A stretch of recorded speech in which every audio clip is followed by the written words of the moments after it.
chaos of extremes. In unity we turn it around and live the life of dreams. A world of peace and harmony, we call this planet B.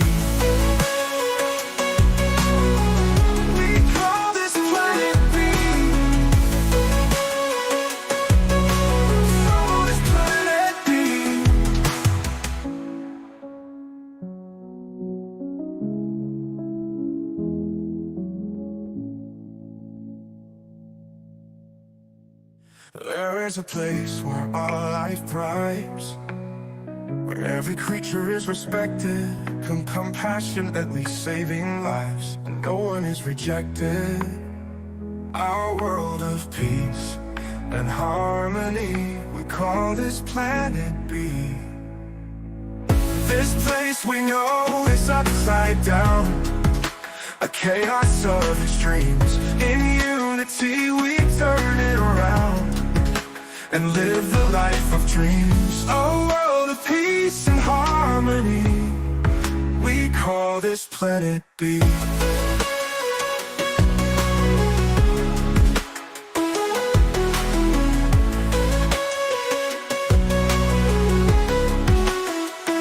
This place we know is upside down, a chaos of extremes. In unity we turn it around and live the life of dreams. Oh, a world of peace and harmony, we call this planet B. This place we know is upside down, a chaos of extremes. In unity we turn it around and live the life of dreams. A world of peace and harmony, we call this planet B.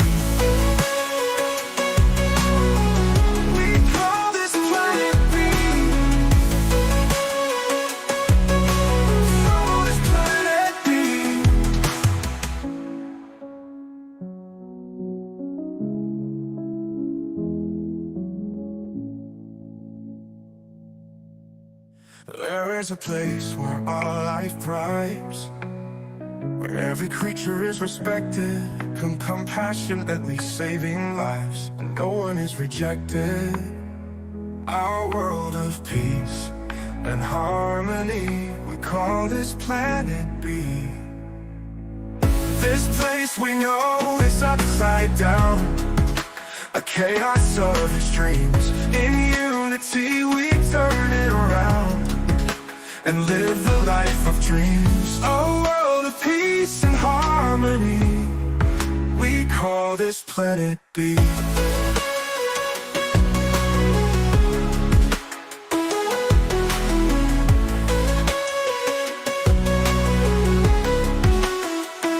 This place we know is upside down, a chaos of extremes. In unity we turn it around and live the life of dreams. Oh, a world of peace and harmony, we call this planet B. This place we know is upside down, a chaos of extremes. In unity we turn it around and live the life of dreams. A world of peace and harmony, we call this planet B.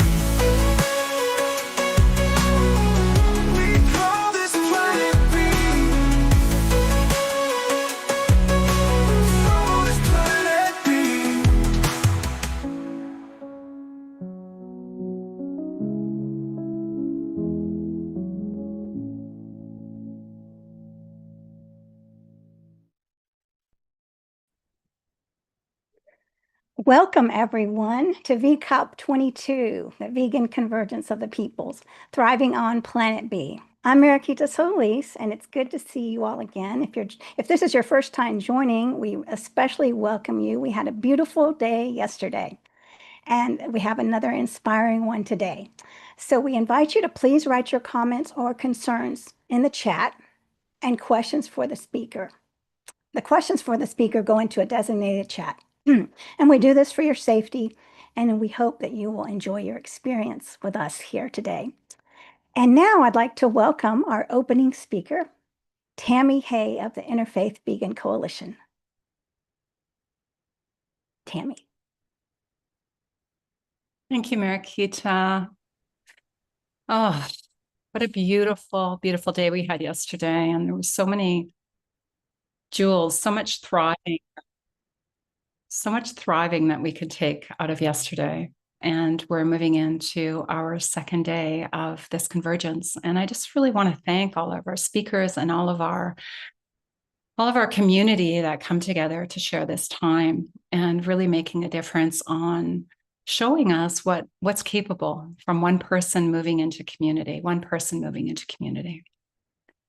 And I invite us all to take a moment to come fully into ourselves, into our soma, into our spirit, into our hearts wide open for today, and into the vision of already being on a thriving planet, already being on a thriving planet B.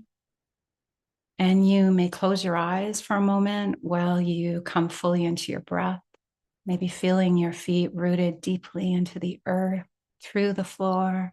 Maybe you're on the earth barefoot. As Meryl said, is such a deep opening for our connection to this thriving earth. As I read these words, on Mother Earth we thrive, to her beauty we bow, barefoot and pregnant with possibilities. Through our souls, we remember our soul, quiet, quieter still. As spring birds lift her throat in praise, and black-eyed junco through the garden, feasting on the aphids, leaving harvest for us. Nature's holy web, nothing wasted, everything offered. The elk strides beside us, strength. The crow cries overhead, courage. So we call to the angels of earth and water as sunlight dances on our fingertips. Our community presses seeds into soil, bathed first in our saliva, a tender, ancient remembering of what our bodies need. Victory gardens bloom with truth. Wild spaces return to peace. Gardens root in faith. A prayer, ancient as hands and humus. The ancestors call us. They call us back to our love. Their voices rise through roots and branches, whispering forgiveness so that we may open to deeper creative love, scattering infinite trees and seeds. We wildcraft medicine, dandelion for courage, ursuline for resilience, berries for the strength to carry on. And as above, so below, we wildly let go. Circles echo everywhere. The dew laced upon the spider web, the spirals of microbial magic beneath our feet, within our bellies, healthy microbes lighting up our minds. Harvest upon harvest, heaven touched earth. And just for a breath, we forgot about war, the crash, the trees falling, the killing floors, and the endless hunger for more. It was gone. For what was all that oppression for? So now here we stand on earth in grace. To her peace we bow, love seated, love growing, love harvest, wisdom thriving in the presence of our assimilating love. Take another deep breath as we enter planet B for another day. And two more for the people around you, breathing together for each other.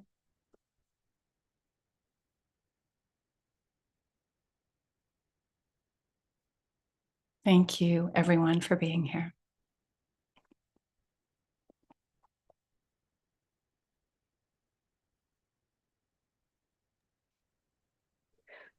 Thank you, Tammy.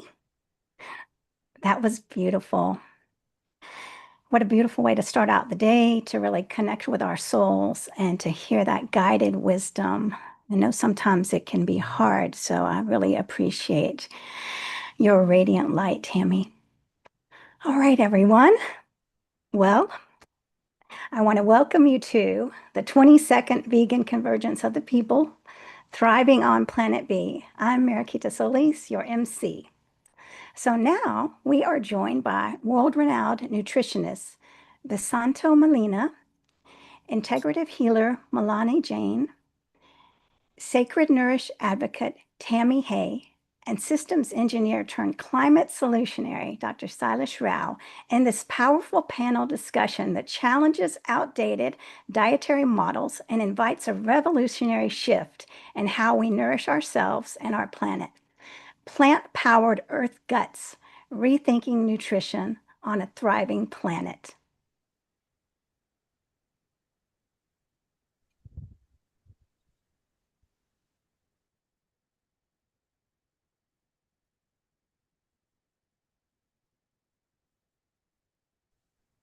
Oh, and also Manali. Manali, hello. Manali's here as a nutritionist as well. So she'll be presenting after Visanto. Thank you.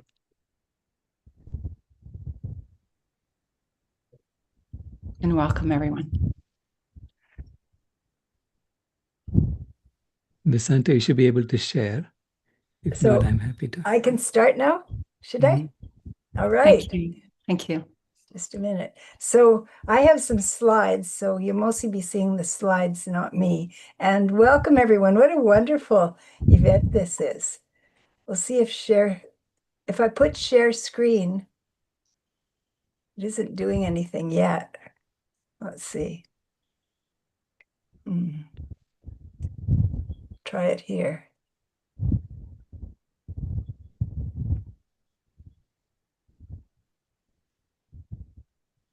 I'm not sure what to do. If you hit share, It's sharing? no, if you want, I can share and move it for Oh, you. that's good. You got it last night? Yes, Yeah. I did.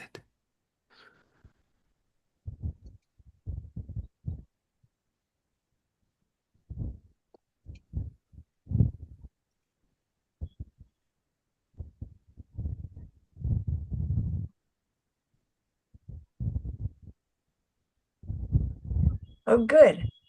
Well, that's the last slide. Hold So, on a second. yeah.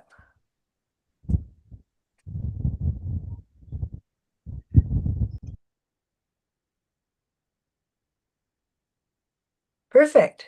Got it. All right. Shall I start? Yeah. Okay. 10. Well, everyone, my interest has been certainly sustainability and dietary choice. I started off being plant-based with being in India, actually, and then gradually got interested in the health aspects and now the sustainability. Next slide.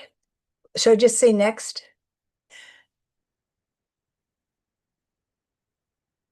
So when we look at climate change, these are just a few photos of things that have happened, for example, in Texas, the tragedies, the flooding in Florida, the British Columbia, where my children had to be evacuated because of fire, my son and my daughter, and for 3 weeks they were evacuated, and 300 houses around them were demolished by fire. Theirs weren't, fortunately. In Pakistan, where we've just had more than 120 people drown with the flooding that happened, and there's intermittent drought and flooding. So when you think yourself, were you or was anyone you know affected by climate change in recent years? If you want, you can put something about that in chats or respond. So what we find with the United Nations, when they look at the hopes from the Paris Agreement, from 2016 that we hope to limit global warming to 1.5 degrees centigrade, and that's above the pre-industrial average temperature between 1850 and 1900. So we're on to the next, sorry.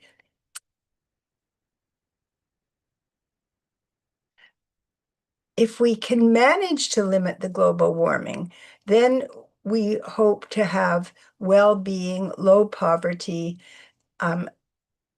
ecosystem health, equity, justice, a good world. And if we fail, and in some places it's looking rather unlikely that we can do that, we'll have the opposite: widespread vulnerability, poverty, and tragedies. And we're already seeing these tragedies. Next. So one of the real leaders that has been working in this area, Joseph Poor, collaborating with Thomas Nemesek of Switzerland, they did an interesting thing, consolidating food production data from 38,700 farms and 1,600 processors right from the beginning, from the start of food production, getting fertilizer, the transport, right through to the finishing, packaging. And their meticulous research led to averages for about 40 different categories of food and 5 indicators of climate change. Next. And the 5 indicators were greenhouse gas emissions, which 26% in their view, and later Lancet said it's up to 30%, is from agriculture. And land use, half of the habitable land is for agriculture, and most of that for animal production. Water use is 78% for agriculture, and this is causing tragedies in scarce water regions. Water pollution, mostly from agriculture again, and acidifying emissions. So we see, for example, the water pollution and the manure, the production from animals in North America of manure is 6,000 pounds of manure per North American, child, adult, all ages, 6,000 pounds per person.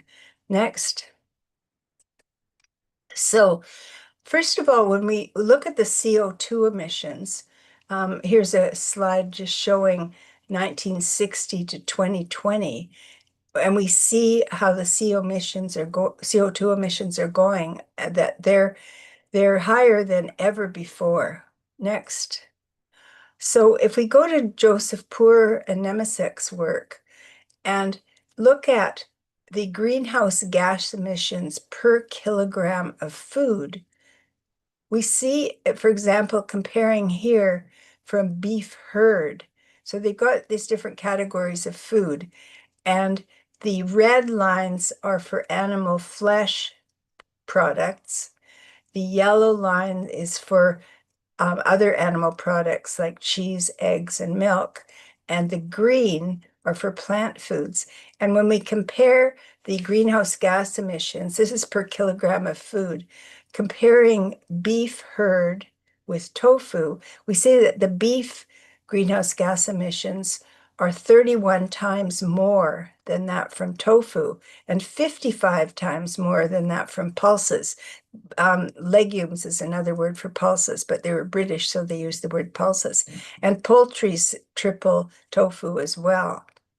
Next.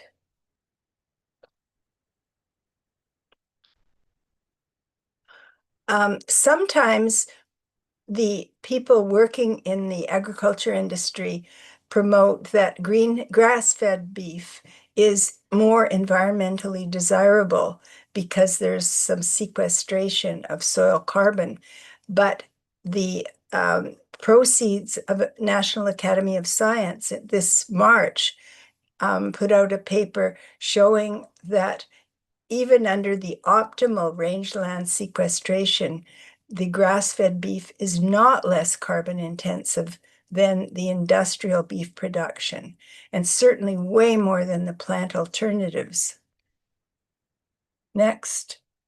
If we look at water pollution, we find again the very similar picture.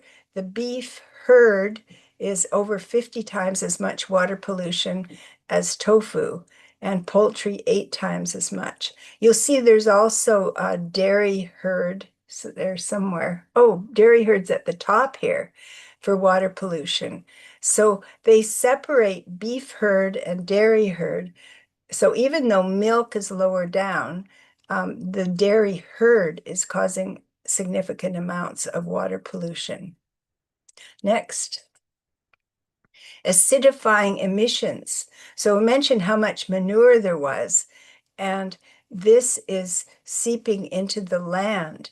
And again, we find very, very high effects from the cattle, from dairy, from beef, and much higher than tofu. Next slide. And land use is very high. I think a couple ago, I didn't mention that cheese ended up being very high for water production, for water use. Land use, cheese is up pretty high too. So we've got these slides in our plant-powered protein book, which I did with Brenda Davis and also her son, Corey Davis, who's an environmentalist and government agrologist. And they're also on a good website. The website's shown here.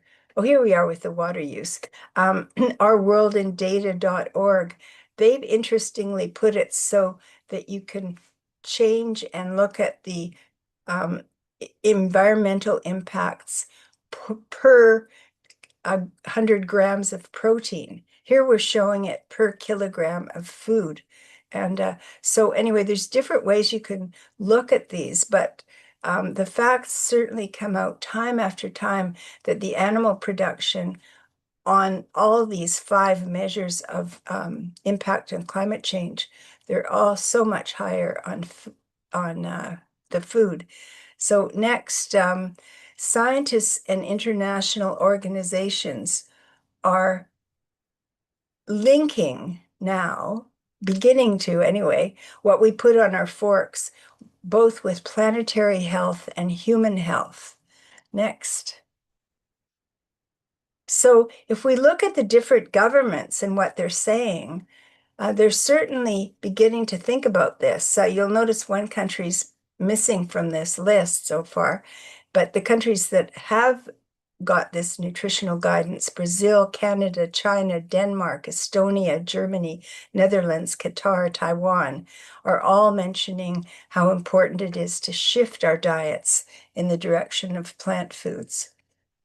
And the most recent Lancet countdown has suggested that food systems account for up to 30% of global greenhouse gas emissions. And remember with Pura Nemeset, they said 26%. So these numbers have certainly been in the ballpark. The consumption of red meat and dairy, which contributed to 11.2 million deaths due to unhealthy diets, have also led to an increase in greenhouse gas emissions since 2016. Next. So people always wonder about protein. And, they think, of course, protein as the different animal products. And we need about 10 to 15% of our calories from protein. So from which of these food groups do you think we get protein, and what percentage calories? So next, the veggie meats and also the legumes from the whole foods perspective, and particularly soybeans, are all right in the range of the animal products for their delivery of calories from protein. Actually, the animal products, we think of them sometimes as protein foods, but they could actually be considered fat foods because what isn't protein is generally fat. So there are other foods that do deliver protein as well in the plant realm. The vegetables are pretty good suppliers, especially the leafy greens. Grains supply a huge amount of the world's protein. And there are some plant foods that provide less protein, but they all do provide some. The one group that's kind of low is the fruits. If you click, you'll see that's the one that's kind of on the low side. Of course, it provides a lot of protective substances. Next.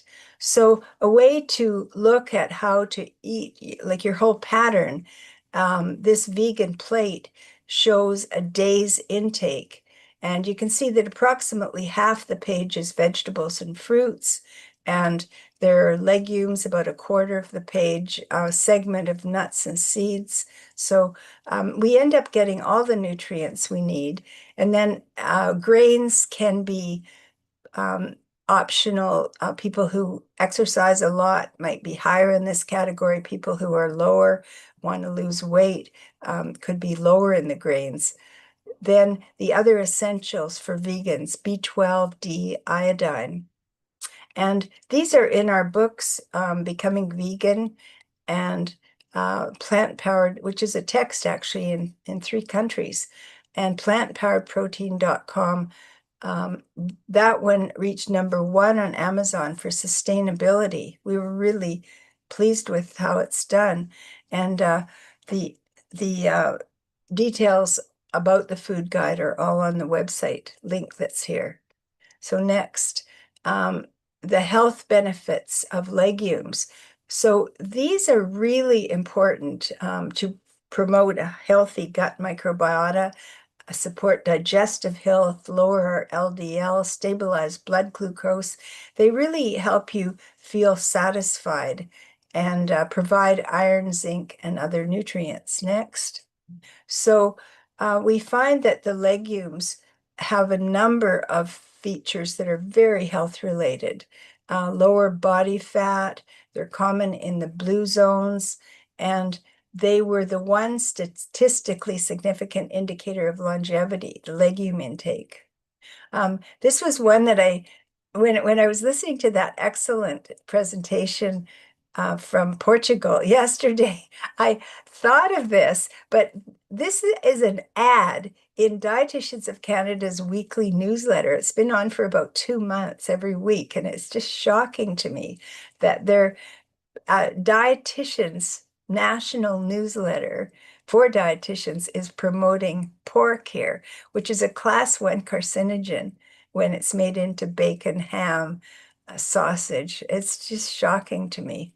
Anyway, that was just a kind of horrifying to me presentation. Thank you. Next slide. Then if we just go through the day, I won't spend a lot of time on this, but we have so many excellent other options than bacon and eggs for breakfast. And here are just some of them shown. The soy milks, I'm so grateful for the companies that are coming out, even with processed foods that are vegan, because they help people make the transition. And that's one of our books, Cooking Vegan. Next slide. Lunch and supper, of course, we've got so many different options here. And again, using the legumes in all different ways that people have figured out around the world. Really, really tasty. Next. And you've had some good features about food on this series. Nutritious snacks. The platter there has Miyoko's cashew cheeses, but there's all kinds of good cashew cheeses coming. The little squares here, the tofu cubes, I really enjoy those. That was in our plant-powered protein book. And then hummus, I found when my kids were growing up, we'd just put that out on the table after they got home from school, different hummus and crackers and veggies, and they'd eat all this healthy stuff. Even desserts can be very nutritious. These chocolate surprise cookies actually have black beans in them. The cookies next to them have different seeds. So we can be really healthy with our choices. And athletes can get significant amounts of protein from granola, tofu, edamame, and these kind of cookies. Next slide. So in summary, to preserve life for future generations, this is really a good dietary choice. Thank you. And that's the end of the slides that I have.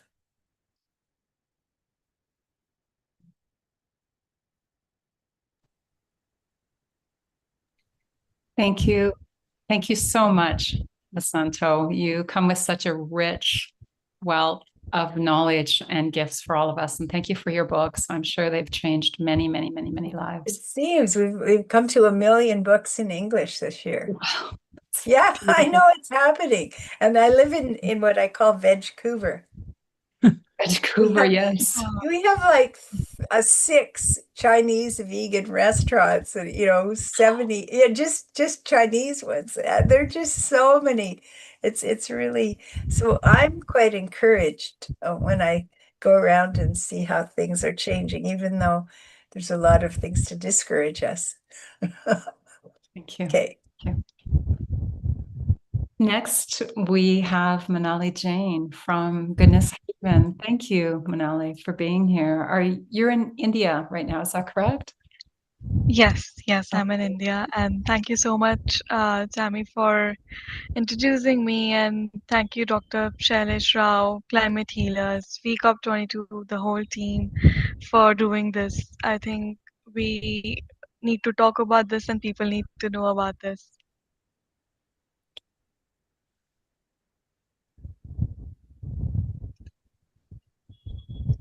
Shall I start? Yes, please. Okay.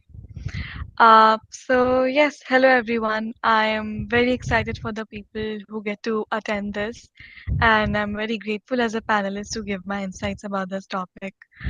I'm Monali, a certified plant-based nutritionist, a health food business owner, and founder of a conscious community that's deeply focused on sustainability and conscious living. And I'd love to start with a question. What if the most powerful vote we cast each day isn't at the ballot box, but on our plate? What we choose to eat isn't just personal, it's planetary. It's about health, ecosystems, and the future that we are shaping.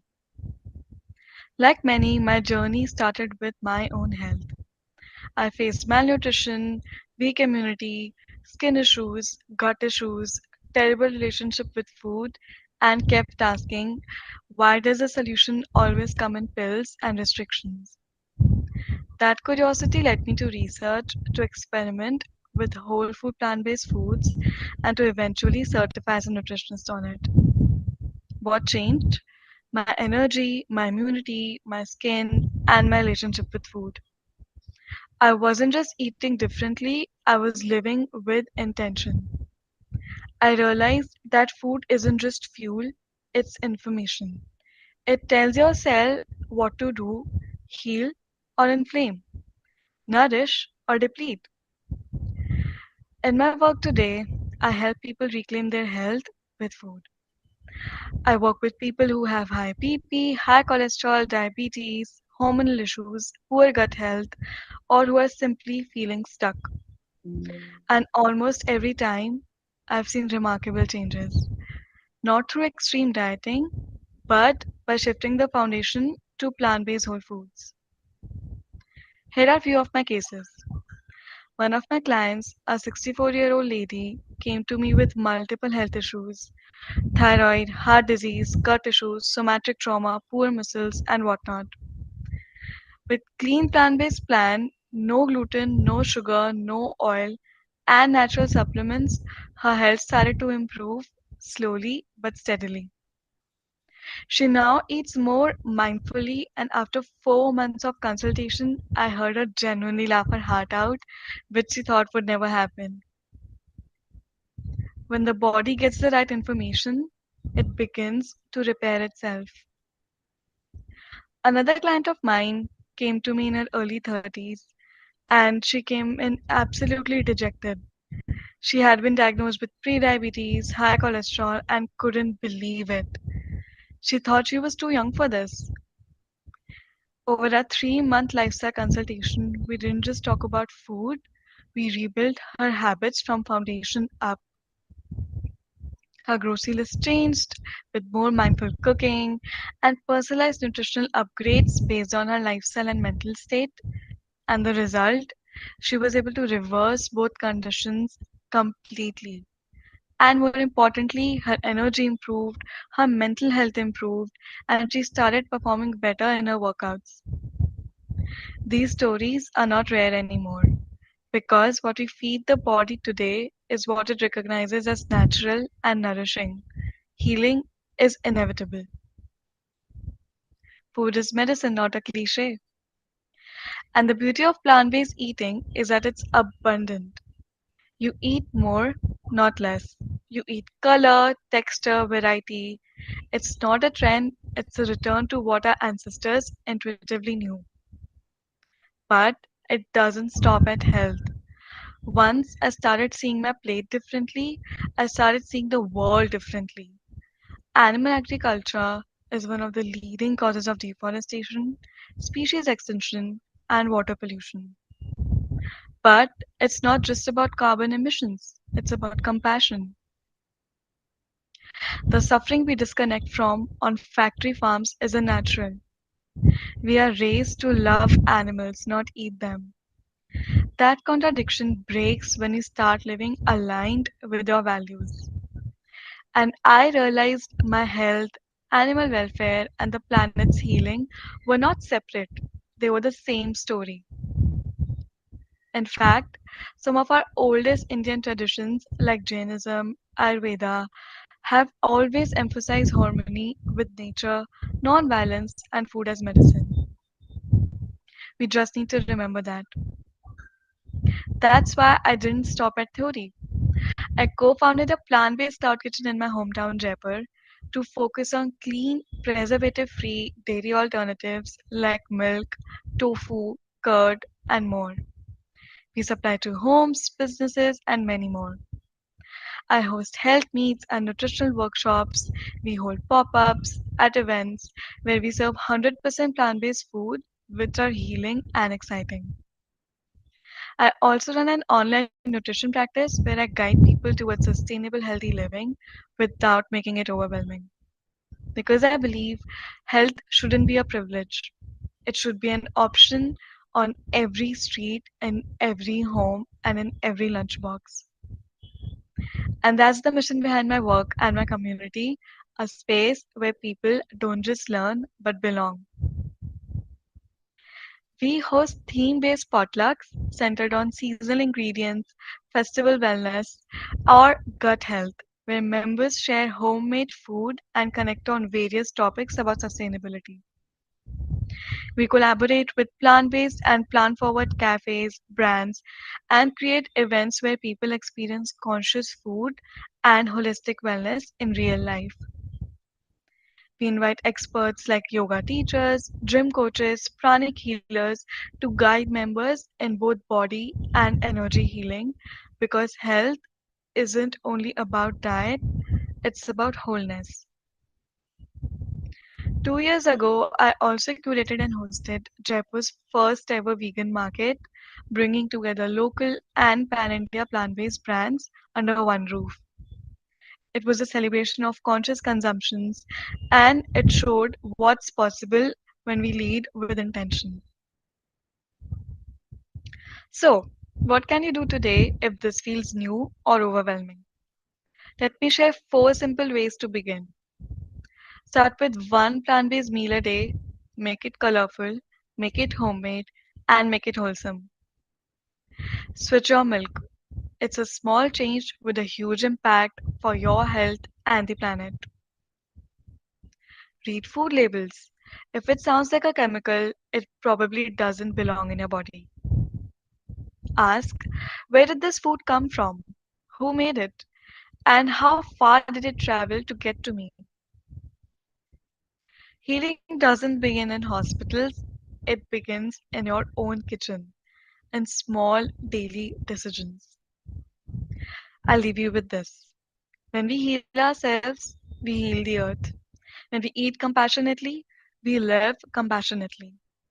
When we remember the sacred connection between food, nature, animals, and our bodies, we don't just survive, we thrive. Thank you for sharing this space with me today. I'd love to stay in touch. Feel free to connect with me through Instagram at monalijain_nutritionist, and let's keep growing this movement together. And I'm very grateful to be part of this energy and this beautiful panel team. Thank you, Manali. You are such a delight. And it's so easy to feel your passion for helping people. And it really is very deep when it comes out of somewhere within where you healed yourself. You're able to heal yourself, find the answers for health. So thank you so much for being here. And Thank you so much, Tammy. thank you. And I know it's late in India, but hopefully you'll be able to stay for a couple more presentations.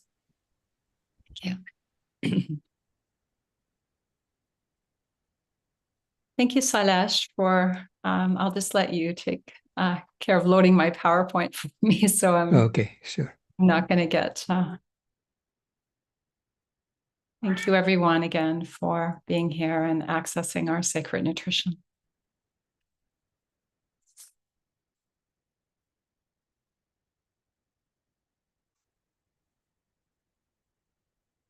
So my presentation is, I just recently wrote a book with my partner called The Essence of Sacred Relationship, thriving, in a world where we are living in compassionate service and divine union. And when we spiral into deep nourishment, we thrive. But nourishment is more than food. Food is a reciprocal energy of our connection with the sacred. Okay, Sailesh.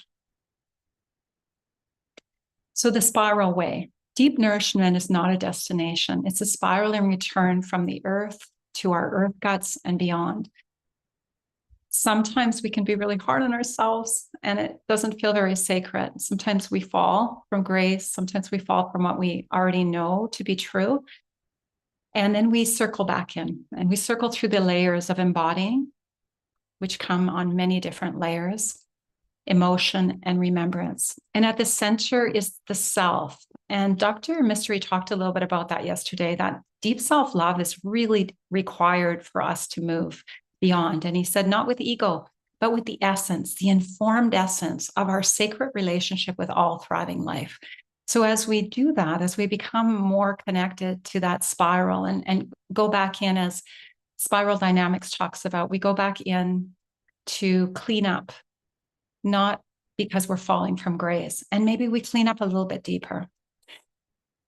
And we build a deeper relationship that we are part of all life. We're not the way of the ancestors and the indigenous people is we don't go out to earth to connect, but we are earth. And we spiral out to receive and give spirals to clean up and to recollect and to recollect. So the overview of this is that the deepest part of nutrition, deep sacred nutrition, is presence. When we bring presence, I'm eating really fast. What's going on for me? Can I take a couple breaths and be really present to my food? Can I feel the sensation of the food? Can I feel a remembrance that I actually belong here at this time because I was born? And can I reclaim that? Can I reclaim my essence to be here without all the noise, without all the external noise? And then through that essence, I connect deeper in. I spiral out to connect deeper in and to allowing. It's not necessarily what we are eating, it's what we're assimilating. And I was thinking that we're all here assimilating more love. We're all here assimilating more life. So when we spiral inward, we do not collapse, we deepen. Thank you. So presence, sacred thoughts thriving instead of surviving begins with connection, breath, soil, water. Returning to the now, anchoring in the present is our most nourishing practice. It invites creative calm and inspiration. And grounding practices like hydration, we're 99% molecularly water. We really want to be a flowing river and not a stagnant pond. So we do that through hydration, through breath. We move lymph through our breath. We move lymph through hydration.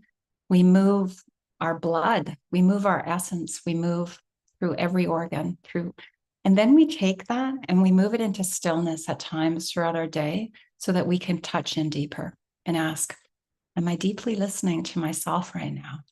Because it's really difficult to be sacred with our nourishment in every way if we don't tap into ourselves throughout the day. Thank you. So sensation. A lot of people in general live in our heads. We live in our heads, and that's a great place to be in certain times. But if we can connect that with the sensation, the soma of our body, I've been a healing practitioner of body work for 26 years. And I often will be working with someone and they'll be nice and calm. And then all of a sudden their body starts to tense. And I ask them if they start thinking. And then I bring them to the awareness that our thoughts, even just random thoughts, do not create a relaxed soma. So we want to keep ourselves in our awareness so that we can be relaxed in the world. It's our birthright. It's our birthright to be okay to be here right now, to bring in that deep nourishment of being okay to be here right now. And then we're able to notice cravings and numbness and tightness and just go back and connect with the Great Mother. We forage, we frolic, we rewild. Anybody that spends any time with me and in a physical sense knows that that's what I do all the time. And today I was foraging in the river valley, some Saskatoons, there's Saskatoons everywhere, some dandelion. A little tip, I could take all of this stuff right now and make an infused water for my morning drink. I would take these Saskatoons, a great big bunch of dandelions, some clovers, these are onions, but clovers. I have some sprouted mung beans. It's really easy to just soak seeds overnight and just drain them for a couple of days, and all of a sudden you have some. And I have a couple rose petals. Roses are the most ancient flower, and they actually provide a lot of ancient knowledge for us. So we can take a little bit of wild stuff, mix it with 3 cups of water, some purified water, blend it and drink it. And we get all that ancient knowledge, that deeper connection. Thanks, Saraj. So remembrance. One of the ways I remember my inner child is I paint. And when I allow nourishment, I begin to witness. And to witness myself means I'm able to witness other people. And I can return to that child energy. You know, we all love being with children because they remember. They still remember how to be here. They dance, they share emotion, they share insight. But to also honor your soft, broken heart at times, we need to honor that, because if we tighten to that, it's really deep. It's really difficult to nourish ourselves. And to ask, what did I once know that I now need to reclaim? Thank you. So here's another painting I did when I was with my beloved partner. And reclaiming ourselves means that we become our own sacred containers. And as Sailesh always says, we need discipline to do that. We need discipline to say, this is who I am now, but we also need a constant upgrade. The upgrade is, I am here as this person. When I sometimes do somatic work with some of the practitioners I've worked with, they say, does your child know how old you are now? It's like, oh yeah, right. I got this.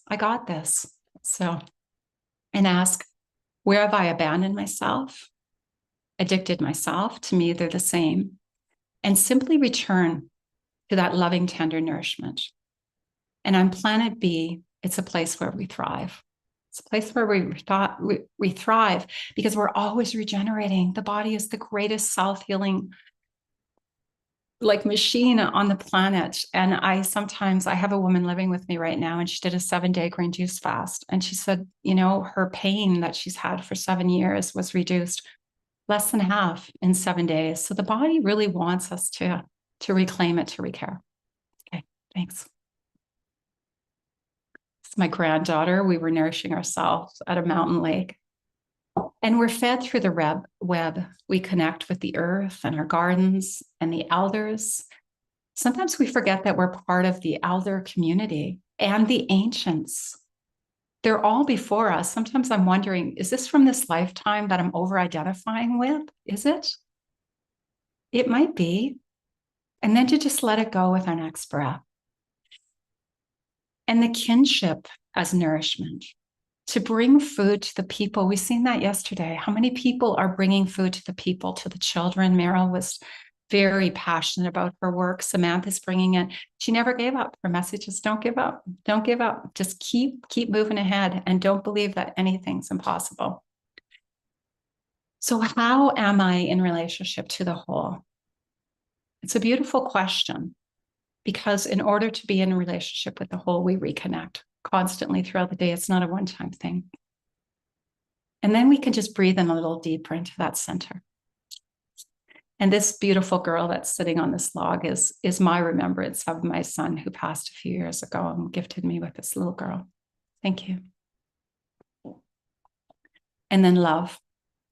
Love that does not drain us, but sustains us. And self-love is a service to the whole. So we're actually responsible to love ourselves so that we can be of service to the whole authentically. And then we can bring it out to the self and all beings and sacred and the sacred other. You know, we're in sacred relationship. And ask, can I love from a place of knowing I am always loved and being fed? So I remember some of my teachers saying, you might not get back from that person what you're giving. It's not about that. It's about knowing that the great mother, that us as walking conduits between heaven and earth are always nourished from heaven and earth. We're always nourished. So if there's a human in front of us that we don't feel very nurtured by, that's okay, because we're always nurtured. We're always being fed. And being so healed that one day we will fall to our knees and ask, how may I love you better? Okay. And then the return to the center. And at the center of the spiral is not nothing, it's everything. And I return to self more whole, more gentle, more powerful. This is the sacred relationship with self. And then I can ask, what would it feel like today if I knew I was enough simply because I was born on purpose? Thank you, everyone. Thank you for being here, and thank you for our presenters. And the integrative practices for me are meditation. So meditation in all forms, being really present to my eating, being really present to my walking. And mindful mastication, it's really a big deal. The more you chew your food, the more you absorb it, the less food you'll actually need. And deep hydration, we can never say enough about that. Zach Bush in his teachings, when I studied with him, said that most people are dehydrated. Movement, we're made to move. Children will always teach us that. And meaning, knowing that we do really matter. So where am I in the unwinding spiral today? And love only food, drink, and thoughts that love you back. And then share your sacred M's in this reciprocity. Thank you. And we have just a little bit more time. Do we, Sailesh? Can you just share a little bit on nutrition? Sailesh is part of this panel, but we kind of went over and we want to leave at least a couple of minutes for questions. Yeah, briefly, I wanted to just say that, if you have talked from the heart. Everyone has done that. And Vasanto spoke from data. And I'm going to tell you from a systems perspective. From a systems perspective, Planet B, we need to create a food system that's designed for nourishing us with the minimum amount of resources that we need to nourish us. And that's clearly a plant-based food system that will do that. And that would release so much land back to nature for rewilding. And because today we have a food system that's not about nourishing us, it's really about making money for a few people. So there are a lot of people who are eating animal foods who are getting sick and dying as a result of that. And then as a result, people are going hungry at the other end. And that hunger drives them to go work in slaughterhouses and in fishing industries as literally slave labor in order to kill a trillion animals a year so that the people who are eating the animals get sick. So it's a three-way loop that we have created that's destructive of the planet, destructive of our health, destructive of everybody. And all it serves is money for the pharmaceutical industry, money for the profit makers of the animal agriculture industry. It's just a few people who are really literally making money off of this. And it's all because we have created an economic system where you have to work to live. You know, I mean, you have to work in order to even eat. So we have made it normal to ask people, how do you make a living? I make a living because I'm alive. That's where it should be. Our Creator gave us this life so that we can live. Anyway, that's what I wanted to add. So thank you so much. Thank you. We have time for a couple questions, Danny, if there's any in the chat or if anybody has any comments. Okay, so we do have two from Brittany. The first one is for, I believe, Vincenzo. I wonder why there's a focus on legumes, excuse me, for providing nourishment when transitioning away from animal products, if it's a top allergen, at least soy, but legumes in general. When they're, oh boy, here we go. Okay, thank Sorry. you. Yeah, Yeah. and when there's many other foods that aren't as much like pseudo grains. Got it? Does that make sense? Yeah, it totally makes sense. And certainly it is one of the top 8 allergens, along with, of course, eggs and dairy and fish and seafood. Yeah. So soy is. And the legumes can be problematic. So first of all, sometimes when I'm working with individuals, I worked even at a raw food chef school for a couple of years when in Fort Bragg, California. And we had to figure out ways to get the protein up high enough. So the legumes, which there are 20 different kinds that humans normally eat, like really a lot, they can deliver the protein so easily and in such delicious ways. But there's other ways to do it. For example, hemp seeds have about a very high protein intake. I mentioned you want 10 to 15% of our calories from protein, but hemp seeds are like around 29% of the calories from protein. So it certainly can be done with the seeds. Sometimes it's a little bit more tricky, but I've often worked with people about their individual things. The other thing, and this was kind of fun, I was at a conference where what's his name? Oh, the fiber fuel, Will Bulsiewicz was speaking. And I had been saying to people, you don't need to start with very many legumes if you're just switching, just half a cup or something and use the small ones like lentils. He said, start with one chickpea. For some people are having trouble with it. So he just helped me really see differently about making this transition. Because some people, start with their little can of kidney beans and it wasn't maybe that well cooked in the first place. And then they go, yikes, I can't do beans, because I'm driving all my friends away.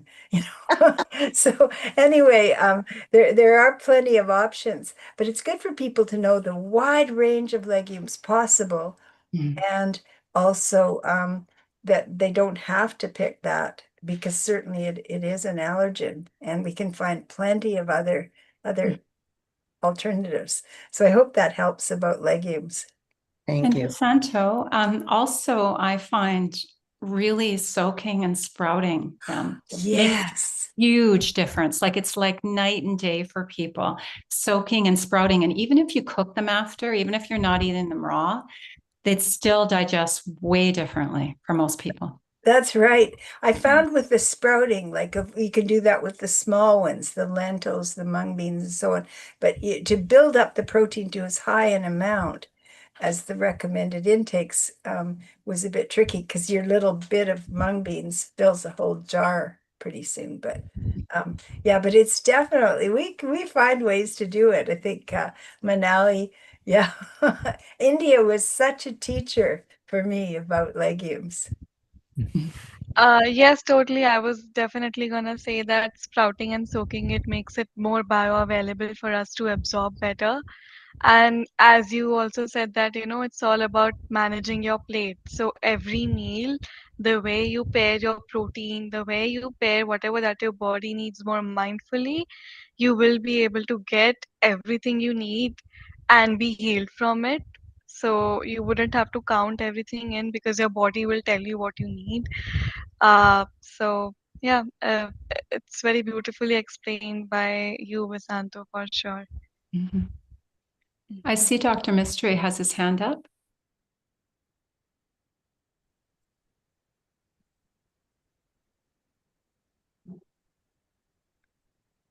Still muted. Yeah.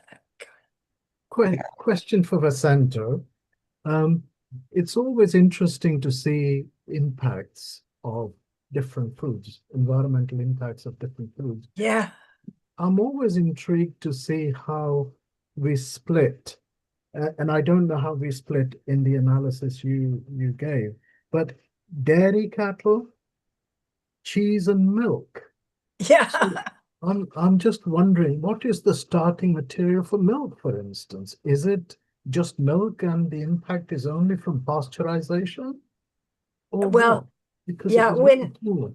when Poor and Nemesek did that research, they just separated those foods, but you could actually add dairy to the dairy cow impact. He just separated, and it was really interesting what they did. They went right from the beginning. So with milk, they would start when the milk is released. Well, they found, for example, the water use for dairy was huge because they were cleaning out the where the cows live. They were cleaning the cows' teats. They were having to clean the trucks where the milk goes in, and it was really big. But they also separately looked at the impact of the dairy beef, which of course go to slaughter when they're about 6 years old instead of getting to be 18. And but they looked at that impact. They just divided it. Yeah. Yes. You see, my view here is that dairy beef is a byproduct and milk is the primary product for which we have dairy. Yeah. And so all of the impact should be associated with milk. And I That's think, true. because that way they can actually get away with showing that, oh, milk doesn't have a great deal of impact. Aha, good Yeah. point. Thank you. Yes, you're right. Yeah. Thank you, everyone. This was a beautiful panel. I think we're moving on to our next speaker. It's been great. Real honor to be with all of you. Thank you. Thank you. Thank you all. Definitely. Very informative and from the heart. What a Yeah. blessing. All right. So now we're moving on. And let's see. Let's give it a minute. Let us know in the comments. Well, let us know. Let your friends know to make sure to watch this if they're missing it. And if you're missing some of this, to go back and catch up the replay because this is such important, beautiful information. All right. And so now we are coming back with Krishna Gandhi, and welcome, Krishna. It's good to see you. All right. I think I Can you hear me? Yes, I can hear you now. Okay. Krishna, do you have any slides for us today? I do, yes. Okay. Would you like to try those out before we get started? Sure. Okay.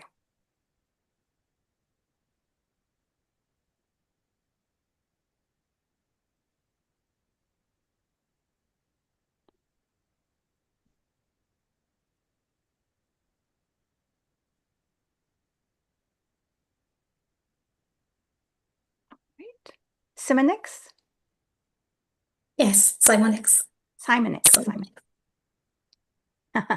All right.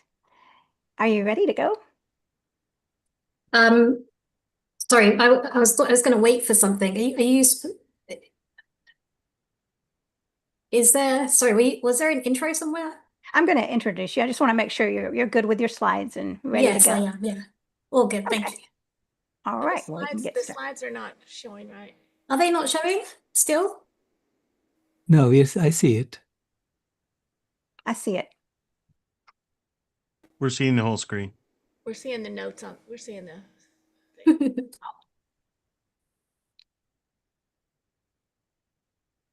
Right. We're seeing the slideshow interface, not just the slides. Right. So it's working. All right. So we were seeing the slides with the notes, is what you all were saying? No, it's okay. She had just taken it out of slideshow. Oh, okay. All right. So we're ready to go? Yes. Okay. All right, everyone. Welcome to the 22nd Vegan Convergence of the Peoples, Thriving on Planet B. I'm Mariquita Solis, and I'm honored to introduce to you Krishna Gandhi, CEO, founder of Simonix, a leader in neuroscience and ethical innovation. Since 2012, she has been a dedicated advocate for veganism, inspired by the profound realization of systemic animal cruelty and the effects, not only to individual well-being, but to the planet as a whole. Her spiritual journey has deepened her understanding of the environmental and societal challenges that we face today, motivating her to champion choices rooted in compassion, sustainability, with respect to consciousness. Krishna will be presenting on From Brain to Action, How Neuroscience Can Drive Climate Solutions. Krishna Gandhi. Okay, thank you very much. Thank you so much for that introduction. I'm glad to be here. Thank you for the team for inviting me here. I'm just wondering, can you still see the slides here? no, not now. You can't. No. Okay, good. So yes, thank you very much for inviting me. It's good to be back here. Speaking with you, Mariquita, and thank you very much, Dr. Rao, for inviting me to speak. I've kind of compiled the talk because I've been extremely busy, but there's lots to get through. So I'll just tell you a little about the Simonics, and I'll start with the slides, which I had there a moment ago. So let me get that together. I have a feeling that it's on auto run, so let me try and hopefully it's not gonna mess up. Right. I'm just going to keep it like this if you don't mind, because I don't want it to run away once I put it on to full screen. Can you see that fine? So we're here at VCOP 22, Thriving on Planet B. The company's, my company's called Simonix. It's Simonix because I might clear up the name, clear the name up. So Psi is from psychology, Monix is from harmonics. And when you put them together, we're looking at the kind of harmonics of Psi ability, psychology. Psi also is like a trident symbol in a physics function called the psi wave function. And the psi wave's function is supposed to capture the state of any particular system at one time. And because you can't really capture consciousness, it's represented as a trident symbol. So Simonix aligns perfectly with climate healers and everything it's about. I've been, as Mariquita mentioned in the opening, that I've been in the activism scene since 2012. The reason that it's been holding out to scale it or even get funding is to actually get it from aligned sources. And I'll explain why that's necessary as well. So in this next slide here is, if you haven't already, there's this link here. And on my YouTube is a presentation from 2013. And this is when I was awarded at JCI Top Young Outstanding Young Persons Award for Science and Technology. And I had given a presentation which spoke about the results that I got in 2009, where we were able to measure the levels of cortisol hormone in saliva from the brain's activity. And their brain activity was captured using a device called the EEG, an encephalogram. And these electrical activities acquired and then analyzed, and we found that just by looking at the medium of the brainwaves, we can pick up the levels of the hormones non-invasively in real time. And had it been any other hormone, maybe I wouldn't quite understand I would have understood its implications. But it happened to be cortisol.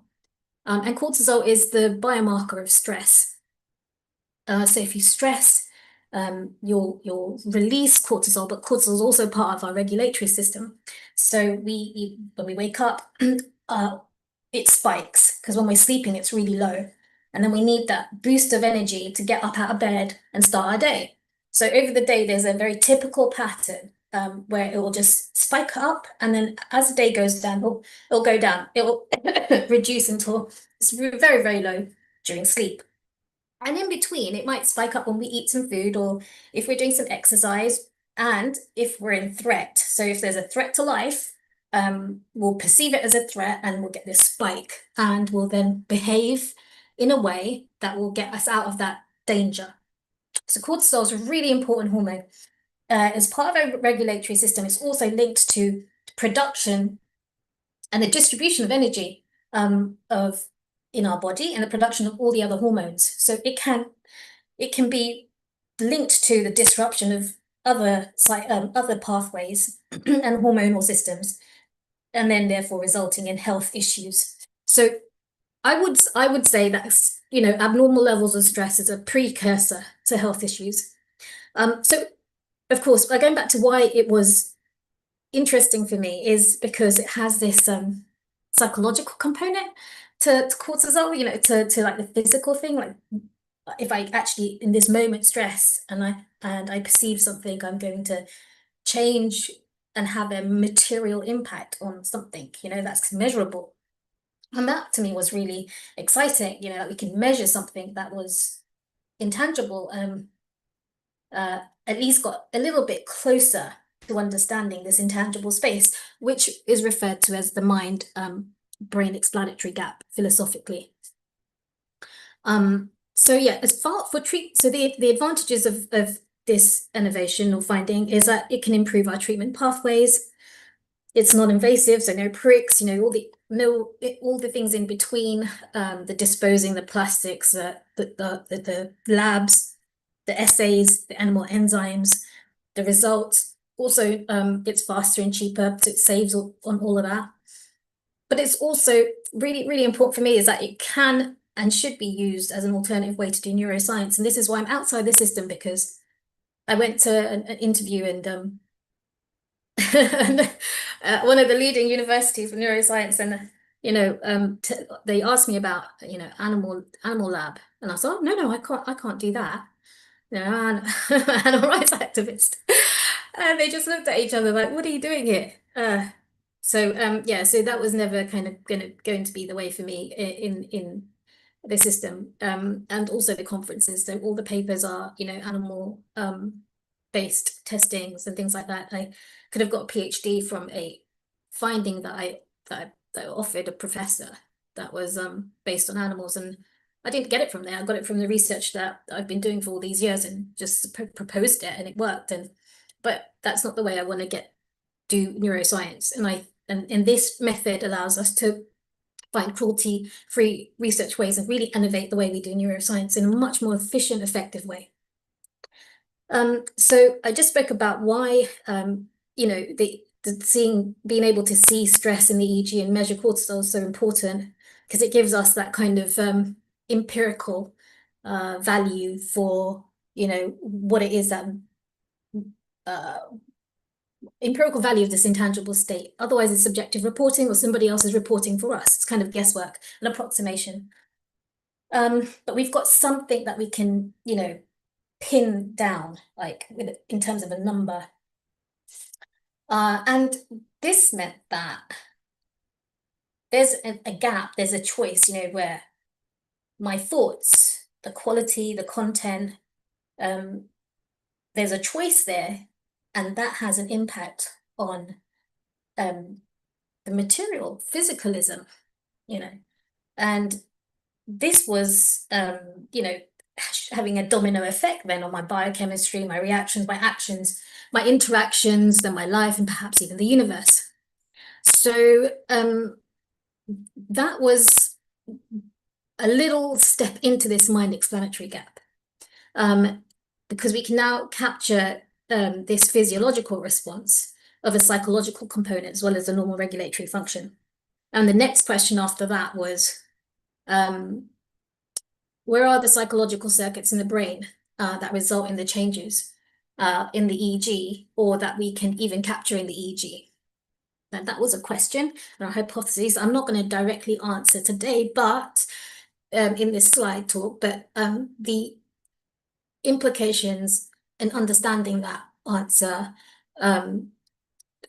will be used to share a model, which then links to driving climate solutions. Okay, so I just want to get to, because I've never actually spoken about this, and I think it should be, I think everyone should know. One of the factors of our functioning is not just ourselves, our thoughts and environment, but actual interference. So how did I even come across brainwaves? My pursuit started in 1999 and 2000, and it was, I started to look into brain electrical activities, but really it was something I fell into because I was part of a I'd say unconsented trial that was done in Manchester. And this is the paper that's linked to those trials. And they were testing out crowd control technology using non-lethal weapons. And so you can see an arrow at microwave. So there's directed energy weapon systems designed to, change our brain functions. And because it's invisible, it's really difficult to know, right, what's happening, because you feel a certain way, or you think something, you just claim it as your own. You wouldn't think that there's some other source that's interfering in the brain that would be, eliciting these sensations and feelings and thoughts. And so that's basically what had happened. And instead of it working on me, I found out about the way that we work, which I thought was fascinating. So I basically was so fascinated. That's all I've been doing all my life now. But that's the reason why I think it's really important that that this is brought out into a trusted environment and structure, and people that are responsible to use it for the right reasons, because this is how we work. This is real science, and this is humanity, and this is this is just the tip of the iceberg of the glass, well, not even the glass, the steel gates that we couldn't get past. We didn't even know that it was possible to get past it. So there's a paper so that one was from Amiga Research Foundations. They were subcontracted out, and this is on the European Union Commission, because they're the ones that commissioned the Amiga Research Foundation to do it. But it's the people who do the research, it's very common, very known about. But as you say, as it says here, highly classified programs and hard data is difficult to access. So it's not something that's openly known about, but this is an unclassified document, the one that I'll be sharing here. So this is a paper, and this is what they were looking at: crowd control. Again, so it's called crowd behavior, crowd control, and the use of non-lethal weapons. So here they're looking at crowd and mass behavior. And they're looking at the structure of it. And so you've got identity, leadership, cohesiveness, communication, and decisions. So they've analyzed crowds in like riots, or people who are standing up for, their rights, or maybe us animal rights activists, or climate healers and things like that. But yeah, so they're really analyzing the groups, and then you have these different layers, and the study goes into showing us how these can be exploited to bring it into control, for political control. So identity being one of them, and it's really important to have identity, because then you have your purpose, you have your values, and that gives you, an existence. It gives us something to something that we're anchored and committed to. It's very, very important, this identity base foundation, and it's been applied correctly to the crowd for the mass behavior. And then you have leadership, and leadership's great if if the group respects the leadership, and that can be infiltrated if if there's some disorganization being created, and then there's cohesiveness, and then again that also can be tactically disturbed by disrupting communications. Again, communications that can call, that could keep the group together, but also can bring the crowd apart. You can get threats and internal stresses and disrupt communication, and that can kind of disperse the cohesiveness and the group moving forward for whatever their goal is. And then you've got your decisions. So this impacts the direction, the goals, and the outcomes. So this is basically, if you have a goal and you have a decision and everyone works to the goal, we're able to achieve it. But if the communications are disturbed and disrupted, then it creates negative emotional response. And this is how commanders can positively influence decision making and do it in a non-confrontational way. I mean, the art really is to get people to do it through self-triggering, and this is what's been happening. And because we're not able to identify where that disruption interference is coming from. So it's incredibly genius, but it's just the wrong use case. Like, we could be doing so many better things with that knowledge. So here now, so that was the crowd, and now we have the unit. So the unit means that each individual person of the crowd, each member of the planet, of our society, community, here they broke it down, right, with motivation, confidence, stress, focus, and emotions. So the foundation here is that there's motivation, and there's the individual's ability to be committed to the crowd, and that's where their motivation comes from. And so even they can kind of push over the line, even if they're tired or they're stressed out, but they've got that motivation because they've got this goal from the group that they identify to. This is really, really important to understand how that would work. But this is when we're looking at the unit to the crowd. And that's why that crowd might work really well, because there's some identity and values linked there. And that then brings the confidence. Stress is stress is huge. I mean, it's a massive layer and a crucial layer, which is exploited. And so, this is how people respond to a stimuli, and it can be, and so if the commanders want to break up a crowd, they can do something that creates stress for the people that are in the crowd, or coming together for some reason or another, just to weaken the movement.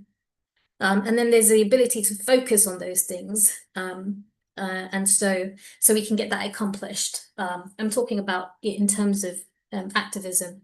And trying to bring about a change. So whether it's a negative group or a positive group, it's all kind of analyzed in the same way, because the agenda is political control, and no disruption to that power system. And then there's emotion. So then we have how people feel. So it's another driving part. And if something threatens the ego physically, or just in terms of physically, or even just psychologically, there's that way to control the behavior and herd people, and break up the riots in the crowd. So this is just a study of how people, units, the stack that we're made up of, done, and this analysis is done for crowd control and political control, which I think is brilliant. I think it's fine. This is information of how we work. But this is in the way that we are in the system. And what we notice here is that the foundation here is motivation. So I propose a model of how this system that we're in has exploited this model, or how it's been exploitable. So that it's perpetuated in a kind of selfish behavior. And what that is that that unit that in which that these layers that in which we're made up of, according to the study, I might maybe put a few things the other way around, but according to the study, is not based on a foundation of identity.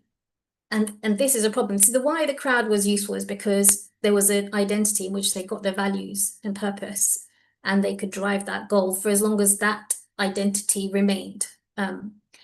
And they were aligned with that identity. But a unit in society, on the planet, what's our identity? And so in the system at the moment at large, there's this disconnect between who we are and our identity. And so what happens, we have this loop, this kind of feedback loop that's self-triggering and self-perpetuating. And so what happens is that we've got this fear-based sense, because the identity is based on what's defined by the system. And that's, a psychological rewards or validations, comforts, and things that, we end up getting addicted to. And the responsibilities that we take up for approval, for validation, and that gives us a sense of identity when we are in a society living, and everyone lives like that, and we feel a sense of we feel that's what gives us something. But those values are defined by the system, and everybody is living by it, and that is externally based. And so we're having to depend on external validations for our identity, and we're constantly living to get that that validation. And so the base ends up becoming fear and stress. So this is then this whole model then is exploited, where fear becomes the foundational, and it loops in this way, where it goes from fear and then the motivation to act, and then it'll go back up, and then you've got your emotions, you've got your behavior. So you've got certain kind of behaviors that you move out of this stress area and into a comfortable area. And so we can, we have these issues with post-traumatic stress disorder, where it bypasses a lot of the reasoning, rationality, thinking, because it's a person might be triggered, and then they want to run away from that sensation and emotion and go straight into a safe space. Now there are gradients of how that works, and of course post-traumatic stress disorder, OCD, it's like on an on a scale. But what we've done is we've normalized a model. We've normalized this model, and then rewarded it for those that are living and acquiring according to the system, even though it's not rational at all.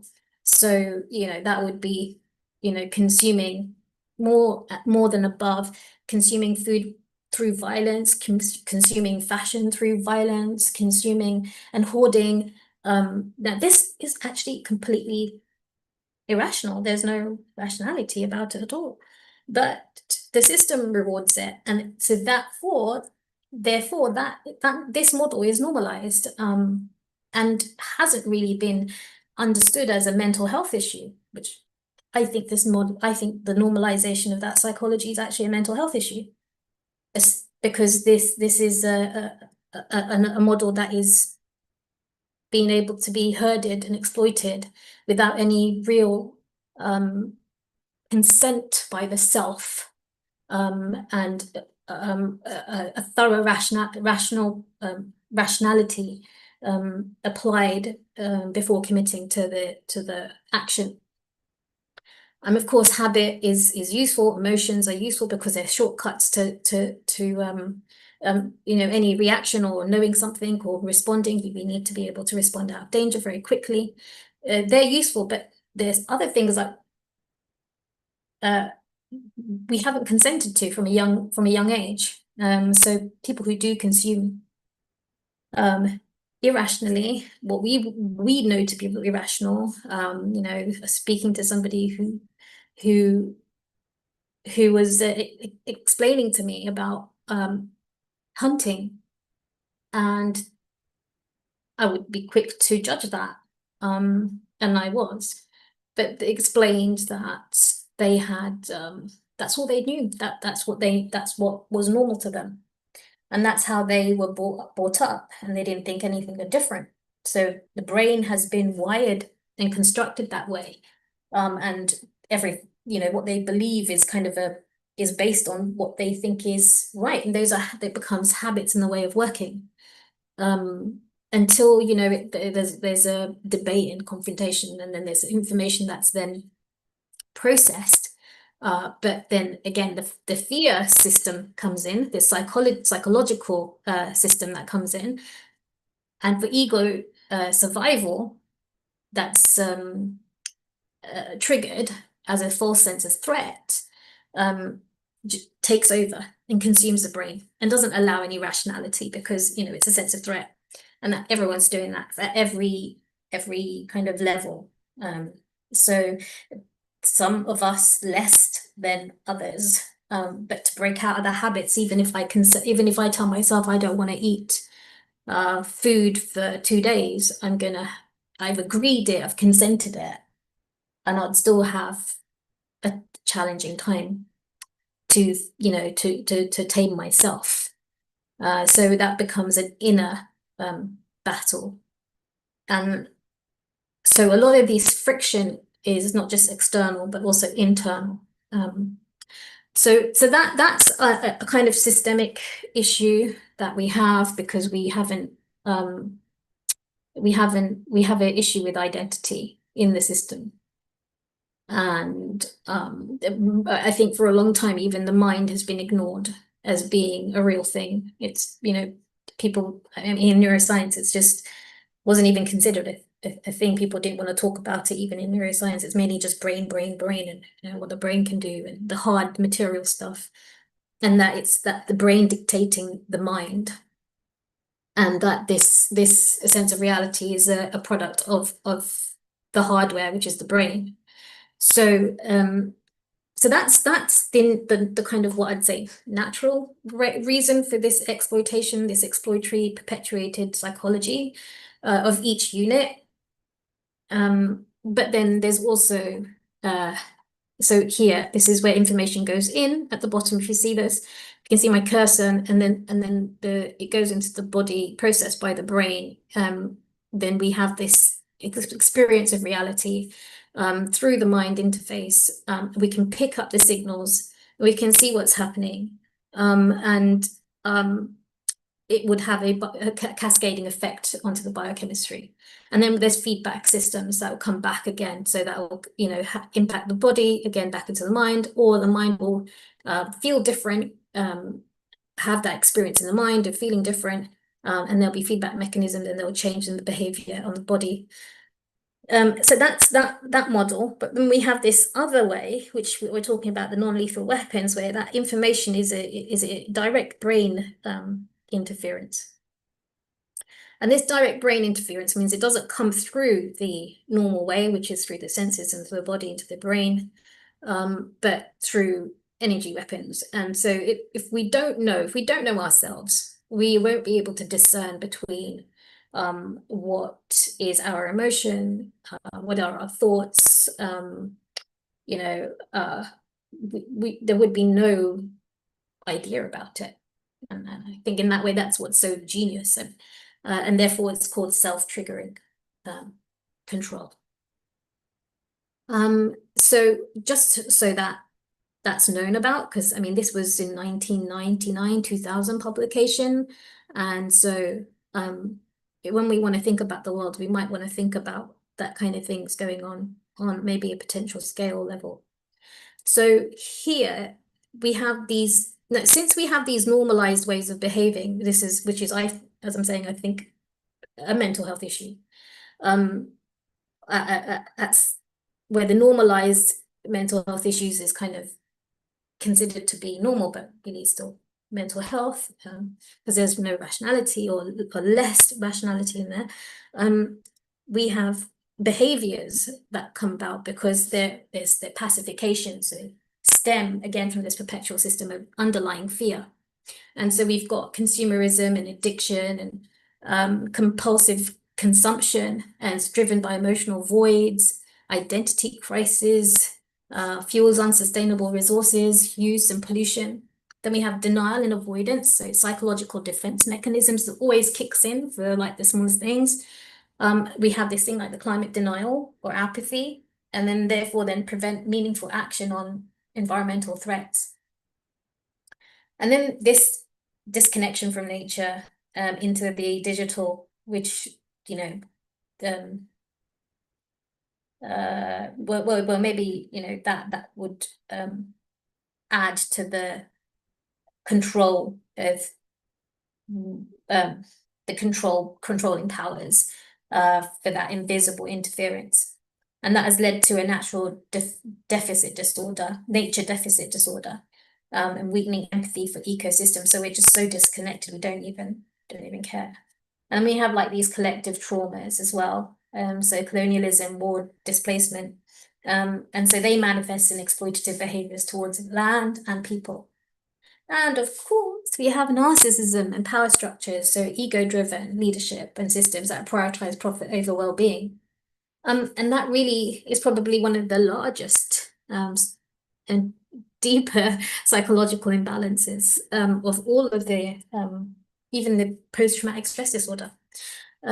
Because it is, it's not as deep. It's still kind of, we understand where that's come from, and you know, it's like we can point to it and address it. But this one is the subtleness is so deeply embedded. It's difficult to, but nothing. It's difficult, not impossible. So we have the slides from Dr. Rao's presentation.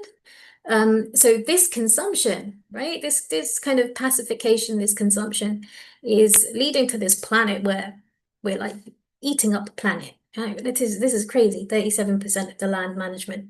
And that's what's giving rise to these gases, right, in the atmosphere. And the heating effects, beg your pardon. So all of that links to all of that heating effects, and that literally is just us eating ourselves, eating the planet. And it's just so inefficient. But that's because we're constantly needing to do this because of the pacification, and the pacification because of this exploited model of that's not linked to identity. So I'd say, I propose that we don't understand health probably, I think, on large. I'd say that health is like as nature's alarm system. So health issues are nature's alarms. They signal that we must evolve the way we live and think. So if I get a headache, for example, I used to get headaches and migraines, and I wouldn't know why. And sometimes I'd be this when I was younger, and I'd go a whole day or two, and I'd be throwing up. But after a while, I realized that it's correlated to my stress levels. So every time I get stressed, I would have a headache, and it'd turn into a migraine, and then I'd just throw up for the whole day. And so then I thought, oh, okay, I need to just checking the time actually. I need to take that feedback and then have an intervention and change my state, change the way I think about something, change what I'm doing, reflect and look at things different. And it became an informative tool now. So the health issue became an informative tool for me. When I get a pain, if I get a headache, if I got some symptom of something, it's like, okay, what am I doing? Am I doing something wrong? Do I need to change my lifestyle? Do I need to? And this is what health symptomizations are like information to us, they're feedback mechanisms. So decrease in human lifestyle, mental and physical, will result in a planetary degradation.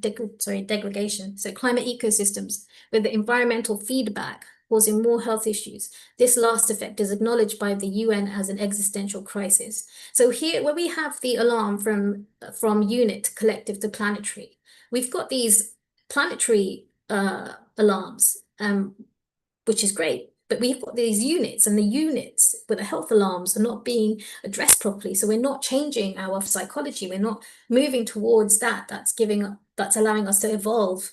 We're still stuck in this consumption, crazy to pacify ourselves. And that is accumulating. And the collective accumulation is the result of the planet's health alarms. I haven't found any current studies that link mental instability to the cause of the planetary boundary transgression, but I would like to hypothesize this.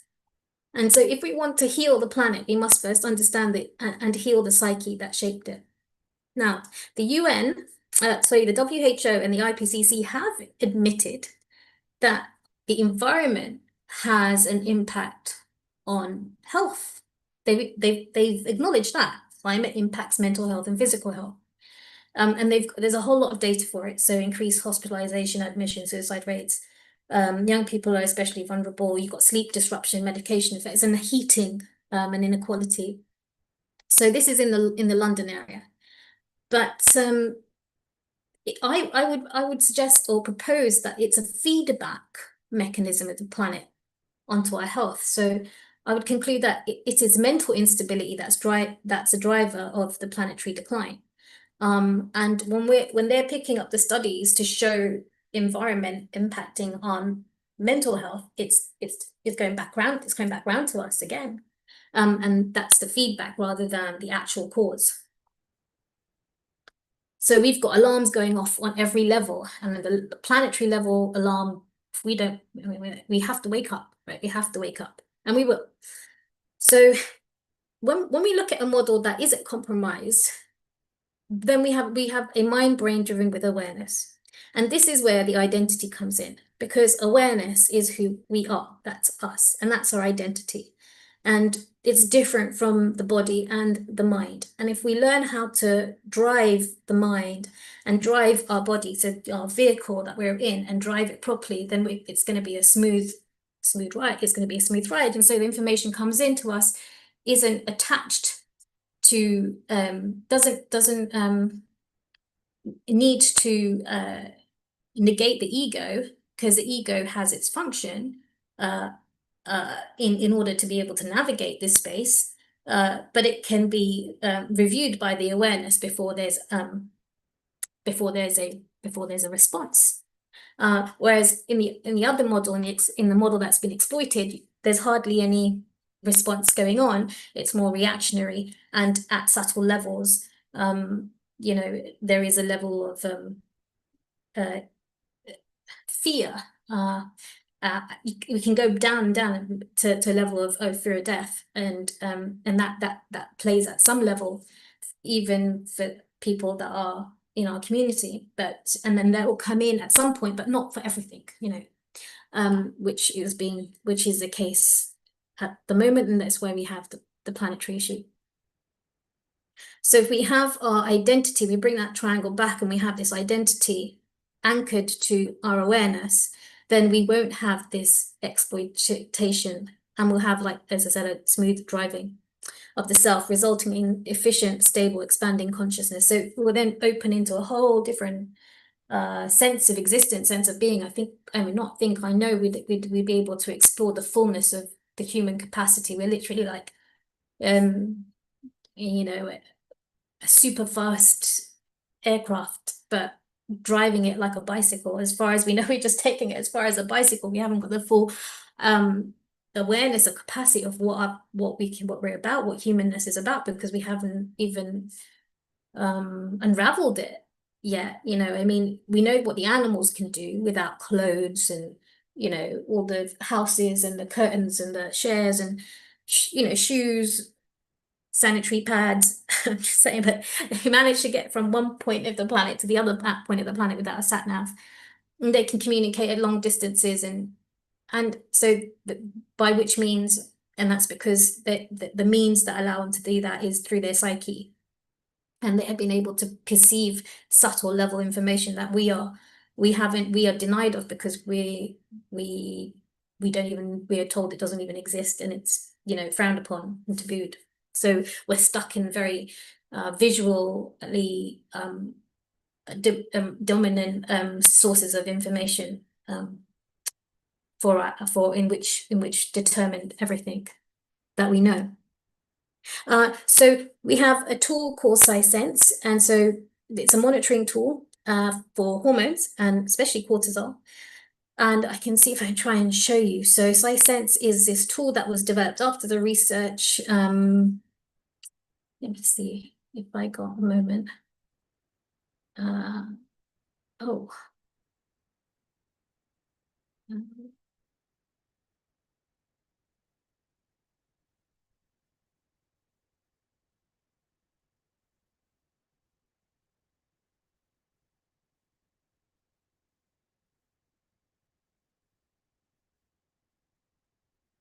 So it's an app like this, and I can scan. Oh yeah.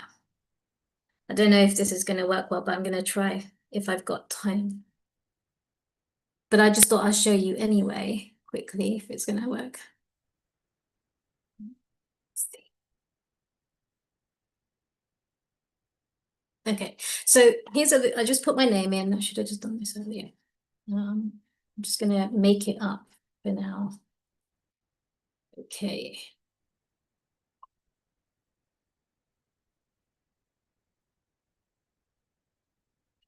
So what would happen in this app is that we would then choose a file. We'd record it using the EEG. I'd show you how, maybe if I can, but something like a portable EEG like that. And it literally just, you pop it on your head and like this. It's not a very good look, but pop it on your head like that. And then you attach it to the app and record it. And once it's recorded, you'd have a file on your system. So let me see if this works. Sometimes it gives me a 500 error and I have no idea why it does that, but let's see.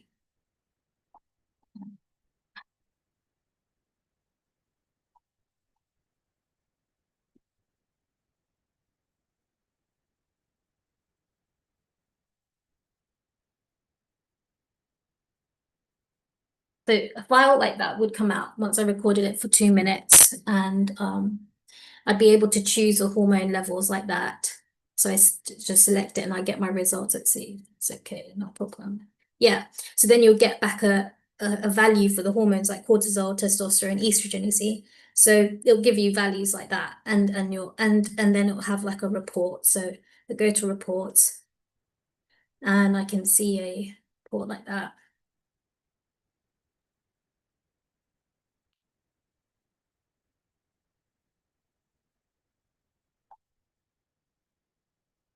Yeah, so it will give a report like that, and I can just press a button and it will send it to the email address. So that is the tool that we've developed from the research. And let me see if I can get back to my slides.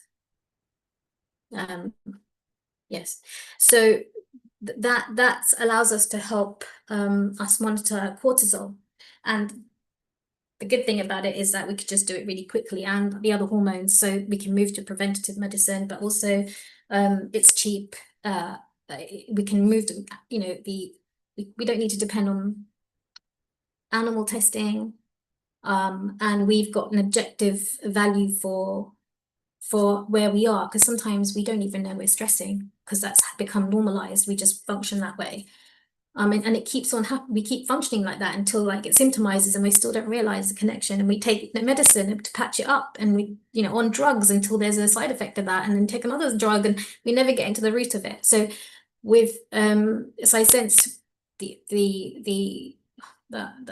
thought is that we'll be able to use it, especially for cortisol, and be able to get this intuitive understanding. Not that it has to be dependent, we don't need to depend on it, but it's good to have this tool because we can move to preventative medicine. And if we can build an inner calibration, an inner knowingness about our state and our physiology, we empower ourselves.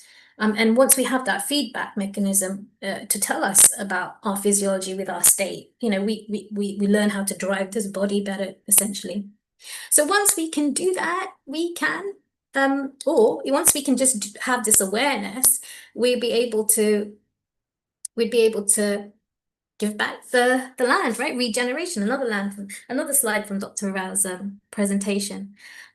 So this, but I want to say, given the existential crisis, the dysfunctional model based on fear will still work. So what we do need to do is that the awareness itself will move from the fear-based to awareness-based over time. And the awareness provides, and when I mean awareness, I mean just awareness about either the climate, the issue with the climate, how it's a threat to ourselves and to the planet. So anybody who is even in a dysfunctional or fear-based psychology, this should work to move them out of it, because it's got that far that it becomes a threat to life. And then once we're aware about bringing our identity into the picture, then we can transform into a kind of and have really very different human experiences. And our needs would be changed. Our needs would be different. Our outlook would be different. And then this awareness provides opportunity for information to be processed, and that can then happen through neuroplasticity. This updates our brain, our body, our lifestyle, habits, and outlook, which keeps us robust, agile, healthy, and youthful. So that's good news in any way. This regeneration is inevitable. So this was my last slide, humanity and empirical, use from Simon's research.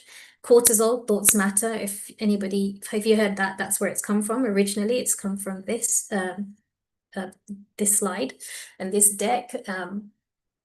And it's got philosophical implications. So just see if I can put that out of the way. Bear with me a moment. Where are we?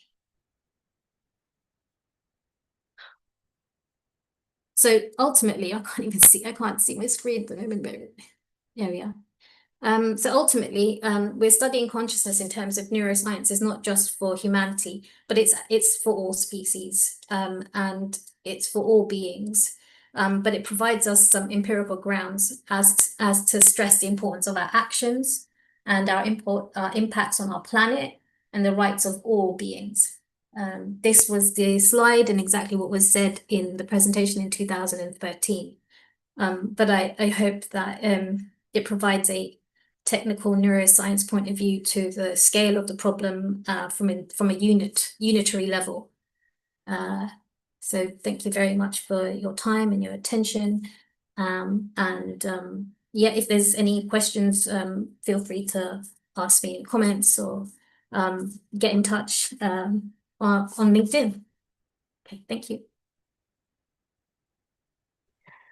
Thank you, Krishna. We do have time now for questions, and I have to wrap my head around all that amazing information.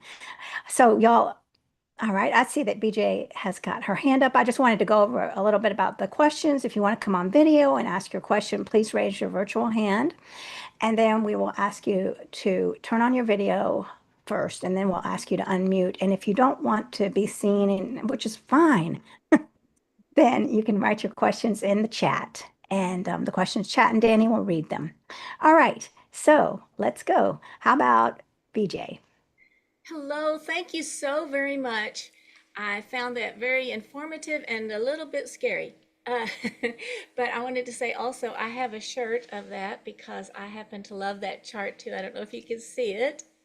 And but my question is, so the whole point really is to know thyself and to be strong in your own identity. When our leaders like Wayne Shung or Zoe, any of our animal rights leaders or any of our leaders are arrested, or when we're out there activating, remaining our true selves, is that kind of the point? And then the information that you have helps us learn how to do that, like meditating and that sort of thing?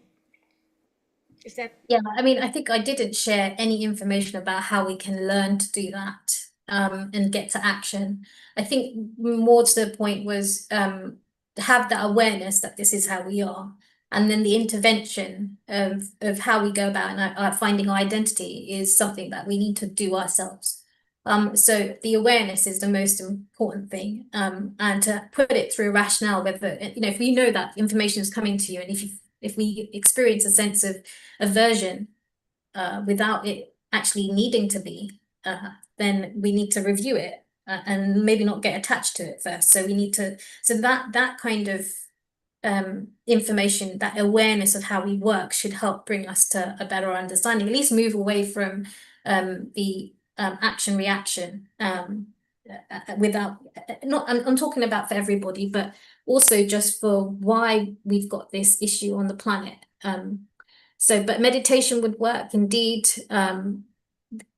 I suppose knowing what our values are, what we'd stand for, what's important to us, making sure we align with truth, that we're at least truthful to ourselves, and it not be herded by an impression that doesn't even make sense to us. Like, we need to put it through a review system ourselves before we, you know, go along with something. So I should have actually put a bit more time into that, explaining that, Rebecca. I thought I didn't have enough time, but yeah.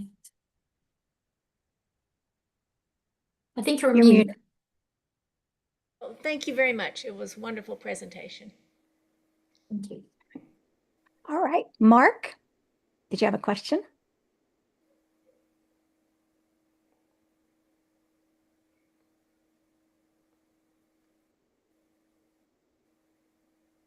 And there we go. Thank you. I loved what you just said. We hit the same root, that the heart of the crisis is fragmented consciousness. And if we have fragmented consciousness, then everything else is fragmented, including our relationship with the planet is fragmented. We treat ourselves as separate from the planet, and then we treat it as an object instead of a living being. So the question I have for you is, do you have a way to heal fragmentation in the mind? And would you be interested in considering a universal kind of logic of a new type of science, like a God's being, the structure of God's being that can bring our thoughts into harmony, and then proving that we're all a part of the same being to generate a new kind of, I don't know if you know about Rose's law, but in Canada and the United States, there's a woman named Decca that's trying to get animal rights in the courts. And they're trying to prove that beingness is this foundational sacred right. And we've proven that, maybe through a proof of truth, to solve the fragment, to convince the mind consciously that there is proof scientifically and logically that we are all one. And then that will give a legal foundation for, I'm in the Supreme Court of Canada right now, trying to do this right now. Well, So I wonder if you guys are looking in that direction to heal that mental illness.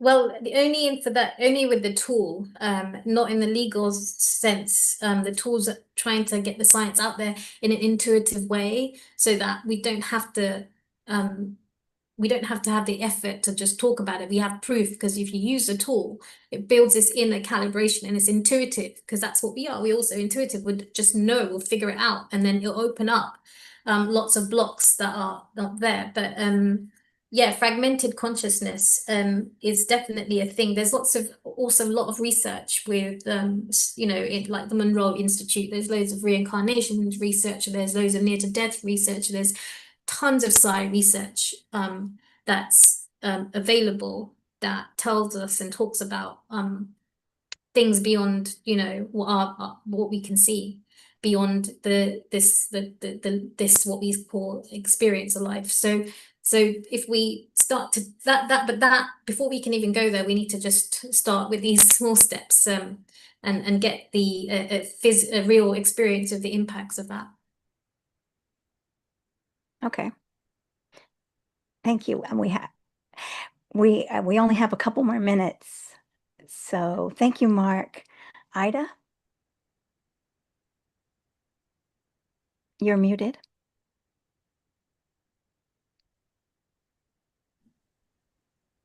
Hi. Thank you for Hi. your presentation. Like BJ, I guess I'm a little scared by some of the things you say. Um, but um, but I was kind of blown away. So my background was in medicine. I graduated from medical school 35 years ago, and I've worked in health policy and healthcare reform my whole life.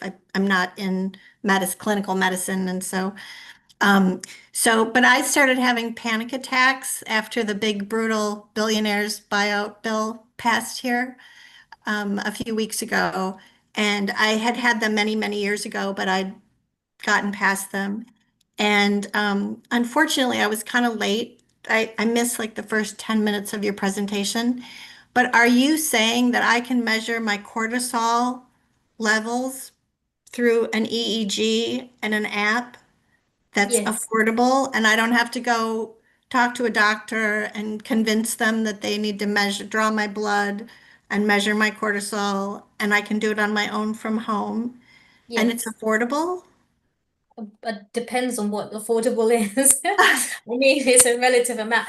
I mean, so if it's I mean, So for like, the head, how much would it be for an individual? Like if I wanted to do that after the conference today or tomorrow morning when I'm having a panic attack, if I wanted to like measure what's going so on. if you have a headset, that's the biggest cost. So the headset would cost between 800 and $1,000, right? And then you can use that over and over again. But to Oh, I measure you, see. and you can use that on anybody.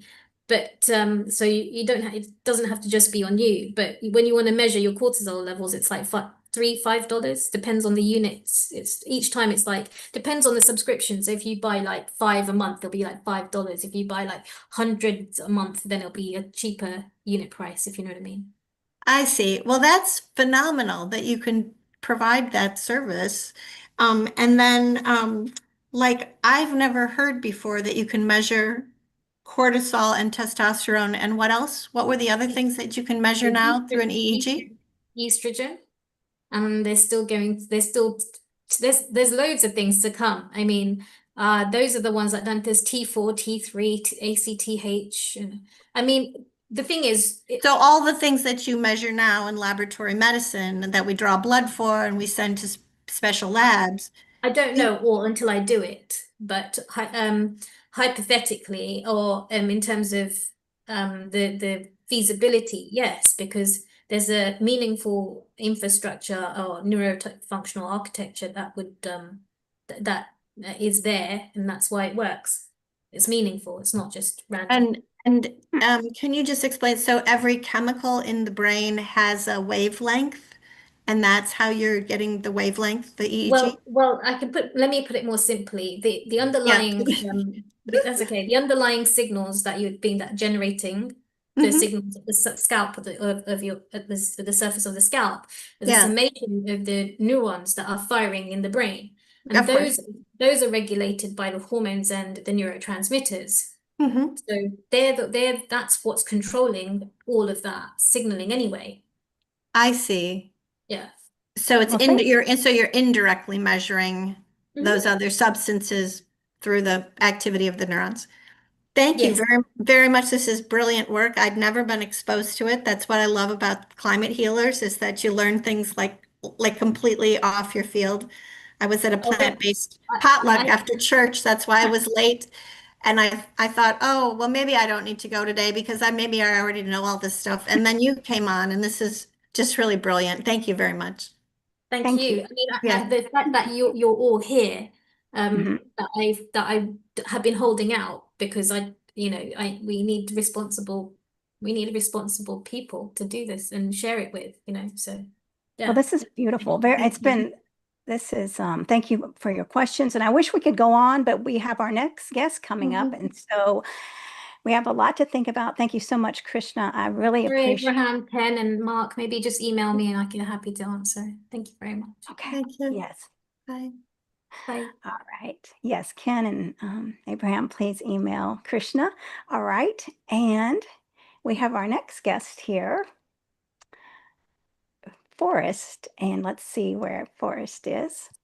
And we're having this is an amazing day. We had a very big day yesterday. So I'm excited to be your MC here. All right. And there is my friend, popping on screen. And now, Forrest, thanks for joining us. It's been a few days since I've seen you, and I'm excited to hear your presentation. Thank you. It's great to be here. Thank you so much, Marikita. And thank you so much to the climate healers. I am really, really honored and grateful and quite honestly blown away to be here today. So what an amazing event. And yeah, I'm just very grateful. So Wonderful. Well, let me ask you, Forrest, do you have any slides? yes, I do. So let me You'll get those ready and we'll start when you're ready. That sounds good. I've got them ready to go here. Let me see if this will open up properly.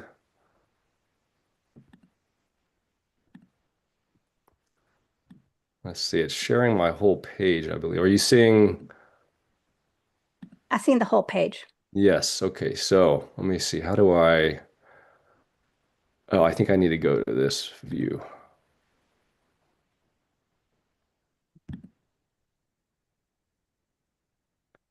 Let me think.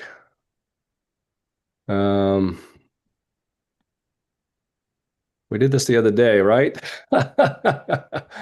it? Oh, present. Is it What's present? that? Present in the right corner? Oh, that's it. Okay, yes. Is that in the Right. top here? Top right, I think. Keep going to Top the right. right. There we go. Thank Is that you. it? Yes. Present.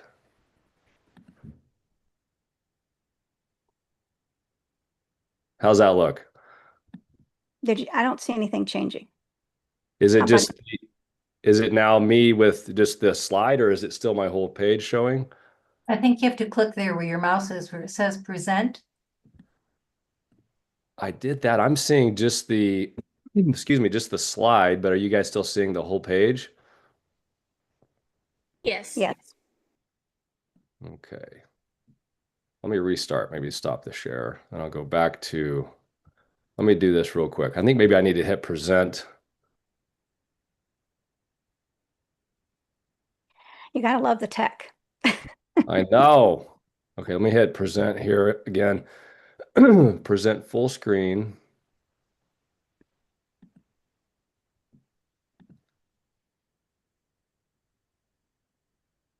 Okay. Any better luck? I don't see anything now. Nothing now. Oh my goodness. I'm so sorry. Let me, Now it's all good. why is that? Maybe if I go, why? I'm not sure. You're not sharing.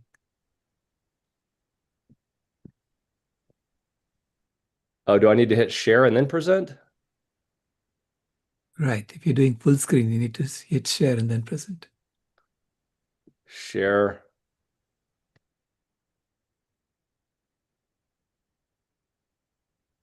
And then present.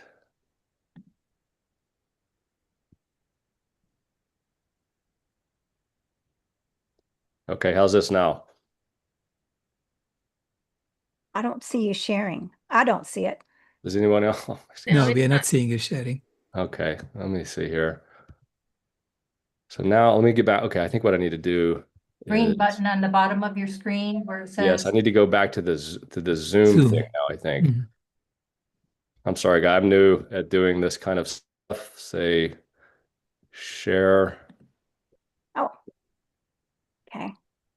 but now we're back at the whole thing. Let me see if I go present, Mhm.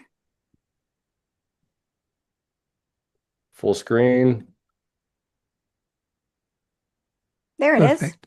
Oh my goodness. Thank you. That's not the way I wanted to start my talk. That's okay. We're gonna start new, and it's all good because believe me, I've been there many times. Okay, good. This is great. Thank you. Okay, so I'm ready to Well, go. let me- Ready? Yes.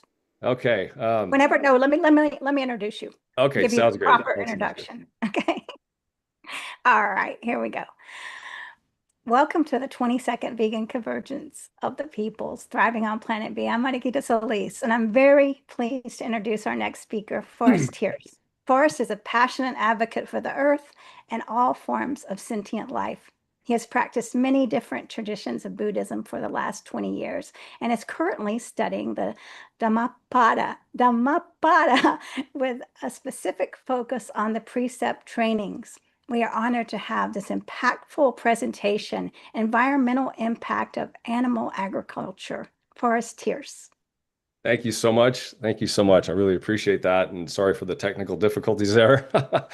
I'm really grateful to be here today. Thank you so much to everybody, the climate healers.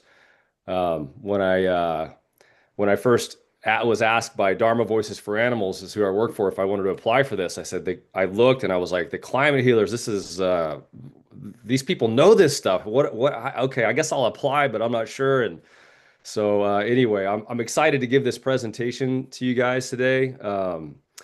This is my first time doing this on Zoom from a canvas. So this is I used to be a park ranger before I worked for Dharma Voices for Animals. So this is a talk that I gave as a park ranger that's been modified.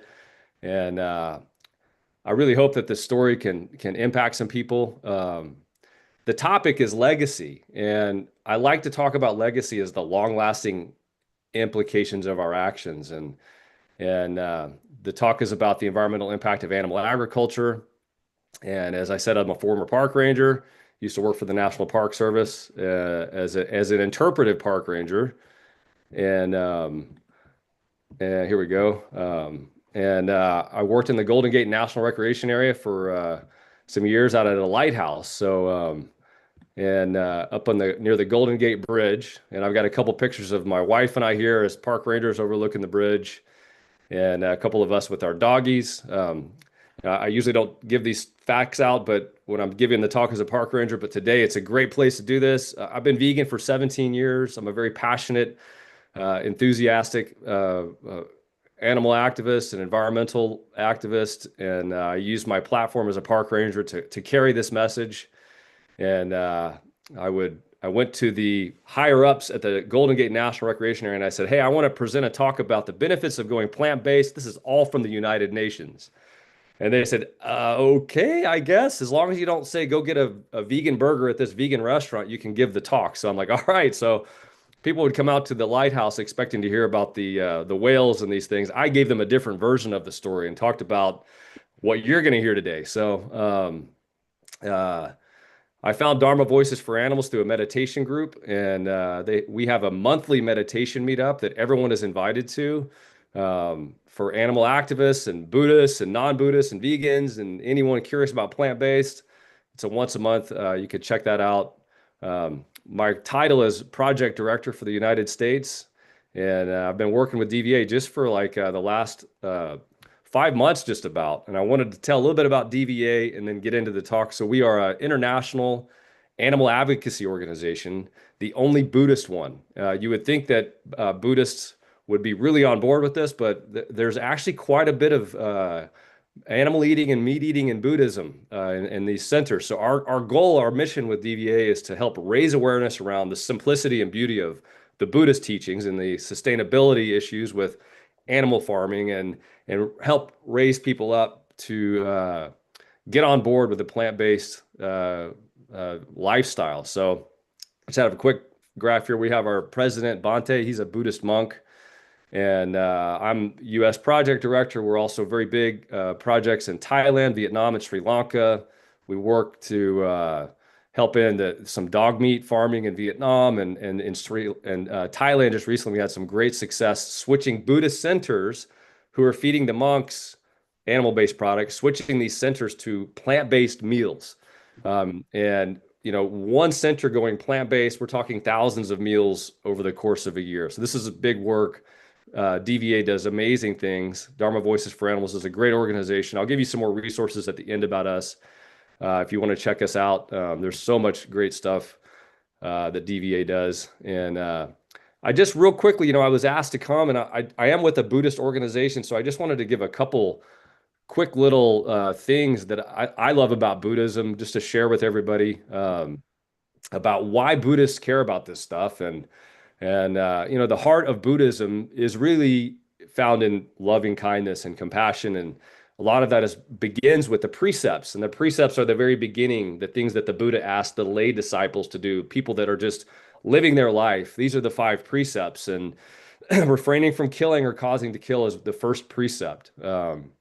And we go through the different precepts, and in animal agriculture, as I'll show today, it violates all 5 of these precepts. So it's very clear that we should be living a spiritual life in harmony with nature.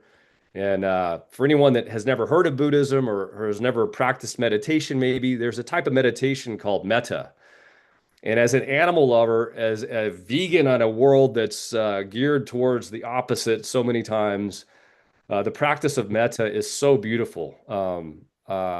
It's been a practice for me that's really helped my mental health as an activist, be able to stay loving and come from my heart with a heart full of love.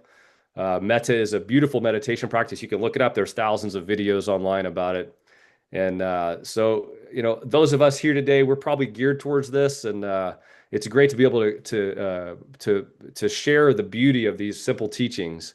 And so I'm going to get into what I gave. So this program was born at the Point Bonita Lighthouse. You can imagine being 3 miles west of the Golden Gate Bridge, and overlooking the Pacific Ocean, surrounded by pelicans and seals and just the beauty of the Pacific Ocean. It's just an incredible spot. And, I designed this talk to give to the general public, which is why I was very intimidated when I was picked to speak here, because I'm like, these guys know this stuff, but I did have the opportunity to give this talk at a vegan campout last summer in the Arizona desert. My wife and I are van lifers. We've been doing the nomadic minimalist lifestyle for the last 5 years. And we were in the Arizona desert with a group of like-minded individuals, a vegan campout, van life campout. And it was really cool. And my wife volunteered me to give this talk. So I gave my talk like I did at the lighthouse with my picture slides. And I was intimidated to give the talk to 30 vegans because I literally geared this talk to the general public who's coming to the lighthouse expecting to hear lighthouse stories. And I'm talking about animal agriculture and environmental destruction. So, but what they told me was that my story inspired them on their path, and it maybe helped some of them to share some of this story with their friends and family who are not on board with even the environmental message. So I want to share that with you guys, that this is a story that's designed to compel and bring the emotions out of people who did not expect to hear an environmental talk. It was odd when I was thinking I'm giving this at an environmental conference, much less the vegan convergence of the peoples. How awesome is this? But I would just share that with you guys so you kind of know where I'm coming from here. So I want to start out. I mentioned this is that I gave this talk at the lighthouse overlooking the Pacific Ocean. It's an incredible spot. I love the ocean, but I want everybody here to close their eyes and just imagine your favorite spot in nature, whether that's a national park, a national forest, a cave underground, the ocean. Close your eyes and just pause for a minute right now and feel the beauty, smell the smells, the feeling, the sounds like of being in that place, wherever that is for you. And the reason I do that is I just want all of us to have a moment of awe and wonder about nature. When I was at the lighthouse, I asked people to do this while standing next to the ocean. It was very easy to take that pause and have that moment of awe and wonder and connect. So no matter where your favorite spot is, whatever you thought of, whether it's any of those mountains or forests or deserts, I love all these places. This spot, this earth is under complete attack. And what's happening is incredibly tragic. And the spot you're thinking of and the spot I gave this program at are all suffering from a history of environmental destruction and present day environmental destruction. I'm going to paint a picture and tell you the story about what happened at the Point Bonita Lighthouse and really the Pacific Coast over the last 100 years. And then I'm going to talk about what's happening now on the earth. Okay, so I want to start out by talking about some of the beautiful animals we get to see at the lighthouse. We have a colony of harbor seals that live in the Bonita Cove year-round. And many people have heard of the gold rush, but before the gold rush, there was the California fur rush. It was really the West Coast, Pacific Coast fur rush. Trappers came from all over the world, and they hunted marine mammals and furry critters that lived in the creeks and rivers all the way into the Sierra Mountains almost to extinction. This happened between the 1730s and really up until 1911 when they first started protecting some of these sea animals. So much destruction happened with this hunting. And at the same time, whale hunting in the Pacific Ocean completely decimated the population. I worked at the lighthouse. We got to watch humpback whales. This is a humpback whale in the San Francisco Bay breaching. I would stand out there for hours a day talking about the whales and what they're suffering from and what they're going through, and make sure everyone that came to the lighthouse got to see a whale. That was my goal when they came out there during the summer. So there was absolute annihilation. What we see left in the ocean now is just a fraction of what once was out there. And it's crazy to think that the last whaling station in the United States was in the San Francisco Bay, and it closed in 1971 as the result of the Marine Mammal Protection Act. People came together and did good, and they decided to protect these marine animals, marine mammals, from hunting, and they are no longer allowed to be hunted on anywhere near the United States coast. They're still hunted in other countries, but in the United States, the Marine Mammal Protection Act was passed. So that shows we can come together and do good things when we have motivation. At the same time, all of the hunting of the animals was going on, extensive logging of the redwood trees. I love the redwood trees. I give this talk, like I said, at the lighthouse. The Golden Gate National Recreation Area has Muir Woods National Monument. For me, I used to live in that area, and I would drive over Mount Tam down to Stinson Beach, and there's a space where you're in the redwood forest, and the Pacific Ocean saltwater air mingles with that, and there is a magical smell. I'm getting chills right now just thinking about the beauty of these redwood forests. I love the trees. And I love standing next to these trees and feeling tiny. That's what nature does for us. During this time, 95% of all of the old growth redwood forests were logged. We only have 5% remaining. If you have not been able to go see the coast redwoods up in Humboldt County, Jedediah Smith State Park, Redwood National Park, you got to go. It is just incredible to see 1,000-year-old trees. The largest density of standing biomass on the planet are in these forests, even more than the Amazon, because the trees are so gigantic. So I tell these stories and tie it back to legacy. So we look at these photos of people whaling, people hunting the seals and proudly cutting down these trees. And I ask myself when I see these photos, what were they thinking? We know they were motivated by greed, but they honestly believed that nature was so infinite, so abundant that no matter what they did, they would not make an impact. They believed that. Lewis and Clark's expedition, where they described nature in this God-given infinite abundance. Humans didn't believe that they could do damage. They didn't have satellite imagery or even science really to show them what they were doing. They thought there was billions of whales and billions of trees. They just destroyed these areas. So, my question I ask you, and if you were driving over the Golden Gate Bridge and you saw them towing a whale in, or if you went to the forest and saw them cutting a tree down, or if they were clubbing the seals in Bonita Cove, like, people would be up in arms, and they are. People fight these things to this day. But what these photos show us is that humans have the ability to actually change their mindset. These are not allowed anymore in a lot of places. We protect these animals, and in some areas, these things still happen, but we have changed our mindset in a lot of ways, right? So that ties into the idea of legacy. These people behind us, they left a really bad legacy that we get to think about. So what is our mindset? And this is where we can look at the idea of being eco-minded, where we're a part of nature, where when I'm at the lighthouse, I'm just a being among beings, among the whales and the sea lions and the birds and the worms. I'm just a being out there. In fact, I see myself as less important to that ecosystem than those beings, right? And then the ego idea, where we are the apex predator, where we're the top of the whole hierarchy and everything bows down to us. And can we evolve from the apex predator species to the apex caretaker species? That is our mission, and I believe that's why we're here, to evolve, right? So what is our legacy going to be? What is the legacy of our generation going to be? When people look back at us on 100 years and they say, wow, what were they thinking? Are they going to say the same thing about us? So I want to shift gears now and go larger. I told a little bit about the history of the Pacific Ocean. I want to talk about bigger picture now. What's happening on our little blue planet, right?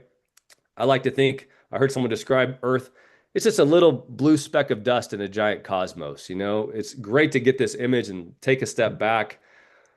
And I really believe nature is the great equalizer. When I was at the Point Bonita Lighthouse, I got to meet people from all over the world. It was so incredible. And people would come from all over the world to take pictures. People would get engaged out there, come do TikTok dances. I mean, it was quite a scene.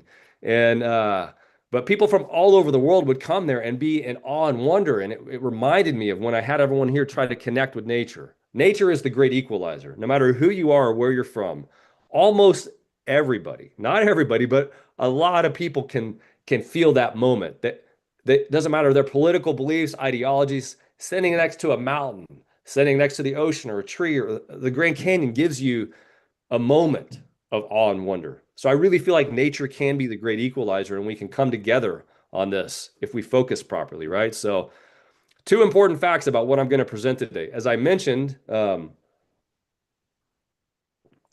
I geared this talk for people who do not want to hear an environmental talk. I did not gear this talk for the VCOP. I geared this talk to people that were coming to the Lighthouse. So I really tried hard to exclude anything that is a hot topic. And I don't normally say this, but at the Lighthouse, but today, I'll tell you guys, I did not include anything in this talk that's cyclical, meaning things that transition up and down that people argue about. I don't mention emissions. I don't mention sea levels.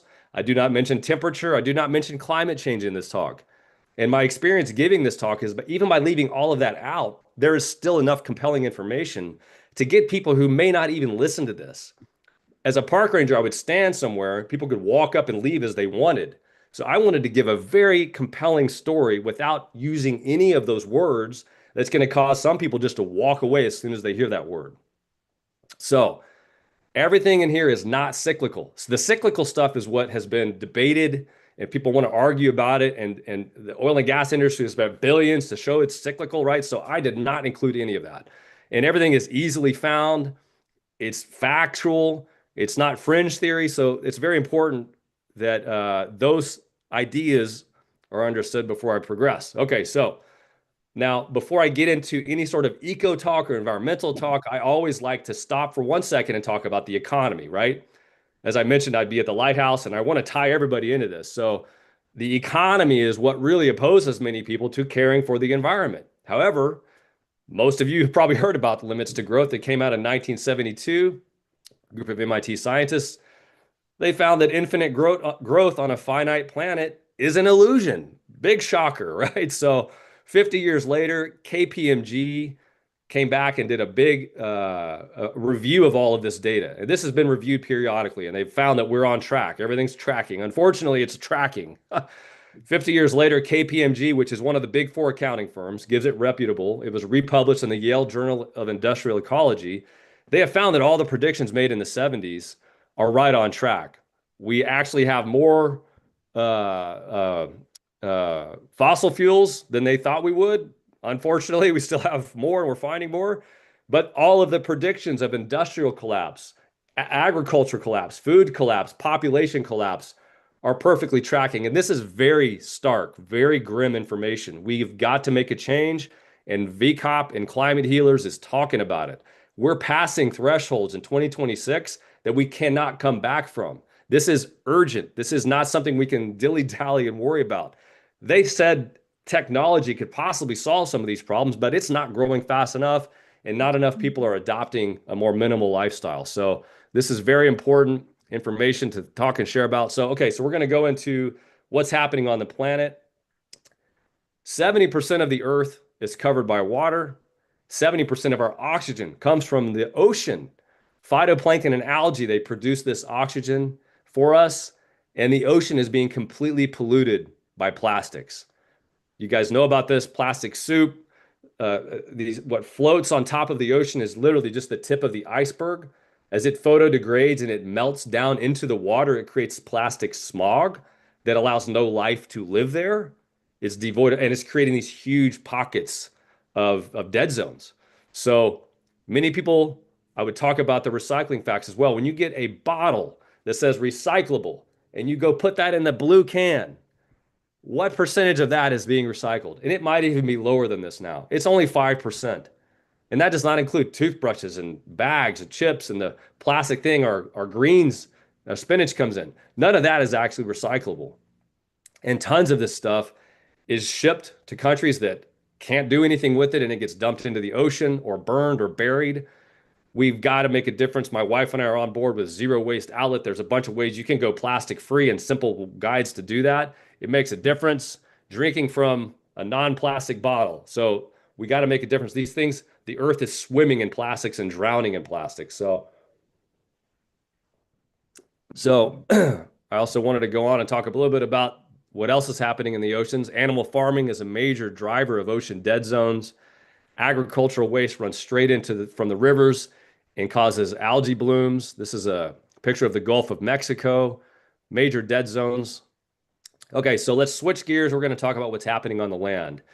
Most of you guys probably heard of the World Wildlife Fund. They do an exhaustive study every year called the Living Planet Index. They count over 5,000 species of mammals, birds, amphibians, reptiles, and fish. They do an exhaustive study every year, and they come back and they show us how is biodiverse wildlife doing on Earth. And this is tragic. 73% decline in biodiverse wildlife just in my lifetime, just in the last 50 years. Animal agriculture is the #1 driver of habitat destruction. Millions of species are facing extinction. So this is tragedy happening right in front of our eyes. And it's being called the Holocene extinction. Scientists have determined we're in the middle of what's called the 6th mass extinction event in the history of the Earth.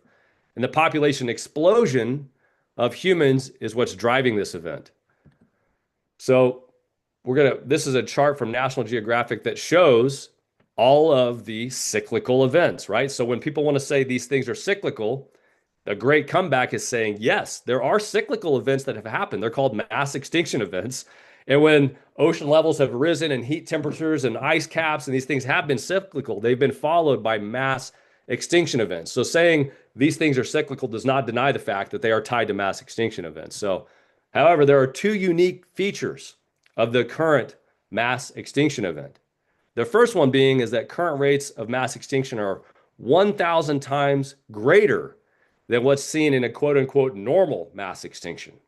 And more importantly, this is the only mass extinction event in the history of this earth that's been caused by a single species.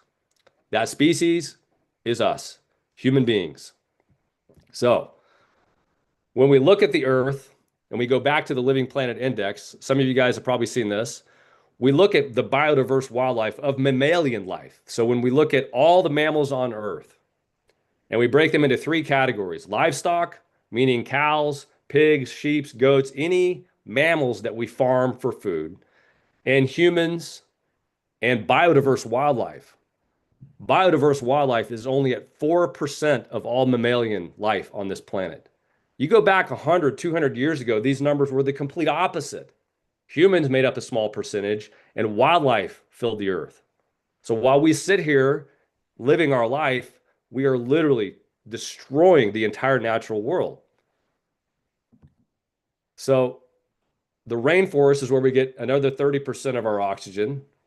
So I wanted to talk a little bit more about land with animals and also what's happening in the rainforest. The Amazon, as you guys know, is being logged at an incredible rate, 1 to 2 acres per second. It's cleared for grazing animals and for raising soybeans.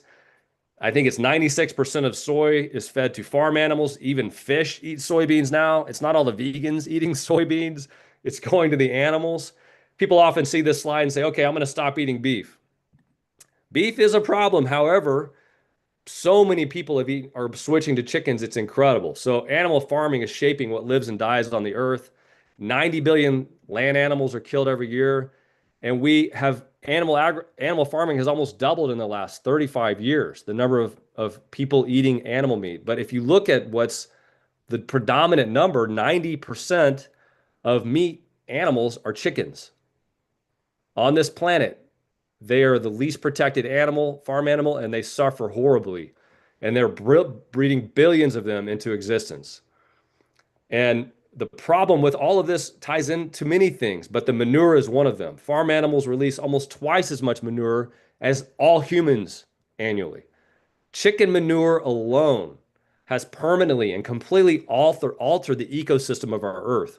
In 1,000 years from now, when they go back and look at the layers of the Earth, chicken manure alone has created a permanent geological record. And it will show the time of mass slaughter of animals on this planet. We know this is not sustainable, and this will be shown to future generations what we did during this time. This manure runs off into the ocean and the lakes. It creates all types of pollution problems as well. So when we look at water usage, many people understand, oh yeah, hamburgers, a lot of water. But when we look at how many chickens are raised and how much water goes into chickens, it is astronomical. Now, I took the numbers from these previous slides and added up how many chickens are slaughtered versus how many gallons, and this is the tally I came up with. Cows use an annual water usage of 176 billion gallons. Chickens, 4,000 billion, 5,000 million. The number for chicken usage is astonishing, and I don't even believe this includes chicken slaughterhouses, which use as much water as a small city. So while people go thirsty, we pour water into meat production, and it's just such an incredible waste. So, okay, so a lot of people have seen this slide. So there's a lot on this slide. I gave this talk, as I said, at the lighthouse, and I practiced this the other day to see if this would work on Zoom. Bear with me here. This helps. When I was at the lighthouse, I would try to give this talk, this part of the talk, and people would get lost with 70% and 30%. So I created a rope, and I'm going to stand up. I practiced this with my coworker the other day to see if this would work on Zoom, and it worked pretty well. So I want to show you guys a visual. So what I did was I got a 10-foot piece of rope, and I divided it up into the percentages of the Earth that we're looking at on this slide. Okay, so here is our little blue speck of dust, the Earth. The Earth is 70% ocean. Here's how much that is. All the way across, 70% of the Earth is ocean. As I already mentioned, this is suffering from plastic pollution and dead zones. That only leaves us about 30% of the Earth, which is actual land. Okay? But not all of this land is habitable. This is polar ice caps and deserts and mountains and rocky terrain humans can't survive on. So that only gives us even less land we can survive as human beings on. And what we're doing with the habitable land on Earth, as this chart shows, is we're using almost 50% of it to raise animals for food. This is what's causing the problem. We only have this much land to survive as humans, and we're using it for this. The destruction is incredible, okay? So I'm going to come back to this rope in a minute, and you can see on that small piece of land, we're only getting 18% of our global calories and 37% of our global protein. So we're getting most of our protein from plants anyway. We're using this massive piece of land that's not even efficient. Okay, here's the good news. Now, I didn't design this talk to be a downer. I designed this talk to be inspiring and hopeful. So I wanted to give you guys the heavy information, but I also wanted to give you the simple and perfectly easy solution that exists. And it's the good news, and it's not news. We've known this for a while. A plant-based diet can solve all of these problems. I've got a couple quotes from Oxford University. One of them is, avoiding meat and dairy is the single biggest way to reduce your impact on Earth. And another one, I give this talk in the Bay Area. So I quote Stanford and Cal. Our best and most immediate chance to reverse our trajectory is going plant-based.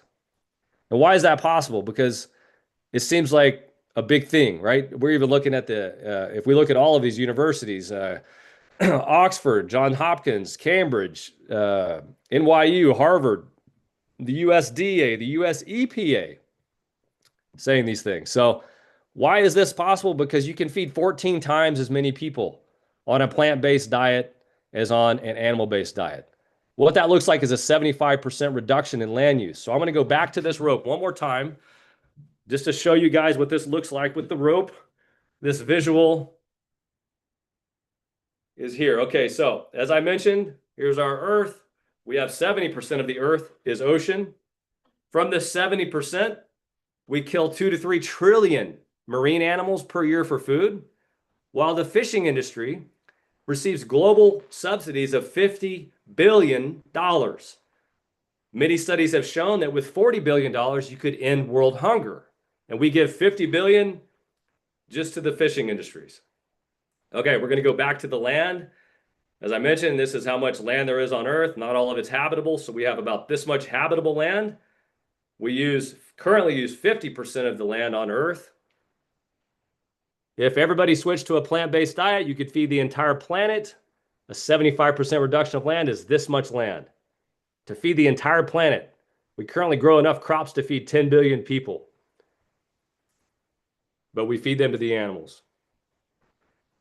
Current animal agriculture practice, with this land, 90 billion land animals are raised for food and slaughtered every year, while worldwide global animal agriculture subsidies are at $540 billion. This entire system has to be propped up because it's so unsustainable. And it is literally funding the systemic annihilation of the earth and the destruction of our environment. We're paying for this with subsidies. And while we slaughter 90 billion land animals, 9 million humans die each year from starvation. A human dies every 4 seconds from hunger-related causes. So this is just tragedy. This isn't just a sustainability issue. This is an ethical issue. How can we talk about human rights while we're eating animal products and humans are dying every day? So we have to make a change, and we have to make it now. So I'm going to get into a little bit more good news. Bloomberg Financial has shown, you may hear, oh, whatever on the news. The facts are these. This is the numbers. The plant-based industry is growing incredibly. In the last 4 years, it's grown by 60 billion and is expected to grow by another 100 billion in the next 6 years. And this is something important I just read recently. Well, the plant-based lifestyle is considered the fastest growing lifestyle in history. 500% increase in the United States in the last 10 years, 370% increase in the UK, 50% increase in the EU. But I just found something recently. 86% of plant-based foods are being purchased by non-plant-based people. These are meat eaters who just want to eat something a little different. Maybe they feel a little like they want to buy a little bit of plant-based. It's not being purchased by the whatever percentage of vegans. We're buying that stuff, but this market is growing because 86% of these products are being bought by others. So that's something good to think about and remember. So systemic change always happens from the ground up. We can't wait for governments to make changes. We have to take personal responsibility for our own actions to make a change. And we vote with our dollars. And I tell people this all the time. You used to go to the grocery store 10, 15 years ago, and there was milk and soy milk. Now there's milk, soy milk, almond milk, cashew milk, oat milk. Who knew we could make milk from so many things? This is literally a passive change. Instead of buying dairy, I'm going to buy this other product. You can get all the taste, all the textures, all the flavors in plant-based products. You can get in animal-based products and make a more environmental and ethical decision and benefit your own health as well. So we vote with our dollars. And I like to tie this in a little bit right now with the supply and demand economics. When we go to the grocery store, we literally are paying for what we're voting for. It's a simple change. And I tie this into the Buddhist idea because many Buddhists say, well, I didn't kill the animal, this and that. They compare it to receiving alms. So I left this idea in here. We're not going out just people are just offering us food. We live in a supply and demand economy where the consumer determines what is offered to us. The reason why there's so many plant-based offerings is because consumers are asking for them. The reason why there's eco-friendly products out there is because the consumers are asking for them. These giant global corporations are not offering eco-friendly products because they care. They're offering it because we are saying, hey, I want an eco-friendly toilet paper, right? I want an eco-friendly toothbrush. So they're being invented and offered to us, right? So with compassion, we can make a passive choice and make a big impact. So I get common questions. I like to address this because so many times I would finish the talk and someone would come up and say, yeah, I tried to go plant-based, but almond milk sucks. And I'm like, what? That because almond milks use more water, you're not going to try plant-based? So I had to put this slide in here. Okay, yes, almond milk uses more water than the other plant-based milks. But look at dairy. emissions, land use, water. This is dramatic difference. Almond milk is a way better decision than dairy. And there's other options that are even better. I personally like oat milk and soy milk for the extra protein, right? So to throw that in there. And I also often get people would come up and say, what about regenerative agriculture or grass-fed beef? Well, I think it's 3 entire Earths, or I'm getting my number, maybe it's 14 Earths. I can't remember. If everybody switched to grass-fed beef, it is not sustainable, nor is it eco-friendly. It may be healthier for the cows to eat grass, but they live longer and they fart more and drink more water. It is not sustainable. And while regenerative agriculture has been branded a marketing scheme, it shows short-term benefits, but it is not scalable. You can't feed 9 billion people with regenerative agriculture. However, plant-based regenerative agriculture is where the money needs to be spent, because plant-based regenerative agriculture is even showing more results and more benefits. So, okay, so I crammed a lot in there and I went a little faster because of my Zoom delay, but I want to tie this back in now to what is your legacy? And this is how I like to finish the talk. I've talked about the people that logged the trees and hunted the whales. We look back at them and say, what were they thinking? I want to ask you, what are you thinking? What are people going to look back when they see us and they say, they had documentaries on Netflix about this stuff and they were arguing about it? I mean, what is your legacy going to be when this is evident? Everything I showed you today has never happened before. There's never been this many farm animals. There's never been this much land use for animals. There's never been this much plastic in the ocean. There's never been a mass extinction event in our current epoch. So these are things that are happening that have never happened before. These are factual evidence. What are you going to do, right? And each year, humanity kills over 90 billion land animals and 1 to 3 trillion aquatic animals. The suffering is beyond scope. And in Buddhism, we have a loving being called a bodhisattva. And I feel like if you're here today, you're already a bodhisattva because you care. And a bodhisattva is an individual who dedicates their entire life to helping other beings and helping in their suffering. And I love this idea of a bodhisattva. And may we all be bodhisattvas with love in our heart so that we can help change this story, so that we can shine a light that's so bright and have such love emanating from our heart for all beings that we can make a positive impact on this earth. There's an old story about Mother Teresa. She would never go to a protest, but she would go to a peace rally. And I think that ties in with our mission. If we can be peaceful and loving and powerful in our convictions, we can make a real difference. I didn't mention factory farming because I live in an area where there are no factory farms. There's farm to table. So if I mention factory farming in the area I lived in Marin County, people would say, oh, I buy my dairy from Strauss. They ride out here in West Marin. The cows look at so I talk about animal farming. I feel factory farming just pushes people more into buying local. So let's talk about animal farming and the reality that every cow drinks water, every cow suffers, and they all have the same footprint. So I wanted to tie in just real quick a couple last things with Buddhism. I wanted to show a couple Buddhist teachers who are walking the path of compassion. One of my favorite Buddhist teachers is Thich Nhat Hanh. I put a little clip of his, or a picture of his talk on YouTube, Why Everyone Should Be Vegan, from a Buddhist monk who's considered a very powerful leader. And here's some other quotes from a few other Buddhist teachers who say, meat is medicine for ignorance, and by eating meat, we're eating the flesh of our own children. So how can we still speak of loving kindness while we're still eating animals? So there are Buddhist teachers out there walking this path. And there is so much information. If you guys could take a screenshot of this, I'll also make sure that somehow through Climate Healers, this talk is available. I have it in PDF forms for anyone that wants to check it out or whatever. But there's so many resources, and you guys probably know about a lot of this stuff, but this is a little bit about some other things and Dharma voices for animals. And I just want to dedicate this talk to the benefit of all beings. And one of the prayers we have with Metta is that may all beings be free from fear, may all beings be free from harm, may all beings be loved and no longer forgotten. And I share this with you guys. This is my love letter to the earth and the animals. And I hope It is their cry for help, and I hope we can receive this. As a species, we can do this. We can come together. History has shown us that we can come together. And us on this path that are here today, we need to be bright beacons of love and bright beacons of light and shine this light of hope and optimism and caring. And I really believe it can help so much. So the last thing is DVA, DharmaVoicesForAnimals.org. Please look us up. We offer support to Buddhists. We offer support to Buddhists that are vegan. We offer support to anyone who might not even know what Buddhism is with our monthly Sangha where you can come and meditate.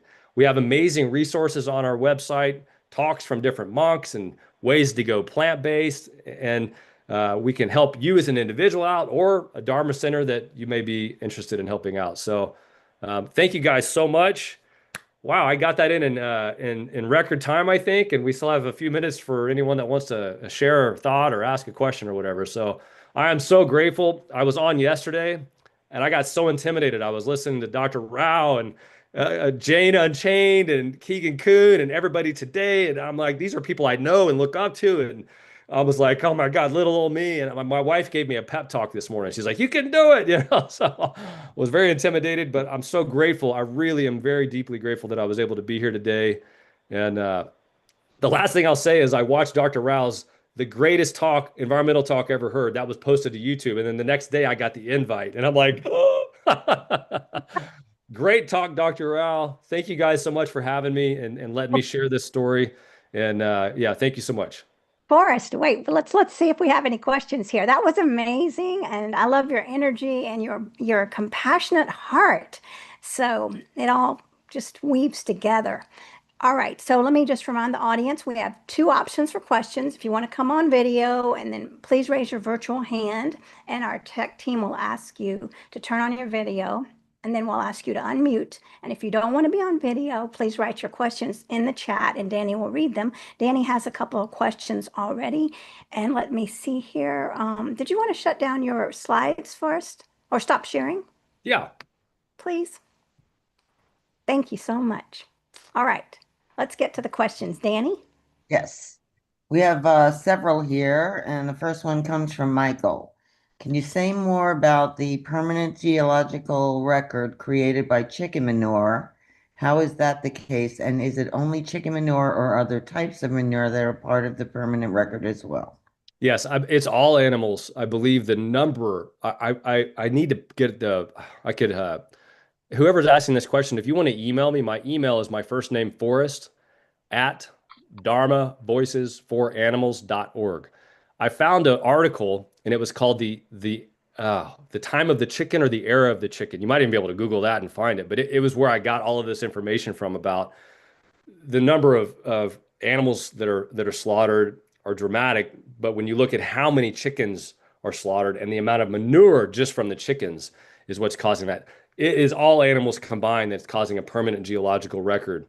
But because 90% of animals slaughtered are animals, they have a bigger footprint because of that, because there's just so many billions of them. So, but yeah, please email me and I could get you that. And Brittany asks, there's a debate of buying from vegan-only stores to support the vegan economy versus buying from non-vegan stores, vegan products, to make sure that non-vegans have some options to pick from so they don't choose animal products.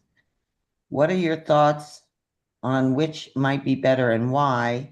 And she also asks, is DVA a vegan organization? Thank you. Yes, DVA is a very strong, ethical, vegan organization, and that's our stance. We stand strong for the animals. We're the voice for the animals, and so we're very committed to that. The second question, or I guess the first question in order, was a great question, and it's a supply and demand question that I was having a conversation with a friend about recently. So my wife and I are 17 years vegan, and we only eat out at vegan restaurants. We live in an area where that's possible, and when we're in an area where it's not possible, I don't like sitting in a restaurant that's serving animals while I'm eating my food. We were in Lake Tahoe recently, and there's a place that's gone half vegan.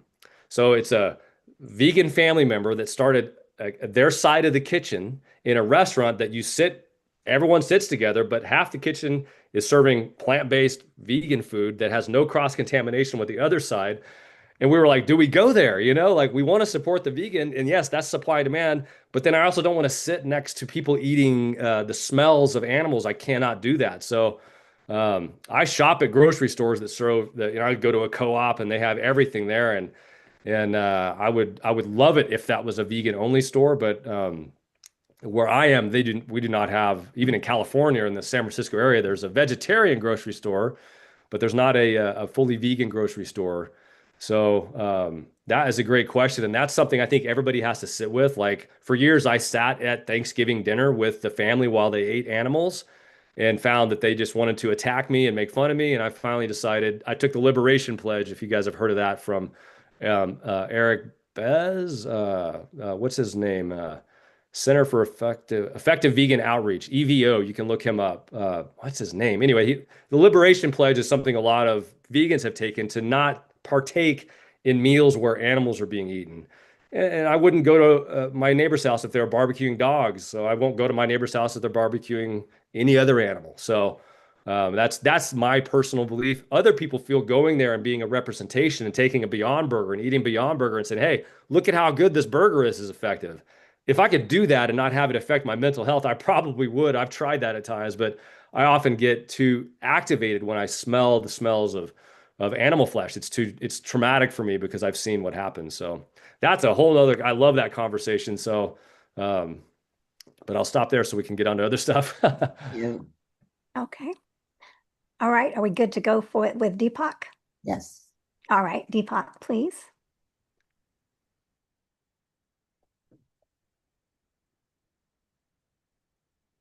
If you're able to unmute. Okay. Yes, I was just able to. Thank you, Marakita, so much. And thank you for what an appropriate name, right? With the talk you just gave. So, yeah, and I've been hearing this number of like 4% of the total biomass of wild animals left.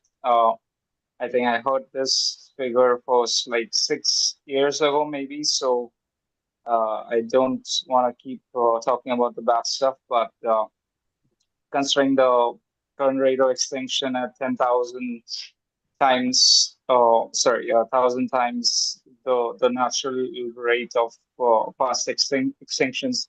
So, like, that's my my question, right? That is it still at 4%? Like how come like it's been?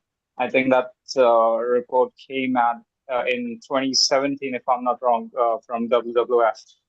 And another little question on the positive note is how about we flip the table, right? Like we have heard this surcharge on plant-based milks from Starbucks and other large establishments. How about we? Because I saw this in one of the vegan restaurants recently, where they surcharge dairy milk instead. So what's your thoughts on that? Yeah, thank you.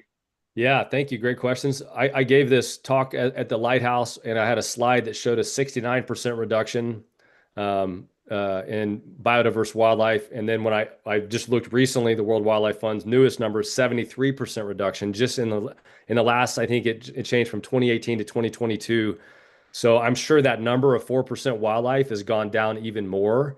Yeah, and I would ask people that, do we wait until the current rates of extinction are 2,000 times greater? Like, and absolutely, the only reason, and I said that these animal products are even slightly affordable is because we pump $540 billion into animal agriculture worldwide. This is crazy. And then they want to charge us a little more for soy milk at Starbucks. I'm like, if you removed, I don't know what the number is. I heard if they took away subsidies, like a hamburger would be $100 or something like that. I might be exaggerating. I'm not sure, but yeah, it is crazy. This is the insane world we live in, where they're charging for a plant-based milk that has, you just saw the chart, that much less land use and water use. And I mean, so, but yeah, I love that. Flip the script and let's charge for dairy. Yeah, let's charge them $5 for a sip.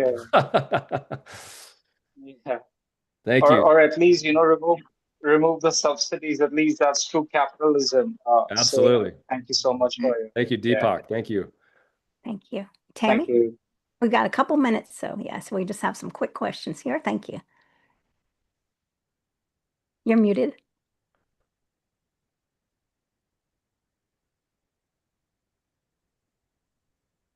There we go. Thank you. So, hello, and thank you. My partner and I really, really appreciated your presentation and your passion and your connection with your presentation. It was deeply connected. Thank you so much for that. So many of us are grandmothers without vegan grandchildren. And it's, when we're talking about compassion, we're not going to love them less, and we're not going to make them allow them to grow up feeling shamed, because it's often their parents' choice, right? And a lot of us didn't raise vegan children. So I guess I'm playing around with that. I think we can stop eating with people that, we don't want to sit at the same table while they're having burgers, while they're having cows and chickens. But what do we do about our deep, deep, fierce love for our grandchildren? Thank you, Tammy. That's a great question. I know we have like 1 minute left. I'm sure you guys, most people have probably heard of Melanie Joy. She has a great Beyond Carnism website, and there's a YouTube playlist called the Center for Effective Vegan Activism. You can watch those. I watch those, and it helps me so much with my own family, because these questions are really challenging. I have such deep affection and love for my family. After 17 years of me living this vibrant vegan life, I'm running up hills and lifting weights. My parents have continued to deteriorate, and they will not listen to me. And my dad is just admitted to a nursing home just recently with heart disease and strokes, and he won't listen to me. So what do? And I tried in different ways, and be an example, and then shut up and don't talk about it. And then I think we each have to find our own path, and ultimately have the conviction that what we're doing is the right thing, and we're standing up for the animals, and I'm not going to support it in any possible way. So maybe when you get the grandkids, say, hey, would you guys want to eat the way grandma eats? I'll make you yummy. We're staying with friends right now, and I just got the kids some ice cream sandwiches from So Delicious, and they loved them. They're coconut ice cream. They didn't. So, there's so many options to make. Oh, we cooked them Beyond Burgers. They had no clue they were eating plant-based burgers. It's like, so there's so many ways to do that. But I thank you for sharing that struggle is real. And as vegans, these are things that really are heartbreaking for us, to love animals and love humans and have this struggle, So I know we're at 11 o'clock, and I'm really so grateful. I wish I would have stopped talking sooner, because this is even better than my talk, getting to meet with you guys. So thank you so much. Forrest, where can everyone get a hold of you again? Yeah, so I think someone might have put it in the chat. Hopefully, my first name is 2 R's, Forrest, at Dharma Voices for Animals, all one word.org. Please reach out. I love talking about this stuff. If you have any questions, or I could get you a PDF of the presentation, or anything you want to connect with DVA. Thank you for Dharma Voices for Animals for encouraging me to do this. And thank you for Dr. Rao and Climate Healers for picking me to come today. I'm honored and grateful. So thank you guys so much. Thank you so much, Forrest, and everyone for your questions. All right, I'm looking for my friend. It looks like we're going to have to move on. Very, very powerful segment. I'm looking for my friend, Rebecca Allen. So she will be coming up here shortly, but definitely make sure you give us your comments and your feedback about this amazing 2-day event. One of the best things I ever did was become a certified climate healer, and look into that, because we need you. All right, there she is. Welcome, BJ Rebecca.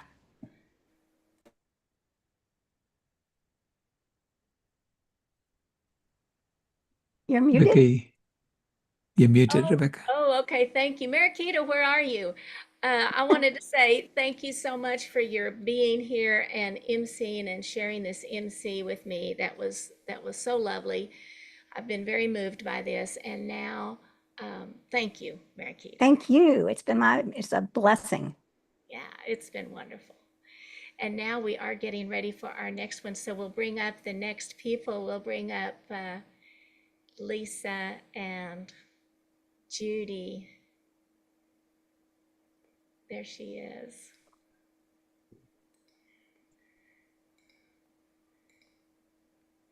Hello, I am going to introduce you, and I wonder if you want to bring up or have it be a surprise who your announcement is. Let's make sure.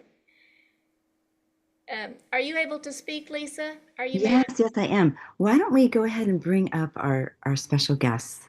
All right, so let's bring up Victoria.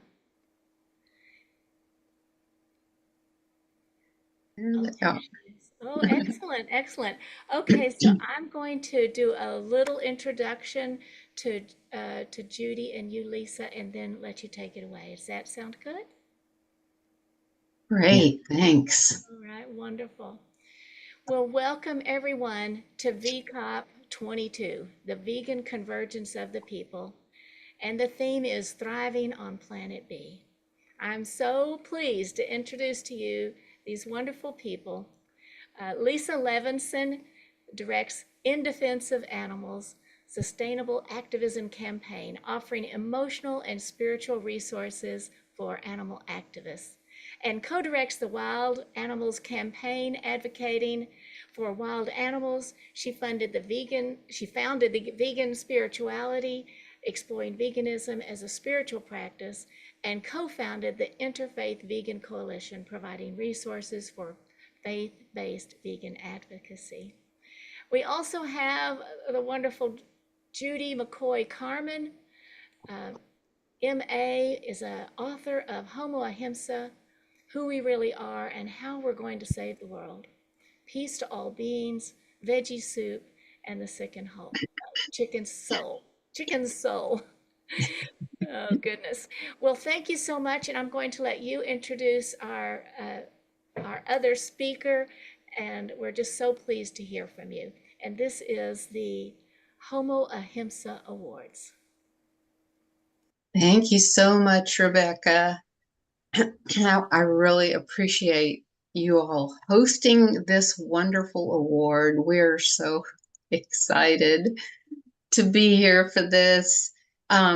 I'm Judy Carmen. As Rebecca said, I'm the co-founder of the Interfaith Vegan Coalition along with Lisa. And we created this award a few years back to be given annually to a person or persons who beautifully exemplify the traits of compassionate, vegan, ahimsa living.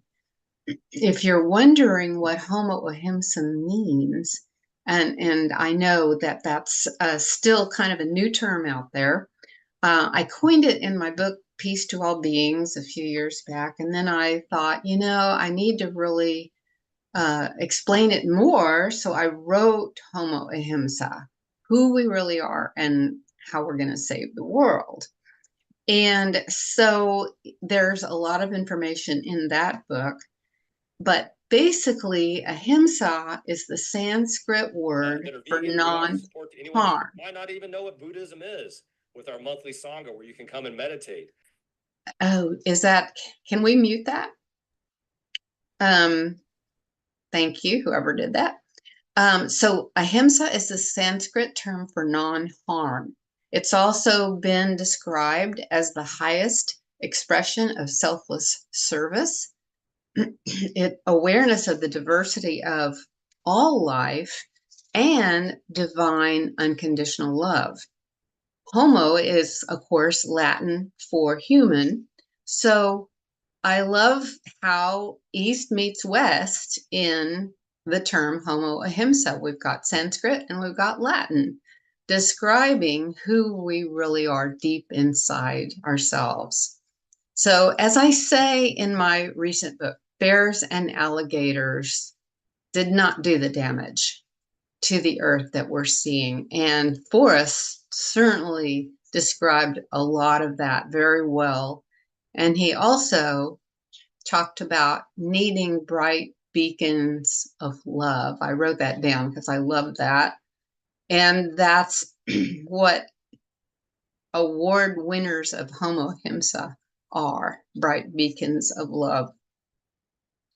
So Homo sapiens are the ones, as we all know, who've done all this damage, not the animals, of course. So rather than continuing with Homo sapiens' violent domination of life, we need, as a species, to develop into our true nature as Homo Ahimsa. And that's takes some work, some inner work, which is something that our winners have been doing for years, working on that on themselves, but also teaching it. The nonviolent, kind, and loving partner with all life, that's who Homo Ahimsa is. When living from our true nature, then that's when the inspiration comes for how to heal. How do we stop the extinction and all the suffering that Forrest was talking about and that Silas has been talking about all these years? How do we stop it? We need inspiration, and we're going to get a lot closer to that as we approach our true nature as Homo Ahimsa. So this is what Victoria Moran and William Melton have done as they light the way ahead for all of us. They are demonstrating every day the ethics, every day, the ethics and beauty of Ahimsa and living by the golden rule. And wait till you hear of all the amazing Homo Ahimsa things they have created. Sri Swami Sivananda said that Ahimsa is, quote, abstinence from causing any pain or harm whatsoever to any living creature, either by thought, word, or deed. Victoria and William live by that.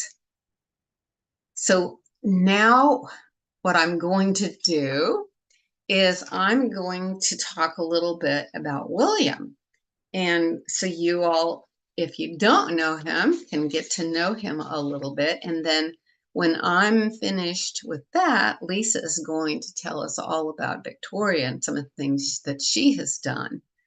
So William Melton, MSJDOMBLCE, is the co-founder and board president of the Compassion Consortium.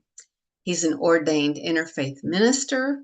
He's an ordained animal chaplain. He's an animal Reiki master, has the animal Reiki master certification. And he also the Shelter Animal Reiki Association certified practitioner. He is a fear-free shelter certified practitioner. And he's also learned about canine massage. And he is a vegan lifestyle coach and an educator. And not only that, a Juris Doctor. William was, in his first career, an international business and technology lawyer, living in 7 countries and working in more than 30 others. This gave him exposure to myriad cultures and religions. In 2019, he decided to shift gears and pursue a ministry of compassion. And that's what we're talking about. Dedicated to healing the suffering of animals, the environment, and the human heart, which is a big key with Homo Ahimsa, because we're talking about doing the deep inner work to become Homo Ahimsa and then know what to do, how we're going to resolve these problems that Homo sapiens caused. William left his 30-year legal career, enrolled in and was ordained by One Spirit Interfaith Seminary in New York City, and co-founded the Compassion Consortium, all in his quest to extend to all living beings the same compassion that is a foundational element of all religions and faith traditions, which, as we all know, don't normally extend that compassion to the animal world. William is an ordained animal chaplain, ordained by the Compassion Consortium. And that is something some of you may want to look into. And the Compassion Consortium itself has a monthly a church service, basically, a worship service that you can sign up for. And they also have a number of other offerings. So that is definitely worth looking into. William also is a level 3 animal Reiki master. And I did already tell you that. But he is the author of 2 books, including The Complete Idiot's Guide to Playing the Harmonica. I don't have that book yet. I need to get it. And 3 not yet produced screenplays, including Miss Liberty, which is the compelling story of a fictional cow who escapes from a slaughterhouse and the human drama that ensues. And that film is currently in development. So now, without further ado, I will introduce my dear everything, Lisa Levinson. We put the Interfaith Vegan Coalition together, and she's the one who started vegan spirituality years before that and inspired me so much. And I'm just so thrilled to see her beautiful face, and she is going to talk about Victoria. Yes, Lisa? yes. Hi, Judy. Thank you so much. Yes, it was such a treat. We actually met at our vegan spirituality retreat in 2013, which was so much fun. And since then, as you mentioned, we put together the Interfaith Vegan Coalition. And one of our most favorite events every year is our Homo Ahimsa Award ceremony, which we're doing right now. So it's my pleasure to introduce Victoria Moran. At 14, Victoria told a pen pal that she wanted to be a mystic when she grew up, and she spent the 60 years since on that mission. Moving to London at 18, she discovered yoga, vegetarianism, theosophy, and a magical bookshop called Watkins that inspired her writing career, resulting in 14 books to date. Her first, Compassion, the Ultimate Ethic, an exploration of veganism, came in 1985 and was possibly the first book traditionally published on vegan philosophy and practice. Other titles on both veganism and eclectic spirituality include The Love-Powered Diet, Shelter for the Spirit, Creating a Charmed Life, Main Street Vegan, and Age Like a Yogi, a heavenly path to a dazzling third act, with a foreword from Jivamukti Yoga co-founder Sharon Gannon. Praise for the book includes a sought-after speaker at venues including Unity Village, the Omega Institute, the Theosophical Society in America, the Integral Yoga Institute, the Parliament of the World's Religions. Victoria has a degree in comparative religions from North Central College, and she is a certified life coach, holistic health coach, and registered yoga teacher. She is a co-director of the Compassion Consortium with William and also Reverend Sarah Bowen, who you'll hear shortly, an interfaith center based on the principles of Ahimsa. And she was a lead producer of the 2019 documentary, A Prayer for Compassion. Listed by Veg News among the top 10 living vegetarian authors, voted PETA's sexiest vegan over 50 in 2016, and inducted into the 2024 Vegan Hall of Fame, Victoria hosts the award-winning Main Street Vegan podcast. She is the founder and director of Main Street Vegan Academy, training and certifying vegan lifestyle coaches and educators since 2012. She lives in New York City with her husband, interfaith minister William Melton, Rupert, a Chihuahua mix rescued from a hoarding, and Thunder, a largely blind pigeon rescued from the streets of Manhattan. Some high points in her life include when she was 17, Paul McCartney, not yet Sir and not yet vegetarian, bought Victoria a drink. In the 1990s, she traveled twice to Tibet. And in the days when inspirational authors wanted nothing more than to appear on Oprah, she did twice. So it's my pleasure to introduce Victoria. But before we have Victoria and William speak, we'd like to invite Sarah, Reverend Sarah Bowen, to join us and to talk about her experiences with Victoria and William as a co-founder of the Compassion Consortium.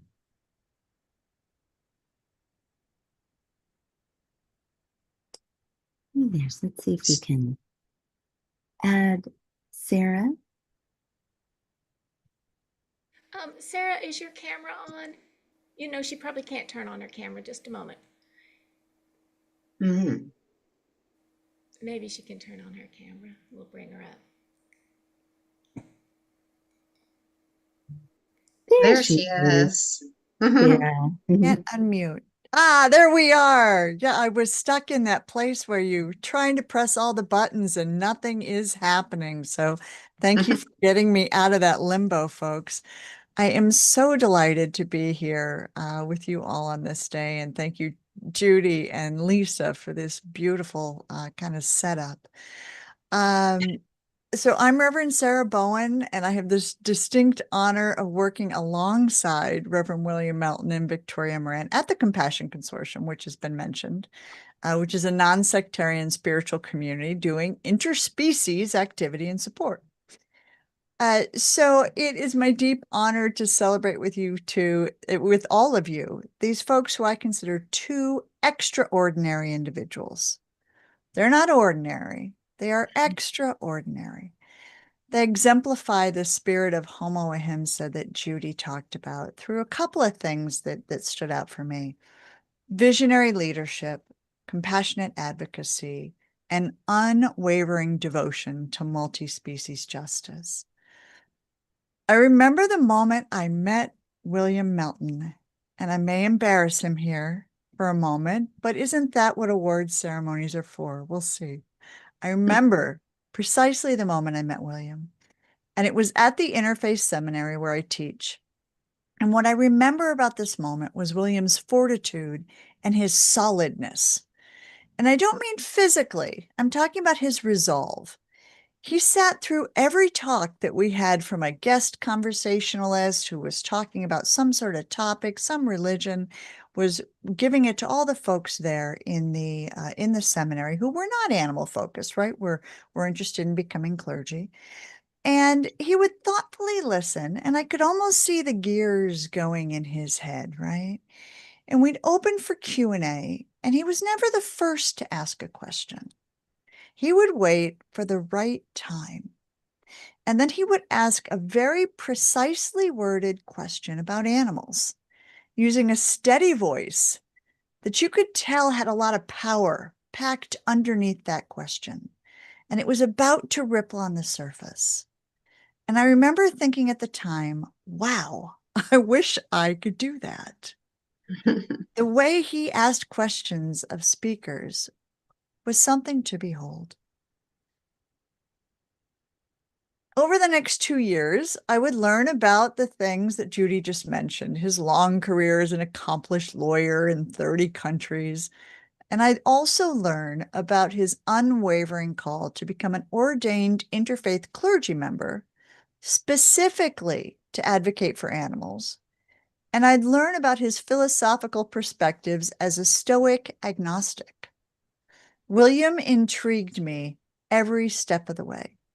He would find useful text, sometimes very obscure, to support his points. He was a voracious reader, and we had many, many thoughtful conversations. And at some point, William let me know he was married to the well-known author Victoria Moran. And I confess that for a moment I was starstruck.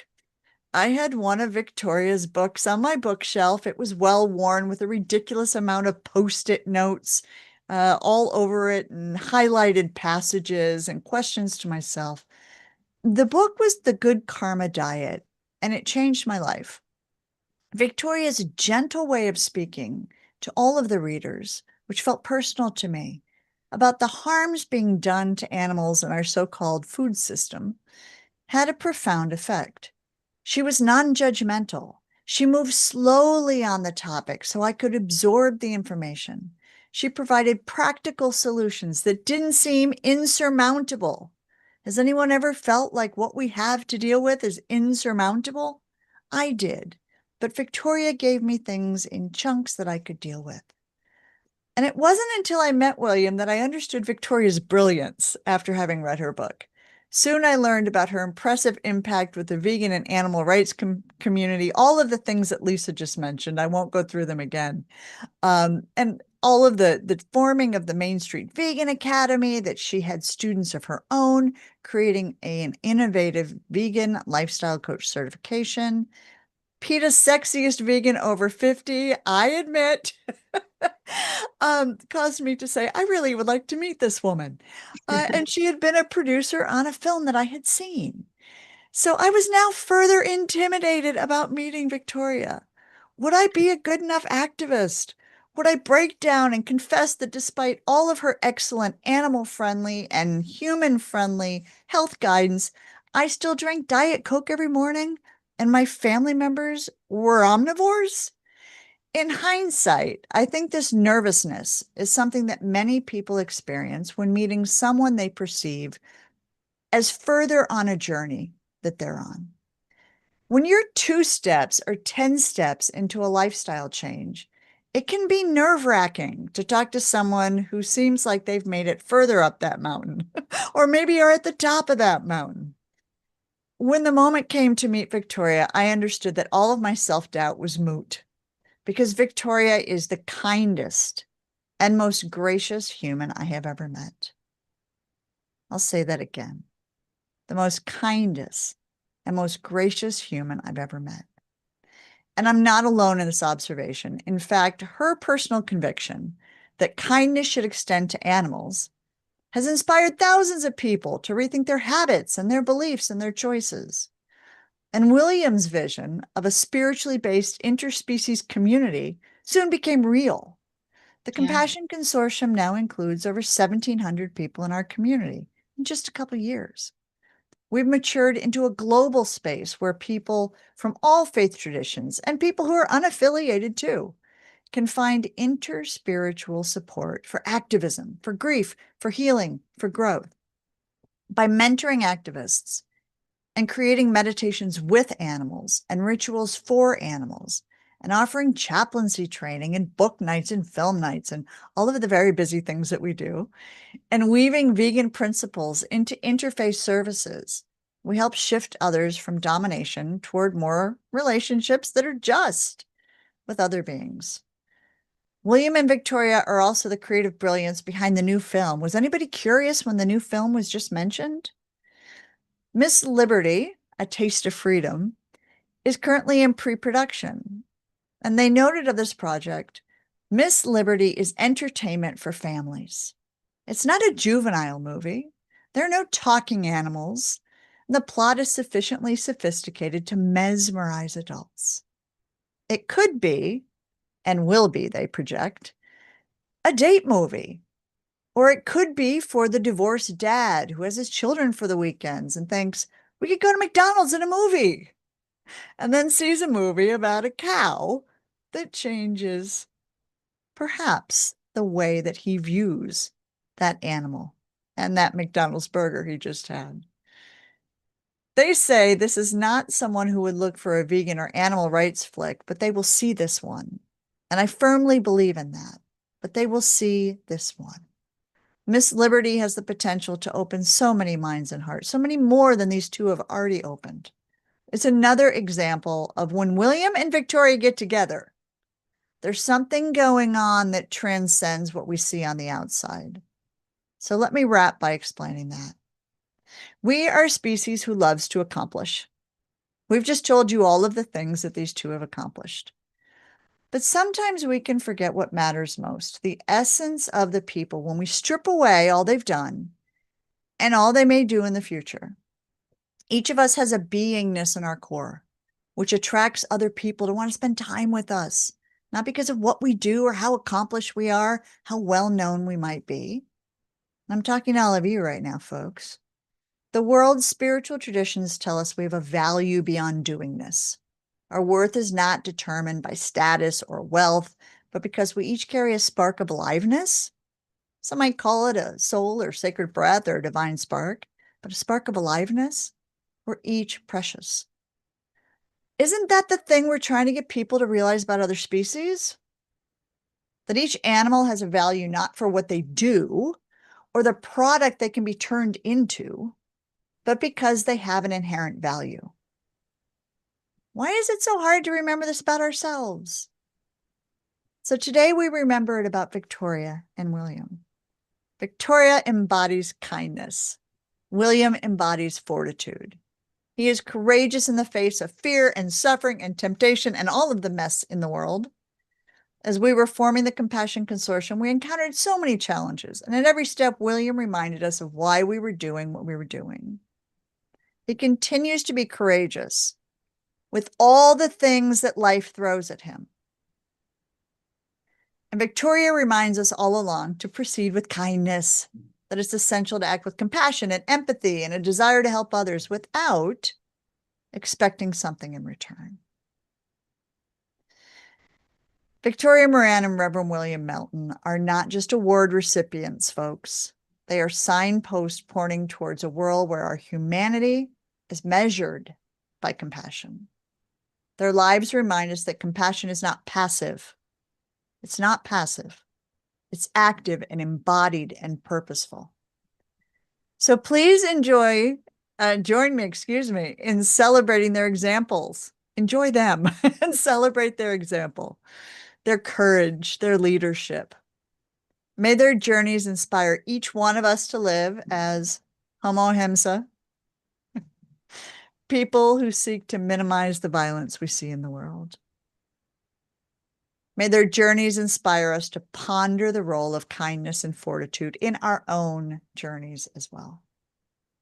In the closing to her book, Homo Himsa, Judy Carmen reflects, "The future for my precious children and grandchildren and yours and everyone else's too depends on what path we choose, what vision we hold, and what we do from here. And as Victoria says, compassion is a decision. So let us all choose compassion." It's so beautifully said, Sarah. We really appreciate your personal reflections on both of our award recipients today. And now we have the opportunity to hear from our award recipients. And we'll start with Victoria Moran. Hi, Victoria. Oh, hi, everybody. This is really a moving and amazing experience. And I'm reminded in the moment how spending a life in animal rights is a little bit like taking a lot of improv classes because it trains you to be up for the unexpected. So I spent the last few minutes listening to the beautiful remarks from Judy and Lisa and Reverend Sarah, while also trying to help people get the right link and passcode to get in to our group here, and at least a couple of them did. So I'm happy for that. So thank you to the Interfaith Vegan Coalition, Lisa Levinson, Judy Carmen, Reverend Sarah Bowen, Dr. Silas Rao, and Climate Healers, and everybody who's taken the time to be with us today. So I've been in animal rights 55 years. That's longer than I've been vegan. And I remember the first animal rights demonstration I ever did. It was in my hometown of Kansas City, Missouri. And there was a livestock and horse show there, the American Royal, that happened every year. And the whole city was flooded with future farmers of America in their blue jackets. And in 1971, I just got together a group of people and we protested. That was so unusual at the time that the newspaper there, the Kansas City Star, covered it, and it was picked up by the wire services. And I didn't realize until decades later, when I was playing online, that an article about that demonstration landed in the LA Times and the Boston Globe. Now, that wouldn't happen today. And in a way, that's good because it means that we have so many protests and vigils and actions for the animals that we have to be really out there to make it big news. But it does kind of show me the history and the progress that we've made. And one of the wonderful things for me in all this time is that I have been surrounded and motivated by incredible people. And I just want to acknowledge a few of them here. First is Dee Dee, Adeline DeSoto. She was my grandmother-age nanny hired because my parents both worked in the days before daycare. Now, she was part of Unity, which is a lovely Christian denomination that was founded in the 1890s by ethical vegetarians. And so she told me early on, I was 5 years old, that there were people in the world who never ate any meat. And we'd been learning in school about the 4 food groups. And I was starting to see that you can make choices about food for nutrition, but then Dee Dee showed me you can make choices about food for so much more. And later on, when I was 20, I met Jay, the late Jay, and the very much alive Freya Dinshaw of the American Vegan Society, who introduced me to veganism. I had already made it to vegetarian. In those days, we used to do it in steps like that. And oh, I had a hard time being vegan. I mean, I stumbled and tripped and fell off the wagon for quite a few years, but I'd always get back on, and largely because Jay and Freya always treated me like a vegan and never gave up on me. And then there was my beautiful first husband, Dr. Patrick Moran. Now, Patrick was attempting to be vegan when we met in 1972. So if you're a single person out there thinking how difficult it is to find vegan guys, I actually think that in 1972 in Kansas City, I may have found the only one. And we had a beautiful life together for some 15 years prior to his death. But before that, I was in college. I went in my late 20s and had earned a fellowship for foreign study, and I didn't know what I was going to do with it. And one morning, one of these very busy mornings, you know, the type where you can't find your keys and one of the cats gets out and we're trying to deal with all this stuff. In the meantime, I'm saying, I don't know what I'm supposed to do this fellowship about. And he said, oh, I just thought you'd go to England and study vegans. And it was like, well, of course I'll go to England and study vegans. And that became my first book, Compassion, the Ultimate Ethic, an exploration of veganism, the first, blessedly, of 14. And then I was inspired by my daughter, Rachel Adair. As I told you, I'd been slipping and sliding with the veganism. I'd be vegan at home and I'd fall off at restaurants, or I'd put half and half in the coffee. And then I had this beautiful baby girl, and I knew I wanted her to be vegan, but I had to be vegan first. And she inspired that. I was dealing with a binge eating disorder, and I got real serious about that after she was born. And once I had that interchange so that I could make choices about what I was going to eat, of course I was going to choose vegan. I didn't want to hurt anybody. And Adair kept giving that back to me all through her life. Children who have been vegan from the very beginning are such great teachers. I have so many great stories. One was when she went to Sunday school with a friend, and I said, did they give you anything to eat? And she said, well, they had crackers, but I didn't have any because the teacher wouldn't let me read the label. And Adair is still very much vegan, and she works as a stunt performer and aerialist. So all those people that say the muscle people who are vegan now built the muscle when they were eating meat, not so, because she's never had any meat or anything from an animal. And then there is Patty Brightman. I met Patty at a vegan conference in 1989. She was one of the few people on earth who had actually read that first book that I wrote. And lo and behold, she was a literary agent, and she became my literary agent. She gave me my life's work, which is something I can never repay. And then she went on to be the agent to the vegans, and she was representing so many amazing authors in our movement, and has done so much in her own right for the animals and for veganism. And then the last person I'll mention, but there are certainly dozens and dozens more that I ought to be mentioning, Thomas Jackson. The person I didn't know, he called into my podcast back when it was still a radio show because he had won a book, and he left his phone number with the engineer. And when I called him back, he said, would you like to produce my documentary? And I'm thinking, I don't know how to produce a documentary. But then he said, it's about veganism and spirituality. Well, then I figured I can learn how to produce a documentary because those are my two great passions. So, to all of them and to all of you that are here supporting us and didn't get mentioned, thank you. I love you. So, where we are right now, as I see it in our movement, is that we had a peak. We had a peak there in 2019 when it was Year of the Vegan, and we were trending. But the problem with trending is that before long, you are going to untrend. And that seems to be what's happening in the outer world right now.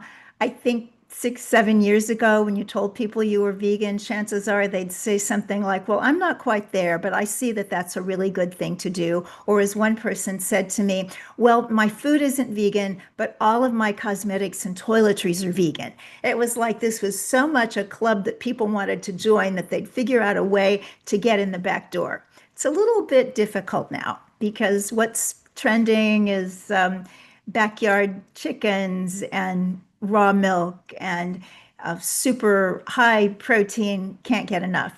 Well, one thing that I can say from having been around this for so long is that the super high protein thing, at least, cycles around every 5 or 6 years. It's kind of like the return of the cicada. It will run its course and it will stop. We'll have a little more opportunity to get out there with the wonderful scientific research on how terrific this way of eating is. But regardless of what's happening out there in the world, what's happening internally is that this is truly a spiritual decision and a spiritual choice. At least that's how I see it. I'm sure there are many wonderful vegans who see it differently. But for me, what we're trying to do is impossible, or at least highly improbable. And I see that with a commitment to this beautiful way of life, the highly improbable happens quite a bit. It happened once for me way back in the 1980s. The phone rang, and it was a college student who said, I found an article that you wrote in my college library, and I'm going vegan. And I thought, okay, except his name was Bruce Friedrich. And if you're part of this movement now, you know that Bruce Friedrich has gone on to do tremendous things in this movement for decades now, and he's currently heading up the Good Food Institute.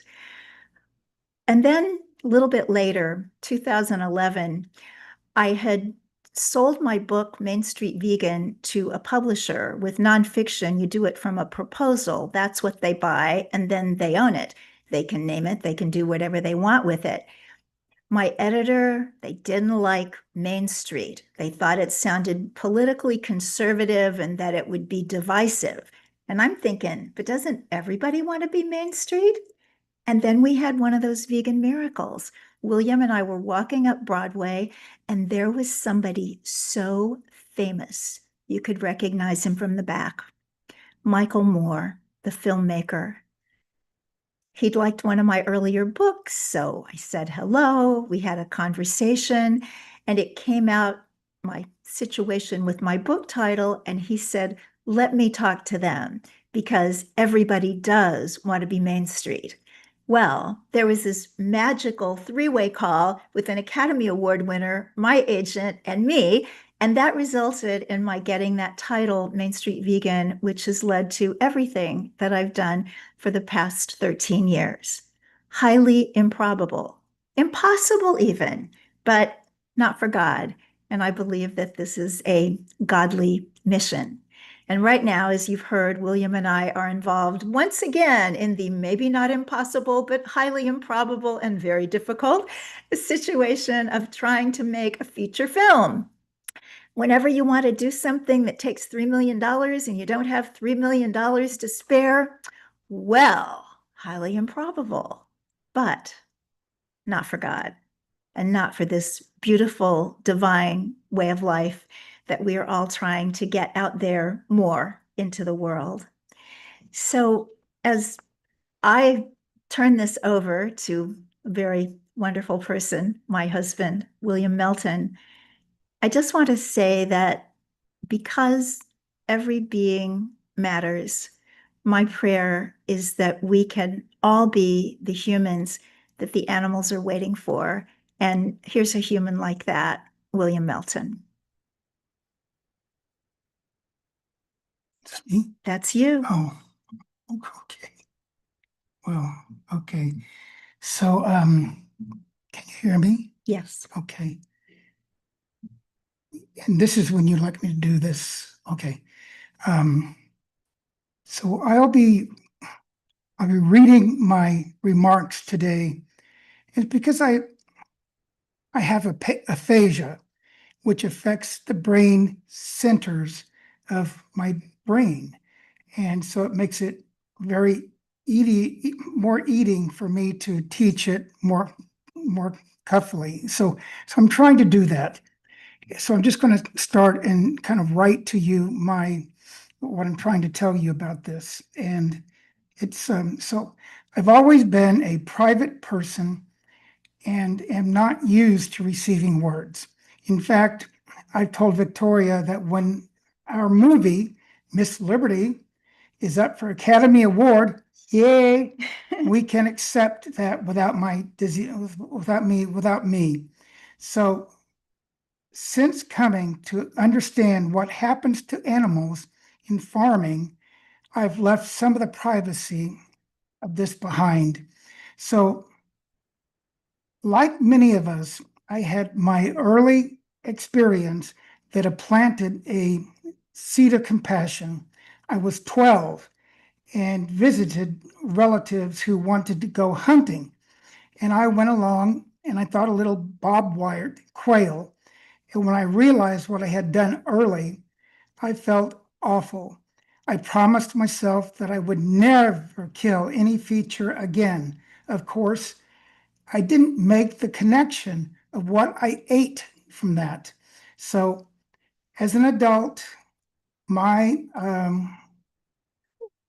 lawyer at that time took me to learn over 30 countries, but it was not until my mid-40s when I got to know Victoria and her daughter, when I met any vegans or vegetarians. And that's when I made connection to that livelihood incident, and I stopped eating meat. And vegan would take longer with me since I understood the whole picture. And I was up in I was up in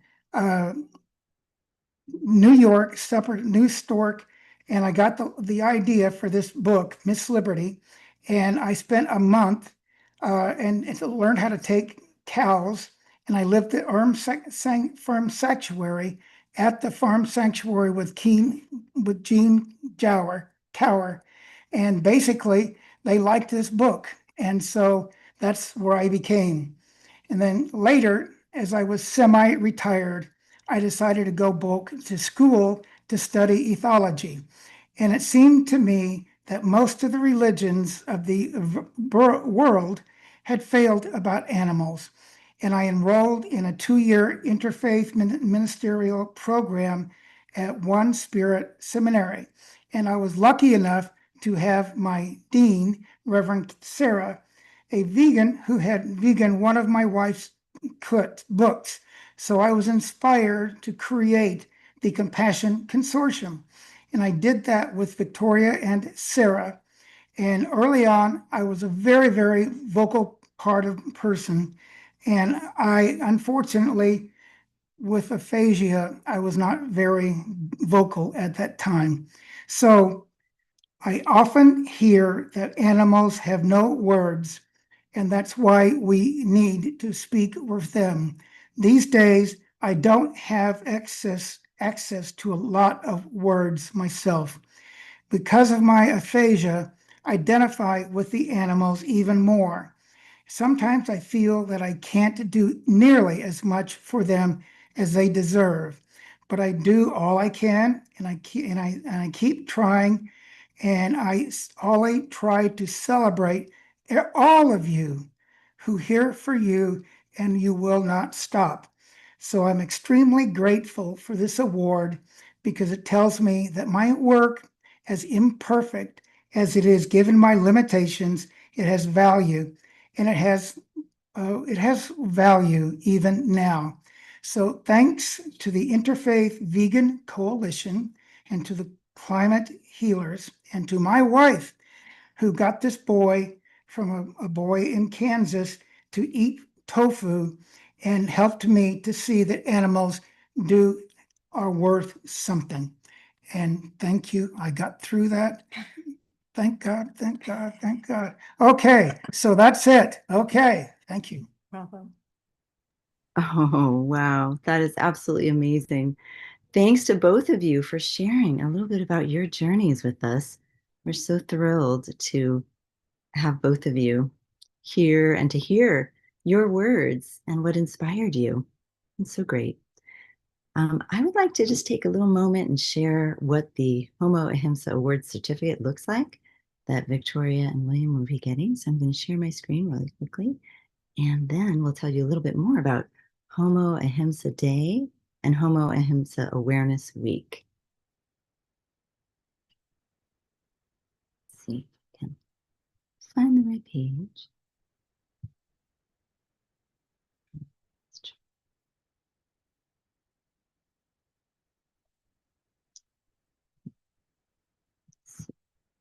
Try one more time to see if the page will come up properly for me.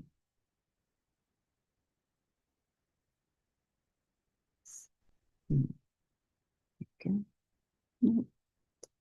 Okay, I think it's not going to show today. I'm so sorry, but we will put a link to it in the chat so everybody can see it.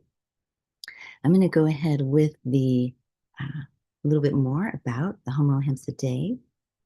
And just to let you know, this is in honor of the award that we've been doing for a few years, but we decided that this year we'd do something different and commemorate the day we give the award, which is today, as Homo Ahimsa Day. And then this will kick off a week. And we decided to do each day of the coming week to be a special act of compassion, kind of like random acts of kindness, but these will be random acts of compassion in honor of Homo Ahimsa Day and Awareness Week. So what we've done is curate 7 daily practices for living with Ahimsa. And the first is to join the Homo Ahimsa Award ceremony, which you're all doing. So everyone here is accomplishing the very first random act of compassion by attending the ceremony today. And then the next day, on Monday, you can download and share In Defense of Animals Vegan Starter Guide.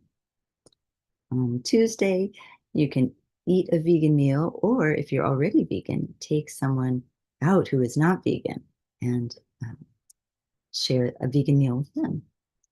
You can make a vegan meal from the starter guide that we shared, and we'll put the link in the chat, or you can find a local vegan restaurant using Happy Cow, a wonderful app.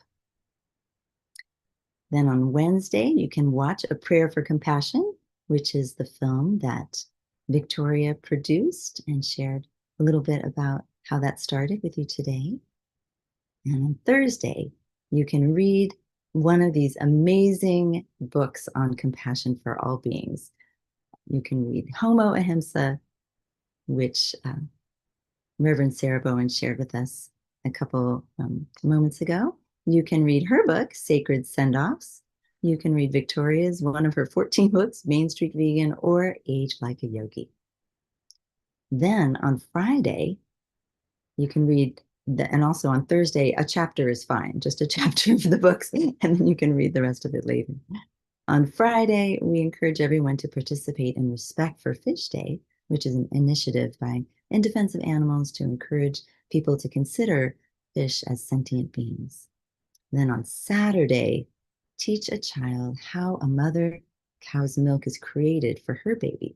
And you can watch the Dairy is Scary video, which encapsulates everything about that so that you can be informed when you share this knowledge and awareness with a child.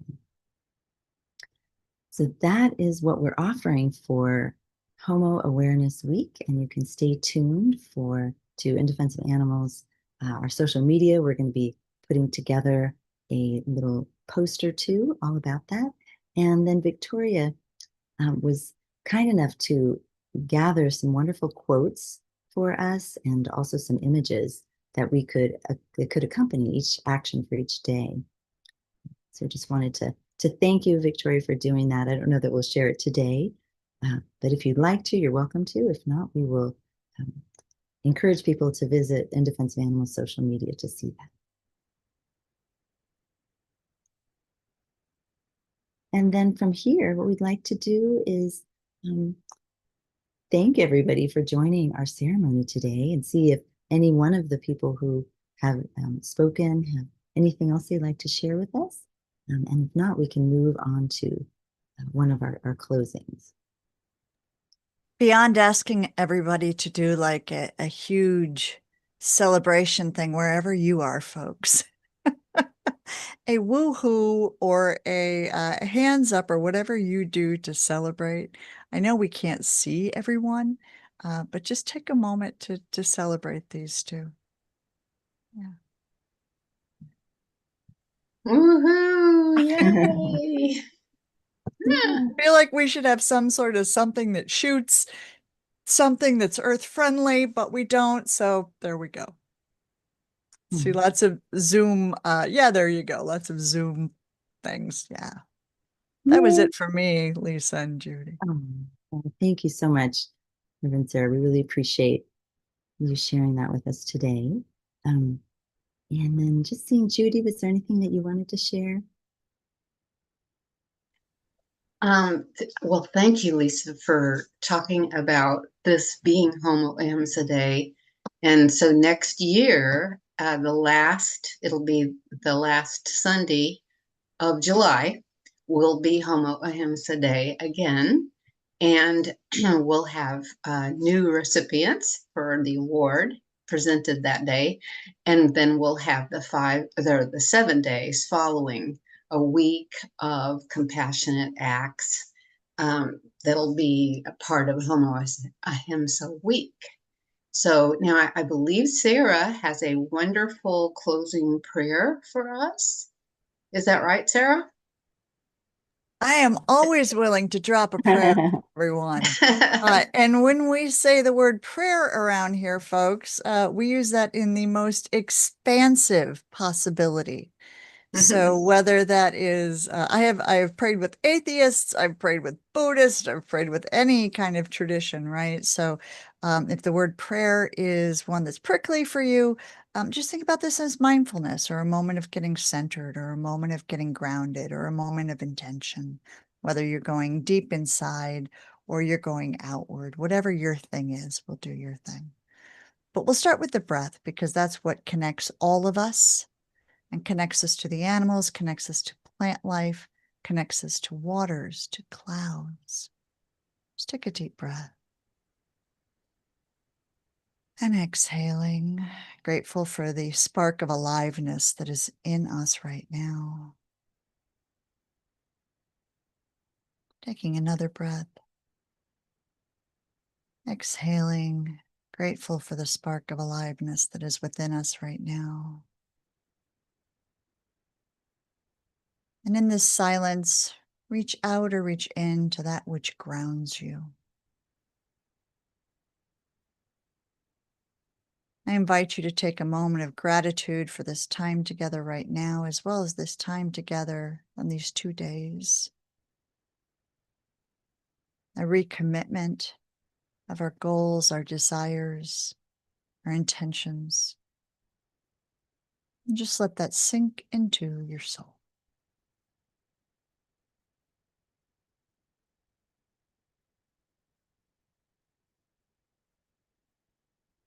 Taking another breath.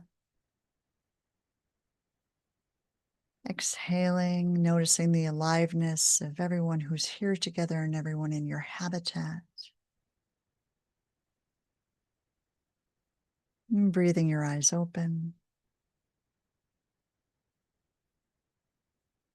Feel free to add your closing word, whether that be Om Shanti or Amen or that's it, folks, like that fancy rabbit said.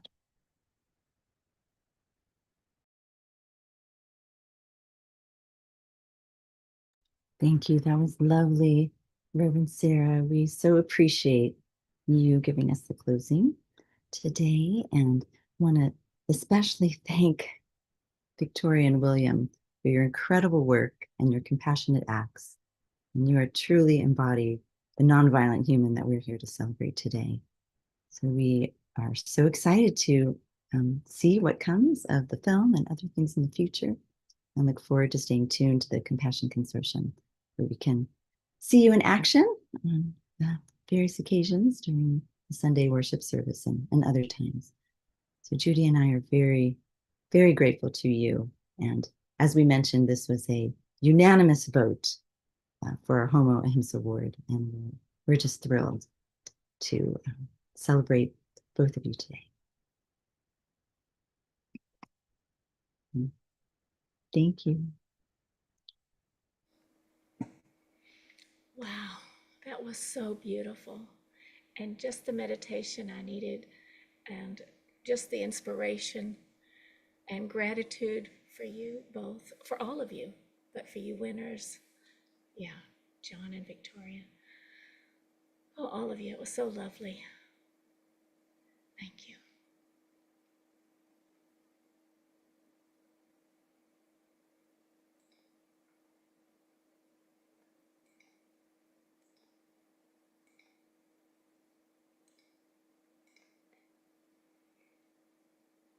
Wow. All right. That was so wonderful. And now for those of you who have joined, I want to say, if you're just joining, you missed a beautiful session. If you're rejoining, welcome. And if this is your first time, we're very glad that you're here. Welcome to the 22nd Vegan Convergence of the Peoples, Thriving on Planet B. I'm Rebecca Allen, your Climate Healers MC, and I'm very pleased to introduce to you our climate healer friend, Deborah Grenard. She offers body spirit of connection, personal development, and spiritual transformations. Deborah Grenard on Eating for Your Body. Please welcome Deborah Grenard. Thank you, BJ, and thank you to all of the climate healers who helped to put on this amazing event, and everyone who is here in support of the mission. That was a beautiful, I'm not able to be here for the whole thing this weekend, which is sad for me, but boy, coming in on that ending meditation was really powerful. So thank you for that. I usually like to start my sessions with a centering, grounding meditation as well. So I'll just add to that. I am going to speak on eating for the body today, which is it is assuming veganism and then taking it beyond into some really powerful practices that are very healing for the body. So if you have dealt with disease, or if you know someone who is struggling with disease, these can be really helpful practices. And also, if you've met those people who say, oh yes, I tried veganism once and it made me sick, I got this, or had indigestion, or felt weak, and those kind of things. These are some practices that could help, and perhaps you could speak with them about trying it this way, right? What I'm going to share with you today, as BJ mentioned, my practice is with the food body spirit connection, recognizing our bodies are nature, not separate from nature, and must align with what the earth gives us and provides for us to sustain ourselves. And we have a mutual respectful relationship with the earth, with our bodies, and with our spirit. It's all got to be aligned because it's all one. There is no separation. So we'll begin our session today by just inviting everyone, just imagine us all in one large circle sitting side by side, and you've got someone to your left and someone to your right, like shoulder to shoulder, elbow to elbow, knee to knee, coming together as one in a circle. And we're making one big circle. And imagine as we form this circle that the planet and her environment are centered, like we're surrounding the planet and her environment. The planet and her entire environment are centered at the center of our circle. And let's bring all of our focus and attention to face our Mother Earth, facing the planet, surrounding her environment, all of the parts of her.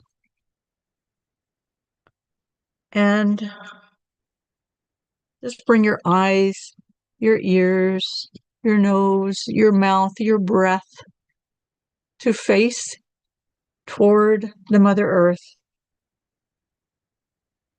And take a breath and just breathe the air, breathe her air. And as you exhale, drop down and really settle into your body.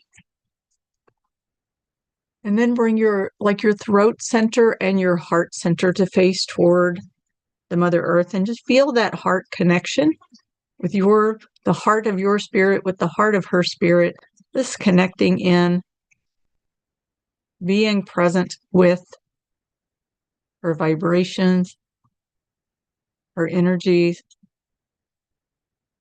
and feel the love, feel the nurturing of the mother who cares for and contains and holds and provides for all of her inhabitants. And take a breath in, breathing that love through your heart center. And as you exhale again, drop down and land into your body, land into your hips, your pelvic bowl, and bring your belly, your whole hara, that belly energy in the front of your belly and your hips, and turn that to face into the Mother Earth as well. And just give your whole body permission to be completely present and rest into this space of nurturing, of love and compassion. And BJ, is it okay if I share a PowerPoint presentation? Absolutely. Okay. I did put one together for us.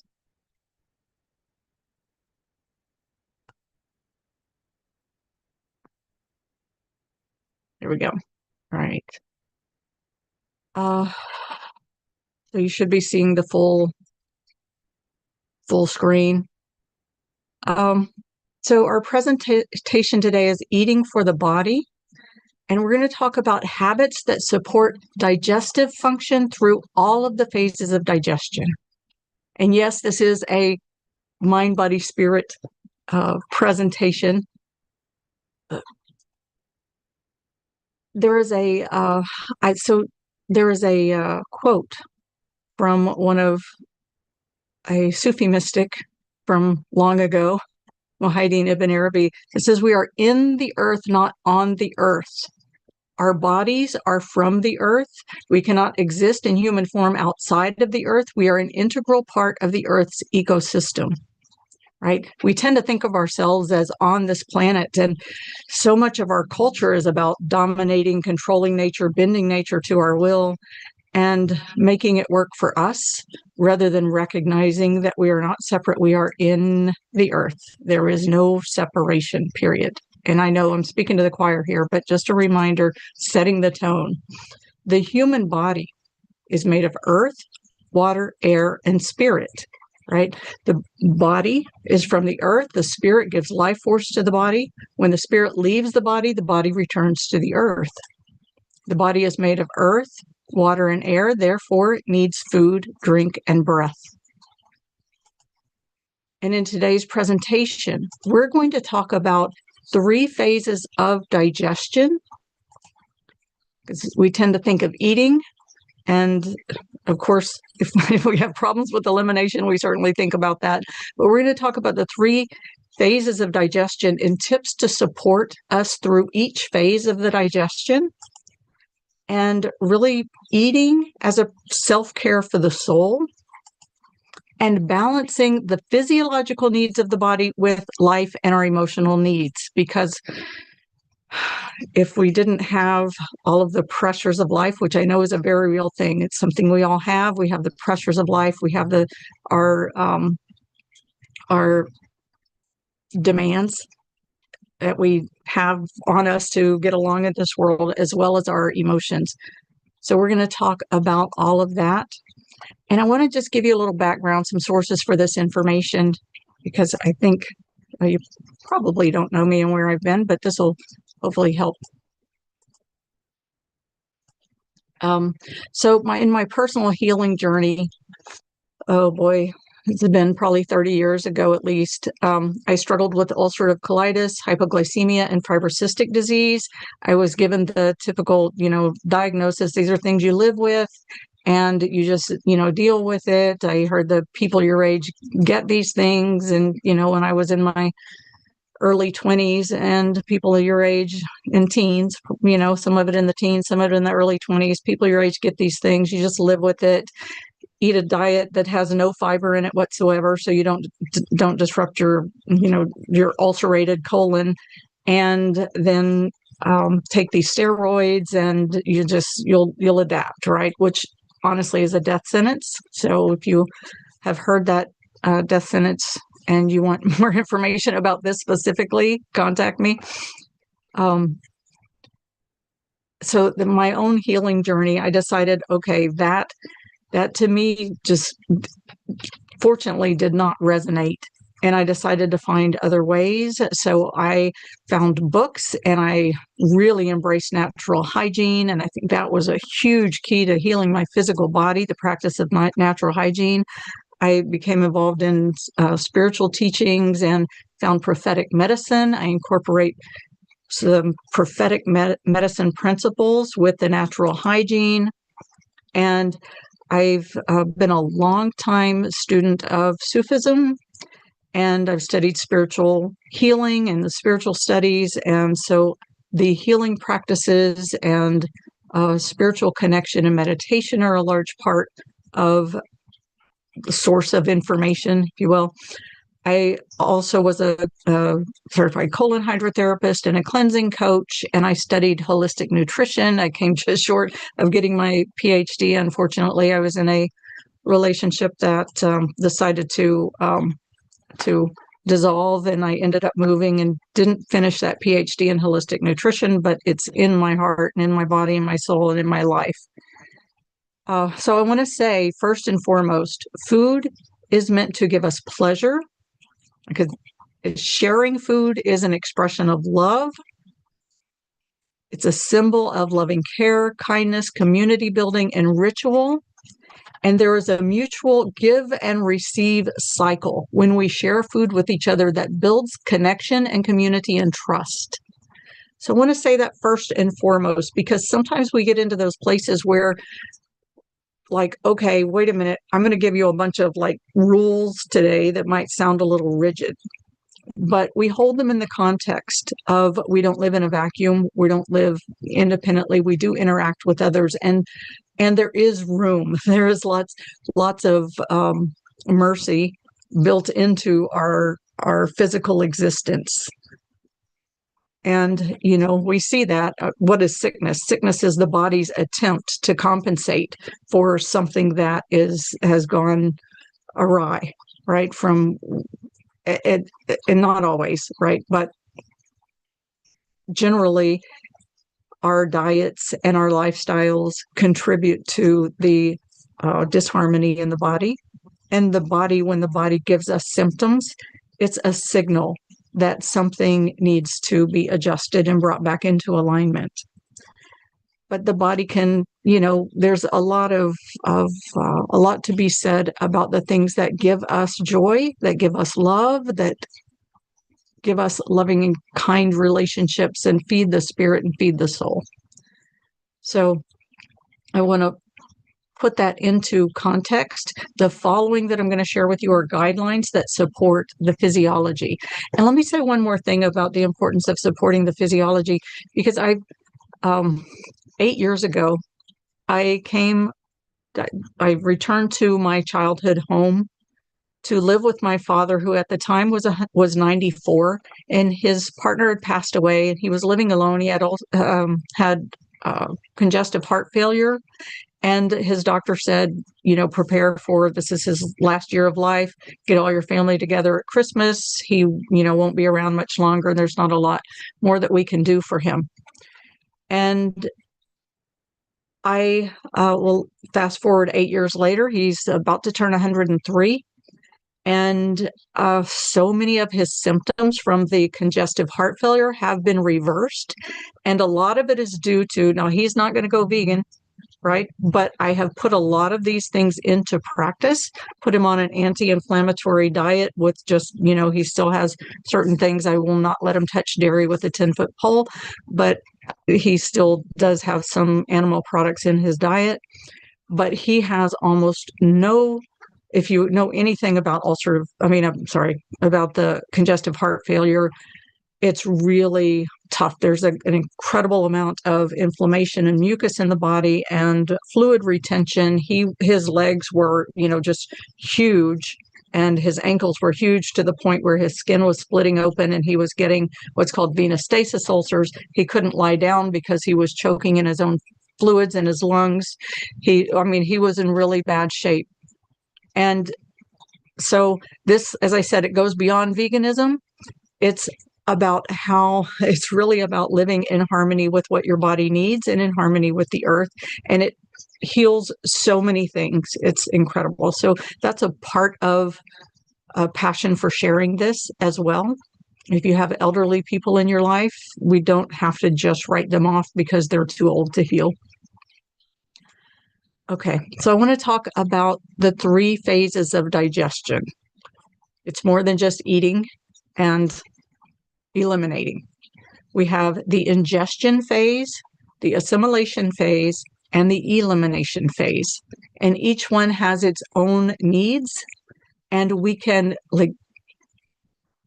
choose our foods and our food habits, right? I'm not going to talk to you so much about the foods today because you already got that part. But I'm going to talk to you about the food habits that support, how we ingest our foods, supports our body's ability to assimilate and absorb the nutrition from the food, and to eliminate and release anything before it becomes toxic to the system. So this is a cycle, and I'm giving you very, very high level basic stuff here because it's, it may vary according to your needs. And so I'll preface with that. But the bottom line is according to your circadian rhythm, the ingestion phase is typically, give or take, between 12 p.m. and 8 p.m. That's the time that our bodies are most suited to take in food and ingest the foods. Assimilation between 8 p.m. and 4 a.m. And that's when we're not eating or drinking. That's typically when we're resting. And the body is it's breaking down the foods, absorbing the nutrients into the system. The body knows that whatever it comes into it is either nutrition that can be absorbed and used to support the body, or toxins that need to be eliminated. And so the body knows how to do that. We don't have to tell it how. We just need to give it the proper conditions so it can do what it knows how to do. So there's that assimilation phase, and then the elimination phase. Right. And that is the time where the body is releasing what it's done with and can no longer use. And we're going to get into the organs of elimination in a little bit here. So I want to start with ingestion. Ingestion, the vagus nerve is that it's the longest nerve in the body. It's cranial. It's a set of cranial nerves, cranial nerve 10. And it is called the wanderer. Vagus is Latin for the wanderer, and it's the longest nerve in the body, and it innervates all of your digestive organs all the way until almost to the end of the colon, not quite. And there is the vagus nerve is responsible. We talk about the fight, flight, or freeze when we are in trauma response.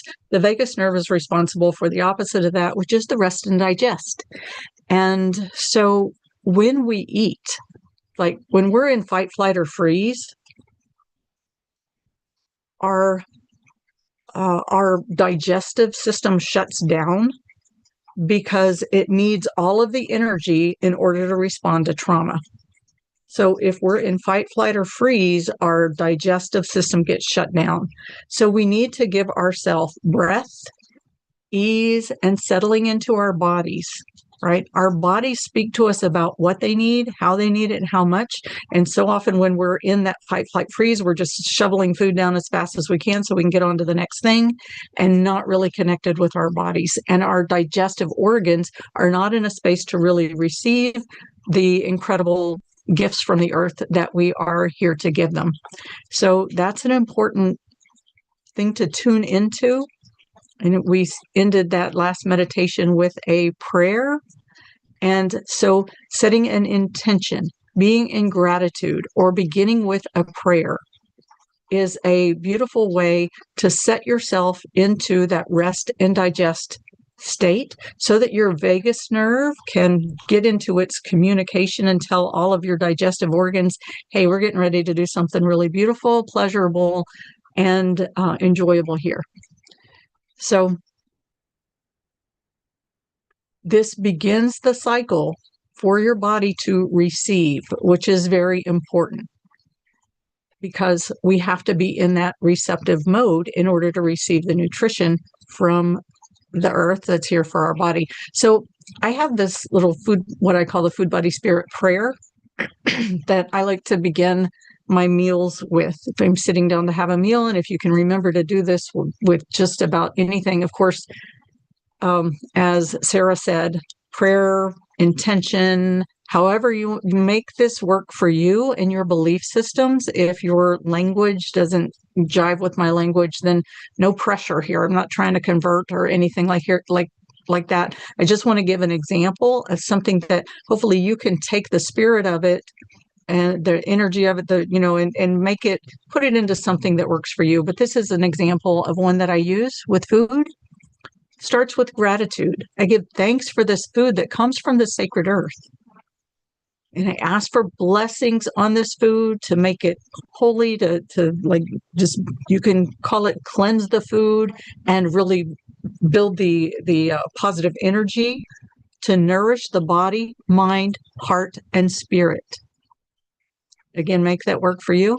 And then receive the food. I receive this food. I'm making the intention that my body will receive this food as a gift of nourishment for my body, love for my heart, and reverence for my spirit. To receive and recognize this is nourishment for my body, love for my heart, and reverence or respect for my spirit and my connection with the all that is. Being in the earth, not on the earth, a part of the earth ecosystem, really in respect, reverence, connection for that complete cycle with the earth. And then as you are sitting with this food in front of you, and you're making this intention, what is the first thing that's stimulated? Your senses, your sense of smell, sight, and that invokes memories and connections with food. Smell is the most powerful memory that we have that stimulates memories of our connections with food. So remember, food is meant to be pleasurable. So we want to have things that are going to put our body into a state of receptivity and pleasure and rest and ease. This is going to stimulate the digestive system before we even begin to put food into the mouth, right? The mouth starts watering, the stomach starts growling. And this is really important because the saliva in the mouth, the salivary glands actually excrete enzymes, which begin to break down the food. The chewing, well, the digestive system will start, it'll activate the peristaltic action, right? That expansion and contraction that moves the food. Gastric juices start flowing. And, that's that stomach gurgling. And again, give your body what it likes, the smell, the taste, and the texture that gives you pleasure. And think about this. How much pleasure do you get from your food, right? Your pleasure with the food comes from being with the senses. Like as your senses are taking this in, once you swallow the food, then your body takes over. Your autonomic nervous system takes over to do what it already knows how to do with the food in whatever state that it's in. So to spend that time allowing yourself to smell and taste and feel the texture and chew is like, that's where you really derive the pleasure and the satisfaction and that sense of like a sense of fulfillment and satiation and completion with the process. So let yourself have that, because it's more than just filling up the stomach until it feels like it's going to bust and we can't breathe, right? That's actually doing harm to the body. So when we allow the senses to really take everything in, it supports the digestive system, and it's like physiologically supports the digestive system, and it gives us emotionally a sense of fulfillment. Now, like the earth, water, air, we want to have our foods as close as possible to their original form, how they come from the earth. We want high water content within the foods, right? Because foods contain their own, fresh foods contain their own water. They're a complete package. Whole foods, fresh foods are a complete package with their own water content, their enzymes, minerals, and fiber. So, if we're eating things that have been processed, then there's something of the enzymes and the minerals that have been stripped out, often the fiber, and then the digestive system, in order to break down those foods into nutrients that can be absorbed into the bloodstream to feed the cells, it has to take the calcium from the bones or the, whatever's missing. It has to get those minerals from other places in the body. And when we have, like you take too much calcium out of the bones, you end up with something like osteoporosis, or it can affect blood pressure or a number of things that are actual mineral deficiencies in the body. Enzymes, when we don't have the enzymes to break the food down, then, we're passing through undigested foods. And when we pass undigested foods through our body, through the stomach, after it leaves the stomach, after it leaves the stomach, if the food is no longer digested, we think of yeast as a bad thing, but the system has yeast intentionally. If the food is not digested when it leaves the stomach, the yeast can try to start to break it down. But if there's too much undigested food, then the yeast can get overgrown, and then it can get into the intestinal walls, cause leaky gut. All kinds of fun things can start to happen to the body that makes us sick, that are outside of the food choices that we make. And I'm saying this for, the people who say, oh yeah, I tried veganism. It was too high carbs, too much sugar in the fruit, too much blah, blah, blah, blah, blah. And, this happened. So a lot of what you'll hear today will address some of those issues. Again, it's about how we take the food rather than as much as the food that we take. So, of course, we want foods that are free of pesticides, chemicals, not altered to, quote unquote, improve upon nature. Because the body, now, at this day and age, I think it's pretty much impossible to avoid toxins, which is why when we get to the elimination phase, we're going to talk about ways to support the elimination channels, because we are going to take in some toxins, and the body is going to, the body has a natural systems in place to eliminate toxins. So we'll talk a little bit about that too. Okay, the 1/3 rule of ingestion, where your stomach is not, this is referring to your stomach. Your stomach is not meant to be overfilled. Your stomach should contain 1/3 for food, 1/3 for water, and 1/3 for air. And why is this? Because when the stomach, we have to leave room when we're filling the stomach. We have to leave room for breath and eat to abate the hunger, not to feel full. So, when I've done classes and taken people through, I have a class that is really an awesome class, I will say, called I Love My Guts. I haven't taught it for a long time, but it's really getting into so many components of the body and being present with and learning to listen and clearing out our emotional baggage that we hold in those places and really getting into that relationship with body, food, earth, spirit. And if you can just sit, like when you feel hungry, sit and do some diaphragmatic breathing, like breathing into your diaphragm. So you really feel, because your stomach sits right under the diaphragm. I'll show this in a minute. But feel that, like, feel how your lungs move when your stomach is hungry, when your stomach feels like it wants food. And feel that, like, just feel the stomach as you inhale and your diaphragm depresses down onto the stomach, and just get used to that feeling. What does it feel like? Right. And I think we all know what it feels like to be over full and feel like, oh, I can't even get a full breath in because I ate too much. Right. Or I've certainly done that a number of times myself. But like, how does it feel to just have that feeling of comfort, that place in between being hungry and being super full? How does it feel? And can we signal to ourselves that we can be okay in all of these states? Most of us, for the most part, it's like, I can be okay in whatever state and whatever state of fullness my stomach is in, and just be present with, and like rest into it, lean into it, allow it, and explore that state within your body. Right? Because your stomach, and I want to say this, when you are taking in food into your stomach, it has 3 different motions that your stomach must be able to have space for in order to digest your foods. One is to expand to receive the food as it's coming in from your esophagus into your stomach, and then to churn, to mix the foods with the gastric juices, and then to expel the foods from the stomach into the first part of the small intestine, which is the duodenum.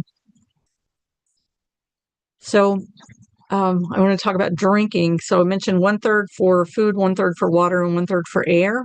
But drinking, if we can, of course, keep our drinking to drinking water, natural juices, smoothies, things like that come from the foods that we ingest. And with water, we want to make sure that we are not having any water. Like, if you drink water, then wait about 30 minutes before you eat a meal, and then wait about an hour after your meal to drink more water.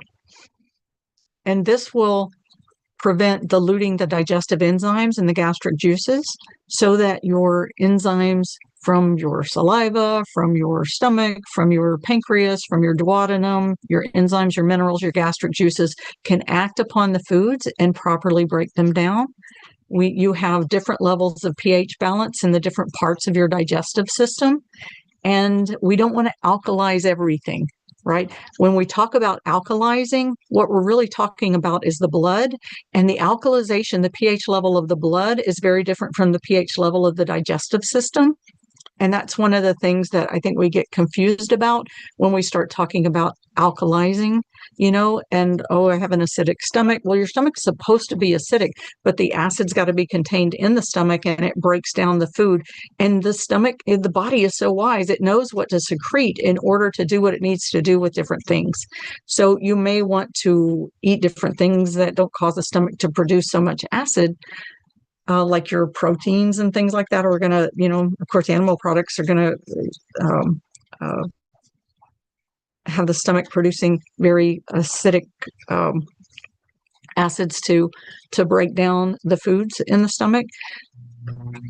You may change what you're eating, but you don't want to alkalize the stomach when you're eating, or too close to before or after you're eating, because that acid is needed to break down the foods. You may need to do some work about strengthening the sphincters between your esophagus and your stomach, and between your stomach and your duodenum, so that the acidic solution stays within the stomach, because the stomach's very acidic. But as soon as the food leaves the stomach, the pancreas secretes all kinds of minerals there to neutralize the acids so that it doesn't burn up your intestines before it goes down. So you've got all kinds of things at play. What is important about pH is that your blood needs to maintain a certain pH level, and it's got a very narrow window there. And if it goes outside of that window, you can die. So if the blood is not getting the minerals that it needs from the foods, it's going to, again, that's where it starts robbing things from other places in your body in order to maintain that pH level of the blood. So if you're giving your body foods that don't have the alkalizing minerals naturally in them, it's going to take from other places in your body. And when your body gets deficient in minerals in other places, that's where you start to see disease. So we don't want to necessarily change the natural pH level of the digestive system, but we want to give the body alkalizing minerals that are naturally contained within our natural foods so that the blood can maintain its pH level and not have to rob the body of other nutrients, other parts of the body from nutrients.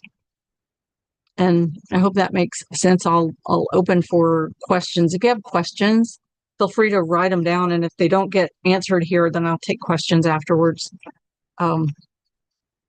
And so when eating, sometimes we feel that need, we need to get a sip of water, and a sip of water now and then to wash down the food. I don't think I think it's okay. But mostly we want to get moisture from the natural water content in the foods and from chewing. Chewing, produces the saliva. We swallow the saliva. The saliva has enzymes in them. The enzymes in the saliva are really where the enzymes that break down carbs mostly come from. So, I'm going to talk about chewing in a minute. I think I have a slide on chewing, but it's really, really important for a number of reasons when it comes to breaking down the foods so that the body can absorb the nutrients, so that the enzymes can then act on the food and the body can absorb the nutrients in the way that it's designed. Coffee, caffeine, sodas, these tend to be diuretic. They tend to be dehydrating and a stimulant. And I know sometimes, especially a lot of people will say, I can't have my elimination moment in the morning until I've had my coffee or my caffeine.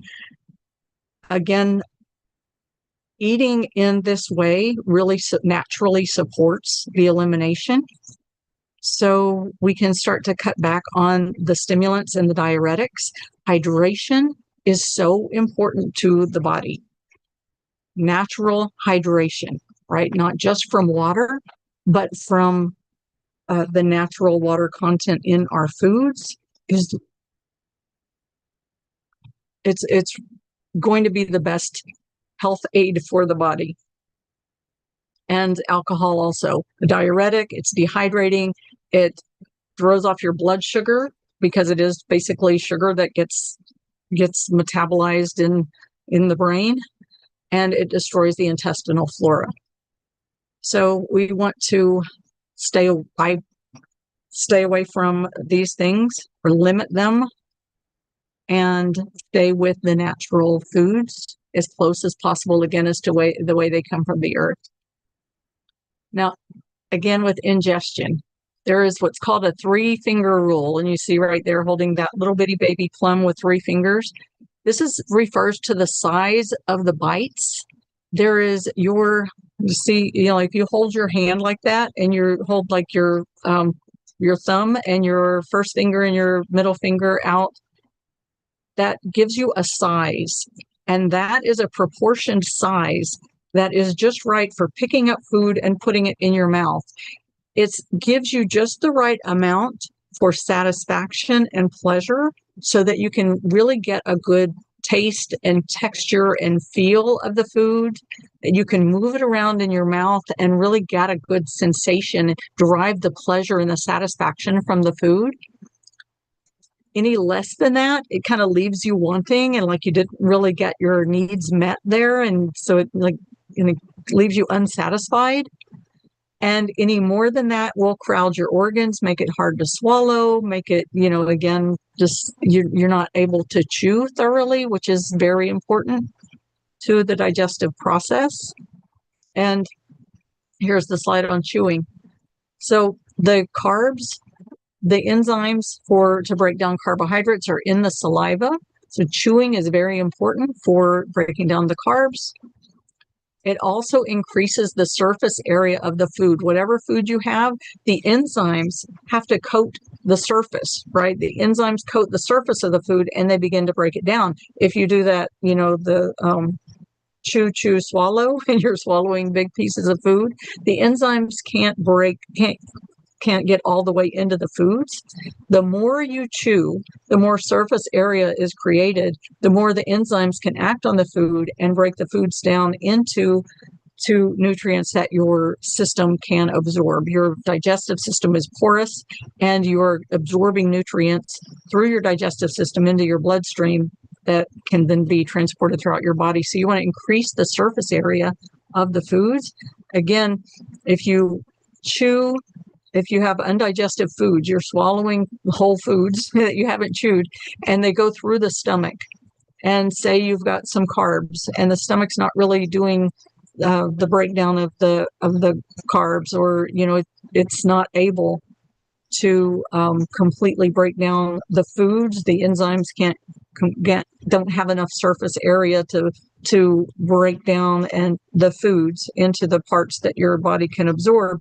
Then it leaves the stomach and it goes into the first part of the small intestine. And this is where, that as mentioned, the yeast, where the yeast lives, and it can then further act on the foods to try to break it down. And again, if you're eating a lot of stuff that yeast is going to feed on and it still can't break it down, it's going to produce more, and you get a yeast overgrowth or SIBO, and leaky. It can make its way into the lining of the intestines, grow into the lining of the intestines, and you get leaky gut. So all of those things are really, chewing makes a huge difference. Plus, that's where your senses get to derive the pleasure from the foods. Once it's been swallowed, you don't have that sensual pleasure. And we are sensual creatures. We are meant to derive pleasure through our senses. So take advantage of that. Be with the smell of the food, with the sight of the food. Let your mouth water, let your stomach churn, let yourself taste it, feel the texture, enjoy it, love it. It is we are meant to have pleasure, to derive pleasure from foods. So give yourself that gift. Okay, and a breath between bites. I mentioned this earlier, feeling the stomach as your lungs sit on top of your diaphragm. As you breathe, this diaphragm pushes down, it makes contact with the stomach. Feel your stomach, and you take a breath right now. Just sit up, upright your spine, and feel this diaphragm is just beneath your rib cage. It goes up under your rib cage. And take a breath into, and feel your lungs push down on your diaphragm, and your stomach will expand out. Your belly will expand out, and just feel that connection with your stomach. And make that contact, make that intention. Kind of lean into your body, lean into your stomach. And feel that. And just play with your breath.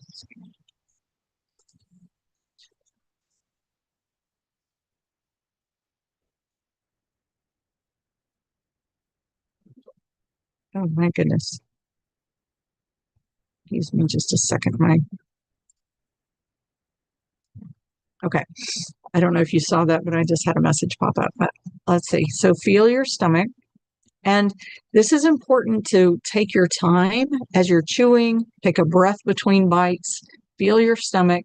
It gives time not only for you to feel that connection with your stomach and be in that listening and connection with your body, but also for your stomach to send signals to your brain, letting your brain know when it's had enough. One of the reasons why our stomachs can get overfilled is because we eat fast, and the stomach, it takes time for the signals to get to the brain to say, okay, we're good now, right? And so we end up eating to the point of overfilling rather than just abating the hunger, eating till we're no longer hungry. And then I want to say a word about transit times. Now, and this has to do with sequential eating. When we eat things like fruits digest in about 20 to 30 minutes when they're eaten on an empty stomach. So we always want to eat fruit on an empty stomach. And if you want to eat something before that, 12 p.m. time frame, the best thing that we can have is fruits or a fruit and veggie smoothie, something like that. And taking that on an empty stomach, the fruits are just like perfect little packages. They're like little wrapped up gifts that have been placed on the earth for us. And we can, just think of it like a little wrapped gift. It's got its wrapping, it's got its, its skin, it's got all the phytonutrients and all the enzymes and all the hydration and everything perfectly in those little package. And when eaten on an empty stomach, our bodies can get everything that they need to absorb the nutrients from those perfect little packages. But we want to eat them on an empty stomach, and then we want to give about 30 minutes before we eat anything else. There are some things that can be combined with fruits or like vegetables. Carbohydrates take about 2 to 3 hours. So when we eat carbs, we want to give, they're going to sit in the stomach for about 2 to 3 hours before, and again, it depends on what kind. So give or take on this, it's about two hours before they are completely eliminated from the stomach. And the proteins, especially if you or your friends are eating animal products, those are going to take 3 to 5 hours and sometimes even longer to be in the stomach. And so we want to eat sequentially so that, fruit, the first meal on an empty stomach, wait 30 minutes. I already said these parts, carbs with veggies, we can have veggies with all of these, right? Veggies are those perfect little packages as well that seem to combine well with other foods, with everything, and proteins, within. So we want to eat in this, if your morning times, you want to have your fruit meals in the morning. You want to have your carb meal at lunchtime and your protein meal at dinner time. And because at dinner time, well, let's just talk about what happens if you don't, right? If you eat a big heavy meal and then eat fruit right after, then the fruits will ferment. So say you got something really heavy that's excreting a lot of heavy acid solution in your stomach, and then you eat a piece of fruit, the fruits will ferment. And what happens when things ferment, like wine, it starts bubbling up, right? And you get that indigestion. So when your friends say, oh, I tried that, it's too much carbs, it's too much sugar, I ate this fruit and blah, blah, blah. So it's like gave me indigestion, it made me feel sick, blah, And so think about it, when your stomach is full and it's digesting like proteins, which need to be broken down with the high acid solution from the stomach, then the fruits will ferment. You miss out on the nutrition from these perfect little packages because now it's fermented and it's giving you gas, it's giving you indigestion. Fats will get rancid if they sit in the stomach too long. Your animal products will putrefy and they become, that's just nasty, right? I can say that to this group. It's putrid, right? That becomes putrid, and that, if they sit in the stomach for too long, it's bad news. So then it becomes a situation where instead of absorbing the nutrients from these perfect foods that we get from the earth, our body has to manage toxins. So we miss out on the nutrients, and then the body has to manage a toxic environment, which again, the body knows how to do, but it can only do so much of it, right? The body knows how to make you a beautiful, healthy human being if you know how to give the body what it needs. So just a simple word about food combining. We want to eat like foods together and no more than 3 types of food at a given meal. And we want to avoid things like too many different kinds of spicy foods together, or too many hot warming foods, too many cold cooling foods, too many viscous foods, too many loose foods, costive, which means like constipating foods, laxative foods. We want to avoid having like too much of one thing when we're combining our meals. We want to balance our warming and cooling, dry and moist. And of course, if your body is out of balance and you're trying to correct for an imbalance, that's different. But on a normal day to day, we want to balance. We want to balance the different types of foods in our systems that we're giving our systems, but basically eat like foods together and no more than 3 types at one meal. Because otherwise it just gets too confusing for the digestive system to know what to do.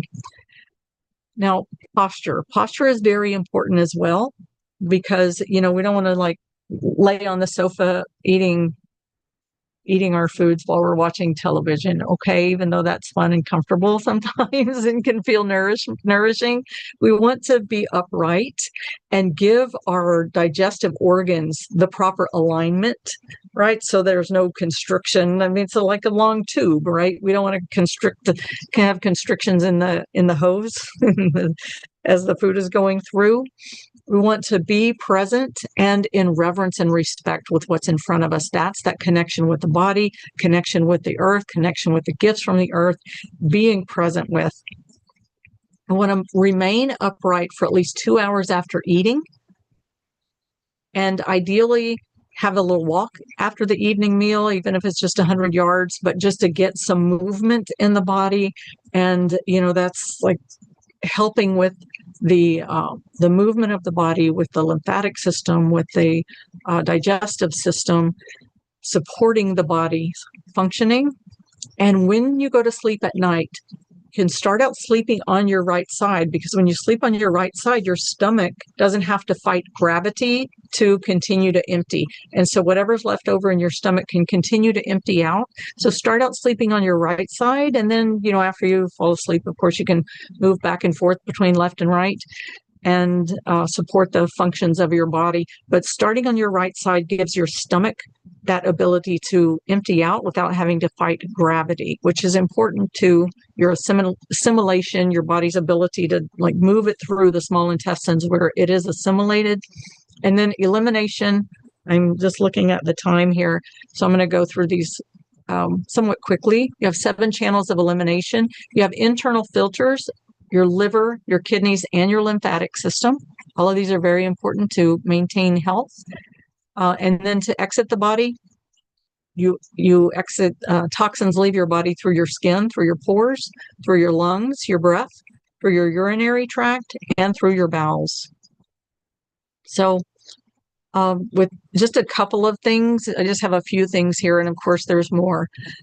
For your lymphatic system, movement, exercise, walking after the evening meal, these are things that can support your lymphatic system. Having a rebounder to jump on is really good to support your rebound, your lymphatic drainage. If you're a centenarian like my father and your circulation is not so well and you have a hard time with movement, elevating your feet, and getting your feet above your heart at night when you sleep is very important. And, this is the thing, when he had the congestive heart failure, to try to lay down, he was drowning in the fluids and he couldn't lay down without feeling like he was dying, literally. And he was, because he was drowning in his own fluids. So he couldn't elevate his feet, which is why he had the huge legs and the venous stasis ulcer. So, getting the fluids off of the body naturally through an anti-inflammatory diet and through observing these principles is really important. It's amazing amazing that he has normal size legs and doesn't have he can lie down at night. He can sleep lying down. Chi machines are great, and dry brushing. Dry brushing is phenomenal. It's great for the lymphatic system. It stimulates the circulation. It opens the pores. It's also good for the skin. The dry brushing is good for the skin, opens the pores, and helps with that elimination. So it helps the lymphatic system. It helps the pores. It stimulates circulation. It gives you that feeling like you just had a great workout. So I highly recommend dry brushing, avoiding soaps and lotions that clog the pores. Let yourself sweat. Don't be afraid to sweat. Whether it's out, if you live in, I live in Texas, so it's like a sauna just to walk outside. And but don't be afraid of the sweat and sunshine, getting that natural vitamin D within reason for yourself. Lungs, deep breathing, sound and breath exercises to like get a full movement of your diaphragm and your lungs, and really like building your lung capacity through physical exercises, through sound and breath exercises. Really oxygenating your system is really healing. Elimination for your urinary tract, water hydration through the natural high water content foods, avoiding excess caffeine and alcohol, eliminating for your bowels, that rest and digest mode, relax, meditation, and really releasing the tension from the hips, the glutes, and the pelvic floor is really important for proper elimination, for just letting things drop down and let go, right? Drinking water in the morning. If you want to drink a glass of water in the morning, it helps. That diaphragmatic breathing.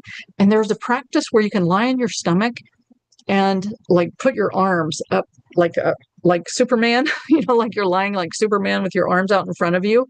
And you can even put a pillow underneath your lower abdomen for support, and then do some deep diaphragmatic breathing and releasing that tension from your pelvic floor as you're giving that, you're kind of massaging your abdominal space in your colon, basically with the diaphragmatic breathing, that pressure from being on the pillow, that movement, right? Massage is like breath is like giving yourself a massage from the inside out, and just like letting that go. It's amazing what that will do if you're constipated. That will help to release that, and you're going to have a beautiful, natural, celebratory elimination moment, as we say, as a colon hydrotherapist, I can celebrate those moments, because if you've ever been in a situation where things were not flowing as you needed them to, and you felt the effects of that, you know that those can be celebratory moments when that clears. And then elevating the knees to create a better angle for evacuation. So, when you do eliminate, we in the United States like to sit on thrones, but if you put a stool there and elevate your knees, it creates a better angle for evacuation, and you can have a better evacuation for your body. So again, remember, everything in balance. Food is meant to give us pleasure. Sharing food is an expression of love. It's a symbol of loving care and kindness, community building and ritual.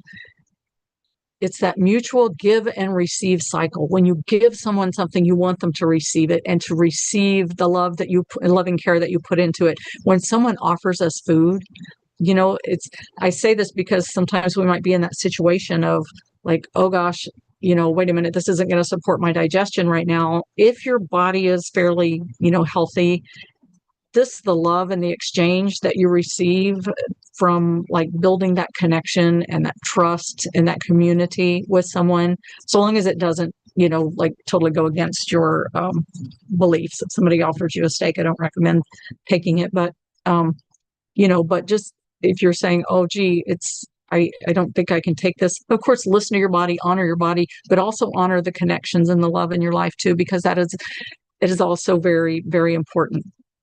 And these guidelines support physiology, heart, and connection are important too. And the food, body, spirit connection is meant to bring us home to our bodies, to find connection, grounding, centering. So tune into your heart's needs, tune into your body's needs, and give yourself what is optimal for your body and your health. And I want to share this one more quote from one of my Sufi teachers. It says, "The day will come when the earth bears witness to everything ever done to it by humankind. Each and every one of us carries an individual, non-transferable responsibility for their deeds.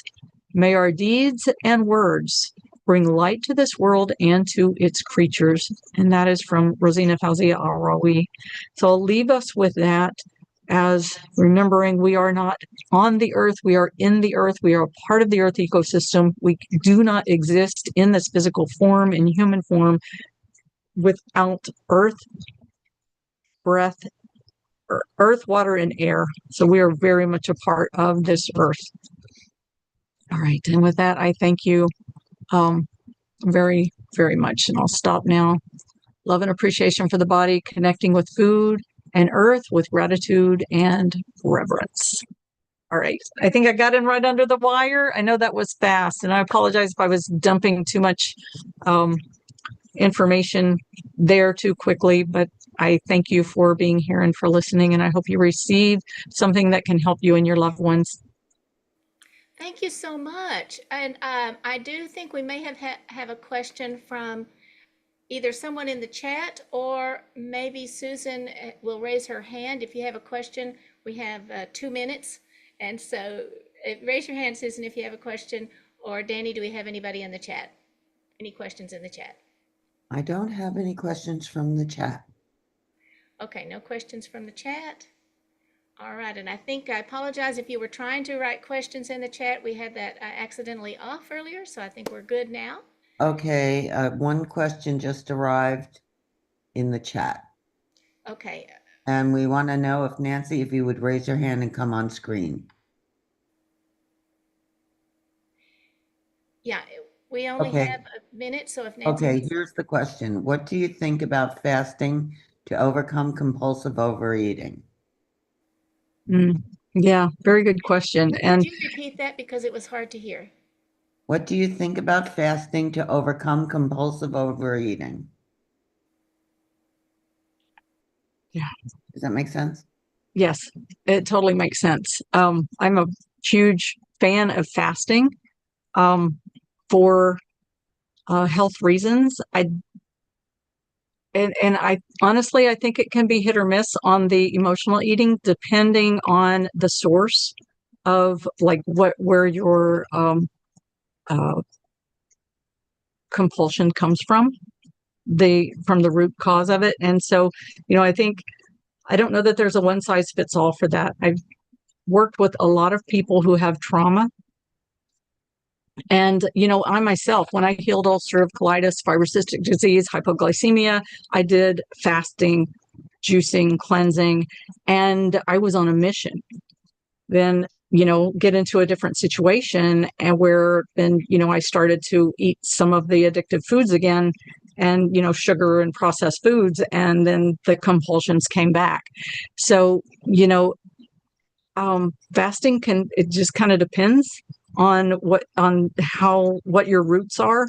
If you're a person that has experienced trauma and you've got trauma held, all of these things that we heal, they're multi-layered, right? So you might heal something and you're like rolling with it for a while, and then all of a sudden something kicks up to trigger that, like a deeper part of that wound, something you thought you healed, and it's back again, and then you've got to deal with it again. So it's fasting can help, but it doesn't always get to the root. I guess that'll be my bottom line answer on that. That's my experience of it, and I think everybody's going to have their own experience with that. But yeah, trauma is a deep-seated, can be deep-seated, and often need a little bit, or significantly different approach. Wow, thank you so much. I appreciate that. That was a good question to get in here. Yeah, thank you. Beautiful and wonderful. I learned a lot on your presentation, and I have questions, and I will ask them at another time, but I loved it, and thank you again very much. Thank you, BJ. Thank you, everyone, for staying on here. And yeah, you're welcome to reach out to me through Climate Healers, or in any way, if you do have any questions. Thank you, Deborah. Thank you. All right. Hi, Paige. Good to see you. It's good to see you too, Paige. All right. So now Paige is going to be here. Yay. There you are. Thank you. Yes. Okay, I'm just gonna say a few words about you, wonderful Paige. We're all glad to see you. And I'm going to introduce this session, all righty? Okay. Welcome to the 22nd Vegan Convergence of the Peoples, Thriving on Planet B. I'm Rebecca B.J. Allen, and a climate healer that's happy to introduce to you another climate healer. Give a big welcome to Paige Parsons Roach. She's a certified climate healer, a fierce voice for the planet, animals, and social justice, along with being a producer of events, educator, and public speaker. Paige is a campaigner for the Plant-Based Treaty and a lifelong advocate turning compassion into action. Her title of her talk is Plants, Purpose, and Planet, a journey of fierce compassion with Paige Parsons Roach. Welcome, Paige. Thank you, Rebecca. Rebecca, look at this. Yes. Everyone. I Yes, found I love it. from the very first Convergence of the People, y'all, in 2026, Vegan World. Now check this out. Prevent Year Zero. Yes. I wanted to bring us back to 2018 and start from there. So, hi, everyone. Welcome to VCOP 22. If you're just joining, if you're in the room, it's wonderful to be here with you. If you're watching this on the replay, thank you so much. And just so you know, when we were in a lockdown, we brought these convergences to a virtual experience so more people could enjoy it around the world safely. And we actually have an upcoming conference in Toronto, and our last October, we had one in person as well. But back to 2018, and 3 years before, when I went vegan, I found out about what goes on behind the closed doors to get food on our plate, and I was shocked. I did not know any of this. And once I started to learn more, I said, oh my goodness, I really need to get active. So this conversation is an opportunity for those of you out there to get active in whatever way, in the kitchen, in whatever skill set that you already have. And let's hone in on those. We have people who are producing movies and other content. We have book writers. We have spiritual leaders who are bringing plant-based food to their congregations. So this is an opportunity for those of you, but also to learn a few things, because I am an expert composter. So I did want to say that too. That's going to be included here. Let me take us to the plant-based treaty real quickly, because so many people don't know what this is. And we're actually going to look at a little bit later, a little more detailed, but I wanted you to know that you can all endorse the plant-based treaty by going online to plantbasedtreaty.org, and you can scroll down on the front page and it'll say endorse as an individual, or endorse as an organization, or as a business or a city. So many opportunities. So it's a public information campaign. That's what we're doing also. And I love this new plate chart. This new plate chart shows you how you can get plants from protein, iron, calcium. That's asked of me a lot when I'm out here in the public informing folks, and lots of opportunities for people to see and have resources for bringing more plants on their plates. So taking also us back to 2018, VCOP, the convergence is, I've done some work with Unchained TV. I just wanted to share that. I wear many different hats. I'm a volunteer with this amazing food outreach organization called Support and Feed, who Billie Eilish's mom and Phineas's Maggie Baird started. And it's a beautiful, check it out. If you have a chapter near you, you can get involved and do food outreach for people. I know we have our climate healers food outreaches for our food healers. And then also, this is another outreach organization called Vegans of LA that I've been involved with as well. So taking you a little bit on the journey. And you might wonder out there, well, how did you find out about veganism, right? How did I learn? Well, my 13-year-old, who's now 24, came home and said she was going vegan. So you can imagine my world. I was feeding my husband and my son, plus my daughter and I, meals. I was very committed to having sit-down meals. And now all of a sudden, it's like, wait, I don't know if I want to be making all these different things. Let's figure this out together. Then I sat down and watched an incredible movie called Cowspiracy. Out there, if you can in the chat, tell us if you've seen Cowspiracy. Now, Cowspiracy is all about sustainability. And I had been moving in the spaces of the environmental sustainability community, right? I was part of the Heal the Bay, cleaning the beaches, organizing beach cleanups. I was part of the Let's Ban Plastic Straws across the world, and particularly here in the California where I live, right?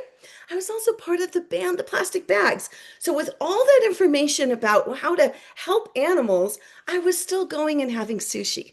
Even though I was helping animals of the sea in one way, I was still out there consuming animals and didn't realize. So, as many of us know already, so much of this information is hidden from us. It's not out in the public. So I made it my personal mission to see how I could get the information out as far and wide as I possibly could. So that's where we're going to take you to Plant-Based in the Burbs, which is a cooking show. My partner and I, Sherry Cherie, Partner in Plants, we have cooking shows on Unchained TV. You can go over to YouTube as well. And we do some fun things on Instagram, and we're exploring other options.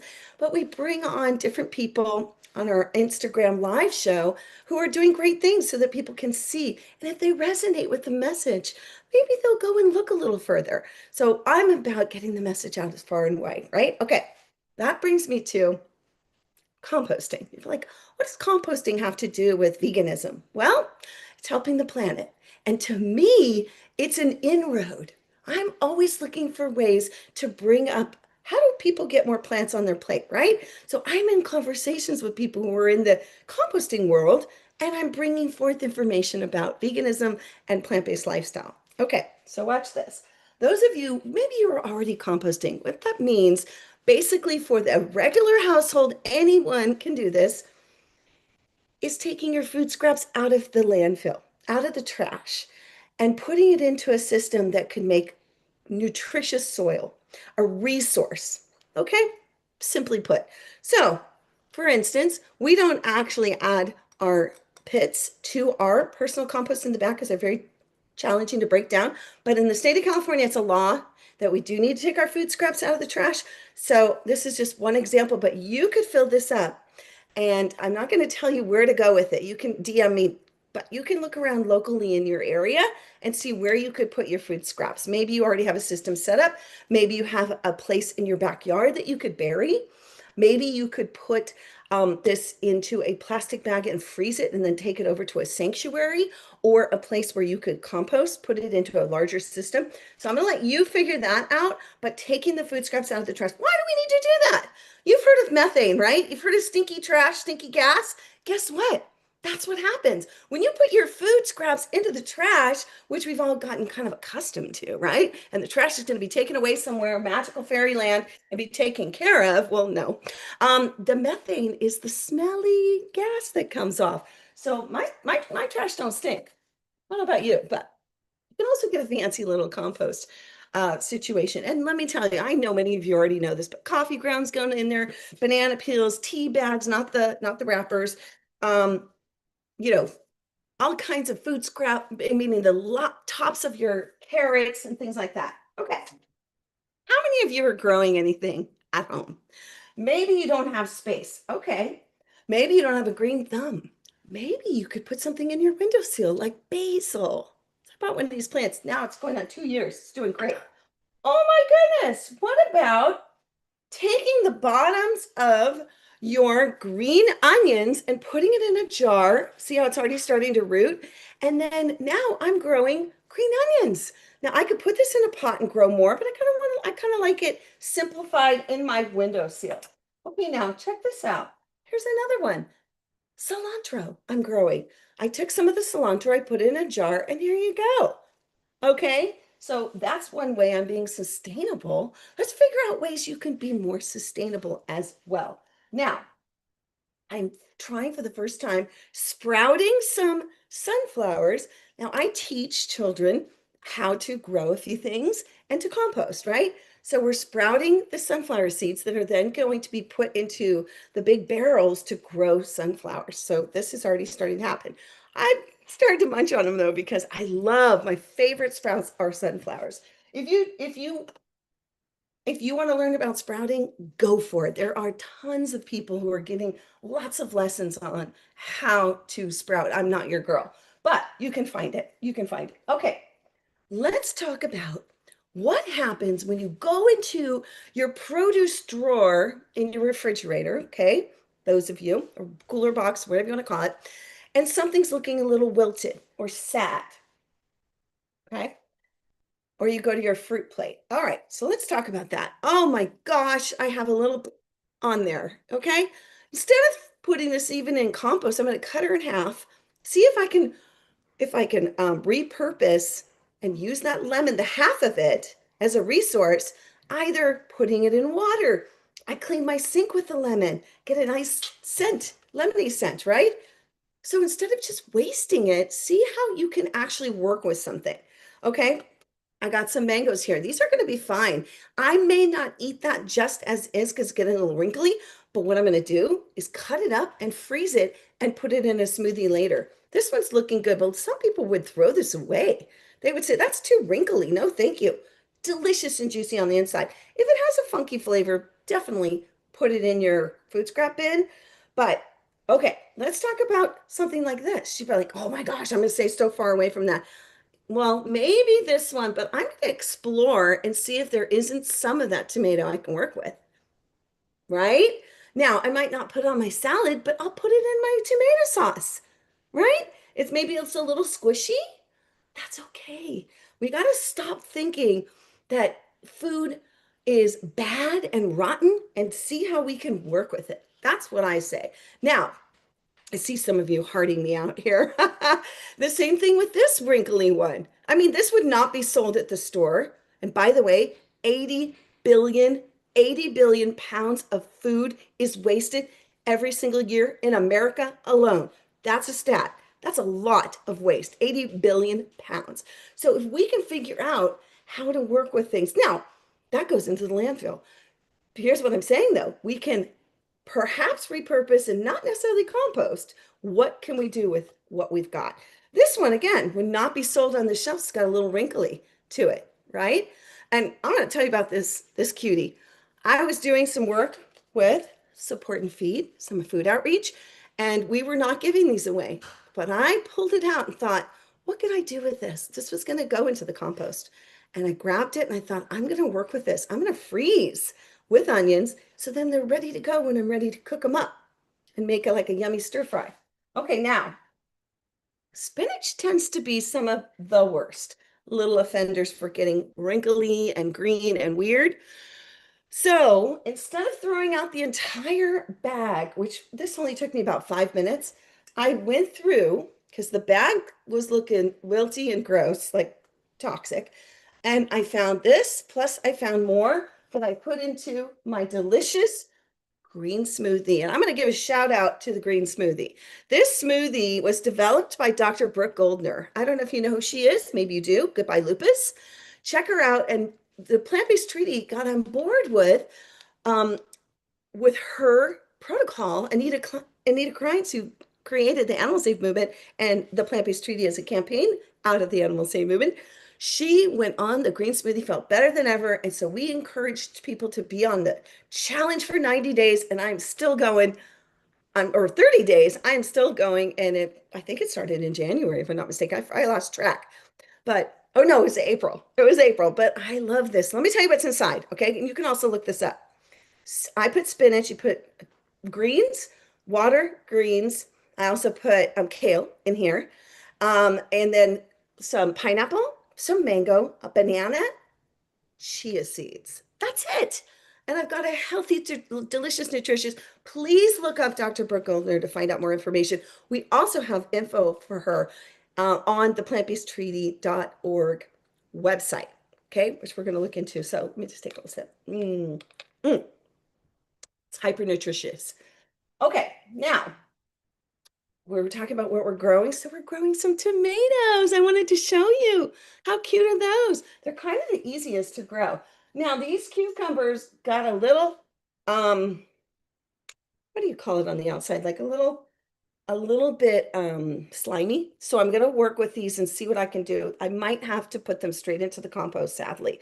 So sometimes if things come in the bags that they're in from the market, which I try not to use any plastic, I really do. Sometimes though, family members, whatever, buy things, but you kind of need to take them out of that and put them into another source that can contain them and keep them fresh, keep your items fresh. So we are using this. There are sometimes we do, and we wash them. We wash the berries. Okay, just going to show you really quickly. Then we put a paper towel down. Okay, and I'll go ahead and compost all of this afterwards, except for this will be recycled. And then we wash them and then set them in there, and they last a lot longer. So there was also some raspberries in there too, but these haven't been washed. I got this at the farmer's market last week. Look how big that blueberry is.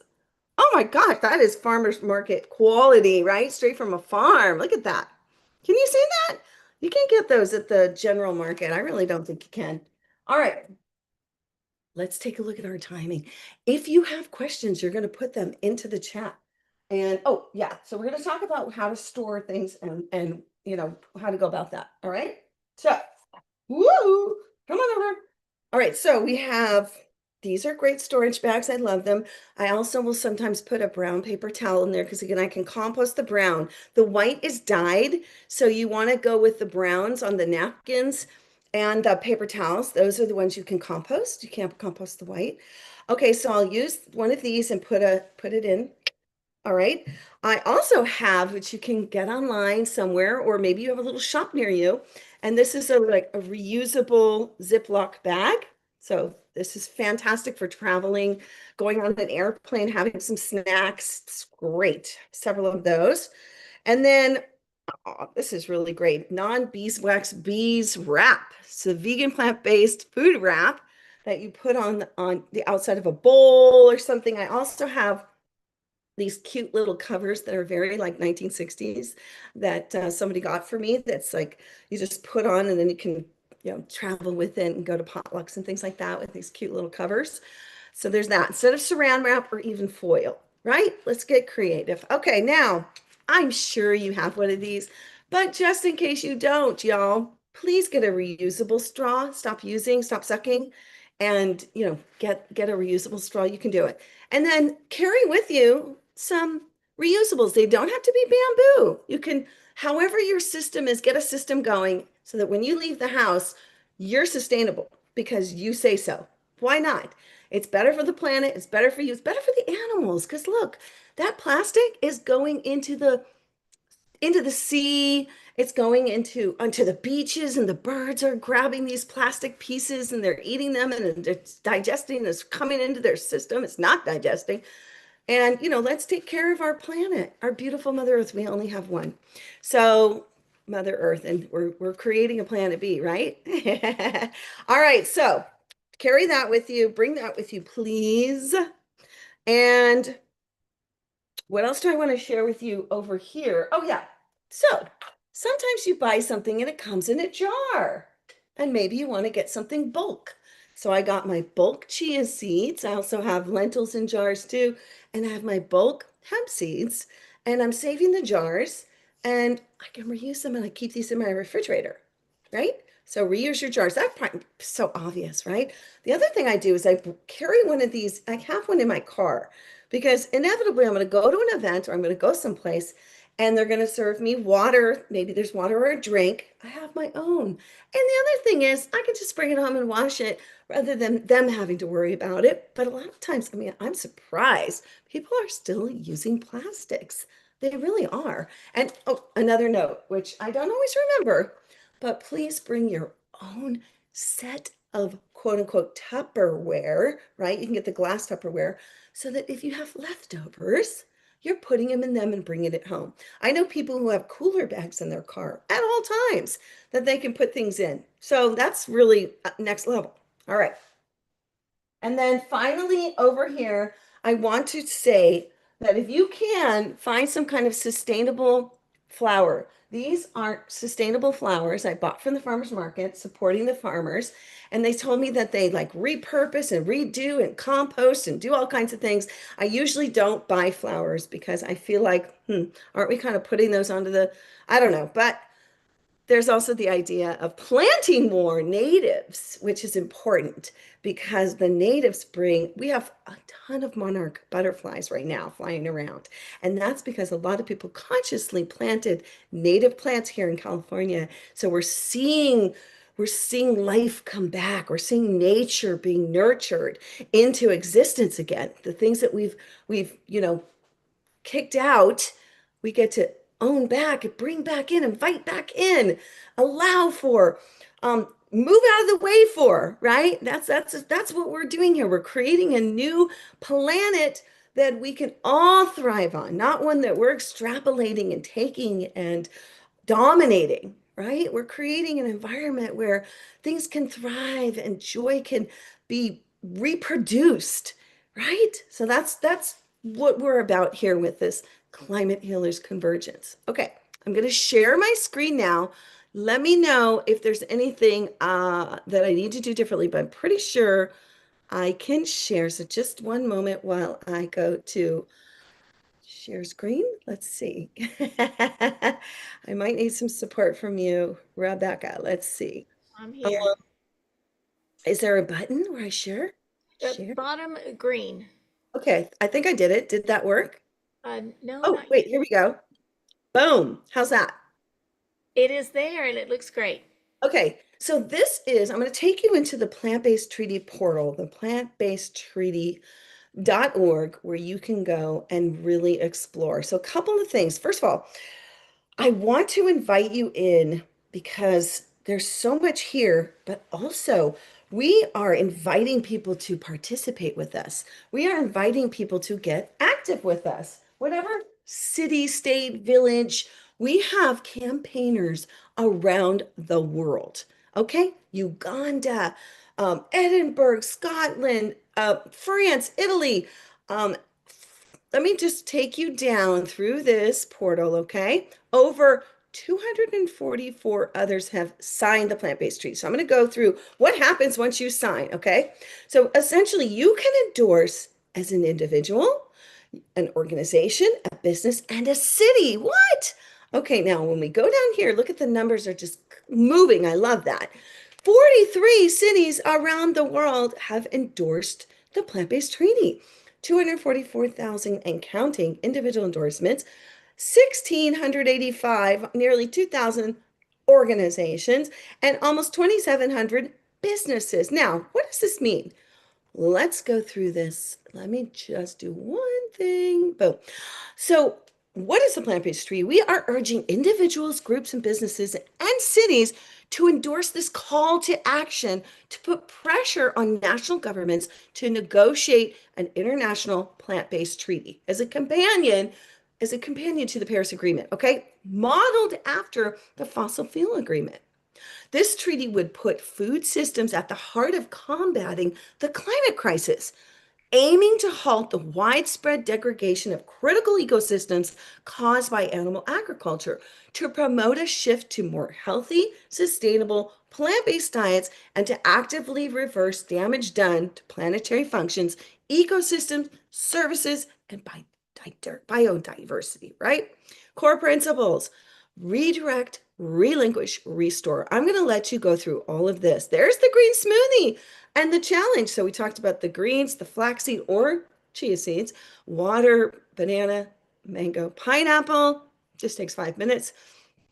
Why do we need a plant-based treaty? Fossil fuels and animal agriculture are the driving force behind runaway global warming, as well as extensive biodiversity loss, right? Many of you already know this: large-scale deforestation, species extinction, water depletion, soil degradation, and ocean dead zones. Some people who come on here have no idea. So this is, the basic information that many of us already know, but this is an opportunity for people to really kind of get into the tent, right? Addressing fossil fuels alone isn't enough. We've been screaming this since 2018, right? with Greta Thunberg and the whole team is like, wait, we gotta bring in animal agriculture.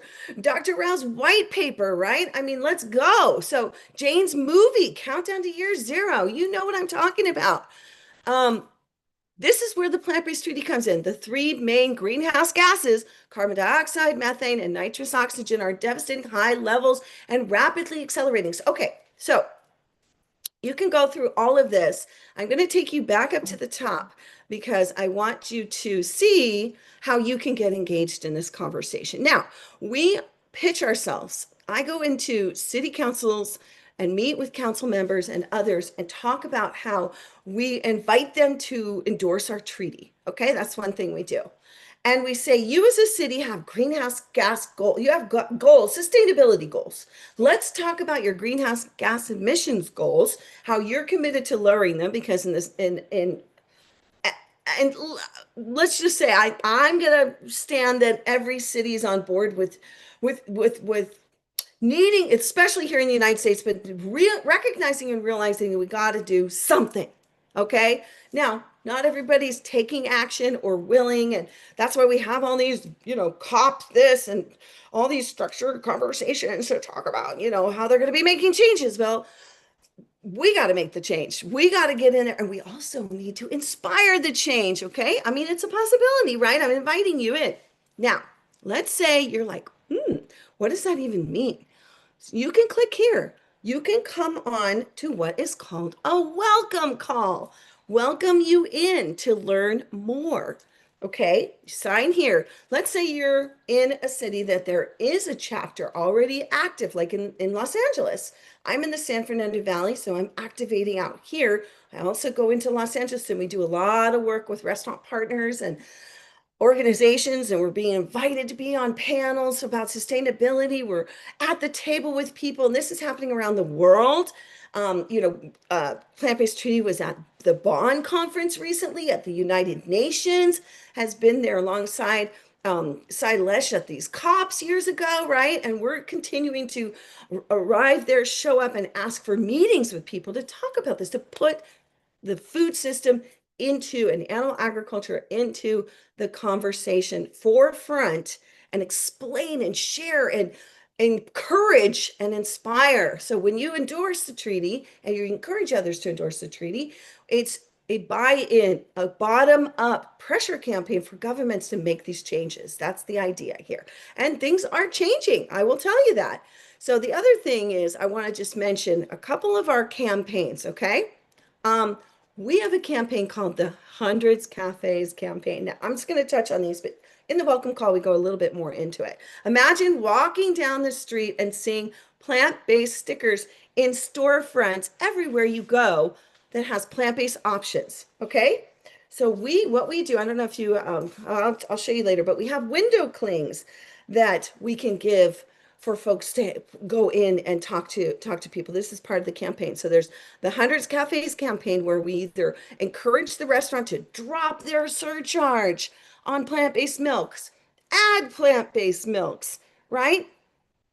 Add more plant-based options, vegan items on their menus, right? And acknowledge them for what they've already done.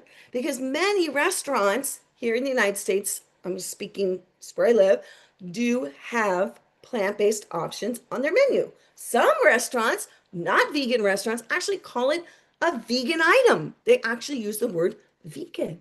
So let's acknowledge them for this. Hey, would you be willing to put this window cling up? We want to acknowledge you for the work you're doing. That way, other people who are out, walking by can see that you have options, that you have something that they will want. And it's a more inclusive conversation, right? Because if you don't have plant-based milk, if you don't have a plant-based option, you're excluding a large portion of the population. And when it comes to milks, which we're working with Better Food Foundation on oat milk by default, is that you're actually not in, you're exclusive. By many people, a large portion of the population is allergic, right? And then there's the folks who are of, that are allergic, and it's like detrimental for them. So there's those pieces, right? You got to include others. So we talk about that as well. Now, let me just take this up here. Cool, cool, cool. And I hope you're asking questions in the chat, or you're at least thinking about how, The other thing we do, okay, so for city campaigns, I just want to go over that really quickly because I think it's pretty awesome what we're doing with cities. And then you can get involved. So let me just talk about what we're doing here in our city, right? We go to public events and we have a table and we share the information, and we also collect endorsements on the spot. Now they can pull up their phone, sign in. That's great. Wonderful. And I'm also having people sign so I can take those papers when I go in and have meetings with council members and talk to them about how these folks at this event in your city said yes. Excuse me, that they want more plant-based options in their city, that they want to see more changes happening for their sustainability goals of their cities. Okay. All right, let's go back over here because there's some cool things that you can do. You can explore in here. You can see our Safe and Just report. You can also see who's endorsed, what cities, and general inquiries, media, etc. And then you can also, in the campaign hub, now this is pretty cool. Let me go back here for a second. So city campaigns. Let's say you are living in Argentina. I'm just going to click on Argentina, okay? Wherever you're living, click and look. Okay, it's in Spanish, so I can't read this. But you can sign up. You can also, there's a way in which you can click and send an immediate letter to your council members, to the folks who are in power of whatever city. The thing that happened in Edinburgh is someone went on, sent it to them, and they endorsed the treaty right off the bat. It wasn't a whole lot of work. So some of this is just folks they put your zip code in and it pulls out and gives you a list of who, and you can send it directly through. So I think that's pretty cool. You can get active as soon as you want. Okay, so I'm kind of popping around here, but you can just go and explore and see, but also come to a welcome call, because on the welcome call, you will definitely experience straight up, heads on, the opportunity that you get to get active right then. All right, so I'm going to stop sharing my screen. Did that work? I think I'm stopped sharing, right, Rebecca? No, I think let you just me see me. help. Do you just see me? Yes, I can see you, but the screen is there. It is. It's Okay, good. Perfect. Okay, so let me show you some fun things. We also, with our public campaign, we have some great graphics. A gentleman out of Portugal created these beautiful graphics, and he is just so talented. And we, hand these out to people. And they love it. It's very eye-catching for them to see these, and they get touched and moved and inspired to learn more. Okay, so we have that. We also have these cool cards, which talk about plant-powered protein and calcium. So these are available for folks. This is something we put together in the city of West Hollywood. We put together a food policy day, and we had over 400 people come and attend and eat plant-based food and participate in a conversation for how we can make changes. The mayor of West Hollywood came, spoke on stage. We had other amazing, powerful people. We had 3 different panels going. But this is also really great. How much does your food cost the earth, right? Coming from a sustainable perspective. People don't realize when you're eating plant-based, you're using 75 to 95% less water, 93 to 95 less land, and 87 to 90% fewer emissions. So informationals are very important. You know how we talked about plant-based milk by default? Yeah.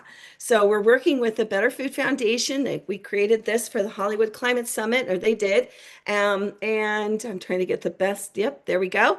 And, oat milk is 85% lower in greenhouse gas emissions than dairy milk. So that's something that we show people. We also have these, and we're working with them to change out. And look at this. This is who dropped the surcharge on plant milk. There's plenty of folks that haven't, but you can see here Dunkin' Donuts, Panera, and some of these other places in Starbucks, Pete's. If maybe you don't go to any of those places, but some people do. So that's good, especially the general population. When you tell them that they drop the surcharge and they can get plant milk and it's a better greenhouse gas emission solution, right? It's better for the planet.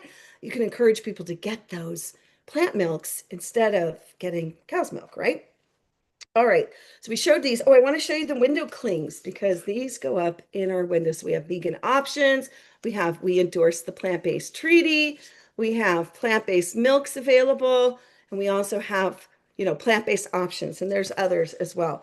Another thing that we do here in Los Angeles and all over the world is we find restaurant partners that want to collaborate with us. So one of the things recently with the horrible fires throughout Los Angeles, we went into Pasadena, across from the Pasadena Civics Auditorium. They had we were doing plant-based meals for folks. We found out who needed them. We spread the word and put out incredible plant-based foods for people.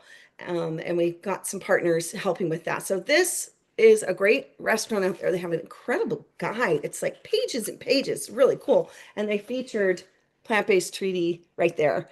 Wow. And even that, 230,000, this came out, months ago, and so much is happening. Really exciting. Oh my gosh. And one of our main campaigners who started here in Los Angeles, now in Pittsburgh, her daughter went to school, she's 6 years old, and came home with a very sad coloring book that came out from the dairy industry. And so her mother, Ellen Dent, work with Switch for Good, as well as wellness content contributor, Food in a Flash, and the Plant-Based Treaty, and created this coloring book. This just came out. It is so cute. And this character here is inspired by Aria, her daughter. So, and they all have their Switch for Good, power parts on their, and they have capes, and it's just so cute. And they even have like activities in the back. So we're looking actually for some support to give these away. So if you know anyone who would want to donate to make this happen, to get the copies made, and then we can give them out, we'd really appreciate it. So you can talk to me about it, and I can put us in touch to make it happen, because I personally want to make sure these get out to all the kids at the kids that I teach. And I don't know, I love a word search. And it's just so fun. But yeah, so this is, I don't know any other, I think PETA has one too, but come on now, this is our new one too, so it's exciting. So there you have it, Plant-Based Treaty. Now, I talked about the welcome call. You can come on the welcome call. They're Friday mornings. Let me tell you that. Friday mornings at 7 a.m. or 11 a.m. Pacific.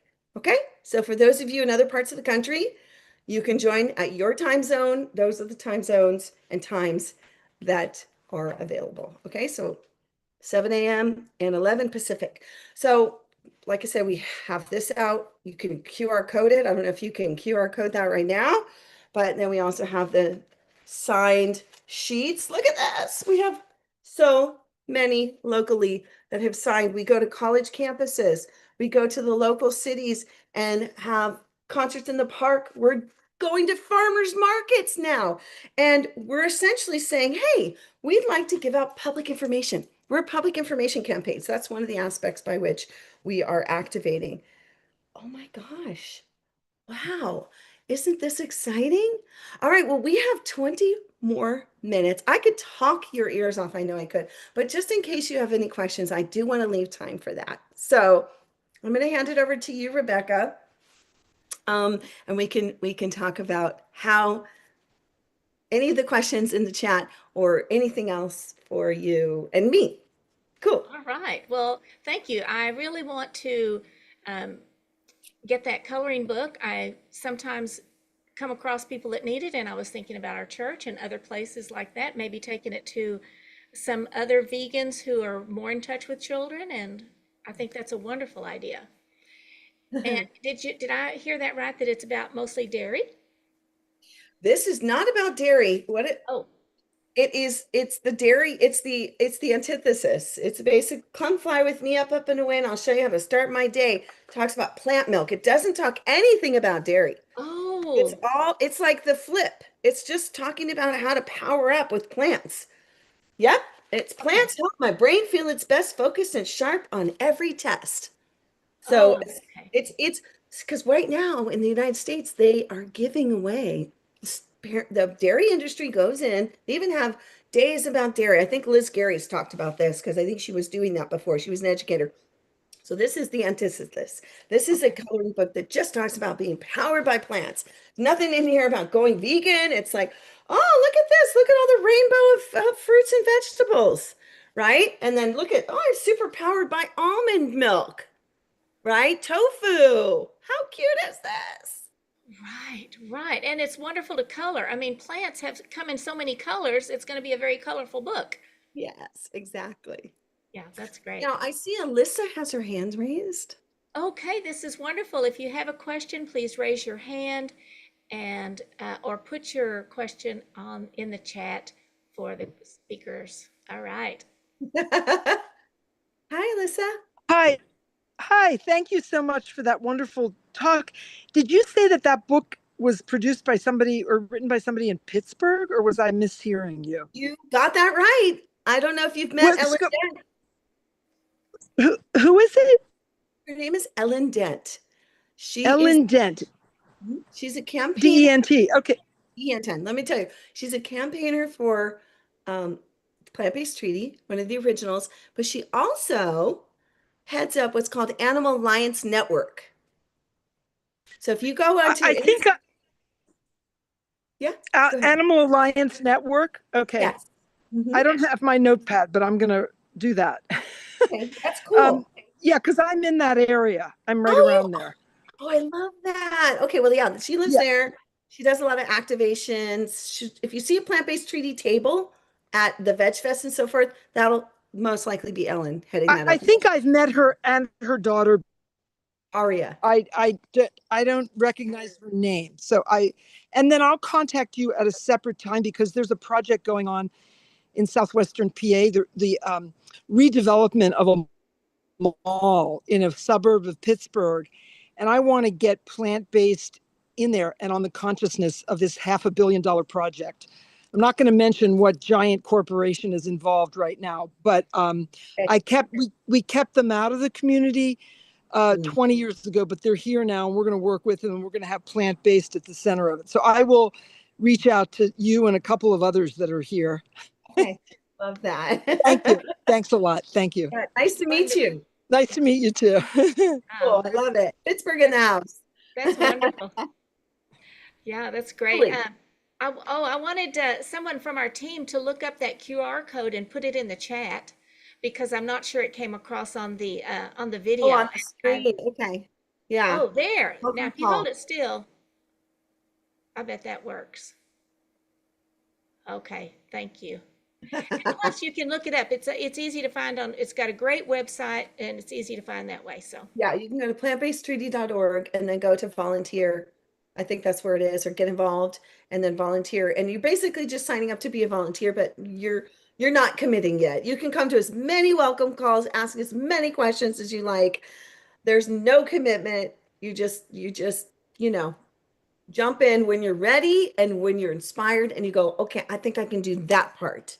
That's the idea, is that just getting people. And hey, if you want to sit and do the clickable activism, yes. Jane was saying, like, I forget what it was yesterday, but it was something like, yeah. And my head kept thinking, tap, tap, tap, right? So if you agree with something, you're like, yeah, tap, tap, tap. You can get busy by doing clickable activism, I like to call it, right? We're not saying you have to be out there tabling and doing all the things that I do.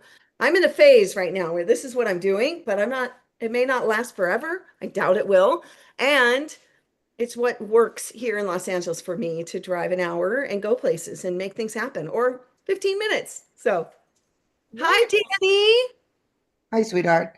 So let's see. We have one question for chat, but just before I read that, what did you put to grow cilantro? Like, did you start with coriander seeds or how did you do that? I took cilantro that I had bought and just put it in water and some dirt, some soil. But mostly water? Yeah.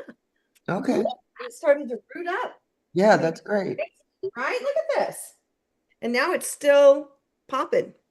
Yeah, that's great. Now, what point do you transplant it into? Well, I'm going to keep it in the windowsill for now because I just With take the the little, water? yeah. But I'm in my area, it's really hot. So we haven't figured out how to kind of work with that. We did buy an above ground planter box that critters came and ate everything last time. So Okay. we're trying it again with strawberries and tomatoes. So we're gonna try again. It's like I'm determined to grow some more of my own food. All windowsill things that I'm doing, right? Okay, yeah. Basil, but listen, this is all the basil I need. And then this has been 2 years. It keeps growing back. So it Okay. does need the light and needs to stay watered and needs a little support. So I use one of these purpose little situations. That's great. Yeah. Okay, thank you. We have a question from somebody called Ray Kowalchuk. I think you know who he is. Hey, Ray. He wants to know who is the plant-based treaty member in Toronto or nearby who is your Eastern counterpart for compost and waste reduction? Might they do a similar presentation at VCOP 23 in Toronto?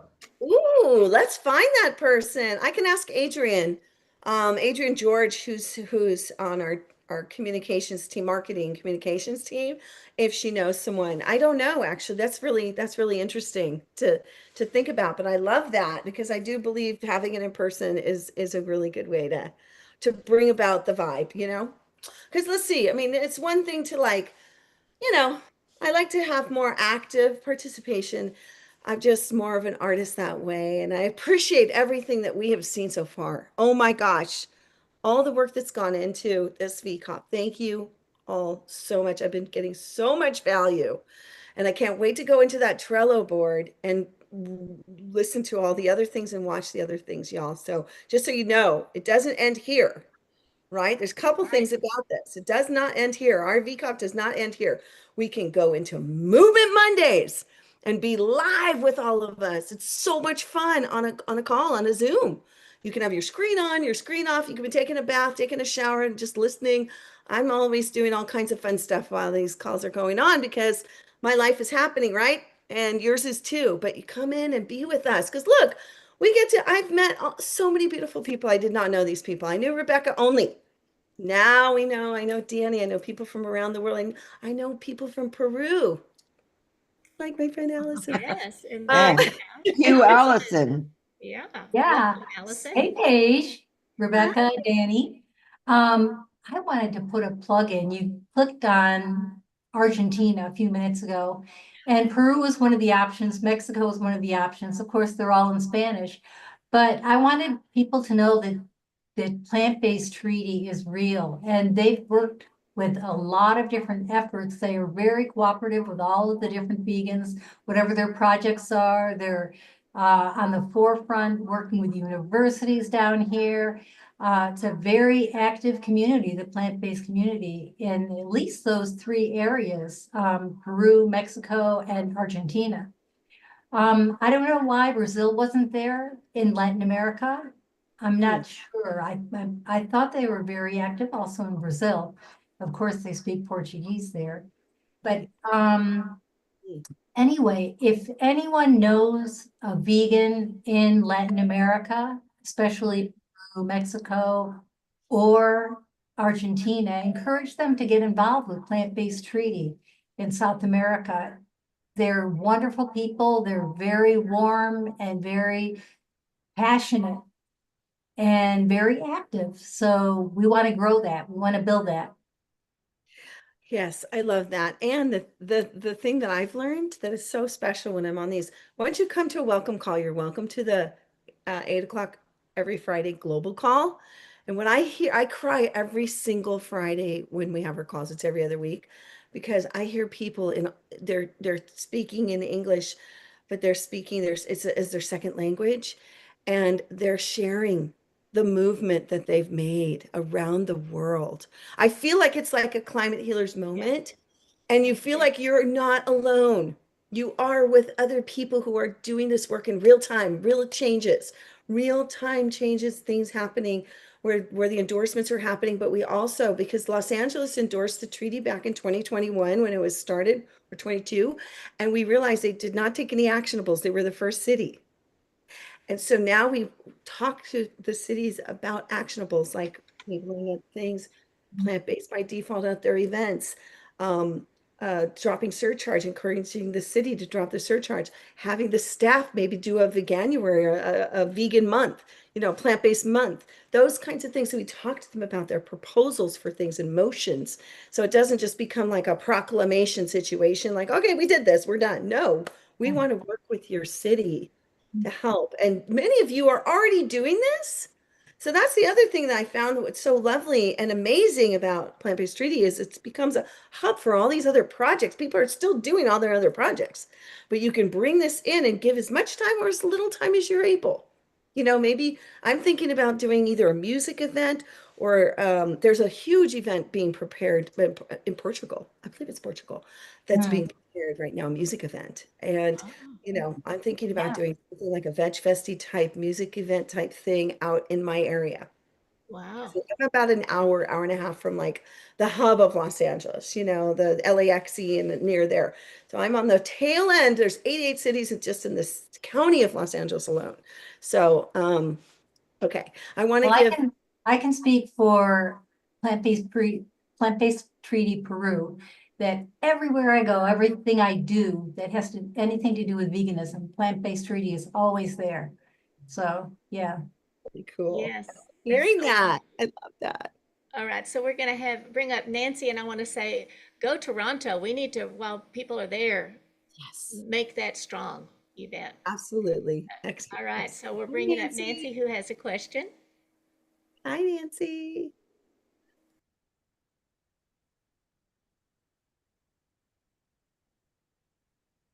There we go. You can hear me. Thank you. Yes. It's always great to see you at every event that I see you, and your energy is beautiful and inspiring every time and now. Wanted to just share something. The coloring book was inspiring to see. Yeah, I think that's great. Now, I'm the kind of person who my son said you've got to like take those advertisements off of YouTube, and so I didn't. And a lot of them pop up, and one of them is about using AI on Kindle to make your own books. And since I'm writing a book, have been for the last 3 million years, and I thought, oh wow, I could get my book on Kindle. And for the YouTube, it's all about, getting their email address, your email address, and then sending you a million things to charge you money. But there's what it is basically is like instead of a book that's like what I'm writing, an actual a lot of content, either fiction or nonfiction, you can make sort of what they call non-books or non-content books, which are really just coloring books or their word search. And what they said is because there's not a lot of competition, because there's a little thing where you have to do a little extra, but like YouTube, you could just say, or how do I get AI to make a word search little book for me? And we could put in either plant foods or, all the herbivorous animals on the planet. There's so much possibility, or all the different ways that eating plant food could save our planet, Sure. and there you have the word search. And not only do you get this kind of exciting, like you mentioned, word search, right? Yeah. And so not only can you get people thinking in those terms and trying to figure out what the words are, but they sell very, very well. They really do. I mean, children and adults love them, and then you get royalties. And I give a lot of money to like plant-based and sanctuaries and V cups and everything. And for me, it'd be like, oh, I could give even more money, and etc. So I love this. Well, here's the beautiful thing about VCOP and these convergences when we come together. We love to hear all the juices flowing for people because it's like, oh, you're getting ignited to go out and take action on something really exciting. So hopefully you'll come to the next one with, some of that already created. And I know we only have 3 minutes left, so I know I want to let other people, but thank you so much for sharing that. I really appreciate that. Thank you so much. you're welcome. I have one more thing to say, which is New York City is mandatory composting. And they give every single building a brown little bin, and we have to compost. And I think it's great. Yeah. And we're going to hopefully get Zoran Mamdani as our mayor, and VFAR, Voters for Animal Rights, has endorsed him, and he signed this whole big animal rights vegan questionnaire, and he's very much on board to and open to plant-based everything. Oh, that's good. Well, okay, I'm going to reach out to you about that myself. That sounds wonderful. I just want to say, I know we're wrapping things up, and I just want to say hi to my friends out there that are here, that have been here the whole weekend. And those of you that are just joining, I just really appreciate us from around the world coming in, being a part of this, and joining us for our VCOPs. And I see Tammy here, and I mean, it's like so cute to just see. I see Nancy, and I see some other friends that just joined, jumped in. I see Dakota. I see Kelly. Oh my gosh. And of course, Deborah was just here. Oh, and there's somebody named Cynthia and Deepak and Dawn and Bev. Oh, hey, Donna. And we got Alyssa and Dr. Akil and Gabrielle and Jay Kalina and Judy. Hi, Judy. And Catherine, Ken, Linda, Mark, Michael, Nancy, Nicole, Susan, who's here in Los Angeles. I saw her yesterday. Taisha, Willow, and Wilton. Welcome, everyone. I just want to say we see you and Ray. Did I say Ray? I hope I said Ray. and We and love Dan, that of they're course, here. and Alyssa. Okay, so anyway, thanks Yeah. everybody for watching and staying tuned and watching a replay if you are. And please share Climate Healers out there. And we can't wait to see you for Thank more you of so these much, Paige. for the Thank you rest so of the much, day. Paige. Oh, I'm sorry. Thank you so much, Paige. See you soon, everybody. Fabulous. Bye. Fabulous. Uh-huh. Bye-bye. It was wonderful. Thank you. You're always so upbeat and cheer us up. And I think at the next one, we're going to have some of the things that people suggested, and we'll have even more plant-based treaty volunteers and maybe some more of those little coloring books or word search books. So I'm excited about that. All right. So now let's bring up Tammy Hay. Yes. Okay, Tammy, I'm going to introduce you by saying, welcome everyone to the Vegan Convergence of the Peoples number 22, Thriving on Planet B. I'm your host, Rebecca Allen, and I'm here to introduce to you International Calf and Cow Mother's Day with the Million Vegan Grandmothers, and this is Tammy Hay. Welcome, everyone. Oh, it's been a great convergence. It's always a time to connect and really deeply open our hearts. And it always reminds me of the grandmother energy of just like that unconditional love and maybe some gaps that get filled because our parents were busy, in this system of making a living. And I would really love everyone that identifies as a grandmother or in the grandmother community to join me up here. Judy's going to come up and read the declaration and the pledge that we formulated about 3 years ago, at least 2 or 3 years ago. I see Gabrielle's here and Salesh, if you'd like to come up. But we can just leave it with Judy and myself for now, while all the other grandmothers that would like to come up and the grandmothers that are part of our community, whether you're male, female, young, older. And maybe raise your hands and Judy, in the meantime, will read the declaration and the pledge. Thank you, Judy. You are my mentor, my beautiful vegan friend. Well, you're my mentor, so it goes both ways somehow. Thank you, Tammy. And I do love the Million Vegan Grandmothers. It's such a great idea, and it's, I think it's true. I think there probably are a million vegan grandmothers out there. We just haven't found them all. So the pledge, here it is. I pledge to honor and protect all the animals, peoples, and Mother Earth herself by joyfully embodying and promoting an infinitely sustainable, cruelty-free, vegan lifestyle that heals the climate and restores right relationships in the true spirit of Homo Ahimsa for all generations to come. And do you want me to read the declaration as well? Yes, please. All right. Here we go. The declaration. We, the million vegan grandmothers and wisdom carriers, join together using the power of love, love for the children and grandchildren of all beings and for Mother Earth.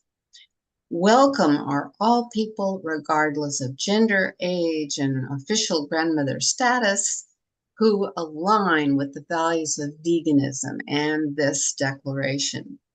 We affirm the right of all beings to live in a natural, toxic-free environment which allows all to thrive and to lead sacred, liberated, sovereign, and joyful lives. The power of our love is unstoppable. We do not allow this planet and all who live here to be destroyed. We are creating a vegan world of peace, freedom, and loving kindness for all. We believe that the true nature of human beings and our highest calling is to be kind, compassionate, nonviolent, and partners with, not dominators of all life. We believe this is the time of the great awakening of humanity, to leave behind the destructive nature of Homo sapiens and become who we have always been destined to be, Homo Ahimsa. As vegan grandmothers, we are here to midwife the birth of the new compassionate human and bring in the new era of a vegan Ahimsa world so that our children and grandchildren and those of all species can thrive and be free. Thanks. Every time I hear it, I almost cry. The grandmothers formulated that together. So thank you. Yeah, I love it. Yeah. It's wonderful. So true. Beautiful. Yeah. So real. Donna. Hi, Donna. Hello, Sailesh. Hi, Sash. Allison. I'm going to bring my partner in. He's part of our grandmother community. Hi. Yeah. Gabrielle, I think she was raising her hand. Gabrielle, I don't think has video. I'm not sure. We tried to get her to come on screen. Yeah. Okay. She doesn't have a video to come on screen. Okay. Okay. Well, thank you. Thank you. So we are still building our community of the grandmothers. So if anything that we say resonates deeply with you and you want to join us, go onto climatehealers.org and scroll down. You'll see where to join the grandmothers. And right now, what we're doing is we're building what we hope to be a movement, an annual movement that is sustainable, as a sustainable practice towards dismantling the dairy industry. And the vision is International Calf and Cow Mother's Day 2026. So we're using the calf and the cow, the mother cow and her calf as a representation of all the mothers and the young, the offspring of all species, to bring awareness to what's happening. And, and to really reach out for that deep compassion in all of us. When we think about a mother, nursing her baby, it's just so incredibly connected and intense. And natural, so natural for us to hold and feed our young. And sometimes this movement can get a little overwhelming, but I really do feel that coming forward with compassion for the mother of all species will ignite something in people if we can bring this campaign to a larger movement. So the vision is, right now we're building a website, and it's we've been given a name of a website, mums.co. And so the mums, of course, but the co, we're going to use the words to represent the remembering of co is mums for compassionate offspring.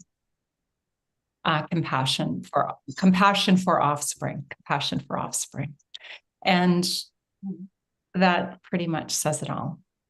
We have some really great ideas for this website, but we want it to be an interactive website that reaches all communities that we can reach. We want to do it together. We want to build this website together. We want to build a website that is going to have an ongoing essay submission, letter submission, visual art submission, whether it's photography, whether it's paintings, whether it's videos, documentaries that people want to submit. And we are going to build this together as a community. Did you say poetry? We really are. Sorry? Did you say poetry? And poetry. And what else? What else am I missing? Did I say photography? And I think we had said one other thing on our last meeting, Allison. Recipes. Recipes. Yeah. And we're hoping by the end of this year, we'll have a grandmother's recipe book together. Maybe I really love what Freya said when we invited her to come and do a presentation. She calls it the Milk of Human Kindness. So that would be a lovely name.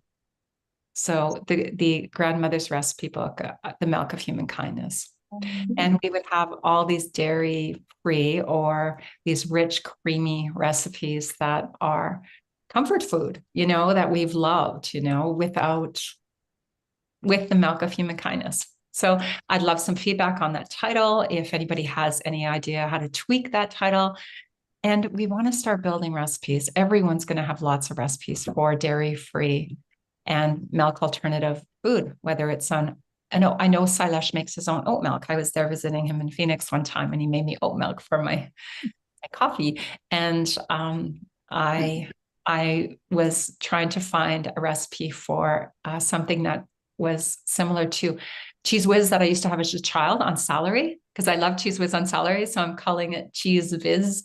And I made a really good recipe. Wasn't it great? And it was just with some sweet potatoes and some cashews. And if I don't have cashews, I use sunflower seeds and hemp hearts, because those are what grow in my region. So we can also do it that way. And then we can reach out to grandmothers around the world. And that would be so fun that they take their traditional recipes and turn them into plant-based food.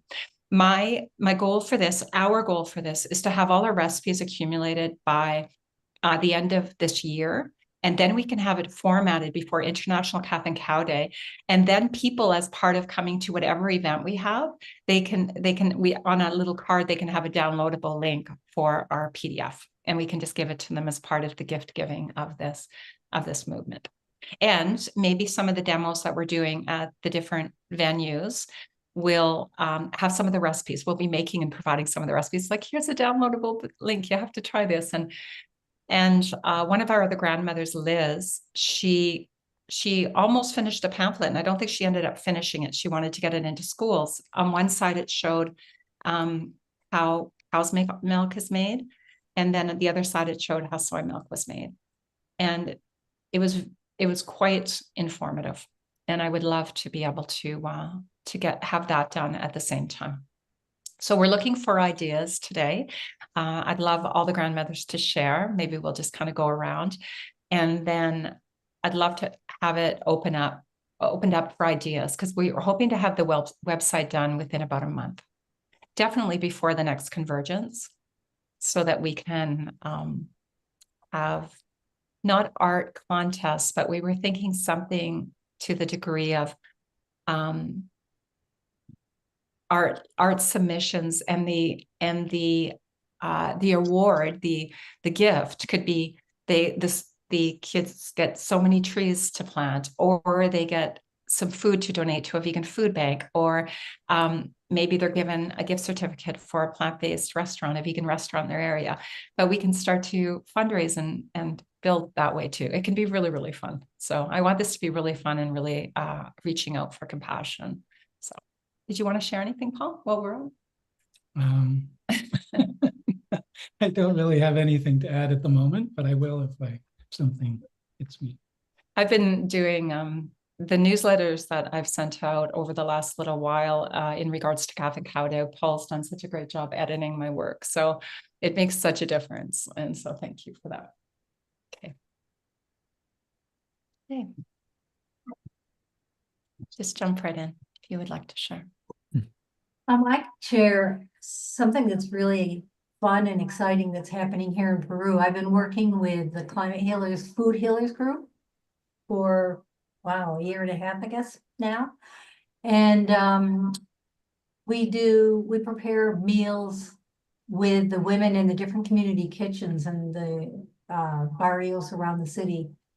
And most of them are way up on the hillsides that you can only get to by climbing these enormous stairways that go up the sides of the hills with no rails on either side.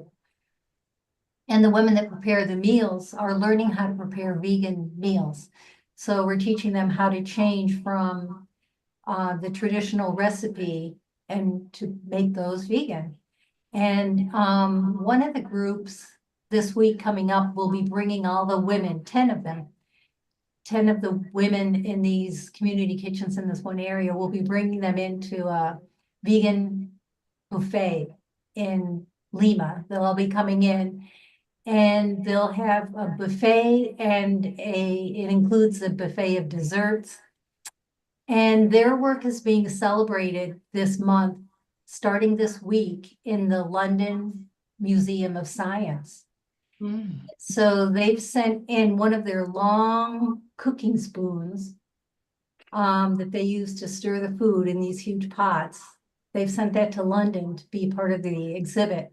And they've taken photographs of the women and interviewed the women, and they'll be part of this exhibit on the future of food at the London Museum of Science. So coincidental with the inauguration of this exhibit in London, we'll be celebrating this luncheon with the women, where, you know, these women have never gone together for a meal anywhere. And it's very uncommon that they would even go to a restaurant. They're all busy in this community kitchen cooking for other people. So they'll all be put in one van and brought to Lima and have the option to try all of these different vegan recipes and celebrate the work that they're doing. So I wanted to share that kind of a victory and celebration story of what we're doing.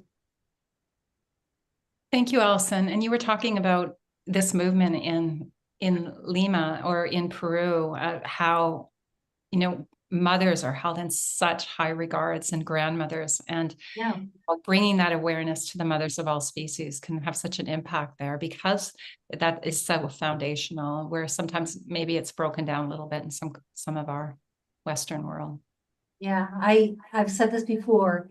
Mother's Day is the biggest holiday in Peru. If you don't spend Mother's Day with your mother, something's wrong. It's the biggest holiday of the year. Thank you. I'll share a little story. I had a son, Stefan, who was a strong vegan for many years and vegetarian before that. And his grandmother, my husband's mother, made pizzelles every year for Christmas, and everybody loves them. And one batch takes 8 eggs. And so he experimented and played around and came up with a fabulous recipe using, I think it's applesauce instead of eggs, and a lot of people prefer his vegan pizzelles. So I'm glad you reminded me, Tammy. I'll be putting that into the thing with a little story. Another little story about him is that he died of anorexia about 4 or 5 years ago, and I think it's because he was not allowed to be in the rehab program for people with eating disorders because he's a vegan. And I decided to approach the legislators and have them write a bill that would not allow that. And I wish I had known at the time that my legislators found out it is against the law. They're not allowed to, turn away people because of their ethics and beliefs. And I wish I had known that then, and wish I had known that I could do something about it. But so they are the legislators. Their chief of staff are having a letter written by the state's committee for government and health to send to Johns Hopkins and say that's not permissible. You cannot be licensed and turn away people who need your services. So anyway, so that's an ongoing campaign. That's my story, and I'm sticking to it. Grandmothers would love to support that too, if you want some written from the grandmothers as well, Donna. And anyone else here that's listening that want to support that. I think multiple letters and can be really supportive.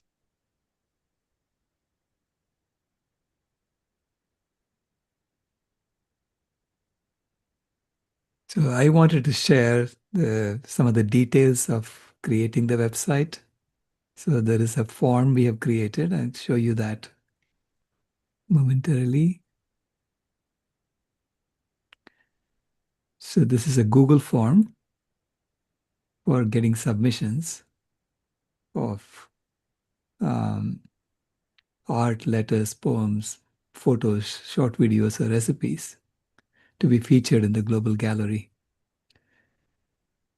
And so it begins with what type of submission are you sending? Art or illustration, photography, video, short film, essay or poem, personal letter to a mother or child, vegan recipe, or other. I'm sure we have missed some category here, so people want to submit something else, should be open to that. And then we ask for the title of your submission. And just like what Donna just said, a description or short story, a story behind the work. Why did you create this? What message do you hope to share? So that'll be a long answer text, so you can write as much as you want. And then the uploading of the file. So there's a limit of 1 gigabyte for the total submission. Then country of residence, age, school or organization, your email address, name or artist alias to be credited, and then finally permission to publish. So this is what the form is going to look like, and then there'll be a submit button. And the settings, I've set it up so that they can edit the response if they feel like they may misedited something, or yeah. And then limit, they can submit as many responses as they want. There is no limit, because some people may have multiple recipes they want to submit. Okay. So that's what I had. Of course, I'm open to suggestions. Oh, Don, you can't unmute? Oh, sorry. There we go. Okay, good. Yeah. Thanks. That's why I put my hand up. Is age? I noticed that's required. Do you need to put your age there? It's sort of on the 18 or under, or 18 or over, something like that. We have to put something like that. So then you need It would guardian help if you would permission. say that. Yeah, you would put it in categories, because right now there's a big required age. Okay. I'm thinking, Yeah, that's a good point, Donna. So we can say under 18, or especially if it's a child submission, it would be neat to know if they did a Yeah. paint drawing that they were 6 or 5. Mm-hmm. So how would you like change that? Well, what do you want to know? If it's over 18, or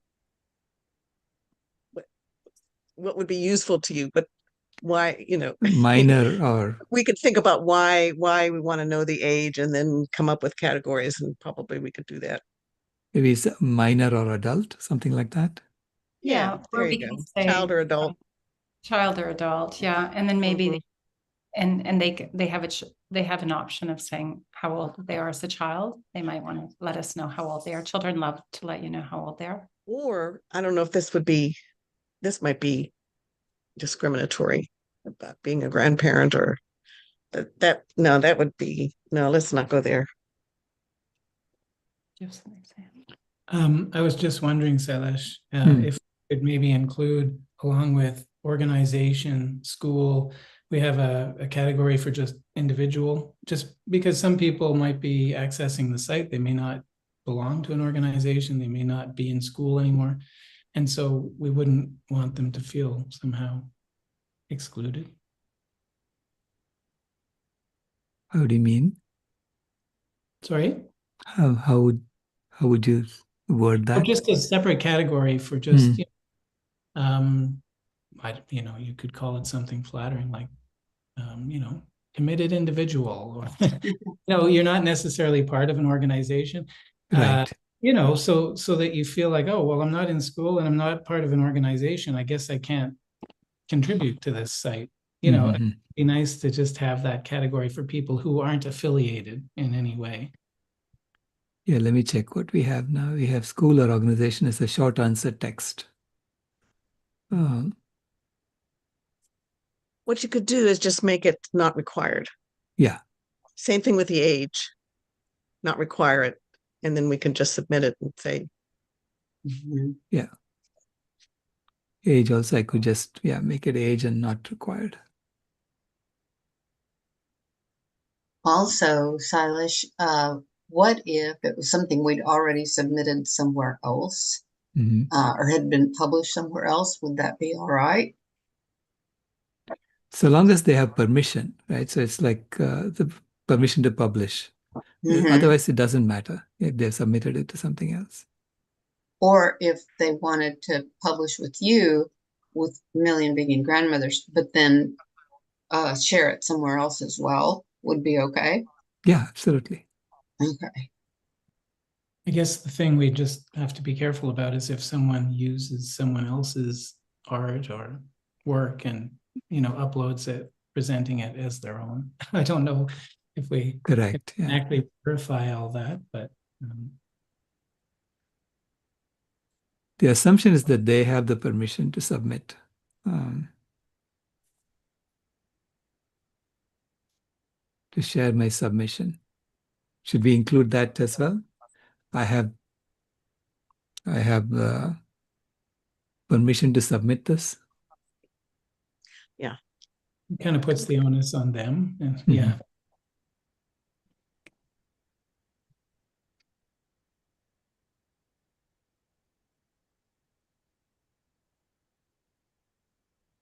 There is somebody on here right now, and she lives in Sweden, and she's writing a book right now on the dairy industry and doing some beautiful work.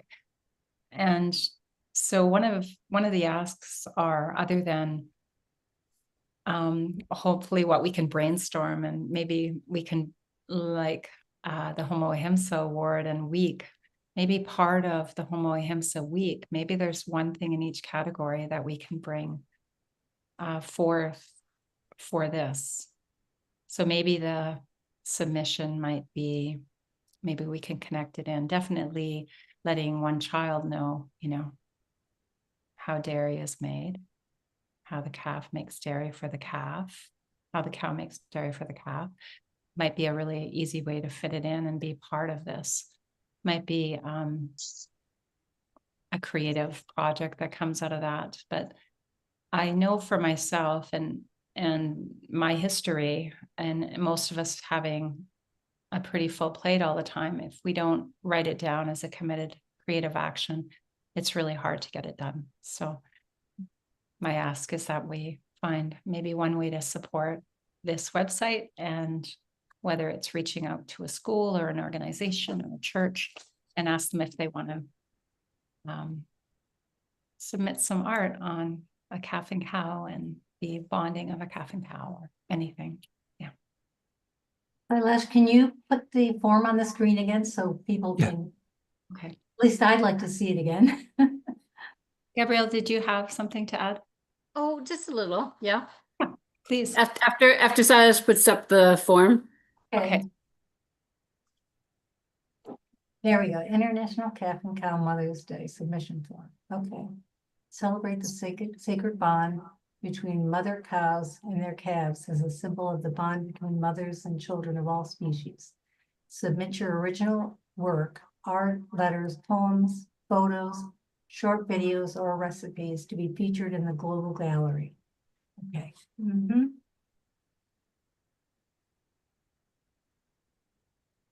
Is that okay? Yeah.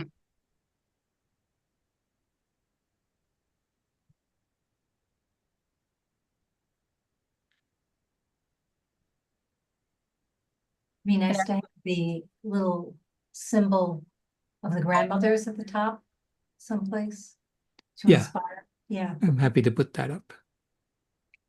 Or maybe a calf and cow, the one that we're building. Oh. We still haven't found a branding photo or a submission. I was hoping we could find that out of one of the pieces of art or photography that we get, that we build our own brand based on our community, our own branding photo. That would be neat.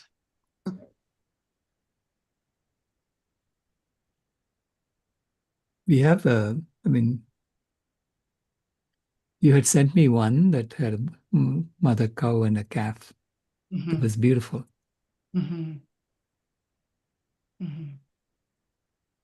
we have quite a few photos from Louise Jorgensen, who is running the Cow Save movement in Toronto. She's a beautiful photographer. Tammy, I have a quick question. Rebecca asked if she could submit songs or music. Yeah, we should get that as, we said that we were going to have that as a category too. We missed that. Okay.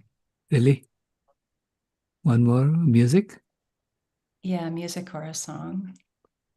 And Gabrielle Gabrielle wanted to share something. Go ahead, Gabrielle.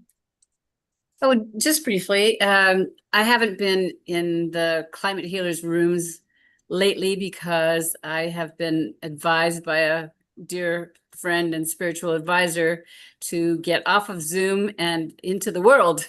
Because I was, I live in where I live in Canada by myself, no family, and I really needed to start creating some friendships around me so that I can bloom where I'm planted. But I just wanted to say that I continue to be in the world as a vegan, and I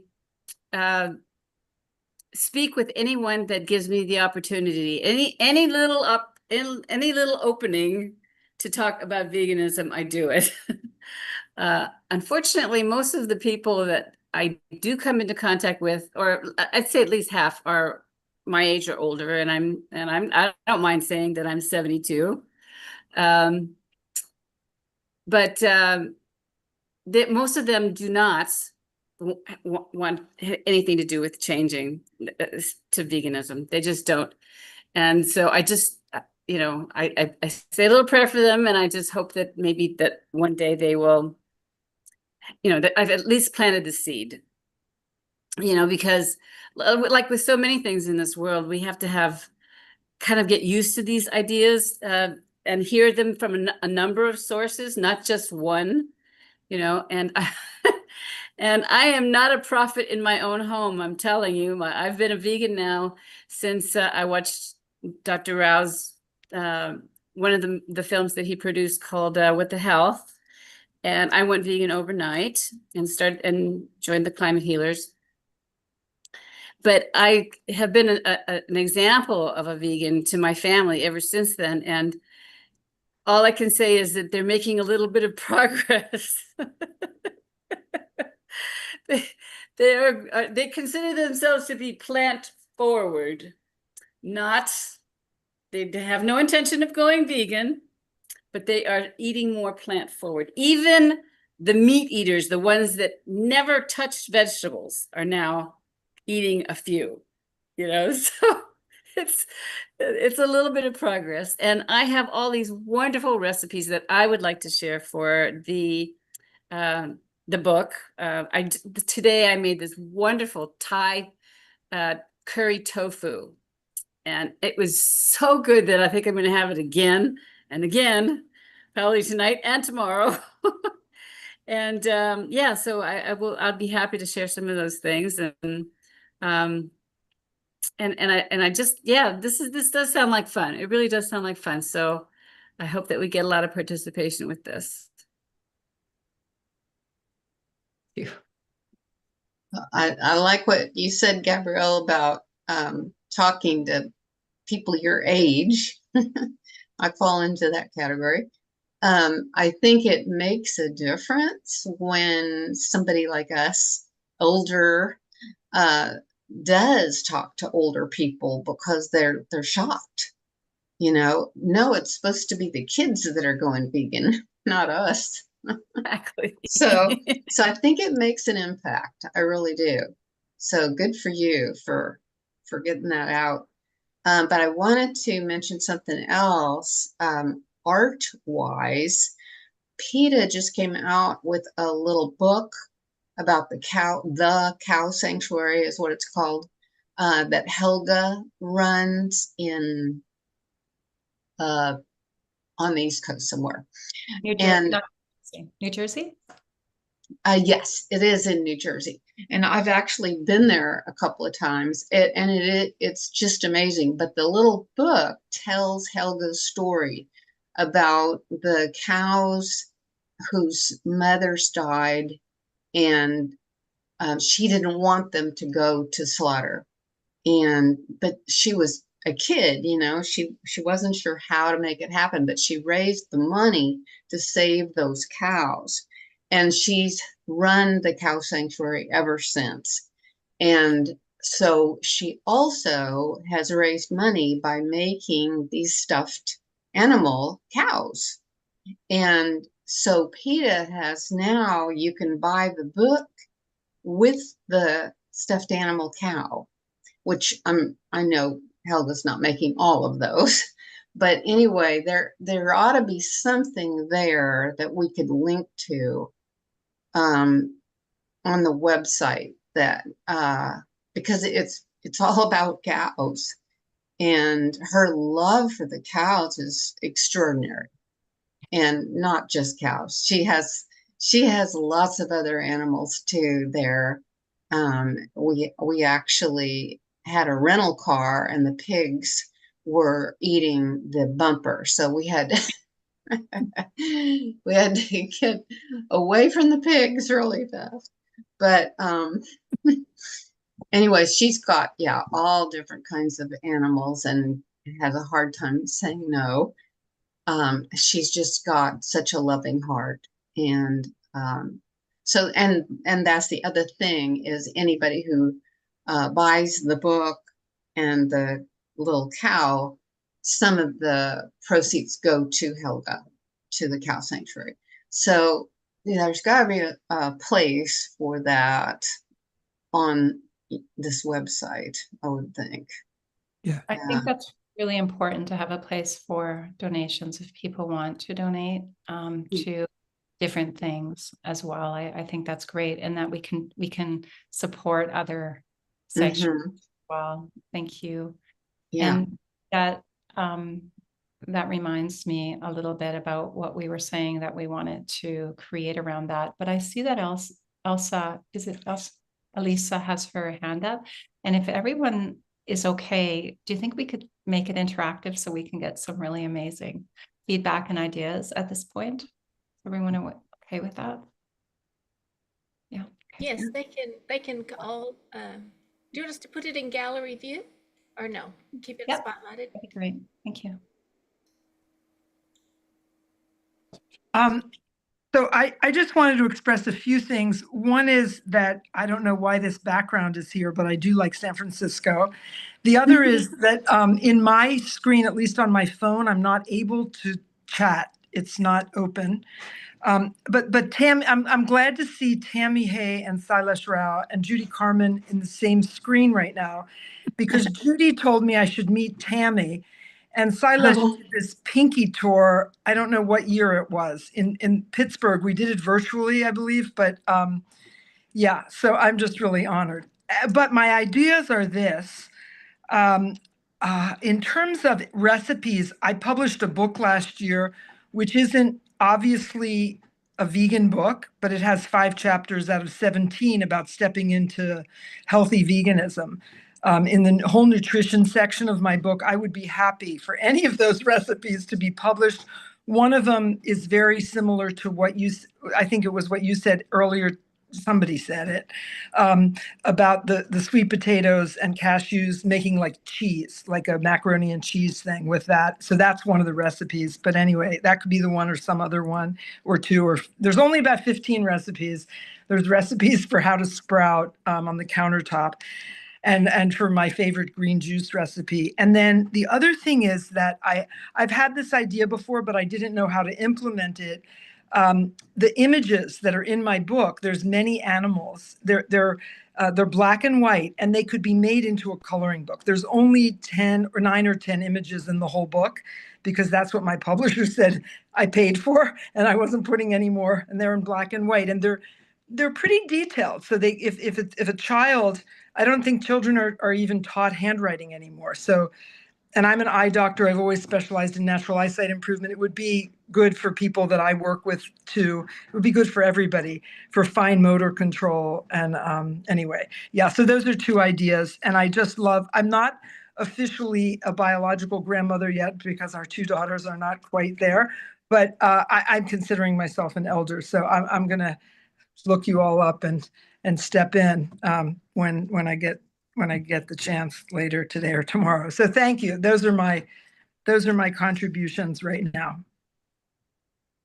Beautiful. Thank you. The one thing I was going to mention is that as we're building this website, the first thing that people are going to see is a video on the front of it with a young running to its mother, or the mother going to its young of all species. And then some nursing that's going on, some feeding that's going on. That's how we're going to start. And then there'll just be a couple shots of the opposite of what's happening, maybe the calf being taken away, but not much of that. It'll just be the beautiful connection, the nursing. And so the other ask is if anyone knows or has any footage from sanctuaries, maybe Helga has some stuff, but many of us are in touch with different sanctuaries. We have another grandmother that comes in from Australia, and she's been taking care of thousands of animals over the last 50 years, and for the last decade by herself.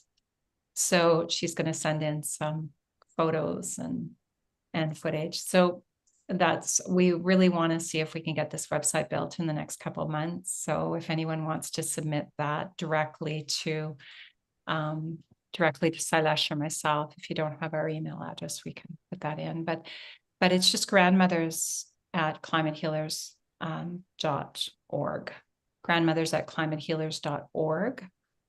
And if you have something you want to share that you're not necessarily submitting on the website, so we can get this website built, and then we can continue adding to it. But we really want to have the opening video to be a beautiful connection of the mother of all species. I would love to have, I'm going to reach out to Captain Paul Watson's team and ask if they have some videos on a calf and a cow swimming. Yeah, because it's not necessarily a cow and a calf. It's any species, mother and child, right? Yeah. Right. Yeah. So I would love some whales and it would be beautiful to have all species on there.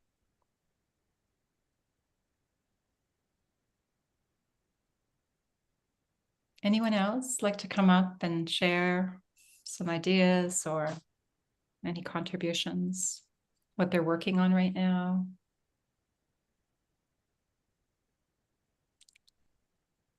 I have something else, which is that I came into veganism in 2012 through the health direction.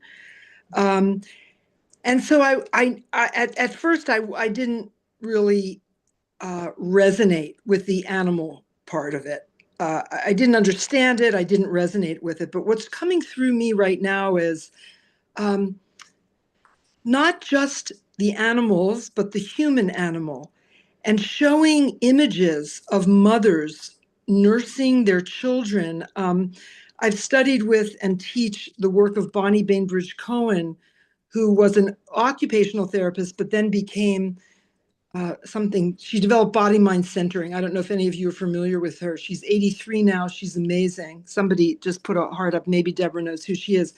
But in her book, which was published in 2018, and she's like 83 now, she has an artist that she used there that just has beautiful images of babies. But I don't know that that would be the artwork, but I think that that's really important. I mean, I understand animals now completely, and that's not an issue for me. But sometimes because of the intensity of those that have been that have come in from that direction, that don't take care of their human bodies, it doesn't resonate necessarily, at least to begin with. They will develop into it. At least that's my testimonial. But I think coming in from the other direction, which is how do you nurse your baby? And do you understand what formula is? And do you understand what cow's milk in formula is? And I don't know, maybe these campaigns have already happened, but I am speaking at an international conference in September in Spain, the International Somatic Movement Therapy Education Association, on the neurodevelopmental roots of visual development. And I'm going to seed in some veganism. I only have an hour, but I'm going to seed it in because a lot of people that are in they think they're in wellness in the health professions. They have no idea how to take care of themselves. And veganism is the farthest from their minds. And so, and they may be movers in terms of being able to move well, but they're not taking care of their bodies, their somas. So thank you so much, all of you. I was just going to come on to hear Victoria Moran and her husband receive the award, and I can't turn the thing off yet. But I really appreciate all of you because kind of your gentleness and heart just like is seeping all around the world right now, and it's just so beautiful. So thank you, thank you, thank you. I see in the chat that Danny's mentioning the PETA video that I think most of us have seen of the truck driving away with the calf and the mother following behind. Yeah, she put the link in the chat. Yeah, in the chat, Willow is asking, Donna, can you repeat the name of the food your son prepared? Yeah, Pizzelles, Pizzelles. It's an Italian cookie that my German mother-in-law made every year.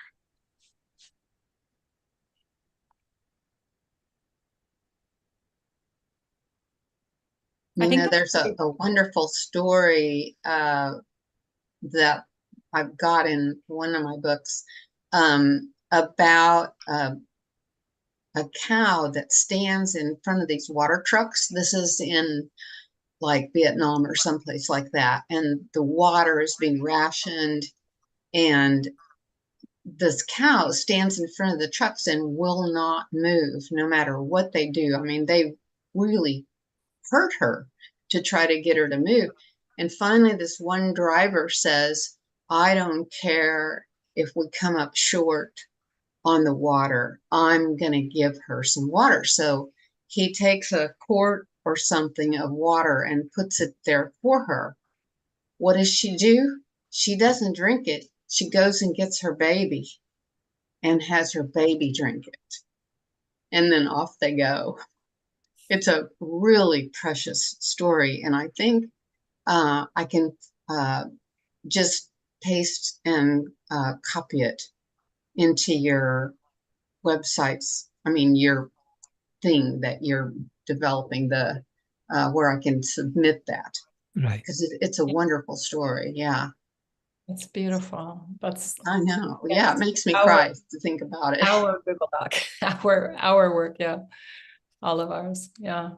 Wasn't there a story recently about I thought I heard a story about a cow that, was it a cow? I'm sure it was a cow that had twins and hid one of the babies. Was that a cow or was that a pig? Well, did I hear it from Ed Winters? I was telling Paul about it, and I thought it was a cow. She hid one of her babies because she knew that they would take one. And yeah, I have to find the source of that story. But it really does speak of sentient beings deeply. Yeah. Anyone else would like to share anything in the chat or Emma to share? And thank you. I know we all have stuff to share about the mother-child bond. And Elisa, I think it's really important to bring in the compassion by connecting non-vegans with the mother-child bond of humans. Absolutely. That's how we see in this movement for sure coming forward. Mm-hmm. In the chat, there's a link to the PETA video about the cow running behind the truck that's carrying her baby. Mm-hmm. I was mentioning something that I saw when I was, I don't know, I was probably in my early teens to Tammy this afternoon, and what kind of prompted the memory was Judy talking about. I think Judy, you were the one who was encouraging everyone on Friday to think about the fish, and I remember being at my grandparents' lake in the shallows and seeing a mother fish basically shepherding her little fry, or I don't know what to call them, little guppies, little fish, baby fish, from one place to another, because there was a little obstacle on the bottom of the lake, and she was kind of guiding them, and she went back for each one and brought each one separately. And I, up until that point, I had no idea that fish had those sorts of maternal instincts. I always assumed, fish would probably eat their own young. I mean, that happens, I guess, with some fish, but it was just a real epiphany for me, recognizing that maternal instinct extends to fish as well. It would be a good story for the Homo Ahimsa week. Mm-hmm. Mm-hmm. For Fish Day, yeah. In Defense of Animals is doing, yeah.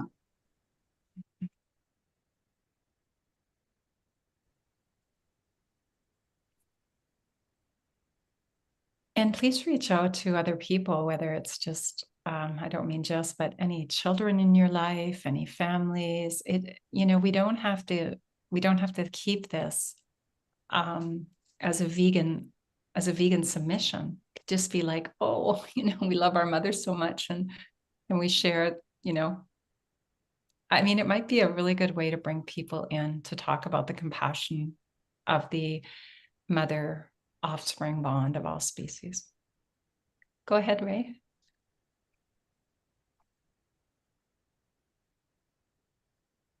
Hey, Tammy, I was wondering if there was an opportunity to take some of these projects that amplify the mother-child bond with the next VCOP, which will be in conjunction with the International Vegan Film Festival. There's some films that come immediately to mind, short films that would make it easy to play them, or even excerpts from films.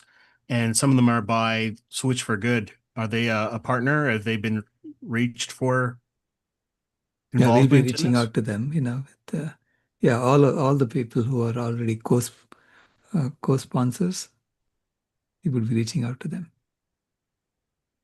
So the next VCOP may be an opportunity to play some of what people have discovered.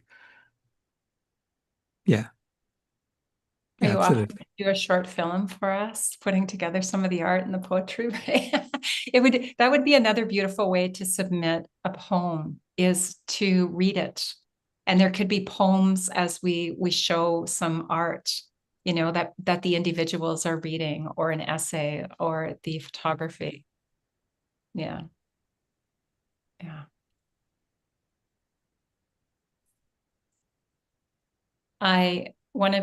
So if you do subscribe to if you do come on and join our community, you have access to the newsletters. I'm really calling on the grandmothers and everyone here, if you want to submit a newsletter, essay or article. It's really lovely to read different people and different movements that are going on and what people are doing. One of the newsletters we've sent out recently, since we decided to have an International Calf and Cow Day, was promoting what Dotsie Bosch was really asking us to support her on. It was the Fiscal Act to try to get the milk out of school programs and to really bring the awareness of how most children are allergic to milk. And so we're supporting each other and other movements on this as well. But sometimes movements are so full on with their own stuff. We have to make it easy for them. You know, I took a marketing for hippies a few years ago. And I was telling Paul about this on a walk today. And I said, you know, hippies don't make it easy for people. You know, we have these great ideas and we're, you know, walking barefoot on the earth and eating, as my brother calls me, the weed and seed girl. And we don't make it easy for people to find us and to be able to organize around us. And we have to make things easier for people. I'm not saying everybody on here's a hippie, but we all certainly have our own thing going on. And it's really important to make it easy for them to join us. So how can we do that? How can we reach out to Dotsie and say, hey, this is what we're doing, and we want to add some art submissions for your children's program, or, you know, here they are. You know. No, I think it'd be good if we reach out. Sorry, Tammy. No, go ahead. I was done, Sailesh. Yeah, I think it'd be good to reach out to them and say, how can we add your material on our website and support you? You know, so that people come to see that Switch for Good is working on this, and Sanctuary is working on something else. You know, so this way we are supporting others. You know, through their submissions. Yes, absolutely. Yeah, it goes both ways. We were talking about that, right? When we were talking about building the website, is we were going to have a menu of just our teammates, our co-conveners of this movement, who are doing that as well. Mm-hmm. Yeah. Awesome.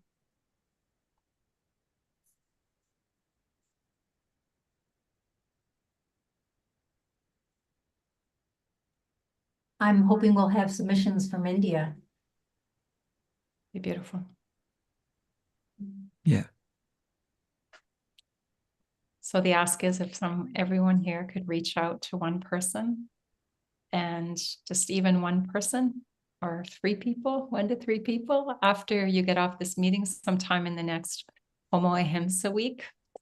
And if it fits into the Homo Ahimsa week, and if you want to share that with us, the other ask is if you would be willing to help us go through some of the essays and art, and there would be lots of thank you letters submitted. That's going to be a big project once things start coming in, you know, reading the essays, sharing the essays.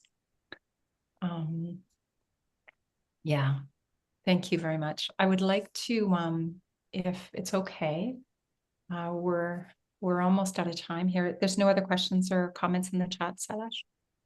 No. I'm just going to end with a poem I put in one of my newsletters that I was very inspired to write, because I didn't raise my children vegan. They were raised eating dairy. And sometimes it's a little bit of a challenge, but sometimes writing things down, poetry, writing art has been a big avenue for a lot of people, filmmaking.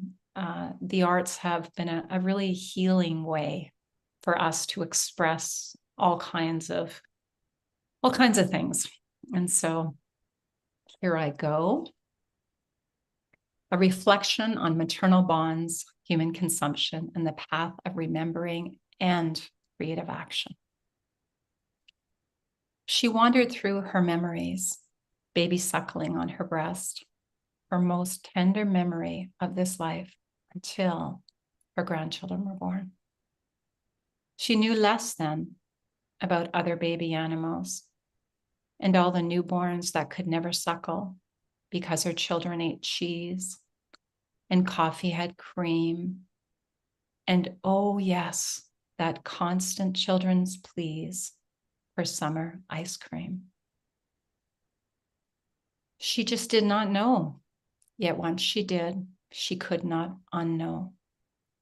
And the heaviness of carrying this knowing and the throwing of caution to the wind, of sharing this with her own grown daughter, now feeding her offspring unsuckled death stuff, and the trampling of pearls and the unfurls of knowing anger, the anger of knowing with nowhere to come up for air.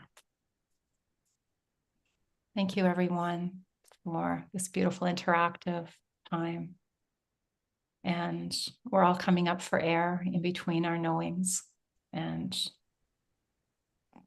please submit and be part of this movement. I was just sharing with Paul last night. I can't do it alone. I got a full schedule like everyone else. So we really want this to be a community, an enriching community experience of sharing and celebrating the dismantling of the dairy industry and the deep awareness that comes from what's happening to the mothers of all species. We're going to be able to collect so many stories that are going to make people so much more aware.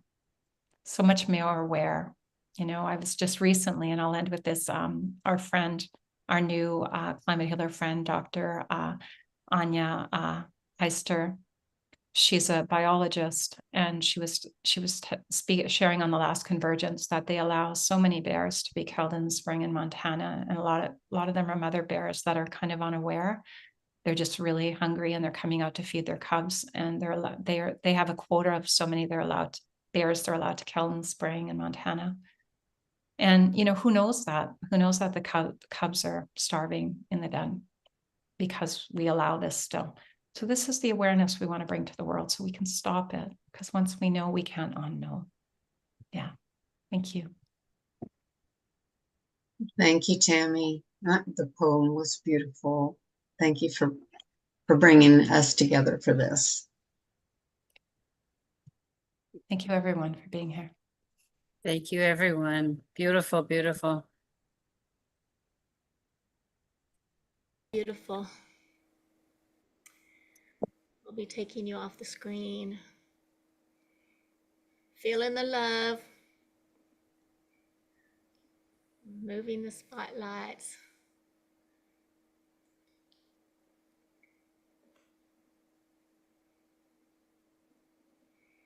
Wow. Well, I love your poems, Tammy. I always do. And so I'm glad there's going to be a poetry section for sure. And I'm not a songwriter or a musician myself, but I love them. And so I was hoping there might be a little something. Alexa, stop. Oops. Okay, now it's time to turn off the mute. I will do that. And I will fix that. So if everyone will mute, except for, let's bring up our next speaker and I will introduce her. Let's bring up Jane. Jane DeMarinis is going to be here.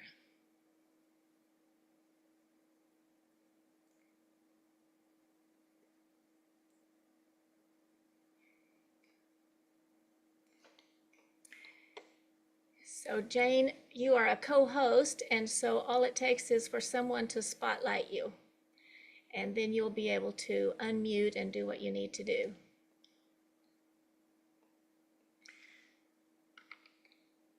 Rebecca, are you going to show my PowerPoint, or yes, yes, I am. And I'm supposed to be up here also with you, so you can see me and I can see you. Thank you. Great. Yeah, there you are. And I'm going to, I've got the PowerPoint that you've done right there ready to go. I will just need somebody from the tech team to tell me when I show it if there are little squares of gray that pop through. But I hope there are not. So we'll see. All righty. So let me do a little introduction to you, and then I will go off screen, and you can begin. All right. Thank you. You bet. I'm so glad to see you. Welcome, everyone. Likewise. Oh, thank you. Welcome, everyone, to the 22nd Vegan Convergence of the Peoples, Thriving on Planet B. I'm Rebecca Allen of Climate Healers, and I am very pleased to introduce to you Jane DeMarinis. She is a 20-year vegetarian and award-winning executive fundraiser, advocate, and builder of partnerships and memberships dedicated to advancing causes related to environmental conservation and green community developments.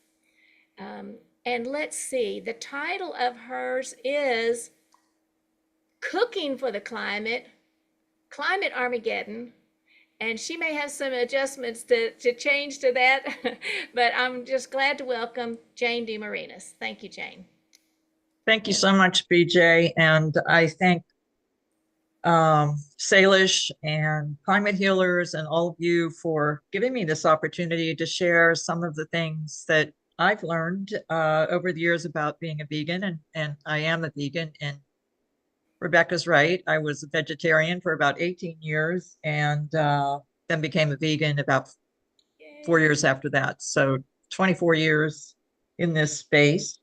I've learned so much over the last couple days. I wasn't able to be here today because of another commitment, but such great programs. So I'm really happy to be a part of this group. And Salish, I certainly appreciate his leadership. He is on Climate Diets Advisory Board, so we totally appreciate his knowledge and sharing that with my organization. It's been interesting listening to, I don't know if you want to put the slides up. Okay. Interesting listening to some of the conversations today in the next generation. There is an adjustment. I'm calling this the power of food. This program is something that I've been funded. Rebecca, how do I get the slides to move forward? You'll just say next slide and I will do it. Okay.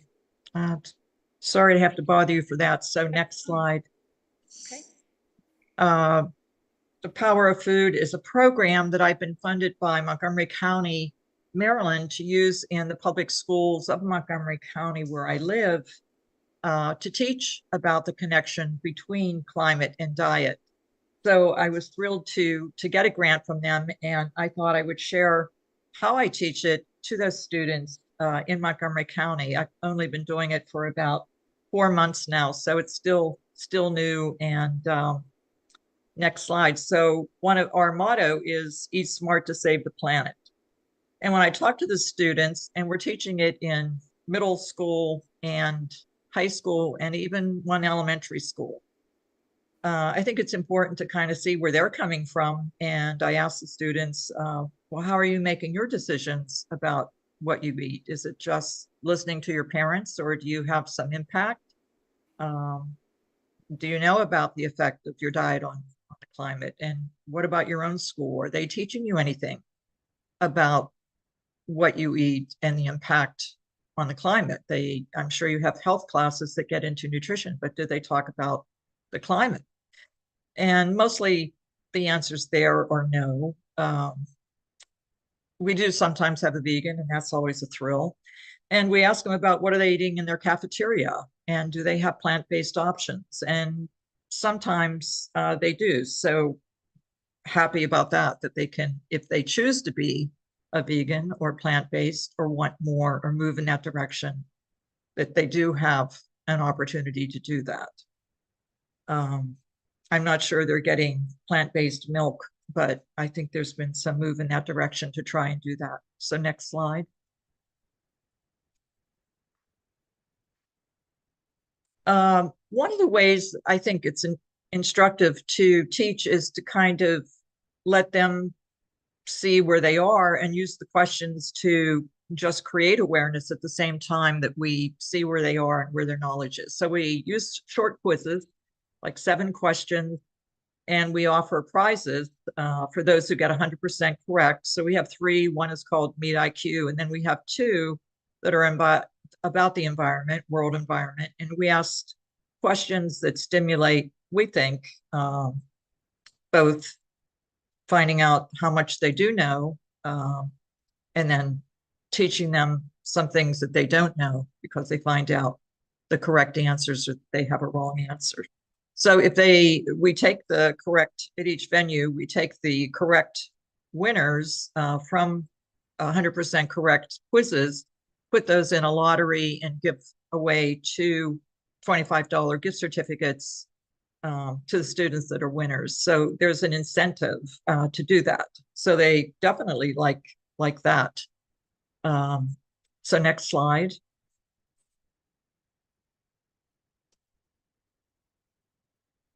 So, and one thing we start with is about a 15 to 20 minute academic portion of the program. The quizzes stir up a lot of energy, and they're often using Google to try and get the right answer. And we don't say too much about that because, again, we see it as a learning experience.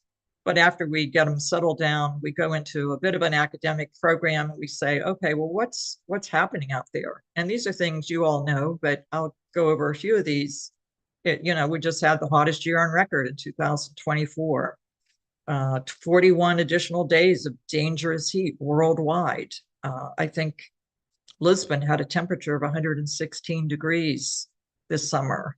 The Arctic heat wave, sea level rise, the wildfires in Los Angeles, thousands of people losing their homes.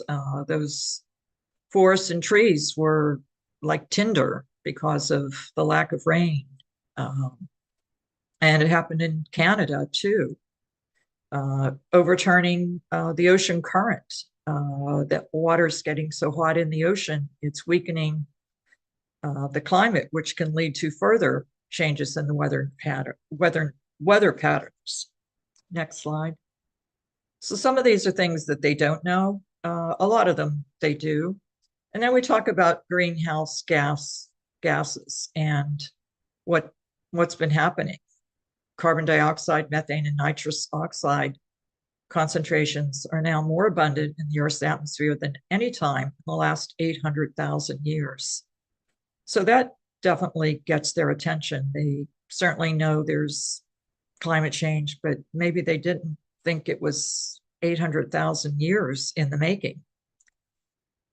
So the temperature continues to rise, and the oceans continue to rise. Next slide. The greenhouse effect. And what is that leading to? It's leading to just more adaptation that needs to be made by humans. A report came out fairly recently, a few years ago, from the UN Intergovernmental Panel on Climate Change. 67 countries reported through 270 researchers. So it was quite comprehensive, but it talked about the world's population being threatened by water shortages, extreme weather events. Some countries are going to become inhabitable in 10 to 15 years. And 41% of the world's species, and I think this was certainly mentioned yesterday by one of your speakers, at the risk of extinction, many already extinct. So surprisingly, there's little discussion of these impacts on climate change from meat production. Next slide, please.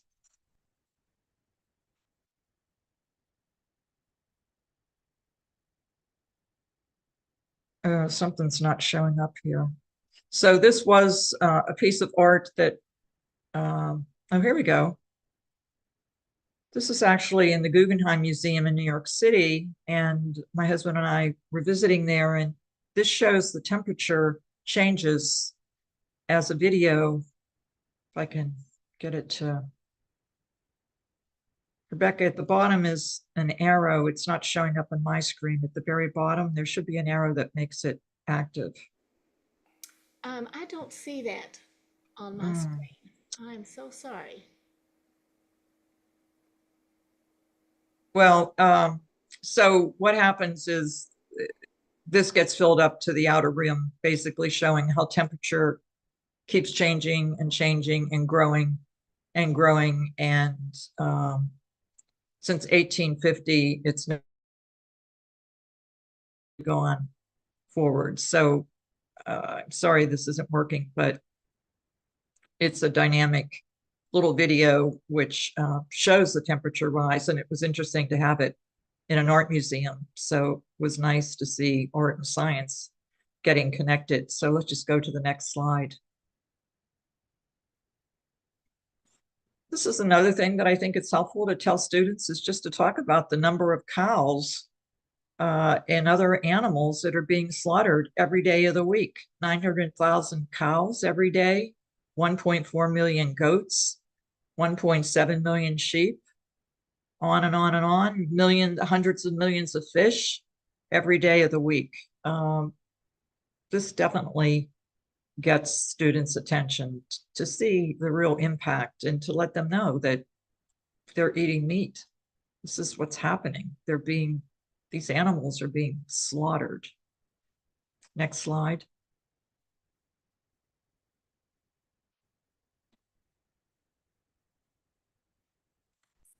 I try to use charts to also show them comparisons. So this one is greenhouse gas emissions across the food chain. So you can see the very top bar about 100 times as big as the very bottom bar. The top bar is beef. The bottom bar is bananas and peas are about the same. Tomatoes a little bit above it, but the veggies are all down at the bottom. And greenhouse gas emissions, and you all know this, but the students don't always know this. And the worst contributor to greenhouse gas emissions, beef, and lamb and mutton not far below, cheese down there, shrimp. Next slide. So that tells them what you're eating has an impact on the climate. This is another useful slide showing methane emissions by sector.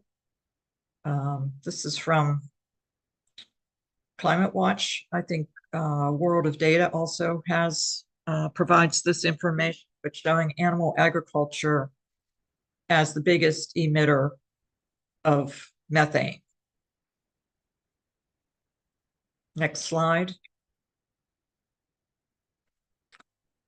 So again, going back to the UN program, talking again about their report, animal agriculture is clearly producing far more food, far less food than is needed for the world to eat. It's taking up 80% of all agricultural or arable land in the world, but it's only producing 20% of the calories of the food that's needed to feed the world. So it's very inefficient.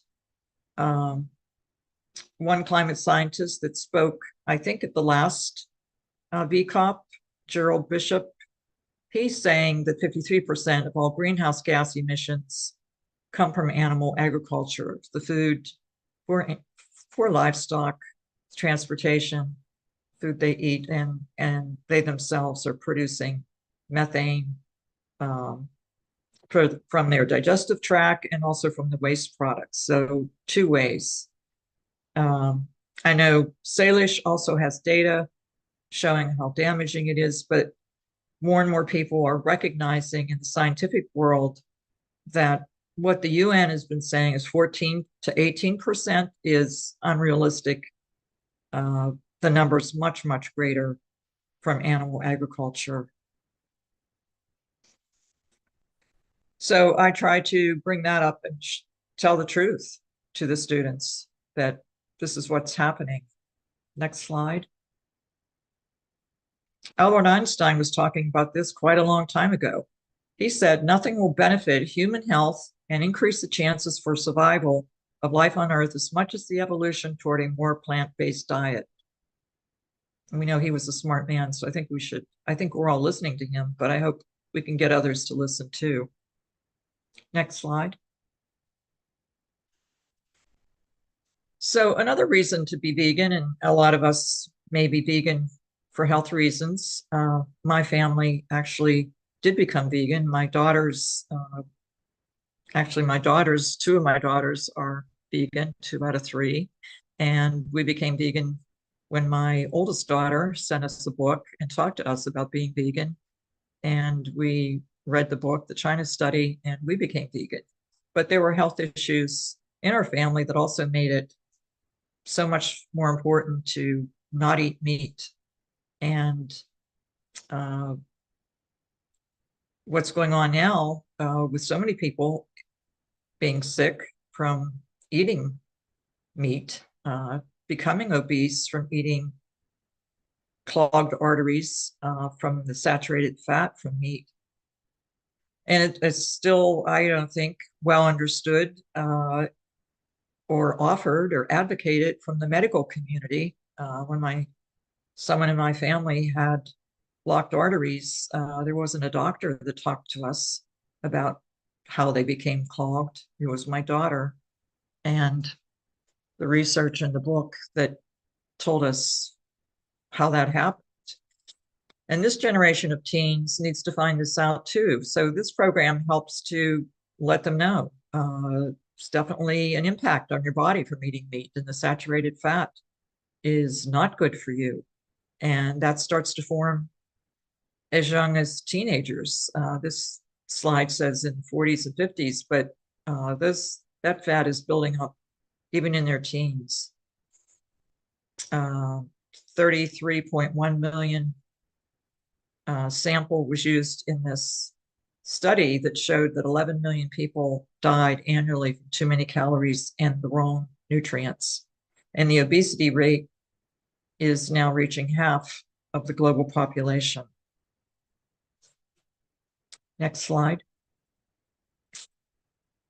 I think this just says the same thing. So the World Obesity Federation basically corroborates this, that there's more than half the population is overweight or will be obese by 2035. But I think there's newer data saying that we're almost already there in terms of the obesity rate.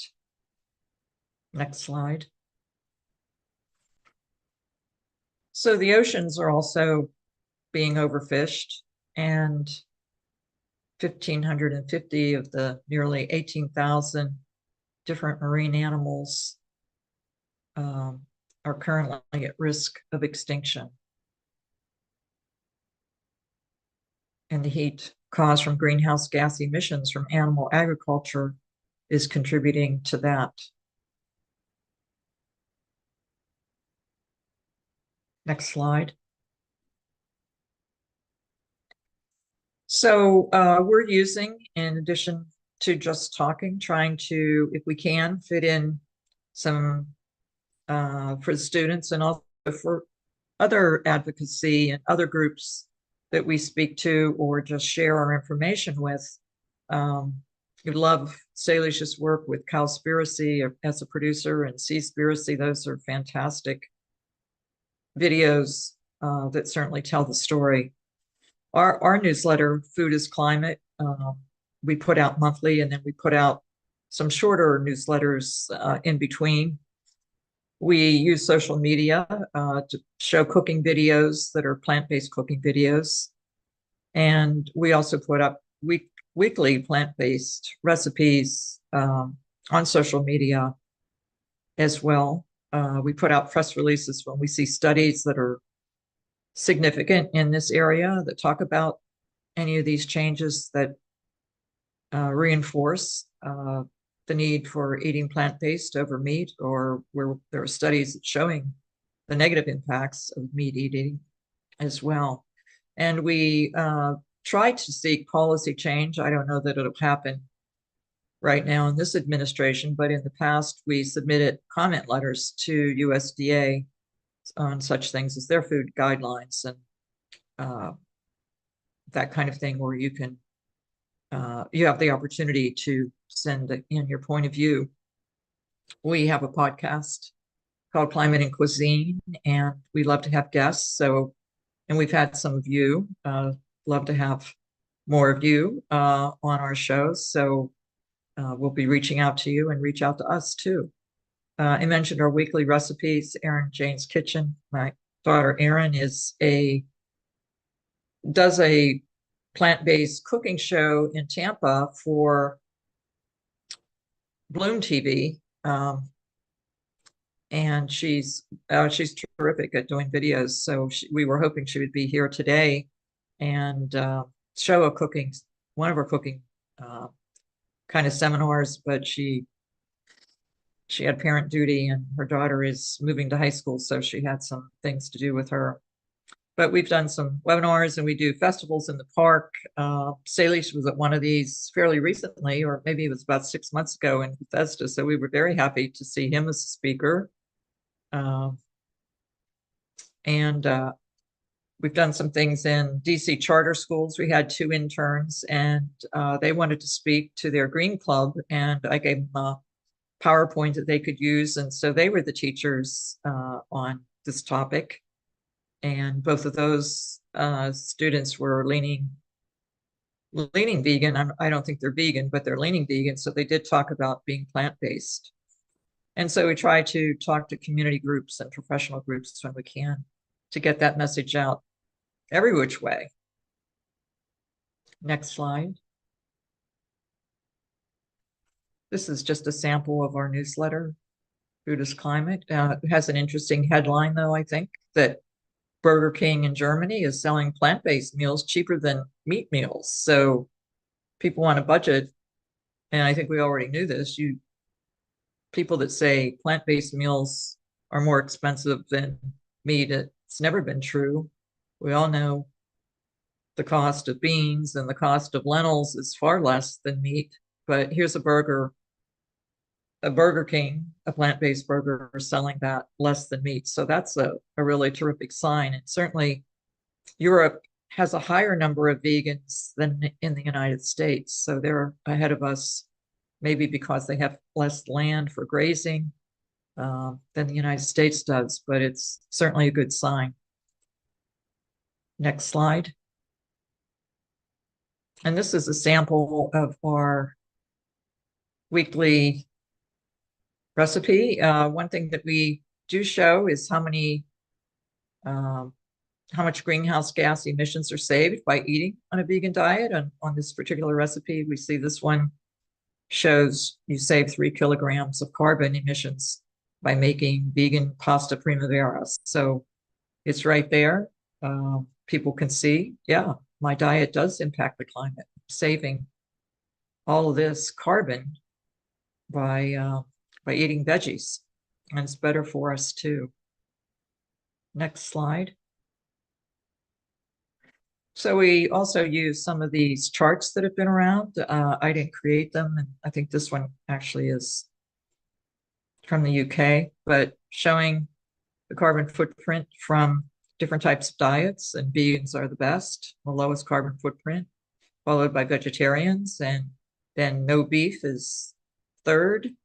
And then the other 2 are average meat eater and a meat lover. So that makes it more clear too, in a quick way to show how meat impacts your carbon footprint and the atmosphere. Next slide.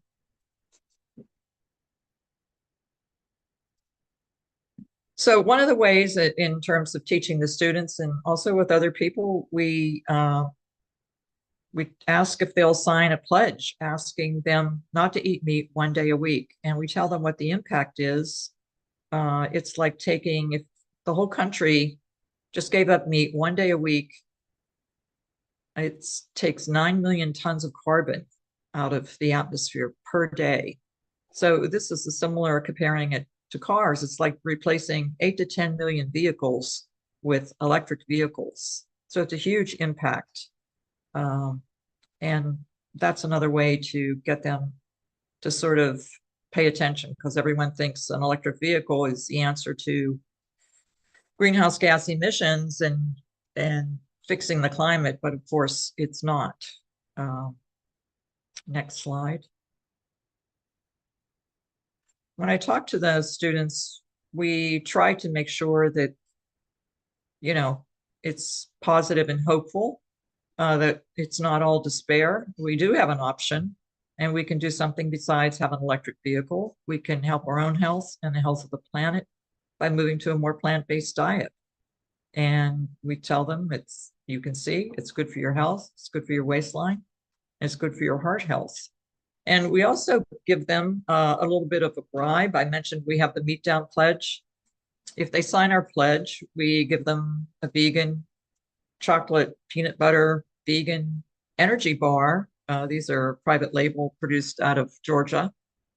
And then we also have recently coupons for a free plant burger at a local chain. There's about 7 locations in the metro area here, and it's worth $10. And a lot of them, the schools I've been going to, it's not so far from a few of those schools, so they all know about Plant Burger and they like getting free food. So there's a little bit of a bribe in there, but it's also a way for them to taste vegan food and see how delicious it is if they haven't had a chance. Mostly they start eating vegan energy bars immediately. Next slide. I think we already covered this, talking about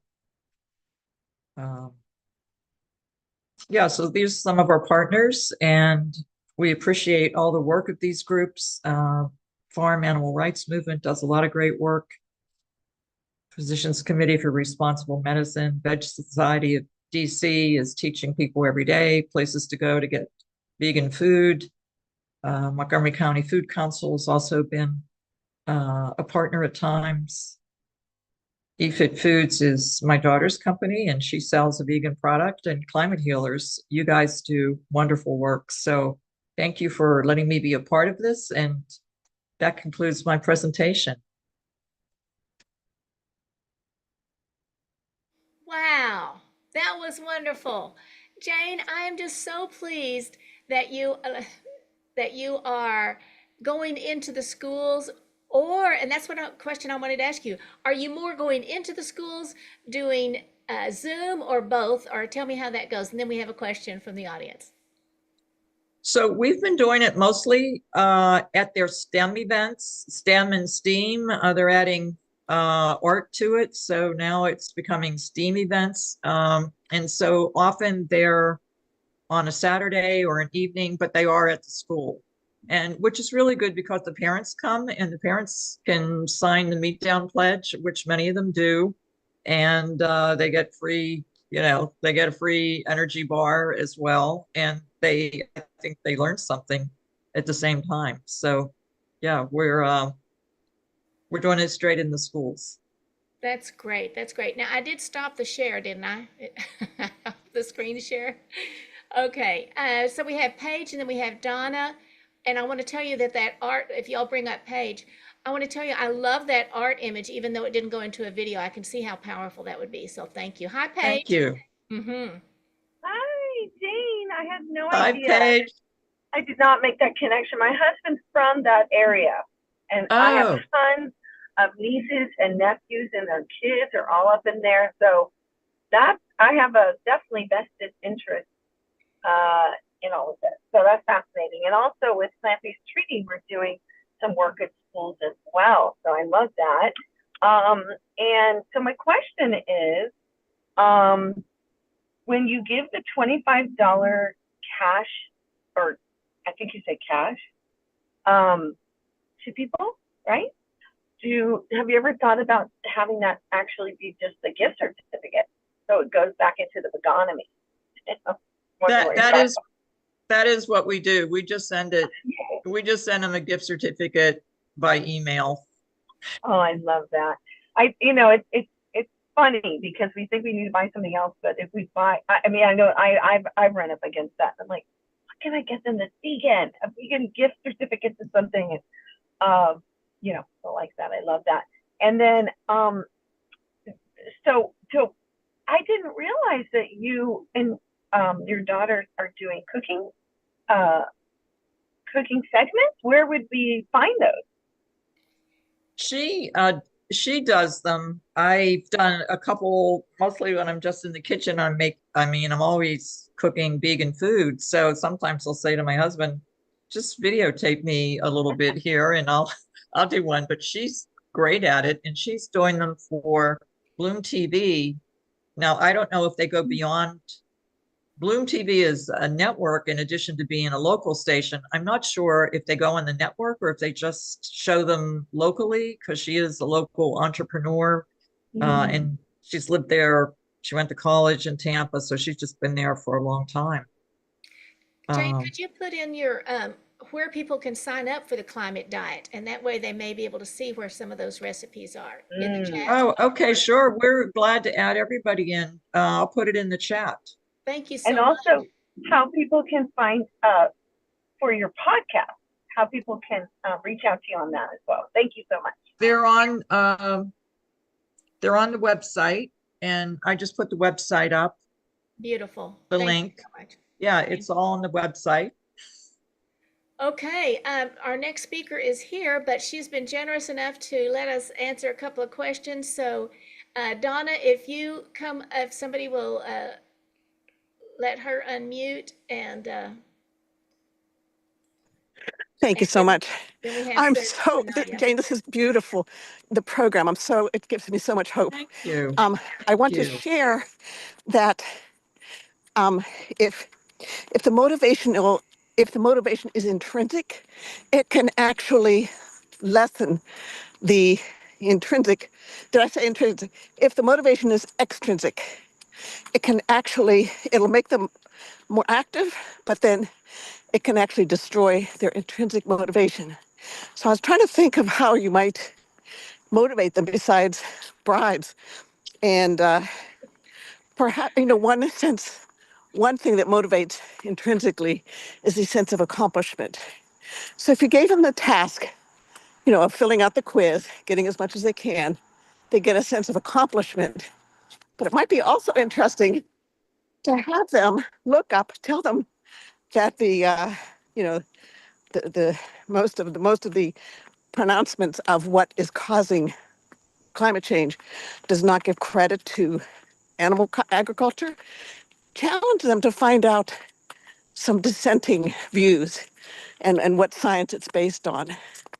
And that way they'll learn and get a sense of accomplishment and not have their intrinsic motivation decreased. Thanks. Thank you so much, Donna. Oh, go ahead. I think that's a good suggestion. I talk about it as a bribe as far as the food, but I think it's important really for them to taste, they may never taste plant-based food. So Exactly. And so giving them a taste, but not having it be the bribe. Does it make sense? Right. Right. Okay, thanks. Thank you. And one last question is from a high school student. So welcome, Sanaya. Hi. I just want to say that was beautiful to listen to, and I definitely learned a lot. My question is, so I'm in high school, and I know you mentioned that you guys do like outreach programs in high schools for like the vegan movement. So what do you think is like the most important thing to educate students on in regards to the movement? Because I also have noticed like I have a club at my school and I have been raising some awareness on the movement. But a lot of times students can get defensive or, like mainly just defensive about their diet and just like not wanting to change because it's more comfortable to just continue to, eat meat and dairy and still make like this negative impact on the environment. So what do you think is the most important thing to educate students on in regards to veganism and climate change? I think the data really speaks for itself that it's, I had the subhead of Armageddon. I'm not sure who who added that, and I don't think we're at Armageddon. I hope that we get more vegans and save this planet. But I think their health too. I mean, it's in my own family. We have a personal story to tell on that, but I think your personal health, your arteries are being clogged, and they're being clogged by that animal fat, saturated fat from animals, not from the good fats in plants. We have so many friends that are sick, that are meat eaters, and I would love to tell them, if you gave up meat, you would see your health change. But, it's really hard to talk to adults. That's one reason I really think this program, it's important to talk to the young people. And Samaya, I'm so happy to meet you and hear what you're doing. And I enjoyed your presentation, but it's really great to start with a younger generation who hopefully will listen to these messages and can change if they're being raised in a family that eats meat, that they can change on their own. Yeah, I just wanted to add a comment to that, Jane. And because I gave like 7 presentations in schools in London. Okay, I went to 7 different schools, and every one of them have asked me to come back and do a workshop. Oh, fantastic. So it looks like we cracked the code, and it was basically an environmental talk, but we cracked the code on getting students' engagement. Because it was done in the right order. I had Krishna was helping me out with putting the facts in the right order so that we made an impact on the kids. So I had, every school there was tremendous attention. I could see they were all engaged. So that's great. That's fantastic. Yeah, I'm happy to give you the slides, and you can look at the order in which I presented the facts, and you will see what seems to work with them. Thank you. Wow. Thank y'all so much. I'm so glad that you came on. Thank you, Jane. And thank you, Climate Healers. And we loved it. And now we'll be bringing up our next speaker.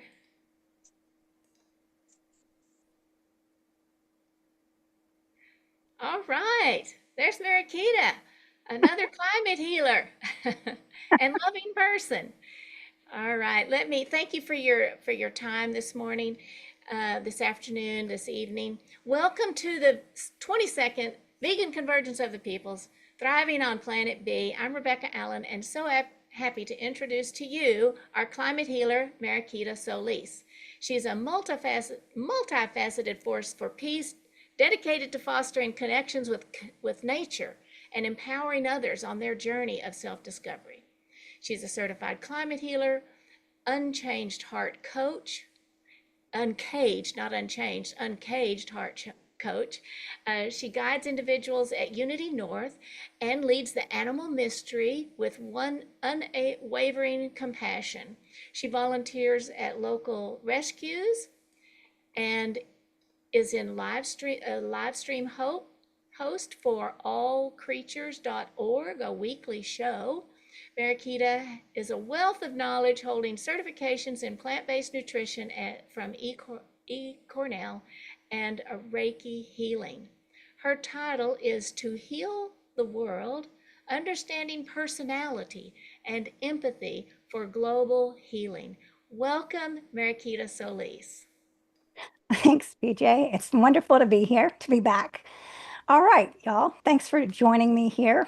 And I have a lot to say. So let's try to get through it. So let's put our seatbelts on.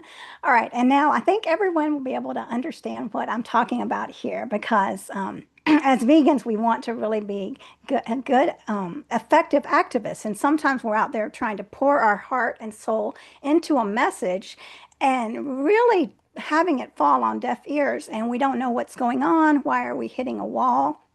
When we're trying to connect with certain people, certain audiences, it's just not going anywhere.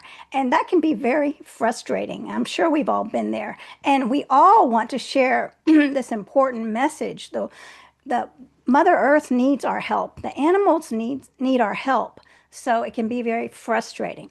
So we're going to talk about how to shift in communication to make it more effective and powerful.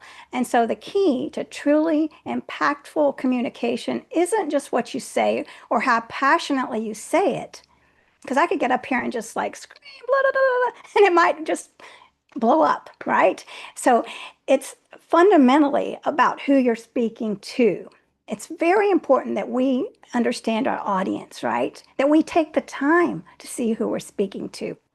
And every person has a unique operating system in their mind, different wiring, right? We're all humans at the core, but we're wired differently. So when we understand different wiring, we can really communicate more effectively.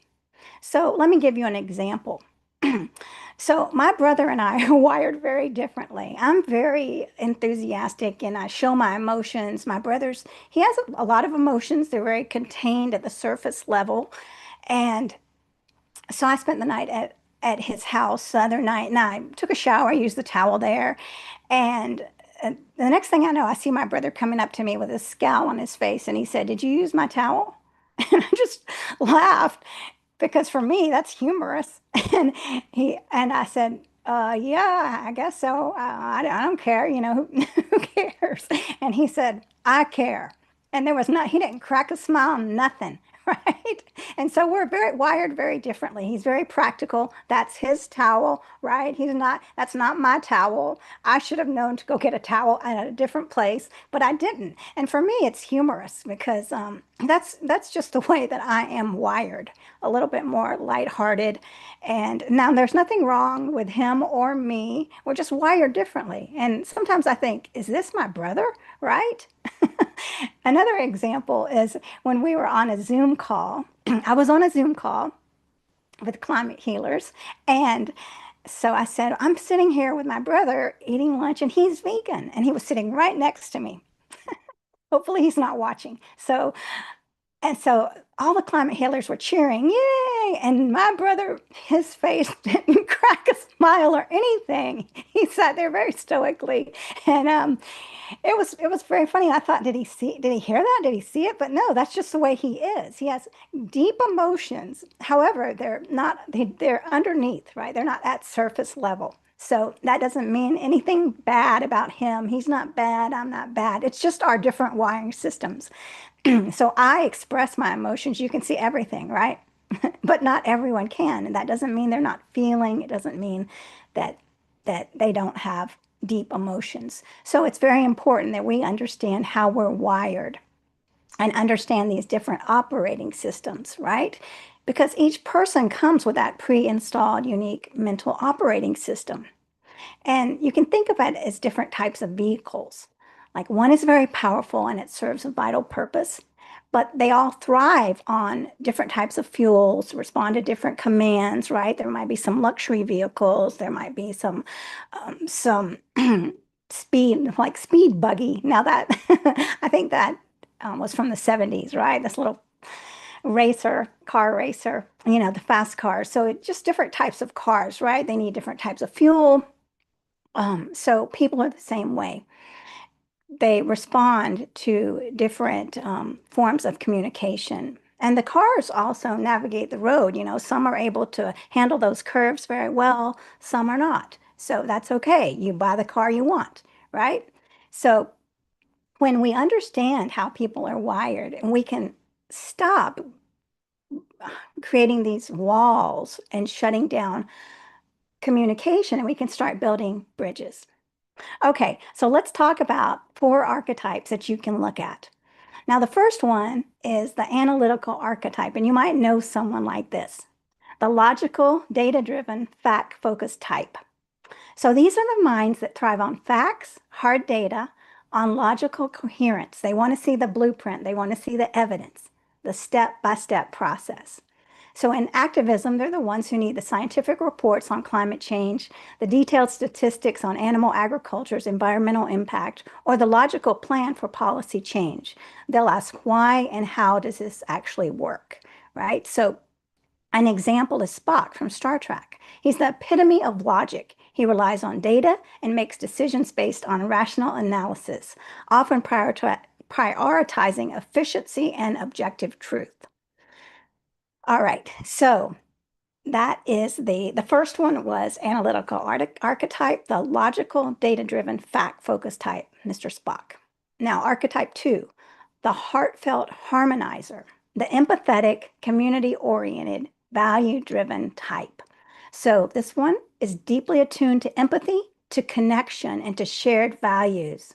They're moved by stories of suffering, animal suffering, right? By calls for compassion, a compassionate world, by the vision of a more peaceful and interconnected Mother Earth. They need to feel part of a movement, a movement of caring individuals. They often ask, who does this affect personally? How can we work together for a more compassionate outcome? And let me give you an example. Mr. Rogers, he had a heart of gold. He was very empathetic. He listened, very kind. You know, his community, his neighborhood, he brought people together. He was deeply attuned to feelings. He promoted kindness and understanding. So with the Heartfelt Harmonizer, you want to share those personal stories of the rescued animals' transformation. You want to emphasize that global interconnectedness through shared humanity. All right, so that's the Heartfelt Harmonizer, the empathetic, community-oriented, value-driven type. All right, number 3, the enthusiastic innovator, the visionary, the inspiring, optimistic type. So these are the vibrant, expressive minds that are driven by passion, by vision, by the exciting possibilities of the future. They want to be inspired. They want to feel the joy of collective progress and to connect through shared energy and creative ideas. They'll often ask, what's the big, bold vision here? And how can we make this movement truly exciting and groundbreaking? So the example I want to share with you is Willy Wonka from Charlie and the Chocolate Factory, specifically Gene Wilder. He was amazing. I love that song, Pure Imagination, because I can I can feel his imagination as he's looking up into the air, into the sky, into the heavens, and dreaming and imagining. And it's just that visionary, highly creative, eccentric, and driven by those beautiful, fantastical ideas and really using his imagination to his benefit. A lot of times we use our imagination to hold us down, but when we use it to just to inspire and go, wow, what a difference that is. Um, so if you're speaking with someone that is the Willy Wonka, paint a vivid, optimistic picture of a sustainable, compassionate future, celebrating small victories with infectious energy, inspiring with powerful, future-focused rhetoric. Now, again, this is the enthusiastic innovator, the visionary, inspiring, optimistic type. All right, number 4, the determined driver, the action-oriented, results-focused, direct type. So this wiring is focused squarely on tangible results, on efficiency, and on making things happen. They want to see the clear goal, the precise action steps, and the measurable impact. They're ready to lead, to organize, and to push for change. They'll say, what's the immediate plan? What's the specific action? What specific action can I take now to drive results? So this is like Rocky Balboa from the Rocky movies, right? He's relentlessly action-oriented, focused squarely on his goal, winning the fight, and driven by grit, tangible results, and consistent effort to make things happen. So this is outlining clear campaign milestones with deadlines, calling for specific measurable actions, like make 3 calls this week, right? And demonstrating immediate positive outcomes from past efforts. So let me give you an example of one that I know, and I'll never forget this. I mean, it was kind of stressful. So one of these determined drivers and I were going to a concert. So this person picked me up and said, okay, let's go. Don't worry, we're going to get there. So we got in the Tesla, which can go from 0 to a zillion in like a minute. And I felt my stomach just sitting back there as we took off. And I was holding on for dear life thinking, oh my gosh, okay. And I feel stressed now talking about it because I'm an empath. I feel it. So, all right. So then we just go like mad to get to the concert. We get out. We're racing around this this giant whatever it's called downtown Atlanta, and just trying to find the shortest line and just like we got to find it. We got to find it. And I'm very laid back. I'm like, I don't care where I sit. I don't need to get there fast. It's all right. But no, we're pushing ahead. So it's like okay, here's the line now. Let's get in it now. Let's go. And so this person is just pushing everybody out of the way and I'm following, like trying to apologize. I'm sorry. But that was it. You know, that is this determined driver. This person said, we're going to get there. What does it take? I'm going to, you know, floor the, I guess it's not gas in a Tesla, but, you know, I'm going to leave your stomach behind and we're going to get there as fast as we can and nothing's going to stop me, right? Not even seeing, you know, the blinders. So anyway, that's an example and I'll never forget that. I might not ride in that same car again. All right. So no one type is better than the others. We need all of these types because when you look at businesses and corporations and even climate healers, we have all different types, right? You can't just have all visionaries or you won't get things done. You have to have visionaries. You have to have the scientists, the systems running, right? So it's very important that we recognize these and that we're able to see the value in all of them. So the challenge comes when we try to communicate with, so if we're trying to communicate with an analytical architect but we're using that harmonizer, the heartfelt harmonizer language to inspire someone that's not on the same wiring level, our message is going to get lost, right? If we're speaking to a scientist, many times they don't want to hear about a sad animal story, and we don't understand that, right? Why don't they care about the animals? They want to see the data. So we need to be presenting the data. We need to know who we're speaking to. And the first thing we need to do is to learn about ourselves, right? What's your natural wiring? So I am, if you probably could figure it out, I'm a heartfelt harmonizer and with some, so a little bit of Willy Wonka, right? So, and a lot of times I would just lead with that. And it was too much for people. This energy that I have can be too much for those like my brother. And if he was here, he would say yes, and he would say it very stoically. So, so I have to be aware, not to just, I don't want to be like that when I'm speaking with someone who's more contained. I want to be able to speak to them on their same level, right? And make sure my message is landing. So, taking some time to become self-aware, and the more self-aware we are, the more we can speak with our passions and really speak effectively, right? So, this is something to think about. Maybe you're not aware, and maybe you need to ask other people, hey, what's your feedback here? So, and see what your friends say. So, being authentic is very important. And this isn't about faking it, this is about shifting. It's shifting to be a better communicator, knowing that everyone is not wired the same. But I can do my best to speak these different languages, right? It's like being bilingual, learning sign language. I still would speak English, but I would be able to speak French, and other languages to communicate. That's not saying that I'm not being authentic, right?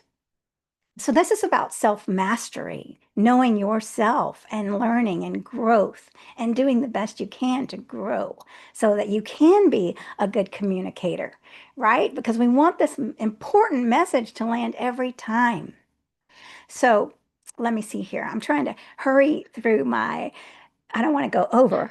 All right. Don't hurry. Don't hurry, honey. It's open mic Okay. night, so you're good. Okay. All right. So when we're speaking to the analytical archetype, we want to speak, we've got to realize we're speaking to someone who wants that blueprint, offers clear, concise facts, hard data, right? Don't just say we need change. We need to show them the scientific consensus, right? We want to present compelling cost benefit analysis of sustainable solutions or details. Detail the logical step for policy reform. Focus on the why it makes sense and how it works, right? So that would be, I mean, I'm sure that you can think of many people that are that analytical archetype, a lot of engineers, and that would be the way you speak to them. All right, and so if you're speaking to the heartfelt harmonizer, empathy and community, so that I can resonate with that. I love connection. I want to see how my food choices help the world. I want to see how my food choices are helping a living being, right? This profound empathy. So share those relatable stories of individual animals, use their names. And one thing that I'm really working hard on is not to use it for animals, he, she, them, right? So I slip up, but I'm doing my best, right? So we want to make sure that we represent animals in the best way we can. because that's really going to have an impact on these heartfelt harmonizers. And appeal to that sense of compassion and that desire for justice in the world and that inspiring vision of a world where everyone thrives in harmony. All right. So, there's plenty of examples out there, like Rowdy Girl Sanctuary, Rowdy Girl, and Hope, a rescued battery hen, her journey. So pick the stories that you like and have them ready for those that that have that big empathy and are pulled at the heartstrings. Okay, so now when you're talking to the enthusiastic innovator, the Willy Wonkas, the vision and inspiration.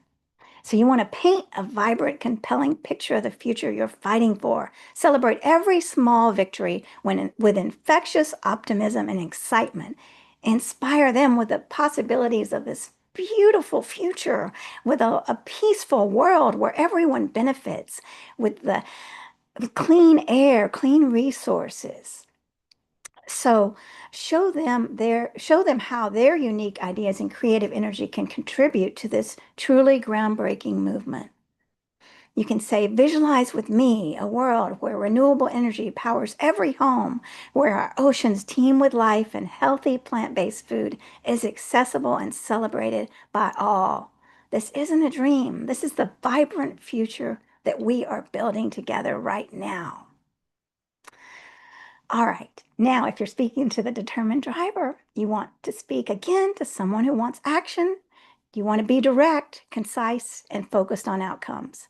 Outline clear, measurable steps and tangible goals. Emphasize efficiency and visible results. Empower them with specific tasks and highlight the immediate impact of their efforts. They want to know, what's the plan? What can I do right now to achieve a concrete difference? Like, join our 3-day impact challenge. Sign this petition by Friday. Call your local representatives using this provided script. So what we want to do is consciously choose the language that resonates with others' unique operating system. We don't want to just go in there without any thought. We want to have a dialogue to get to know someone a little bit so we see who we're talking to. And that way, our profound message is going to penetrate deeply and authentically, right? Not faking it. You're speaking from your heart. You're speaking from your logical mind, fostering this true connection and lasting transformative change. And when you know your own wiring and you can commit to truly understanding how others are wired, you become an incredibly powerful, effective activist. And you'll stop hitting those invisible walls and you'll start creating these beautiful bridges to share this message that needs to be shared right now for healing people, healing animals, and allowing Mother Nature to thrive. All right, so y'all, I wore my Yoda shirt for y'all. Let me stand up here.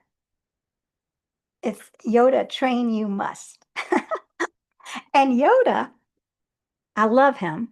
He primarily embodies the analytical architect. He's a master of logic, strategy, and profound wisdom.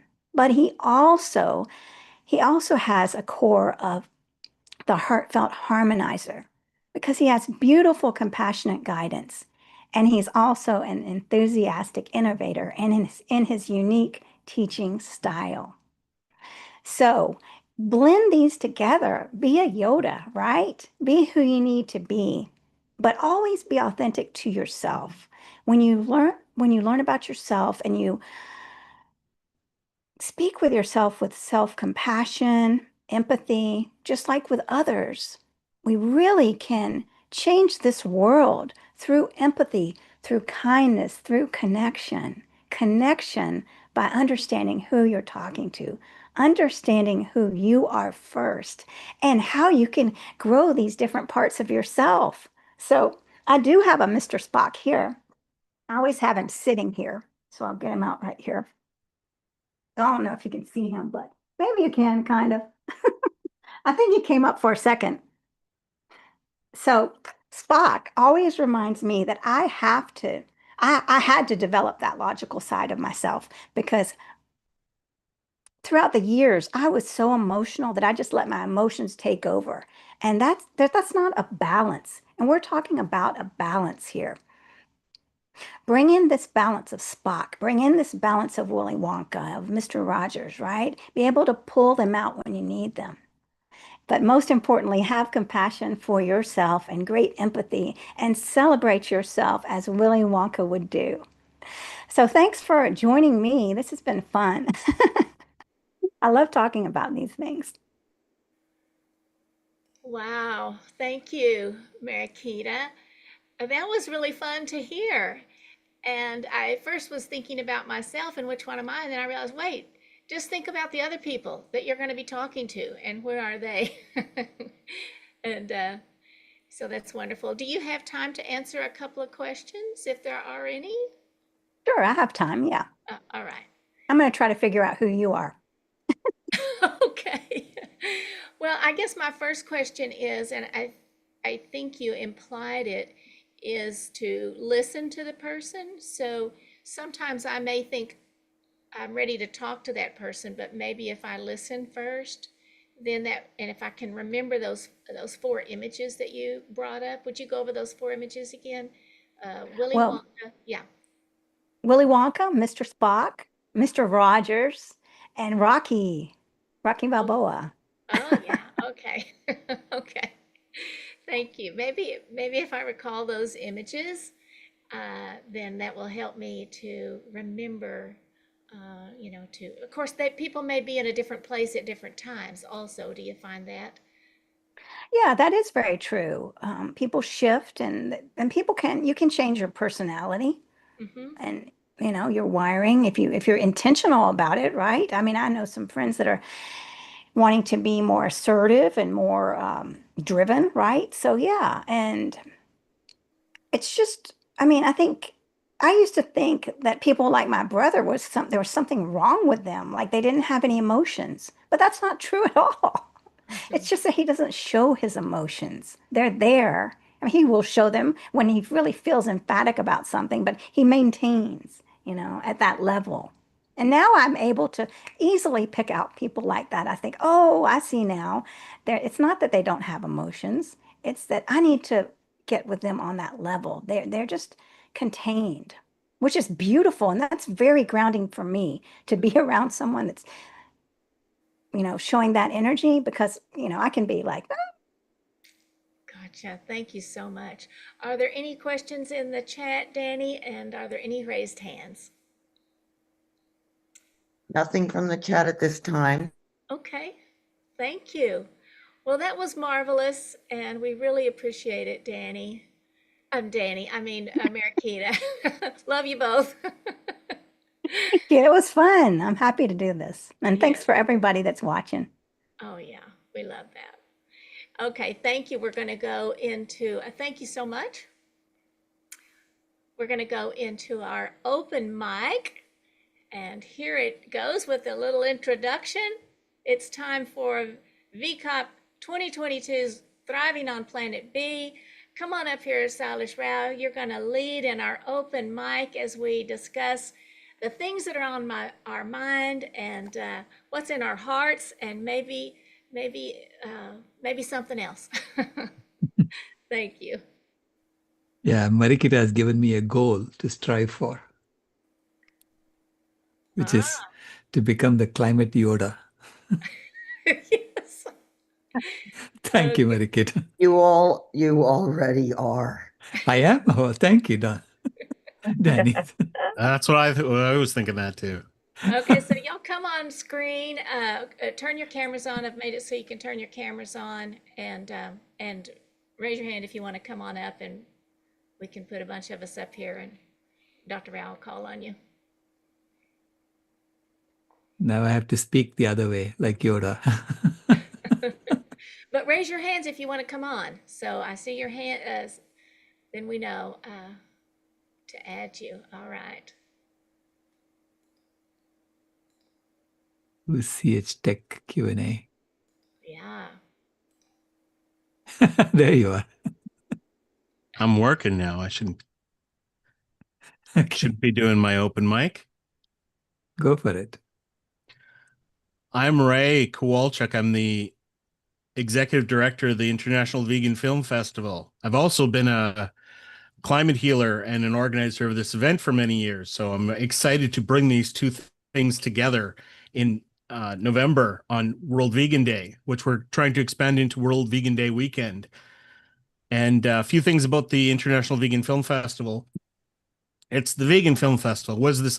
This vegan means that these are the kind of films that you'll find at this festival. It's also an indication of what kind of people you'll find at the festival. Now, I know there's a lot of vegan outreach people who would love to fill up the theater with non-vegans watching vegan films. And man, I'd love that. Help me sell tickets and we'll make that happen. But in general, vegans show up for a vegan film festival. Feminists show up for a feminist film festival. And cats show up for a cat film festival. Well, I guess cat lovers show up for a cat film festival. There's like 12 cat film festivals if you look on Film Freeway. It's a little crazy.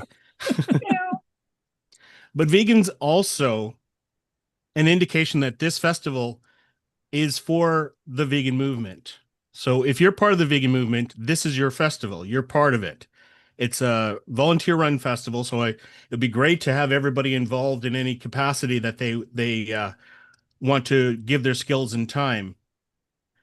And one way that you could help is a really easy one. If you have ever been moved by a vegan film, let me know about it. My email's there. Join our newsletter, because I'm going to do a newsletter where I'm going to be sharing people's stories about how films have affected their lives, affected their movement.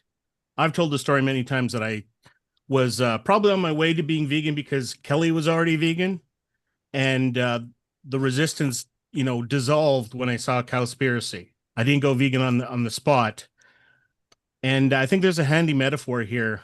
I used to be really into aviation, so those little blocks that sit in front of the wheels are called chocks, or sometimes blocks.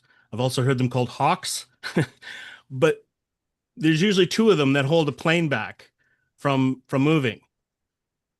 Veganism has kind of got a whole bunch of those little tiny blocks that prevent us from moving forward. And sometimes they're little strange, esoteric things that are stuck in our mind. And sometimes the film won't make you go vegan on the spot, but it will address that thing that was bugging you. One thing that, you never even asked anybody. You never were even aware that it was blocking you from your vegan journey. One that Kelly and I kind of talk about every once in a while is when she was vegan and I wasn't. I would say that nobody ever died for marshmallows. That they're byproducts of the slaughter industry, that nobody's going to go out and kill those animals specifically for those byproducts. So if you just stop eating the animals, when we finally eventually stop eating the animals, those byproducts will go away. But after watching Earthlings, I realized that there's, leather is a byproduct of the beef industry. There are actually animals that are bred specifically for leather. I didn't know that. So, I was actually already vegan by the time I saw Earthlings. So that was, something that completed a little bit of my understanding of what we're doing here and how much we need to change the world. I think Gabrielle Lamond mentioned earlier that she was inspired by a film as well. So I'd like to hear everybody's feedback. Yeah. I heard it takes 13 cowhides to upholster one SUV.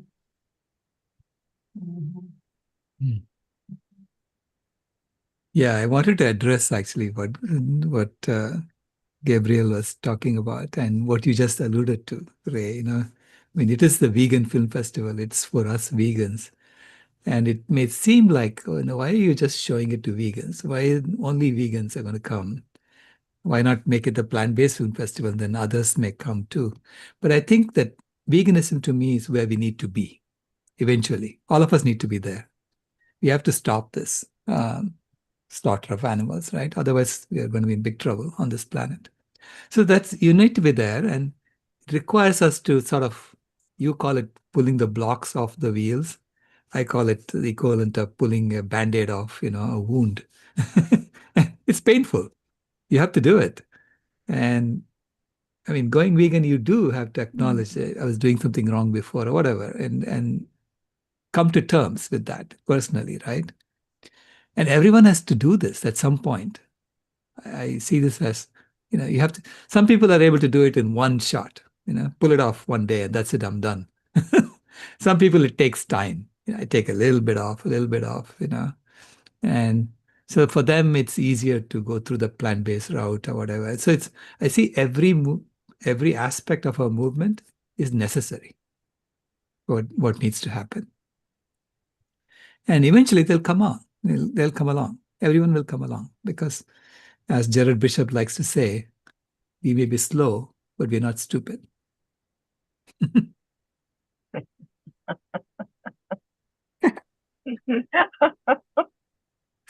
Yeah. We're all going to go be Yoda. Go ahead. I was going to say, Ray, I heard you earlier today, I think it was, or maybe yesterday, talk about November and the collaboration between Climate Healers and the IVFF for the next Convergence in Toronto.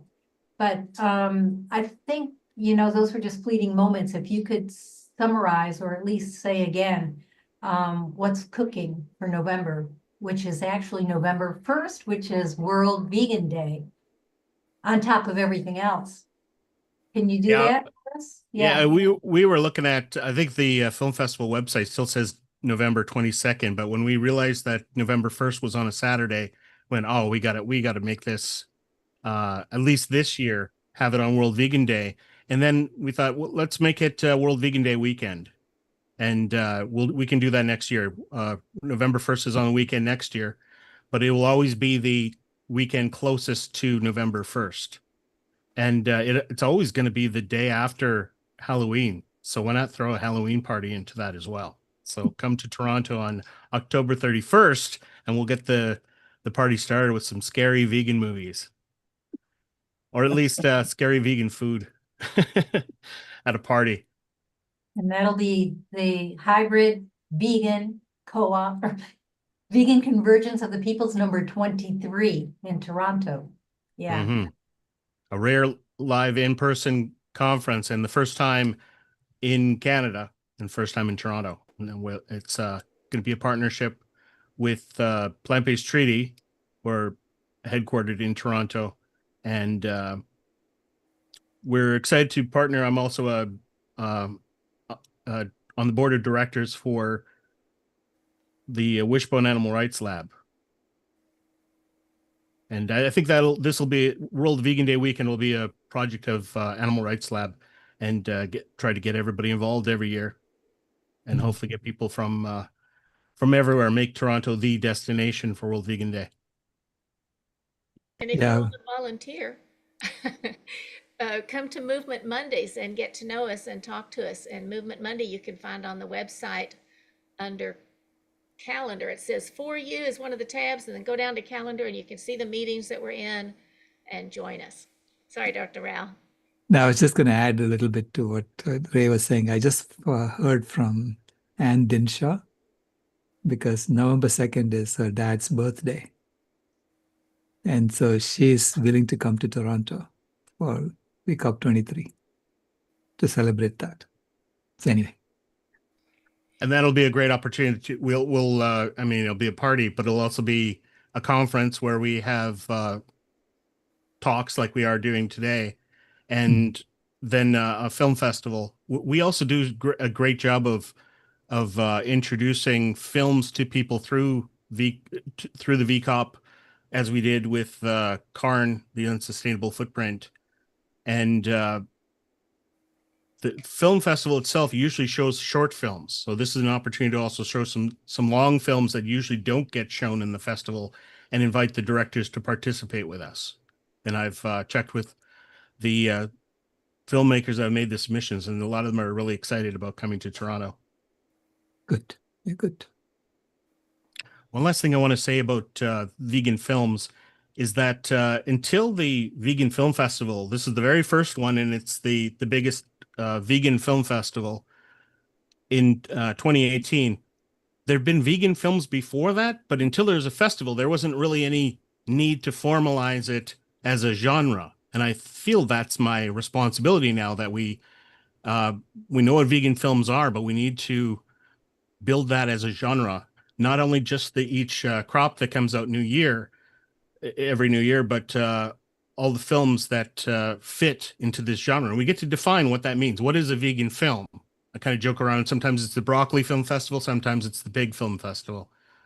And sometimes, it's about health, and sometimes it's about very deep ethical issues. And, there's so much opportunity to talk about how it affects our planet, because this is the Great Awakening, that the agricultural revolution, nothing less than a revolution, is coming our way. And I think Climate Healers is at the forefront of that. Yeah, it's a systems revolution. Definitely. Go ahead, Rebecca, and then Sarah. Oh, okay. Well, I just want to say to all the people who tried to get in and couldn't, we are so sorry. I believe it's a technical error. And if you have a friend, dear Judy, and people who invited people, let them know that it's on YouTube now and on Facebook, and they can, at the end of it, they can go back and watch it, and we're going to post it later. But we sure love the conference, and we wanted everybody to get to be here. And yeah, I found out that a lot of my emails are going to spam in people's folders, so I have to figure out what changed. yeah. Yeah. We wanted you here. We really did. Yeah. Okay. Thank you for that. Go ahead, Sarah. Ralph, I'm putting just real quick for later. I'm just putting a question from Michael in the chat. Okay. And it's regarding VCOP 23. Sorry, I think Sarah was next. I was actually going to say I really like this VCOP. I thought it was the best one so far of all the VCOPs I've ever attended. It was super organized, and the speakers were incredible, and I felt like I learned a lot as a vegan activist, and I really learned a lot. And Marquita, yours was incredible. And I really liked what you said about your brother and about the emotion part, and it was just so great. I was behind the scenes, so I wasn't able to do my chat comments, but yeah, it was really good. I was really glad you ended the conference that way for day 2 with it just really felt great. So thank you. And for VCOP 23, is it going to be before the VCOP in Toronto? That was my question, because Rebecca and I are going to the VCOP in Toronto. So I was actually excited that I actually found out yesterday that you were going to have the International Vegan Film Festival during that time. So I think what you just said about having the vegan weekend, and when we had it in Arizona for Halloween, they had this thing called Vegan Nights or something. Right. I think Dr. Rao knows. We could maybe do something like that on Halloween night, like a vegan Halloween, and it's vegan. And I'm sure if you talk to Anita, we could do something around that area in the street, even if we did it at a vigil or something. But yeah, thank you. Oh, you're talking about some sort of a Halloween outreach? Kind of. I mean, Dr. Rao can explain to you more about when the very first VCOP, they have this thing called Zen Nights. Right. And it just happened to fall on Halloween weekend when we had the first VCOP, and we all wore cute little animal costumes or whatever, just whatever we did. If you didn't want to dress up, you couldn't. But they had this like area where you could trick or treat for vegan candy in the street, and they had vegan vendors, and it was just really cool. We'll definitely have a Halloween party at Wishbone Animal Rights Lab, and we'll have some scary movies from the Vegan Film Festival that will be playing there, but also opportunities to try out things from the scary vegan cookbook, Death for Dinner cookbook, 60 gory good plant-based drinks, meals, and munchies inspired by your favorite horror films. And that was a winner from the vegan cookbook contest. Wow, that's amazing. So did you say that there's going to be a VCOP before the Toronto VCOP? No, this is the next one is going to be in Toronto. That's and we're excited to have you come to Toronto. Oh, that's going to be really cool. I was just going to clarify that we've got one more keynote speaker, and then he pops on the screen. So there he is. Thank you, Dr. Terry. Hello, everyone. All good? All All good? good. All good. Great seeing you, and I'm looking forward. That's wonderful. Yeah. Yeah. And the question is that there's a question in the chat for you, Dr. Rao, or for me, because it came to me too, I think. Yeah, basically it's going to be as hybrid as possible. I mean, we tried doing that last year, where people were participating online, and quite a few of us were in person. And so, yeah, we had some hiccups last year when we tried that, but we're going to sort out those hiccups hopefully in Toronto. But the more you are able to come, the more intense the participation will be. If you can come to Toronto, if you're in Toronto, it's perfect. And see, we want to show, we show documentaries whenever we can, and we want to show some this time too. And with Ray being in the film festival, we'll have to see which ones we can show and show online, and which ones we cannot, or we haven't worked out all the details. Yeah. So we're going to incorporate the IVFF as part of BCOP 23. And it should be fun. I mean, I really think it's a pivotal one because we have to figure out our strategy for the next year. And so I'm going to be brainstorming with Anita and all that, and we want to just put our minds together to figure out. I really think the International Calf and Cow Mothers Day would be key. We can get the dairy industry to dismantle itself or make it disappear. That's be the goal, because that will crumble the entire thing. From a systemic perspective, I know that dairy is propping up the entire system. I'm trying to add Donna to our screen, but the system won't let me, so we'll just have to have her. I'm going to go off so she can. Okay. Come on. There we go. Oh, actually, I'd prefer not to be seen. I just showered anyway. But this has been fantastic. I learned so much. Marquette, I just love your having us think about who we're talking with. And Jane, very inspiring. And I wanted to go into a little bit more of what I was saying about intrinsic and extrinsic motivation. And I actually learned this from my son, Stefan, that, if you motivate somebody extrinsically, like I teach people how to use a cane, blind people. And so a lot of us, we'll give them little motivations. If you use your cane to the store, we'll give you such and such and such and such. And he was pointing out that studies show that if they're motivated to do something, like they had children in their study, and they're playing with all these games and they're having a great much fun, and the researchers are writing down how much time do they spend with this, and then they started rewarding them. We'll give you a quarter for each puzzle you finish or each Lincoln log you build or whatever. Oh, and wow, they're really making, they're making lots of things.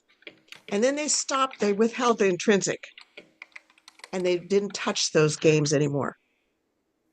So whatever intrinsic motivation they had, you risk, when you give them extrinsic motivation, you risk having them lose whatever intrinsic motivation they had.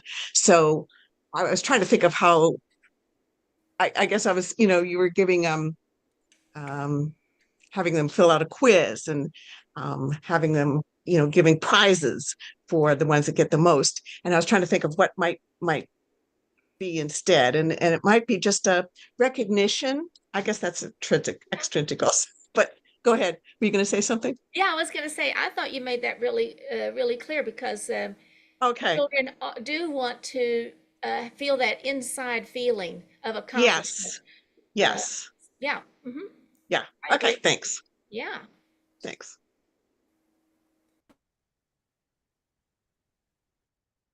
This is the time for if you have anything to say, please raise your hand, come forward, and we'll put you up on the screen, and you're welcome to speak. Any feedback for what we have done, or any ideas for what we need to do going forward? And thank you, Michael, for that senderscore.org. I'll look into it. Can I tell you about my album? Please. Well, I just wrote an album and I finished it, and I'm going to start recording it next week. I'm going to be going into the studio with some vegan singers, and then I'm looking for more professional vegan singers, like celebrities like Dolly Parton, which I'm going to send her one of my songs. I'm going to be talking to Pink, and I'm going to be calling out the people that are vegan, that are singers, to ask them to sing my vegan songs, because I think it's very important and they're all educational. And one of my main songs has Dr. Rao in it, and Unchained to be Jane and stuff. But I have all different songs. Some are country, some are rap, some are rock, some are hip hop, some are dance club, some sounds like Backstreet Boys, some sounds like Taylor Swift. So it's all different genres, so all levels. And my name on YouTube is called Edgar Allan Pig, and I'm petable, not edible. And everything's true, and all the stories and all the songs, I wrote all of them. And everything's about real stuff and everything that happens and stuff, and about the vegan world and how we're going to go to the vegan world. So it's all about, I feel like it's kind of like a way to get it there, because like Dr. Rao said, we're going to the vegan world no matter what, and not everybody's going to be vegan, but everybody's pre-vegan in their heart. And so I feel like if this can go mainstream, and then we can get like Diane Warren, who is one of the best friends of my client. So now I'm calling in all my clients that are really connected and saying, hey, now's the time. If you care about me, I need you to help me introduce me to this person, that person, because when Diane sees my song, she's going to want to play it. And I look at this as a really positive thing, because if you don't do it, why would you not do it? And that's the way I look at it, is no matter if anybody likes it or not, it's there. And now it's all over the world because my stuff just got on Spotify. So now it's all like what Jane said. We need to accept what's going on with AI. So because I wrote all my songs, I put it all into AI until I get real singers. And so it turns out okay. But of course, when I get real singers, it's going to be amazing. And then Nilu and I are going to win a Grammy, because like Ray said, with the movie thing, they're going to have a genre, they're going to have a category for the best vegan movie, right? And then Ray and everybody can win the movie with Dr. Rao and all the stuff. Same thing with the music awards, when we have a vegan category. And that's honestly, if you do not manifest it, it will not happen. And you think about Lizzo, and it's my last comment on this. Lizzo, she lived in her car in Los Angeles for many years, and she's vegan now. And she talks about it. She lost 100 pounds, and she goes all over, and there's millions of followers. So if Lizzo can live in her car and write songs that are not even vegan, and she's vegan, we can win a Grammy. And that's the way you have to look at it, is make your haters your motivators. We're going to the vegan world, and that's the way it's going to happen. And Edgar is going to take you there and show you how to do it. And it's all about real stories, and it's all real. That's what the best thing is. None of it's made up. Thank you. Can we hear one of your songs? I just did a song that Jane wants to make a music video called I'm Going Vegan Tonight. And I actually did it in a really slow version, country version. And then I sped it up and I sent it to Rebecca. And I feel like Rebecca likes that one. So, and I really actually urge you guys to go to my YouTube and follow me on YouTube and actually tell me which songs you think are good. Because I've been talking to like professional famous musicians. I met the guy from Panic in the Disco, and he told me he loved my songs and stuff. So it gave me like really positive, like, because it's everybody's in competition. But like with Danny's song today at the Planet B, her song is amazing. I mean, that was just an amazing song that Danny wrote. So just take that as like, write your songs, because we want to hear them.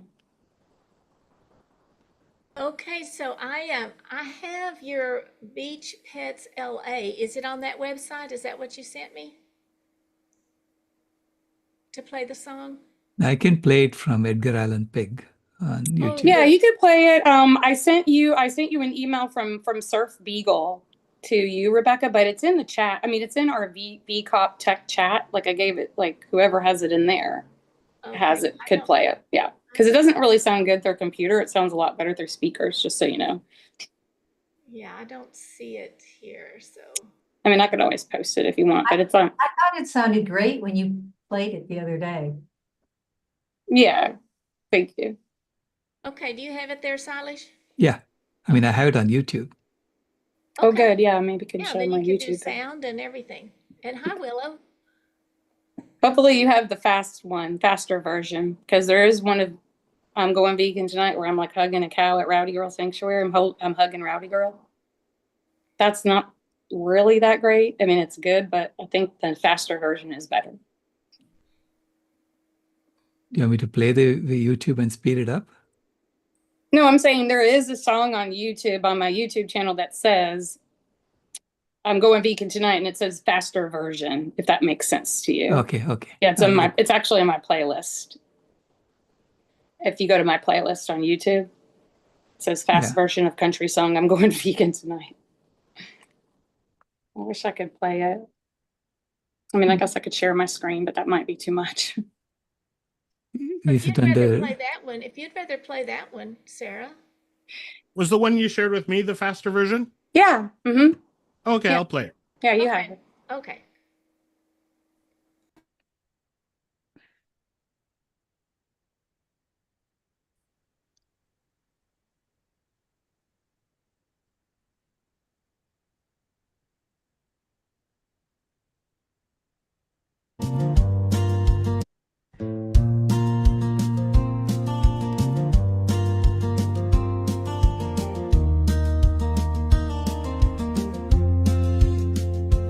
Woke up early, couldn't sleep last night.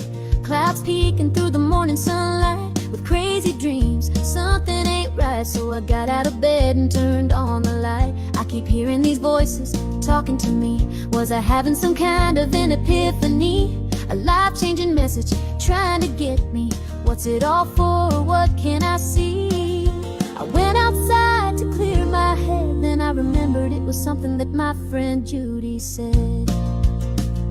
She said, I don't eat animals, it's not my place to cause anyone to suffer who has a face. She showed me a cow with big brown eyes and called him a grass puppy in disguise. I looked at the cow and saw the light in his eyes. I now realize that eating him is not right. And that's when I said, I'm going vegan tonight. I'm going vegan tonight. Yes, I am. I know I can do it. Yes, I can. Come with me and hold my hand. I'll take you to a peaceful land. There is no killing, only pieces are fate. All compassion in life begins on our plate. I'm going vegan tonight. You see, I understand. We need to make a future and fill the demand for a world of love and respect. Yes, we can. And that is why I'm going vegan tonight.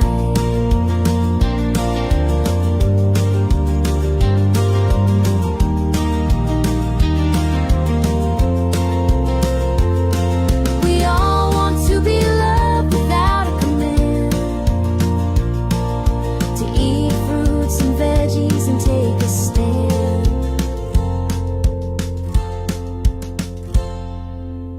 I'm going vegan tonight. Yes, I am. I know I can do it. Yes, I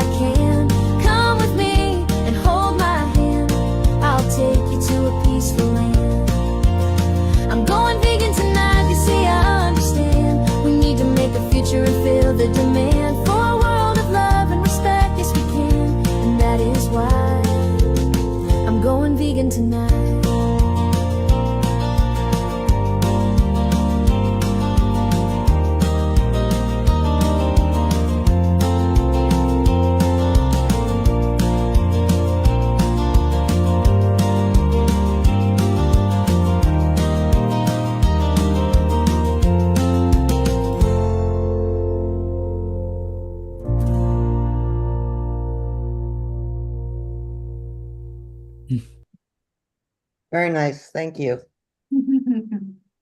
Awesome. Beautiful. Beautiful. It's actually a true Another, story. another song to be stuck in my head next to Danny's. They'll take turns in my I love both of echoing them. in I my head. literally wake up, I'm like, we planet B, and we na, na, na, na, we are the na, na. I mean, I literally like, yeah, this thing called Planet B, and it like, yeah, I know the tune to it, yeah. But yeah, like I have rap songs and all different stuff. My Edgar Allan Poe song about Dr. Brown and stuff, it's rap. It's a whole anthology rap song. But yeah, so it's educational. That's the whole idea. Is like we need to get kids to listen to music that is not gonna make them do video games that kill people. Can we bring Willow back on and Go ahead, Willow. history? The cameras have to be on before we can bring you up here. So if y'all will, Willow and yeah, there you go. Willow, can you put your camera on? No, she can't. Yeah. Oh, there she is. We Want to come fixed up? it. Yeah. There we go. Oh, Willow, unmute. Well, we turned it off because I had somebody new come in, and so they can't unmute right now. There we go. Now they can.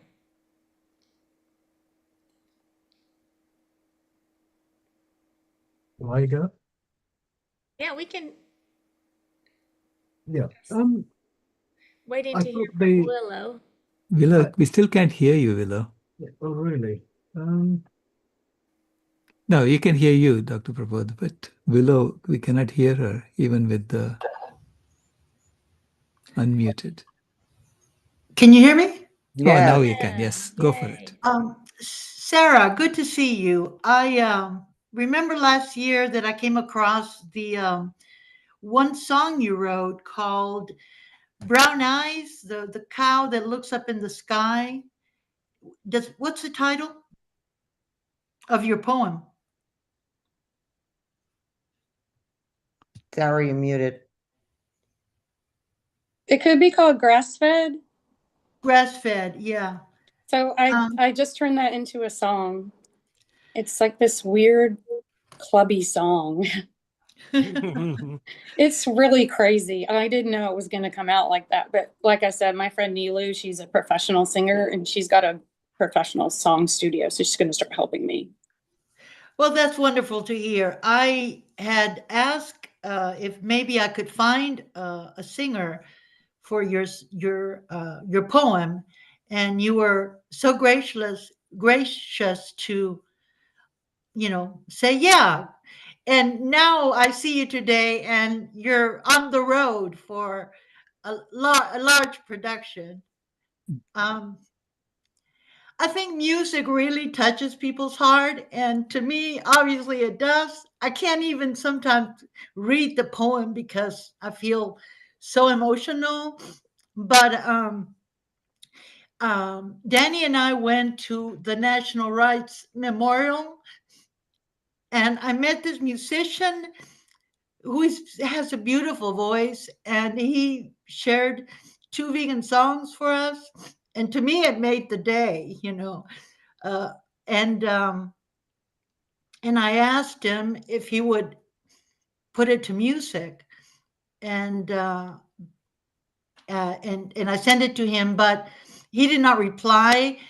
I don't know if he got it or not because I had invited him to another vegan event. At that point, I was just very inspired by him because I think he's one of the founders of this activism music production here in Austin. And so I recommend that you look up his name and sort of know what he's doing if you don't know him. Again, his name is Brian, and he writes not like the regular Brian with an IAN, but BRYON. Okay. And so he's heard about your poem because I spoke with him about it. But I just love that you're going on the road with all of this because, again, I think it's, music of anything. I mean, I walk in and say, I want to talk about veganism. it's not as easy as if I picked up my guitar and sing the song. And so I encourage everyone to support you. So I just wanted to give him his name to you. And what is his last name? You said it was Bryon, but what's his last name? Brian. Yeah. Yeah. Oh, and the last name is Harris, Harris. Okay. And maybe when he hears from you, he might recognize some of this, what I'm telling you, or not.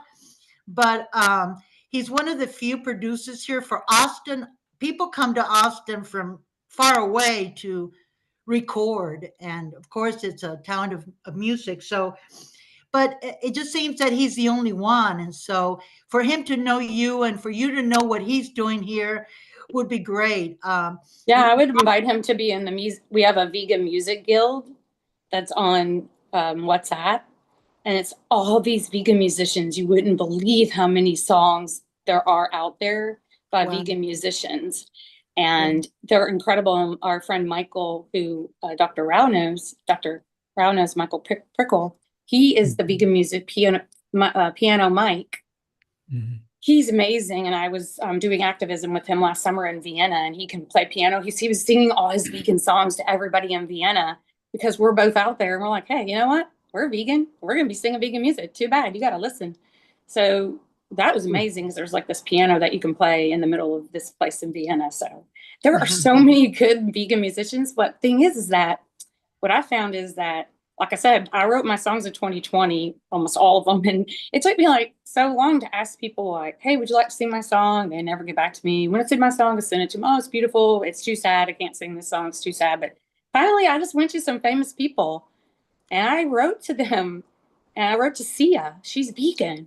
And I wrote to her and I'm like, hey, here's a really sad song for you to sing. I mean, it's vegan. I'm like, if you're vegan, you better be singing my songs. I'm going to call you out on it. See, I'm starting to call all these celebrities out because I'm not afraid of them. All they are regular people like Lizzo that used to live in her car. Absolutely. Yeah, Absolutely. Just remember, Lizzo used to live in her car. Just remember that. And that's why when I meet her, I'm going to be like, hey, you're so amazing. I can't believe you won a Grammy. Would you like to sing one of my songs, Lizzo? Or help me fix one of my songs? Because like I said, I love all my songs, but I'm open to anybody helping me make it better. Well, I was wondering if the song, have you been to Rowdy Girl Sanctuary? It's just very close to where we live here. Yeah, I've been there. I wrote a song called Sanctuary, just about that. Yeah. Okay, yeah. Well, that's why I was wondering if, because Renee also is a singer, and I actually had left her your poem, and she was the first one I asked to put it, to music. And again, she didn't reply, but she's someone, I was just wondering if you came and if the song you just played. I didn't have that song when okay. When I had first did Sanctuary, that's when I had met the guy from Panic at the Disco, and he was like, man, this is a great song. And the fact that you have so many versions of it, he goes, if you write a really good song, you can have many versions of it. You could take the song and put it in any kind of like genre. So Sanctuary's got a Disney version I wrote, and it's got a country version also. Somehow I went back to country. I don't know, because I never really, even though I have a Southern accent, I'm not really country. Fits. Well, let me just say one more Country's thing, very if I may, popular right now. that well, Renee's having a big event Saturday. And Adam's going and Rebecca's going, but yeah, if you sit my Sanctuary, they sang my song at NARD, National Animal Rights Day. Somebody sang, or no, they played it. I asked somebody to sing it, and then the girl said, I would have sang your song, but I said, yeah, there's the problem is I gotta just get in front of these people. I appreciate you helping me. Yeah. I mean, Renee is very country, very, Texas. And even if she could adopt and borrow one or two of your songs, we would love to hear her, because she's an entertainer. She reaches everyone in person, can be very entertaining.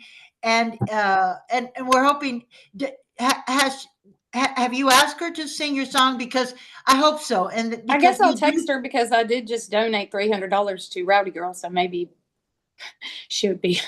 No, I'm just kidding. I donated because I'm part of the rancher advocacy program. But what I'll do is I'll text her my new song because Jane wants to make a music video. But like I said, I have a different version of this song. I'm going vegan tonight. So I kind of like my slower version where I'm hugging Rowdy Girl with feeding her the carrot. But you guys can listen to it and give me some feedback because I definitely need feedback. But I'm very happy that my stuff is getting on Spotify. That's what I'm happy about, is because it's going mainstream on people's playlist. So grass-fed grass-fed is not on music yet, but you're working No, grass-fed on it? is grass-fed is my newest song that I posted. Even though I wrote it a long time ago, I just finally posted it. But grass-fed is on I didn't send you grass-fed. I think I sent you Wish. I sent you Wish, and it's about the pig. No, it was grass-fed. But what I'm saying is it's a very sad poem, and I just don't know I don't think how it's you're sad gonna at make all. If you listen love to it it, because no, it's not. It's Okay, not sad. we've got other people here. We have other people here. Okay, anyway, yeah, just look on my YouTube channel and then just message me, or Dr. Rao can give you my email, or we should text each other. Yeah. Sounds good. But anyway, that's what I thought open mic was, just so y'all know. When I saw that I it know, was I open know, mic, I know, I was like, but- oh, that's great. I can do my songs. Yeah. No, it's perfect. Thank you, Sarah. Go ahead, Dr. Prabodh. And then Judy. Yes, thank you very much for allowing me. I thought the song was very catchy. I can just see, even some restaurants perhaps playing in the background. I've just been to Ireland, and I can tell you that vegan restaurants tend to be rather full, and you really have to kind of book in advance. Uh, but the thing I really wanted to mention is this idea of meeting. What I see in the delegates are mostly, people who support climate healers, and it's always, I guess, I've had some experience with Salish as well. When he came over in March, April, we organized lots of events, and initially there's a lot of enthusiasm, but as the day comes, some people drop out because they think they know what the message is going to be. Because vegan, if it's in the title, they have thought about it and they have decided not to be vegan. And I just wonder whether roving quarterly meetings around the world, which may be virtual as well as in person, like the one you're going to be doing in Canada, would be one way, because you can give the locals a degree of autonomy to organize that, but obviously you'll have to kind of make sure that it's all organized properly. But I think that's one way to pull in lots of different organizations that also have, following. But I do fear that the message, while we may think it's being heard, I just hope we're not in the echo chamber ourselves, and that it does get out as far as possible by looking at the. So I like the song. It's really great. It's catchy. It's the one to capture the youngsters. And one idea that I flagged up yesterday was this idea of having something like a poem competition, which can become songs, or poster competitions, or play competitions, or role play competitions, and so on. Because I think, I'm just going by some of the experience that Silesh helped us with earlier in the month in reaching out to students in secondary schools in London, for instance. And I just feel there is a lot of appetite, but we may not be satisfying that at the moment. So I just wanted to leave it at that. I may not stay here very long because it's way past midnight here in near London, Oxford. Thank you for that input. Go ahead, Judy.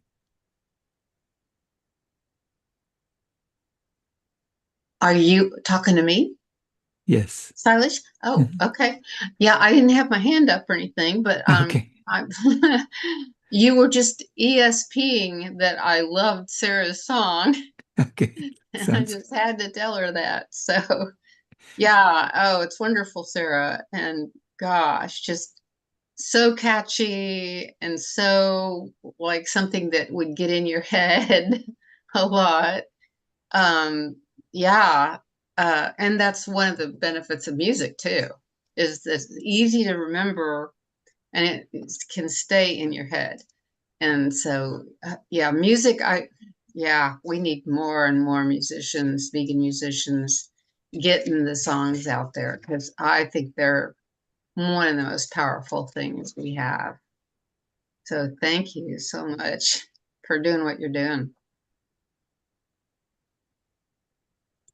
Shankar, come on in.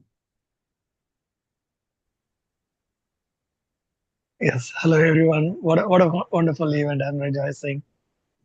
Thank you. Thank you for the entire team and of course Dr. Rao and the Climate Healers team overall and the participants.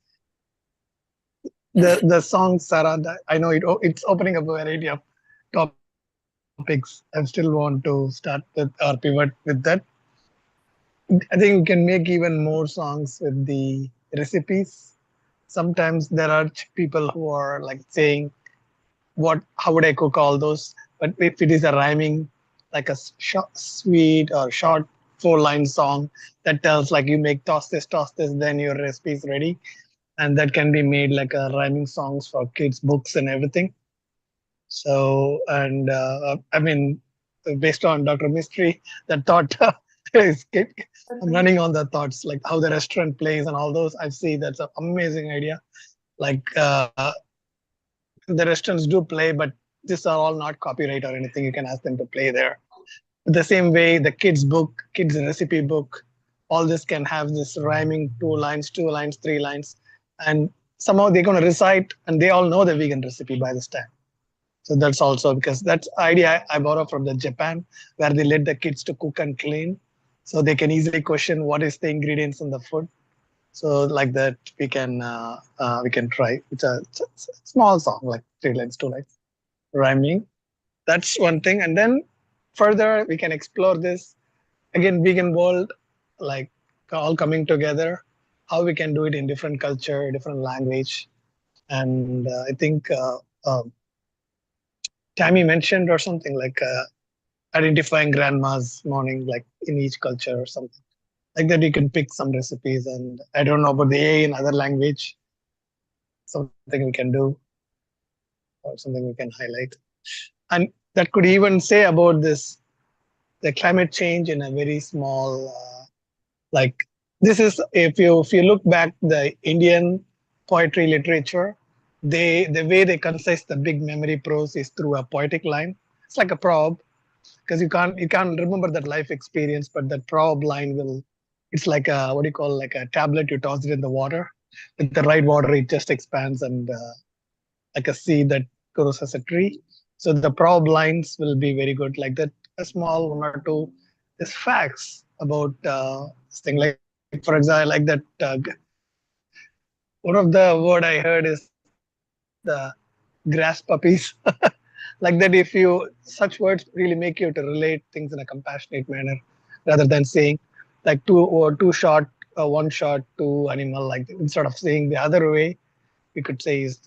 So all this can be incorporated in. I'm saying about the climate change facts. All those we can do. So these are some things for this, which I'm also pondering. Keep going and keep sharing. Thank you. Thank you. Right, we have 5 minutes left. Allison, had your I hand up. wanted to quickly say, and I brought Danny up because Danny has written the theme songs for the last, including this convergence, the last 3 convergences. And the one that I love the best is the one about rewilding, and I could almost sing it for you. Oh, please do.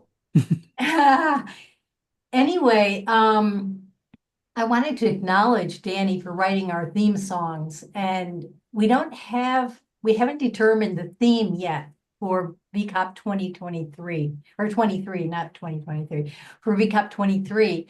But I want to count on Danny for one of her inspiring intro songs, and you'll be able to listen to her song for this VCOP at the end when we close today, but you probably heard it already. It was played this morning. It was played twice yesterday at the opening and closing. That's Danny's work, and I want to celebrate her for that. Thank you. Thank you. Thank you very much. Very nice, Danny. Thank you. Yeah, so it's one bright spot in my otherwise very difficult life. But I appreciate that. Thank you so much. I appreciate the opportunity to do it. Go ahead, Nancy. Yeah, I think this is so inspiring, all the different ideas, and I love that song, and I hope it spreads wildly. I saw a little sign, Cipher the City, about the Seneca Village, which was free Black people who lived on what is now Central Park. And I spent hours and hours and wrote a rap, a cipher, all about it. And I performed it, I think it was last Tuesday, on a little stage. And I feel like it was a great success. I had somebody film it. I learned my lesson. It was a little too long, and it went through the whole history of slavery in Seneca Village, and it was really good, I thought. But it was too long. And also, I did pull in the first slavery was of animals and how it related to the slavery and domination of other beings, and it's all connected. So I do encourage everybody to take it.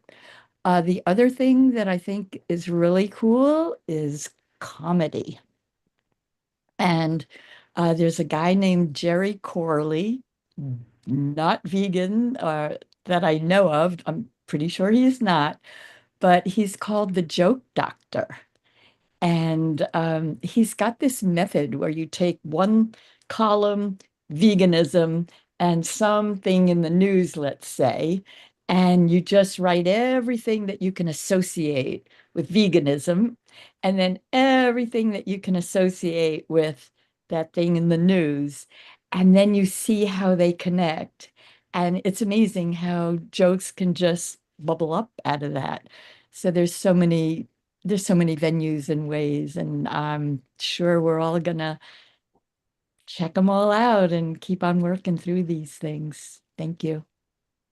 And thank you for the whole thing. There's so many things that I remember from it that were just great. So thank you all. Go ahead, Dr. Prabodh. You have the last word. Yes, just wanted to mention one idea for restaurants, really. I've been to several restaurants where vegan may not be an option, but they actually make it. So, for instance, cheese salad, for instance, very elaborate salad, but then they take the cheese out and give it as vegan. And I can tell you, they still charge the full amount, and yet they take the key ingredient for which it is listed out. Now, what I really think might be a good idea is to actually convince restaurants to say, make default the vegan, because vegan diet isn't really expensive. But if you want to add anything extra, extra chicken, extra beef, whatever they want, put that as extra, but make that default vegan in every restaurant so that it's made up as extra. And I think that may also increase the footfall of people going to restaurants for eating as well. And I think it should be in everyone's interest, not least those who are vegans as well. Anyway, that's good idea. Thank you. think there is a nonprofit that I know of that works with restaurants and their recipe and their menus in a similar way. Okay. Good. Thank you. Well, thank you. Gosh, thank you, Dr. Rao, for leading that. And it was great to hear from everybody. Yeah. Wonderful. And now I'm going to introduce you. Hello, Dr. Akil. Dr. Hello. Tair. Hi. Do you want to practice bringing up your slides, or are you ready to go for me to introduce you and then you do what you need to do? I need to get my slides on, if you don't mind. First, you Fine. have to make me a co-host. Yes, please. Somebody will do that. All right. And then I will go on getting my slides ready. Okay, you're a co-host now. Okay.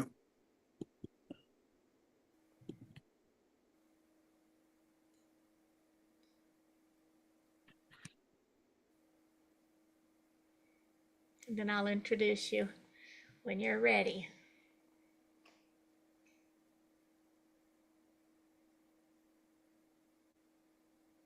So glad that you're here again.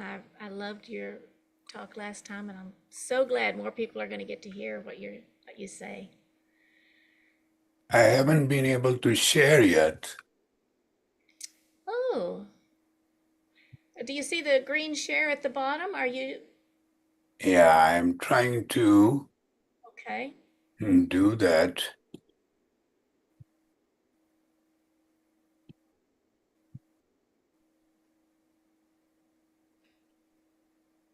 Let me try all over again. Okay.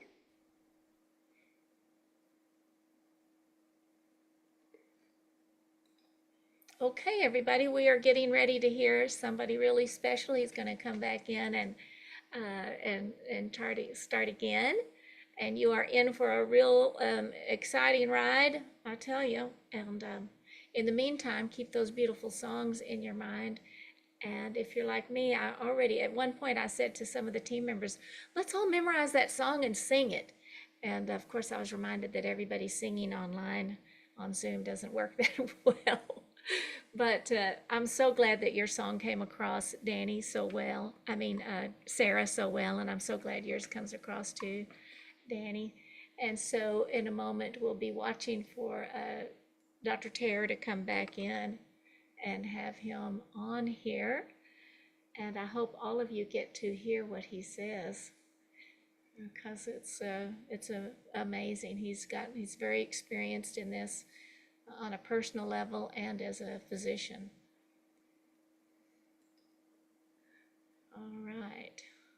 And if Dr. Brown, I don't know if you check your email, see if he's emailed anything. I'm checking mine. I don't see an email from him. And we're going to also check participants, because he may come in with a D, or he may come in with Don't worry, we're watching the participants for him to join. Thank you. Thank you so much. Well, There let's see. With all There of he is. Yeah. okay, very good. Okay, taking so co-host.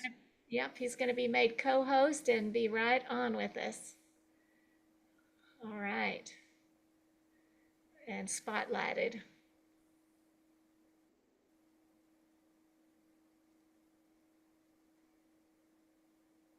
Oh, somebody is spotlighting. All right. Now I will go on to my slides. Okay, we can't see you yet. Or is that just me? I don't see you. Oh, you can't see me yet? Oh, it's because now your camera Now you is. can see me. Now, Okay. now we can, and now we'll spotlight you and put you up here on the screen. You bet. Okay. Let's see how that works.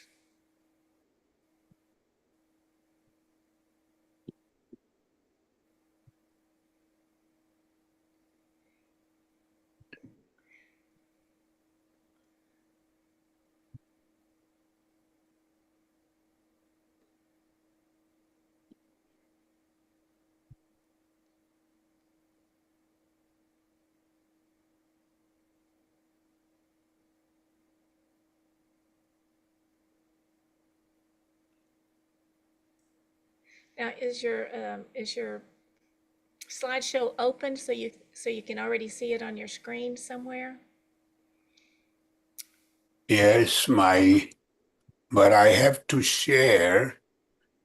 Okay, something's coming on screen. Okay, there we have it. We have the slides on the side, and Okay, so we'll start with. Usually I don't have the slides on the side, but it's somehow not happening right now. So let me start with the with the way it is. way it is. All right, it is what it is. Let me introduce you then. No, 1 minute, 1 minute, 1 minute. Yes, please. I see where it says slideshow. There you go. Well, no, now we're seeing the notes. No, we don't want that to happen. Nope. But I did see It says use slideshow, the third button from the left. Go to the right there too. It says use slideshow there. There. oh, There okay. you go. There, it's wonderful. No, but it's not my. It's showing us the power of plant-based nutrition. Is that correct? Yes, it should. But it may not be showing you what you need. Yeah. Anyway, let's have this going on, and it's okay. Let me just You do bet. the best I can. We've got time. Do what you need to do. All right, let me just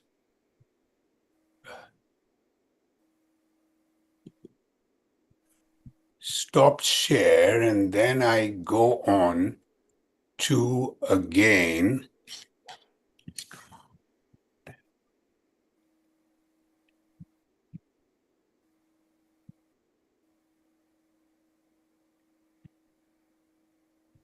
Love that big heart behind you.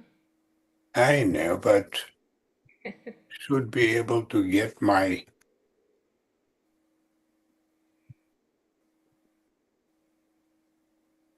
Okay, let me give it one more try. All right.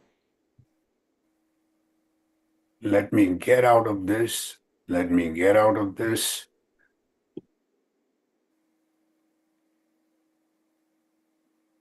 All right. So let's see. I think we have a hint about what he's going to talk about because there's that big old heart in the back there.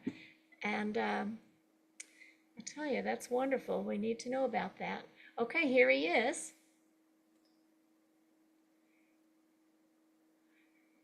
And I'm just going to make it so he can come right on. And make him a co-host, please.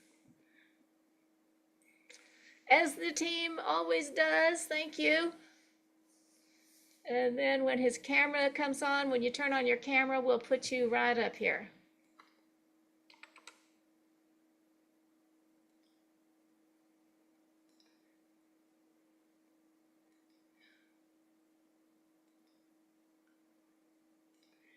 All right, turn on your camera.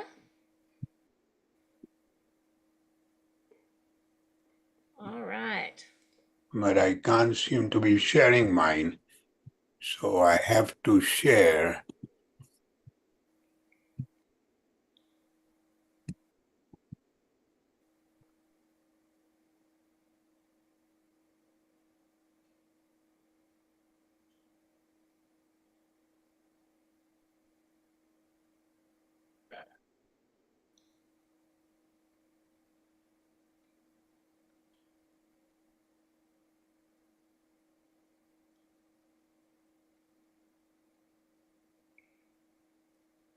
Okay, let's do it this. All right, let's do this. Perfectly all right, not a problem. Okay. Let me Sure. introduce you. Let me introduce you. All righty. Welcome to the 22nd Vegan Convergence of the Peoples, Thriving on Planet B. I'm Rebecca Allen, and I'm very honored to introduce to you Dr. Akil Ter, who is a practicing medical doctor and author, eternal optimist, explorer, adventurer, and a strong advocate for a whole food, plant-based, vegan lifestyle. He has educated thousands to understand a way out of the pain of chronic illness, and heart disease. Dr. Tara knows and shares through his incredible story the life-changing benefits of a whole plant-based food vegan lifestyle, and it's more than what you may think. Our keynote, The Power of Plant-Based Nutrition, Healing from Within. Please welcome Dr. Akil Tare. Thank you. Thank you for that kind and a generous introduction. Let me start. First of all, I apologize. It has never happened to me before, but for some reason, I can't get my slides the way I want it to be. But having said that, let us start. So today, my topic is, the power of plant-based nutrition and reclaiming your health from healing from within.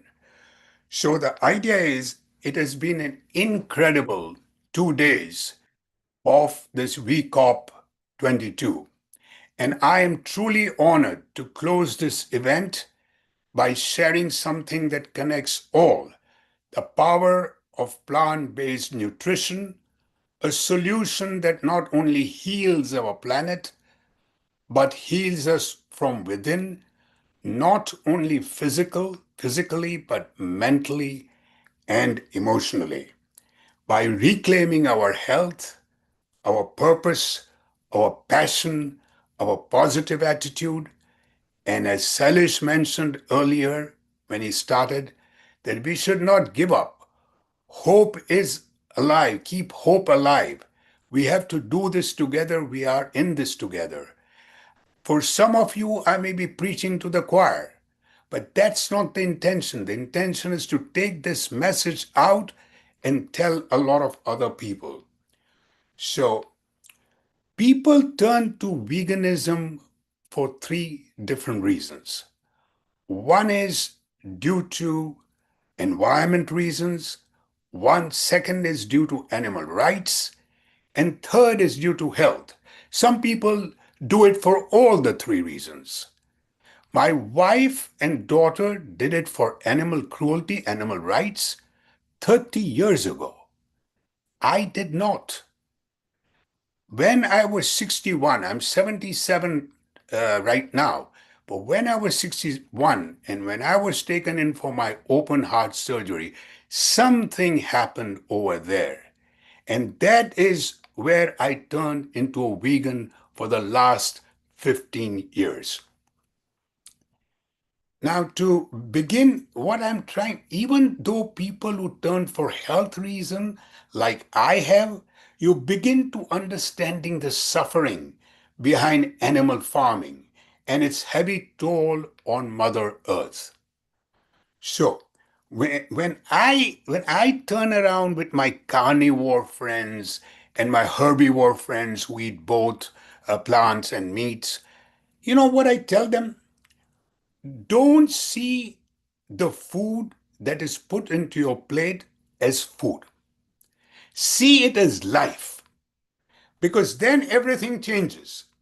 The same cow, pig, or goat, if it were walking beside you or was being mistreated, you would feel compelled to help. So why are we staying silent when these animals are confined, mistreated, and slaughtered behind closed doors? So this works. This works with my patients when I tell them what is in your plate is not food but life. And then immediately things change in the mind because they've got pigs as pet, they've got dogs as pet, they've got cats, they keep cows in the farm. So this is my main thing about how we start changing people with the health aspect of it. So then we go on to why what you eat matters. Because food is not just fuel for your body. What it is food is either fights disease or feeds disease.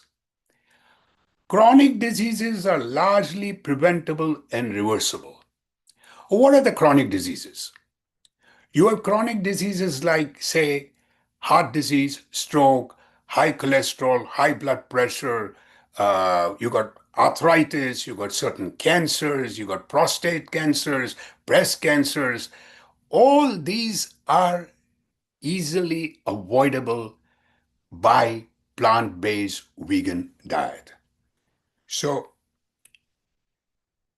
now what do all these chronic diseases have in common? See, they are all chronic diseases, what I just mentioned, but they have certain things in common. The first thing is oxidation. It happens when free radicals damage our cell. Inflammation, chronic inflammation can cause harm to your body. Shortening of your telomeres. What are telomeres? Telomeres is what you have, the strands of DNA which are in your cell, which are coiled into chromosomes. And the tip of each chromosome, there is a telomere. Think about it is like your end of your lace. You have those little plastic things, those are telomeres. Now, each time your cells divide, the telomeres shorten. Till they shorten and there are no more cells and you die. What whole food plant-based diet, vegan diet does is it increases the length of the telomeres and does not let it shorten very fast. So that's another thing about your shortening of your telomeres. And then disturbance of your gut bacteria. You've got trillions and trillions of microbiomes in your gut.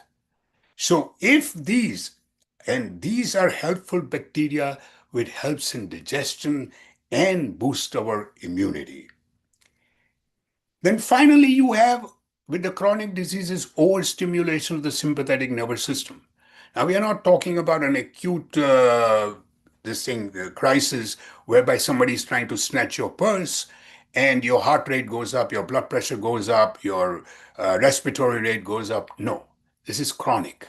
This is your blood pressure has now risen on a constant basis. You're short of breath on a constant basis. This increases the cortisol levels in your blood. And this cortisol levels now make you start eating more, you start getting diabetes, you get blood pressure, you get obesity, and the cycle goes on and on. And finally, it disrupts your immune function. So that when your immunity is not there, you tend to get more sinus infections, your other infections like your pneumonias and common colds, COVID, you're more susceptible to these diseases. Okay, so what is plant-based nutrition? Let's look at what is plant-based nutrition. If you have to, diet is your leading cause of chronic disease, disability, and death in the US. Remember, it is a standard American diet, aptly called the SAD diet, or it could be your very standard Indian diet. Now, in India, people don't really eat meat. But what happens, as a lot of speakers before this have told us, it's saturated fat. It's sugar, excessive sugar. So with this, you have a problem. So avoid, number one, what is plant-based nutrition? A diet centered on whole, minimally processed plant foods. It includes your fruits, your vegetables, your legumes and beans, your whole grains, nuts, and your seeds. Avoid animal products, including dairy. Dairy has no place in human diet. As Silesh said in his starting, dairy is for a calf. Dairy is for a calf, not for a small child.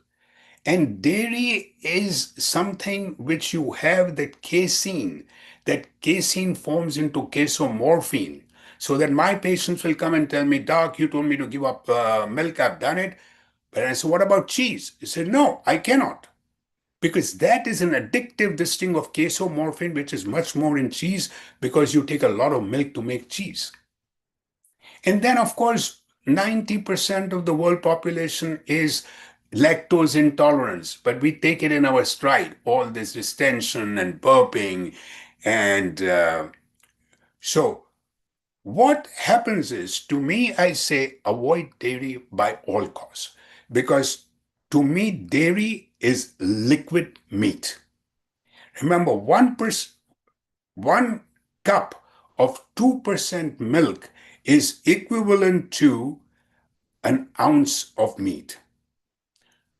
So what is your plate going to be like? Half your plate is full of vegetables and fruits. 1/4 of your plates is legumes, like your beans, 15 different types of beans, your lentils, your so many types of lentils, your nuts, your cashew nuts, your walnuts, your chia seeds, and then your seeds, the chia seeds, your flax seeds, your sunflower seeds. All these are the kind of things that should be on your plate. Now, avoid dairy and we have said about highly processed foods. So now we go on to that why is meat so bad? See, meat is animal protein, and animal protein has no fiber, high in saturated fat and cholesterol, and in the long run, this animal protein will cause your reduced function of your kidneys, and I've seen patients with kidney stones. Now, having said that, what about protein, plant protein and animal protein? They have the same amino acids. So there is no difference there. In fact, animal protein can cause us problems while plant protein will not, because the amino acids are lesser in quantity than you have in your meat proteins. And let me give you an example. When I did my 100-mile bike ride in my 60s, I did it on a carnivore diet first time. And I was in bed for 5 days after that 100-mile bike ride. But when I went on for my 100-mile bike ride on a whole food plant-based diet with plant proteins, trust me, I'm not kidding. It was a gale force wind day. It was extremely cold, 35 degrees. And I was on the bike for 9.5 hours. But when I reached home, when I went from that place to my small town in Gadsden, I get a call from my clinic saying that, Doc, there's no doctor available tomorrow. Are you willing to work? And I said, sure. So I'm going 9.5 hours biking, another 6 hours driving, and next morning at 10 hours, I'm doing my job without batting an eye. And this is the power of plant-based proteins. So what has happened in my endeavors of whether going on marathons or triathlons is my preparation time, my performance time, my recovery time, all have decreased because of my whole food plant-based diet. Then you have if meats you're talking, if you heat them on a very high heat, like we do it on our barbecue or on a Chinese wok, what happens? It produces amines, and these amines are responsible, they're carcinogenic, causing cancers of the colon, breast, prostate. Now, they also have choline in meat, carnitine in meat, and your gut bacteria act on this and produces a substance, TMAO, which is atherosclerotic. It forms plaques in your arteries, and it is an independent risk factor for heart disease. Now, if you think about salt, an average American has 3.5 grams of salt. The American Heart Association says 2.5. I say let it be 1 gram or even less than that of salt, because you have a lot of people who don't even know that they're having blood pressure in this country, and they're walking around. And finally, the average American consumes more than 17 teaspoonfuls of added sugar each day, according to the American Heart Association, and 90% of this comes from processed foods. Now we come to some nutritional considerations. Let's talk about this. We are now into what are the nutritional. As you get older, your thirst centers do not work that well. So you need to drink a lot of fluids, water. But if you have water as well as hydrating fruits and vegetables, what are those? Watermelon, cucumber, celery. Drink those. Number 2 is fiber. Now think about as fiber as your prebiotics. You require, according to the American Heart Association, at least 38 grams of fiber a day. An average American has only 15 grams of fiber. I say that take at least 60 to 7 grams of fiber. My low fiber diet for decades led me into problems of diverticulitis, perforated diverticulitis, spent months and months in the hospital with a perforation. And that was all because of lack of fiber in my diet. So you have soluble fiber and insoluble fiber.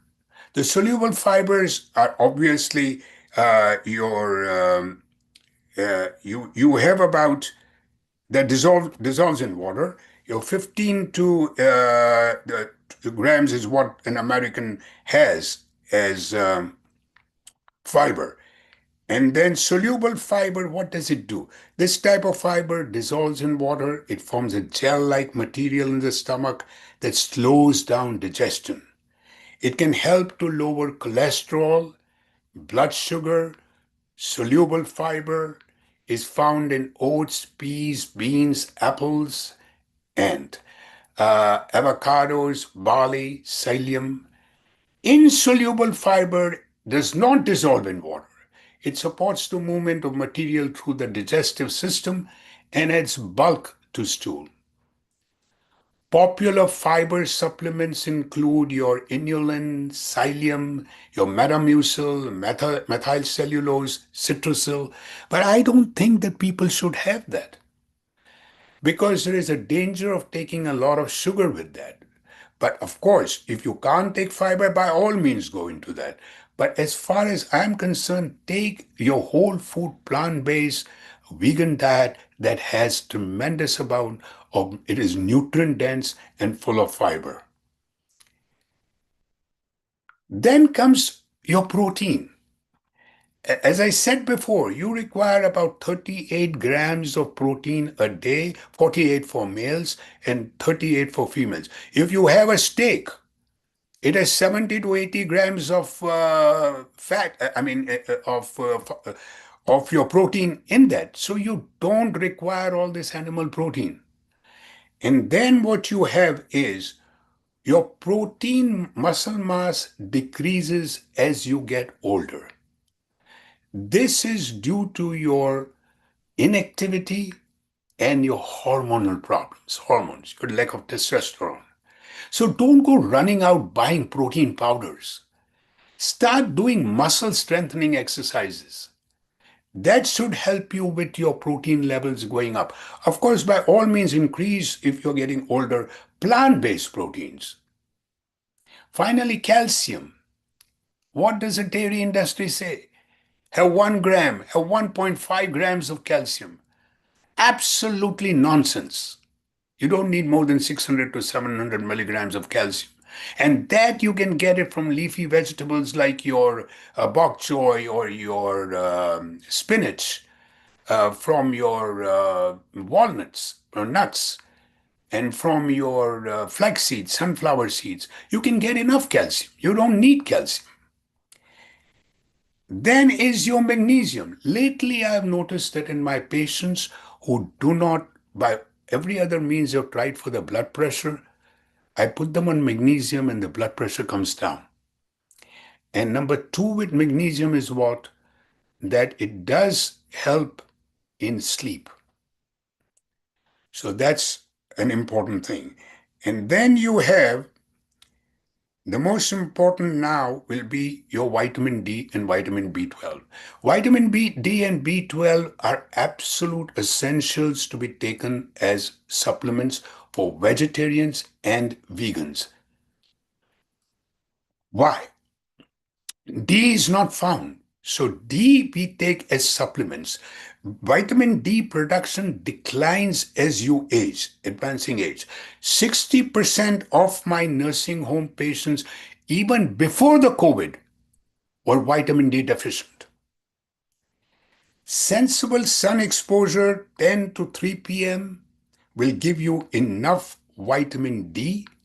That sunshine vitamin D will remain longer in your body than your supplement. What does it do? It helps in skeletal health so that you don't get osteoporosis, osteopenia, because $1 billion of this thing, when your hip gets hurt and you get a fracture of the hip, this is a tremendous problem in the US for older people. And it prevents you from getting severe COVID. There's a studies done initially. And then it helps in the absorption of calcium, vitamin D, and prevents you from getting certain cancers. Now, some of my friends, family, and my patients have told me, oh, I sit in my couch and it's facing the sun and I get it from the window pane. No. That will not get you the right kind of vitamin D, call it calciferol or ergocalciferol as we call it. This is only when you get direct sunshine because ultraviolet rays do not penetrate the window panes. Vitamin B12. You know, this vitamin B12, there was the soil at one long time back that had bacteria that produce vitamin B12, but because of our use of pesticide and insecticide, this is gone. That is why with anybody being a vegetarian, vegan, or older people taking many medications that the vitamin B12 is not absorbed, they should be taking vitamin B12 on an ongoing basis. And fats. You don't need saturated fats. You don't even need unsaturated fats. What you need is omega-3 for your brain. And you get this omega-3 from nuts like your walnuts, from your chia seeds, from your flax seeds. And so this ends the nutritional consideration as you get older. So next our this thing will be probiotics. We talked about prebiotics. So we now talk about probiotics. So, okay, these are probiotics. Let me tell you, you do not need probiotic pills. Every time my patient has antibiotic, he goes and buys the probiotic pills.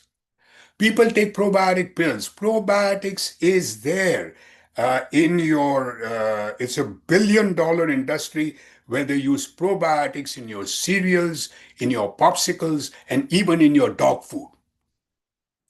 Now, there was an Israeli study done. It was called the Weizmann study. And what this study did was took two groups of people. It was one group had only sugar pills, placebos, and the other group had probiotic pills. What happened?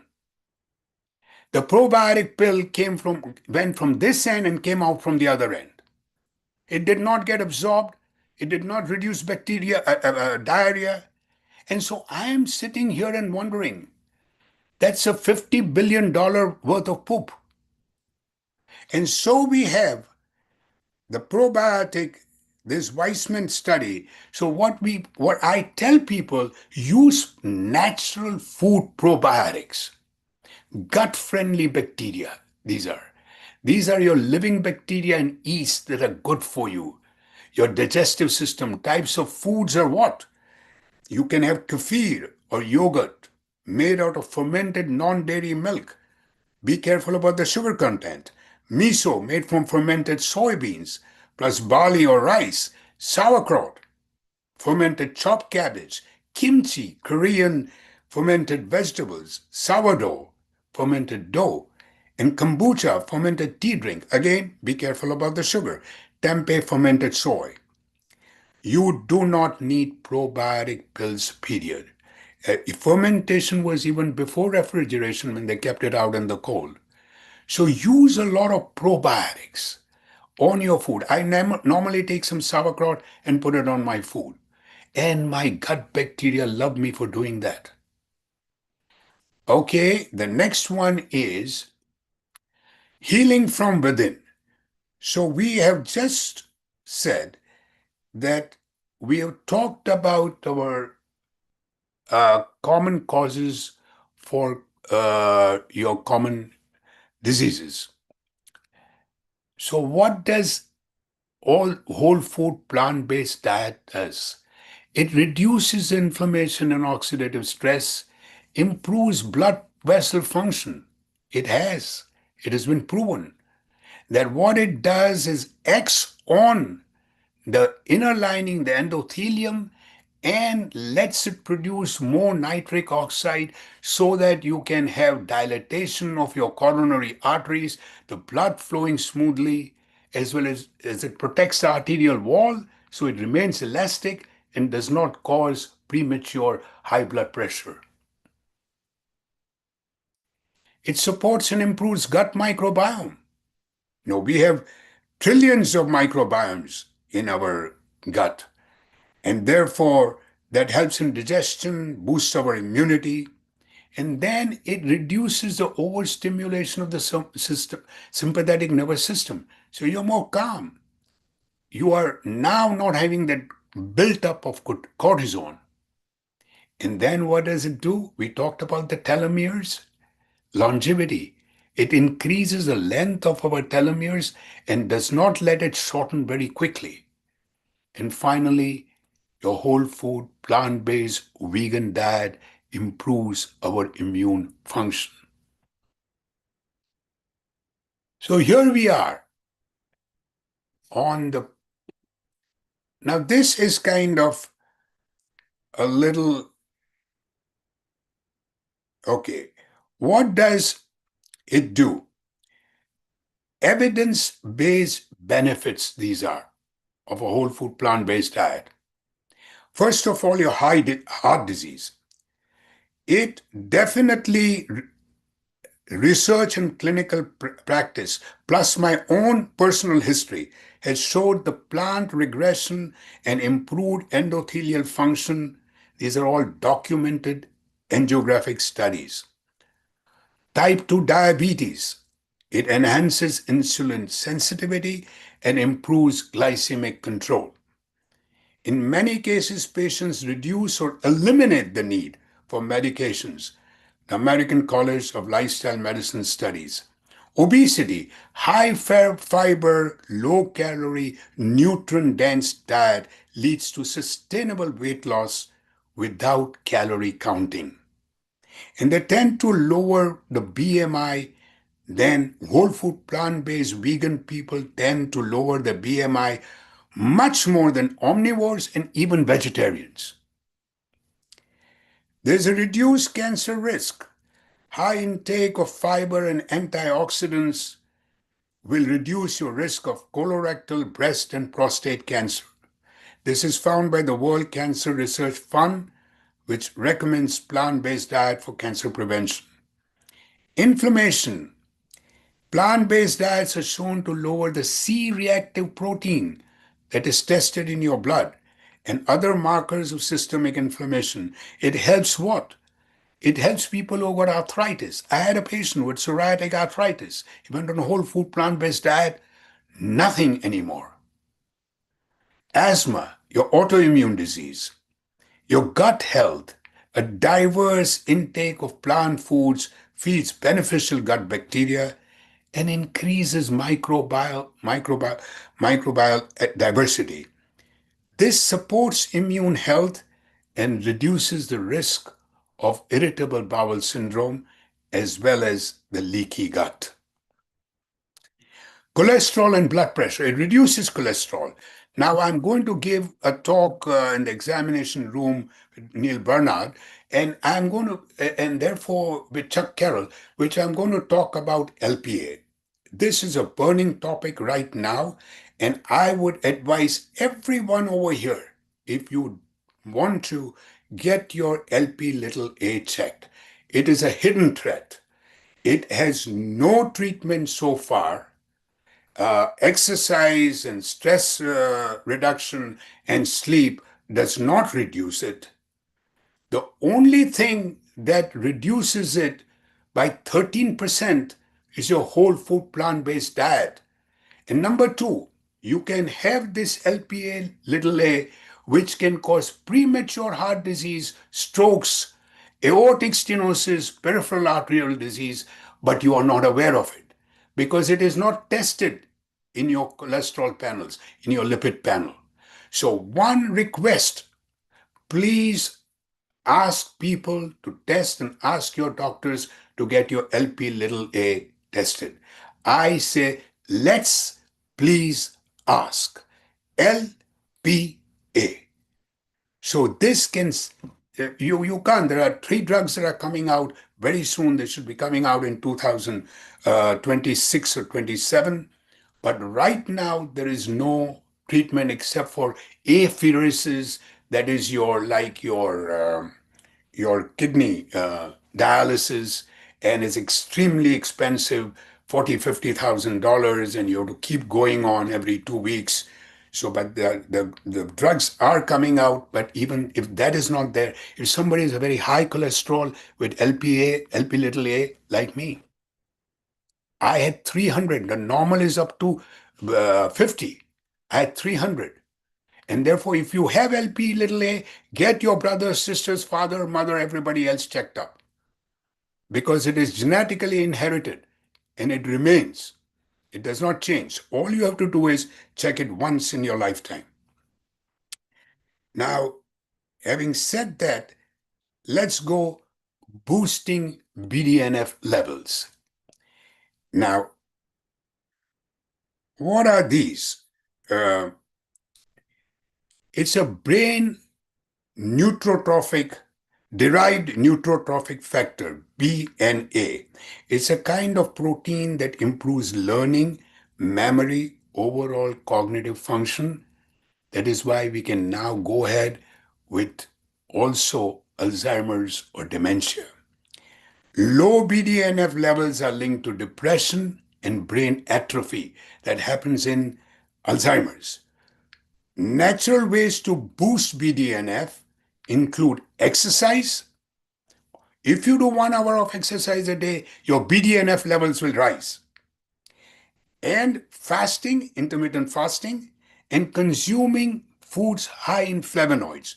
What are flavonoids-rich foods? Apples, plums, red cabbage, and kale. This is recent, where Dr. Michael Gregg brought it out. So, which are associated with reduced depression risk. Now, specific dietary additions or 1 teaspoonful of turmeric, just 1 teaspoonful a day, can give you significant rise in your BDNF, right? So your BDNF, your brain-derived neurotrophic factor, which will rise if you have 1 teaspoonful of turmeric every single day. Now, on the same grounds, high-fat meals quickly lower BDNF levels, while plant-based foods increase it. Helps in your mental health, reduces the risk of neurodegenerative diseases and depression. This is important, folks.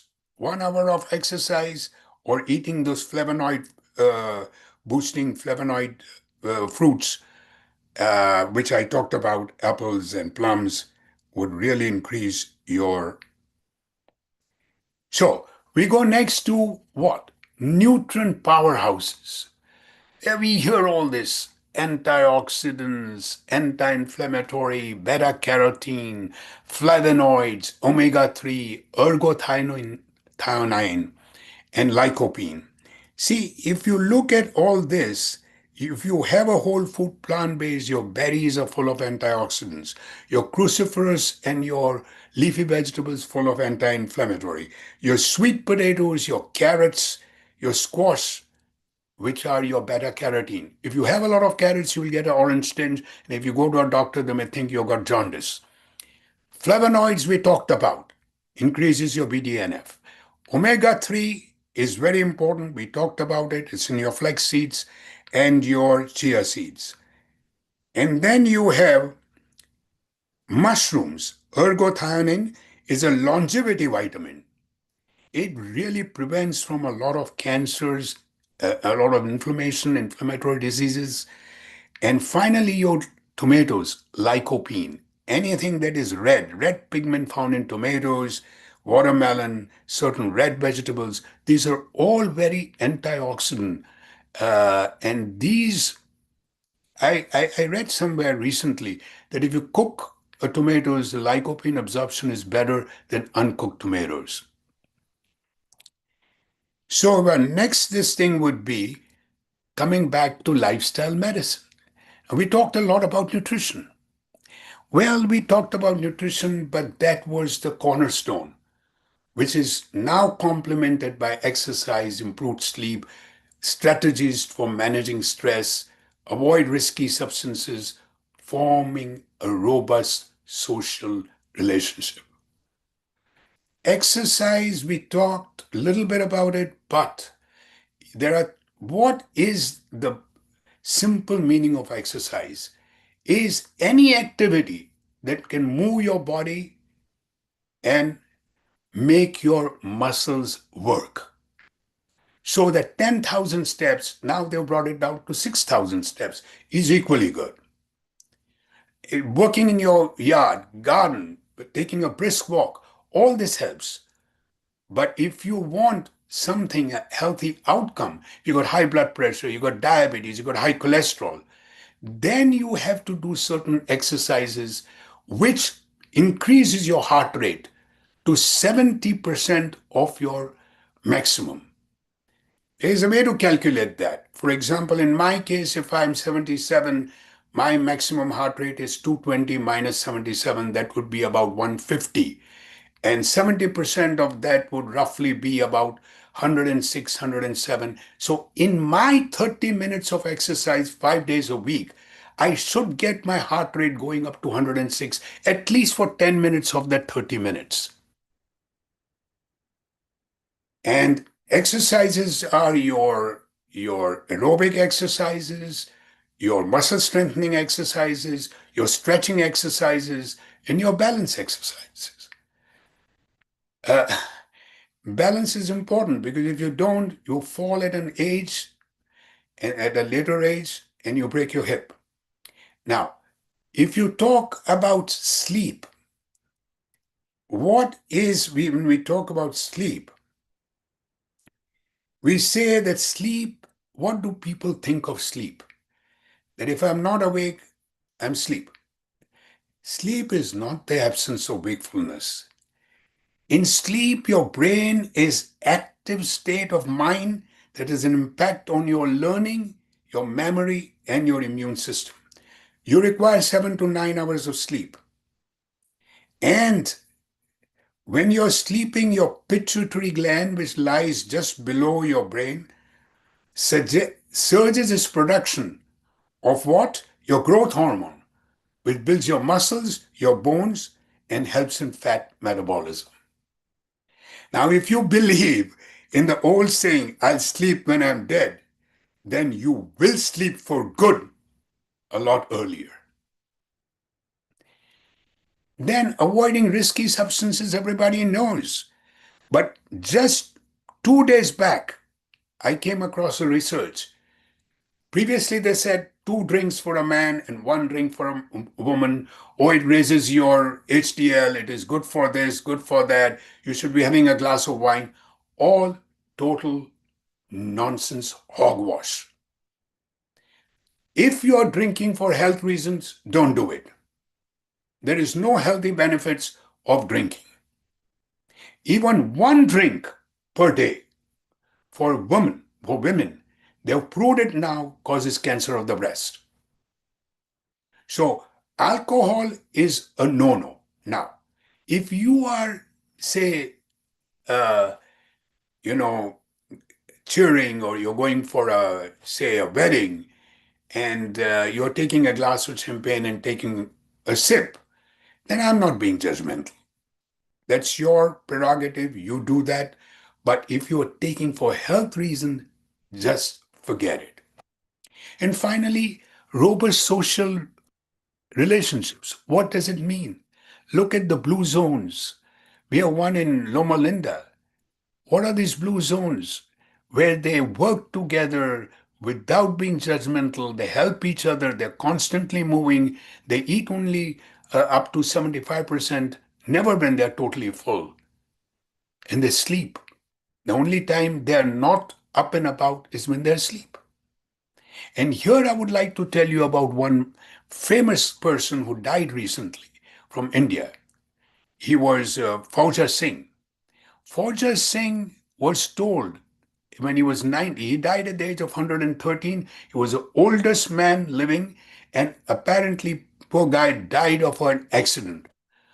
But this Fauja Singh was asked once for an interview and said, "Where would you like it? In your bedroom, in your sitting room?" He says, "No, I will be up and about. You want to follow me and take my interview?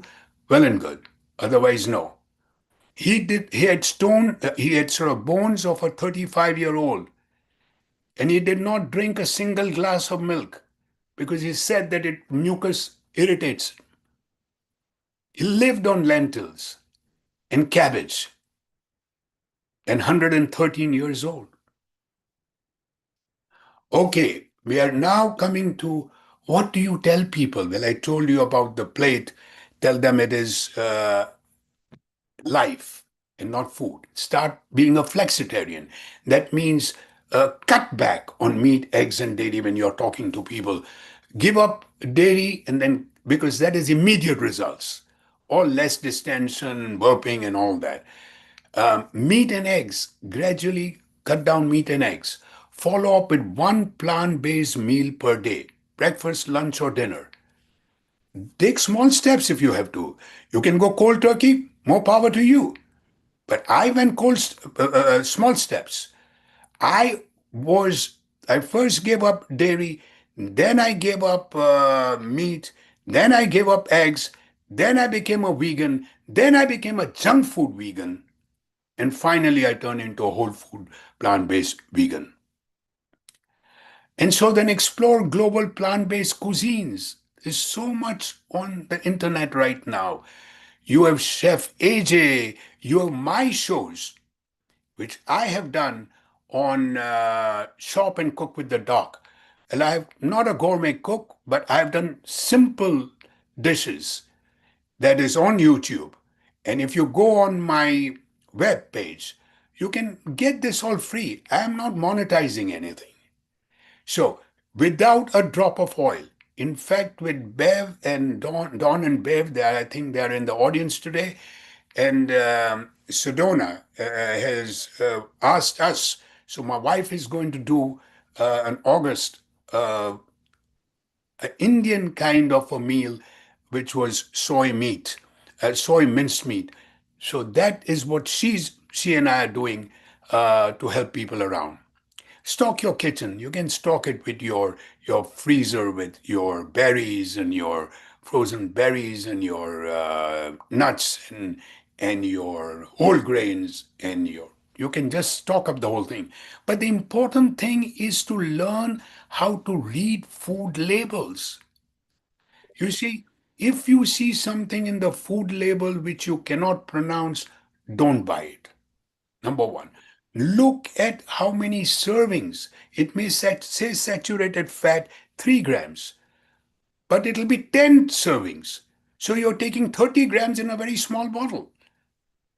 So the whole idea is to read. Do not pick up anything that is added sugar. And do not read added sugars. Ignore the front of the package. Healthy, natural, low fat can be totally misleading. The real truth is at the back. Keep the sodium 120 milligrams per serving. Avoid foods, again, as I said, with high salt and high sugar. So here is my slide on can. Is such a thing? Can Alzheimer's disease be reversed with a plant-based diet? And the answer is, you see, we have seen Dr. Dean Ornish was the first to show in randomized controlled trial that a plant-based diet and lifestyle program could apparently reverse the progression of heart disease and even reverse it. He used the same diet for early prostate cancer and found that he could reduce that too. Then he used the same diet for same whole food plant-based diet to elongate the telomeres. Now, think about it. There is an Alzheimer's gene. It is apoprotein E4, as you can see over here. And this gene is very high in Nigerians for Alzheimer's genes, but they have the lowest Alzheimer's. Why?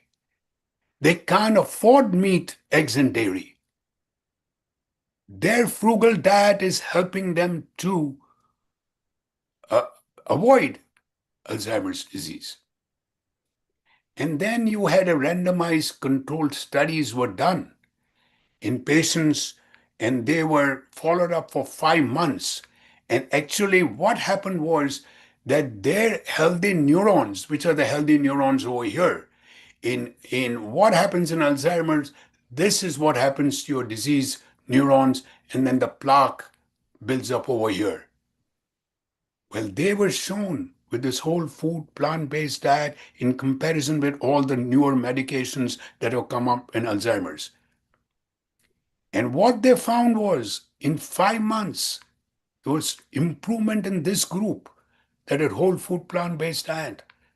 There were people who could not walk up to the mailbox to get the letter, could now walk a mile.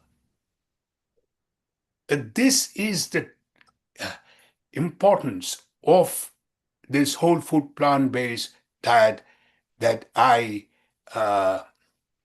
talk about.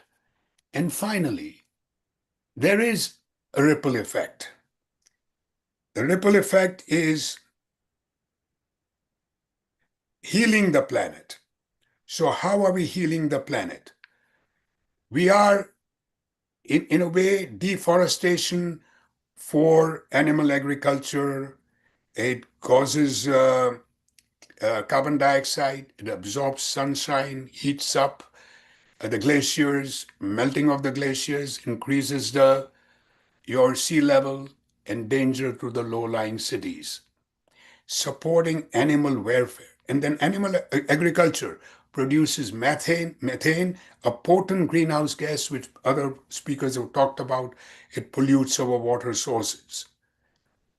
Number 2, supporting animal welfare.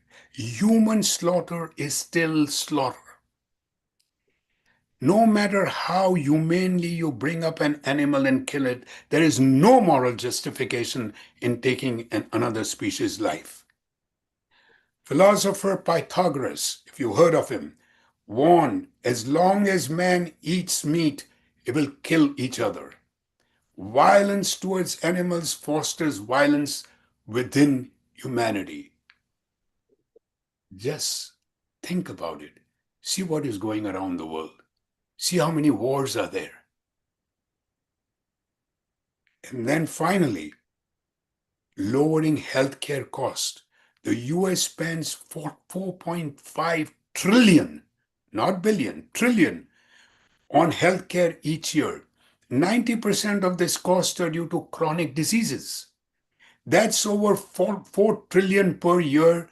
Breakdown, heart disease 400 billion, obesity 170 billion, dementia 345 billion.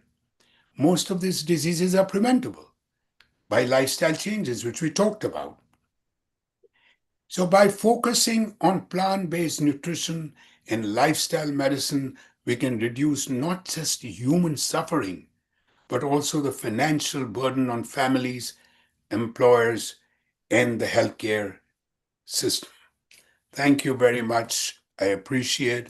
I will stop sharing and take questions. Wow. Thank you so much. I tell you what, that was so moving and informative. I'm moved because I know so many people can be helped by what, if we just heed what you say. Thank you. Now, we are really out of time unless Diane can let us take one question. Sure. Yeah, that would be fine. That would be fine. Okay, so I believe Danny has a question from the chat. Okay, let's see. Well, Brittany has many, but let me just see. Just pick one. Pick one. Isn't kefir, kombucha, Rejulivac or Velac, etc., unhealthy, even sourdough, because these generate alcohol even in the body? Yeah, I don't really know about this turning alcohol in the body, but I believe that anything that is your kombucha or your non-dairy yogurts and all that can be helpful because this is living bacteria. So that living bacteria is always fermented foods like this can help. Like for example, sourdough, or not sourdough, I mean the sauerkraut, the cabbage, or the kimchi. That, in my opinion, does a lot of good to your gut bacteria. I will have to look into it if it turns into alcohol in the body. I doubt it. All right, thank you. Well, with so many, I just hate to cut them off. If you Go have, ahead. I don't mind taking every question. It can be right. 12 midnight. I Diane, have no problems. well, I tell you what, we have a lot of people here that need to hear from you. So, Danny, why don't you read another question? Okay, this one comes from Michael. What are the most convincing pieces to tell someone who is about to start a carnivore diet or high-fat keto diet from your perspective? Well, from my perspective, I would tell them the harmful effects of meat that we talked about, dairy that we talked about, and I forgot to tell you that even dairy, it is produced how? Because the cows are injected constantly by estrogen. So these estrogens that are coming out in the milk has been 100% proved regarding prostate cancer. And there is now evidence of breast cancers and other cancers. Plus, you are taking so much of antibiotics because antibiotics produced in this country is very minuscule for human beings compared to what it is for animals. The same thing in animal farming. When we cut down trees, it's for animal farming, not for our crops. So I would first of all tell them what meat does, the carnitine, what it does when your good bacteria turn it into that TMAO, or when you heat up high, what it does with amines and then causes carcinogenics to come out. And I would say that look at the people that have had this and have died because the immediate result is not when you are taking this. The result, the effect of this happens when you are in your 50s, 40s, 60s. So why take the risk? You are taking a colossal risk by thinking that medical science will save you. I thought too.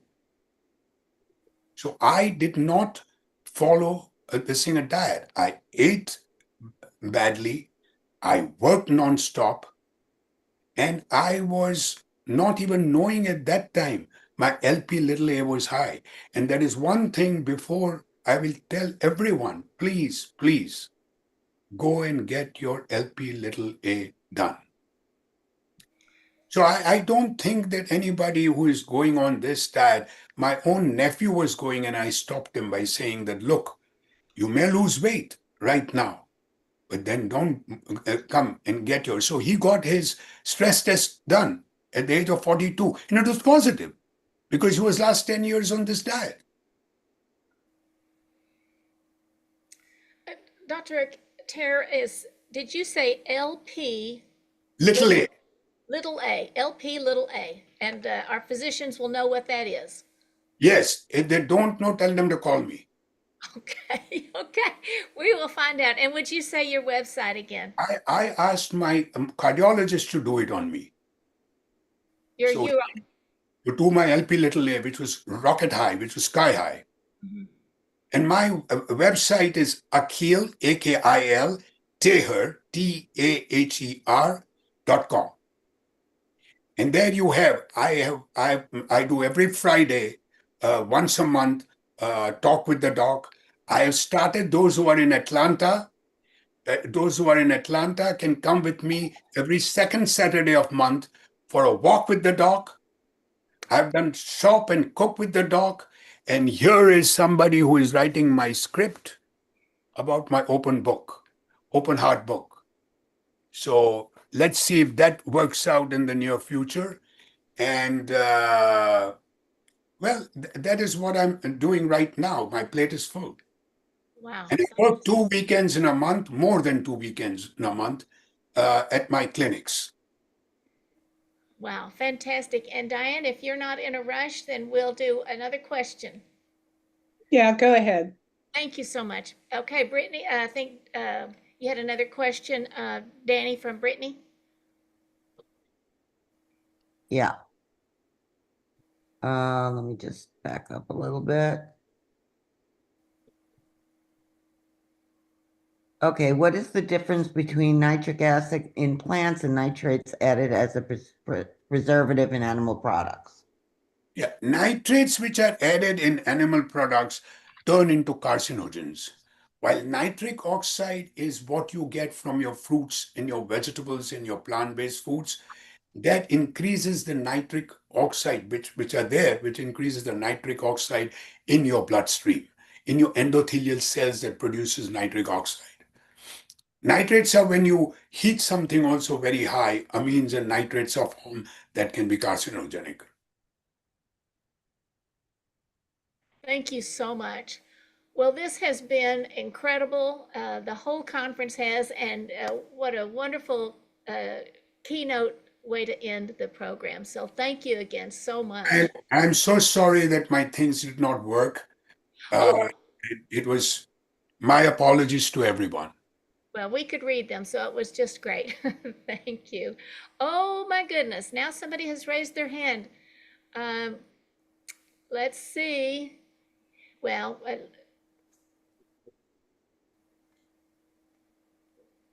let's see if we have time for Ida to come on. Thank you for your patience, everyone. But I know that we've really enjoyed your talk, and these sometimes people really need to ask a question. So thank you. Ida, go ahead. I think I disconnected myself, or we can hear you, so go ahead. I can't see you, but so my question is whether you might have advice, like career advice for somebody. I did an MD, University of Minnesota in 1989, and I went straight into health policy and activism around a national health program.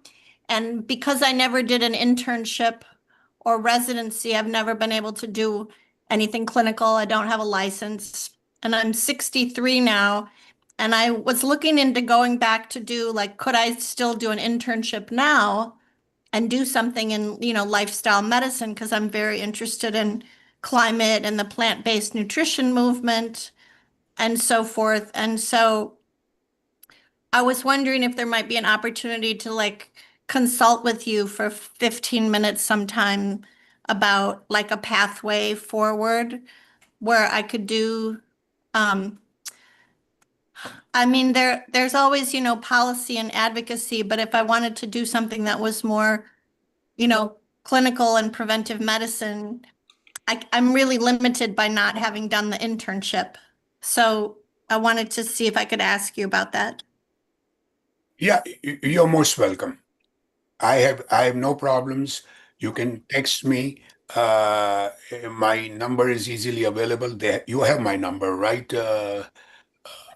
I'm sorry you can't see the video. I'd like to show you my face. I can't see. Video settings. I think y'all will be Oh, able to there get I in am. touch. Yeah, we'll be able to get you in touch with him. Yeah, Oh, thank No you problem. so much. I really, it's just very inspiring talk. I learned so much. I just want to be your intern. So It is a pleasure always having people that relate with each other. And this is a group. This is a group. We have to keep on thinking that we are all in this together, and we got to change. Hi, Dawn. How are you? Okay. The last I made a mess of the slides was when I talked with you guys. You did not. No, well, you did wonderfully. I am always so handicapped with my the right side of my brain, So, but anyway, lovely meeting you guys.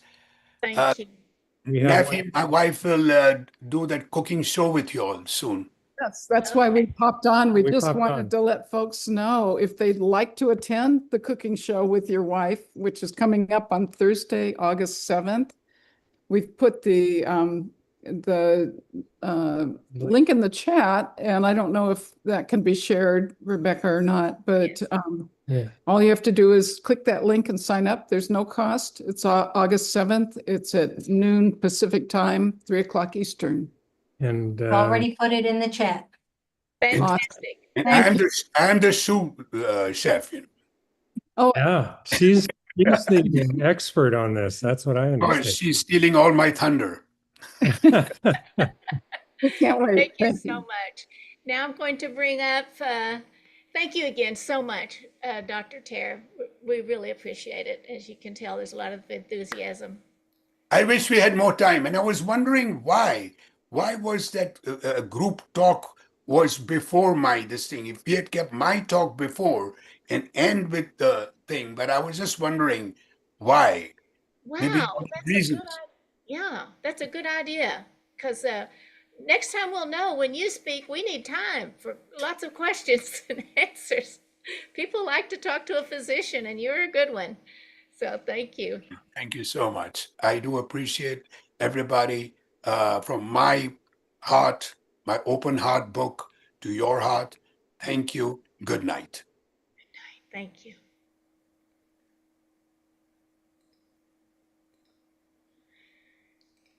Oh my goodness. That was wonderful, extremely valuable information, and to all the speakers and participants and the Climate Healers team for this VCOP 22, 1,000 heartfelt thank yous to you.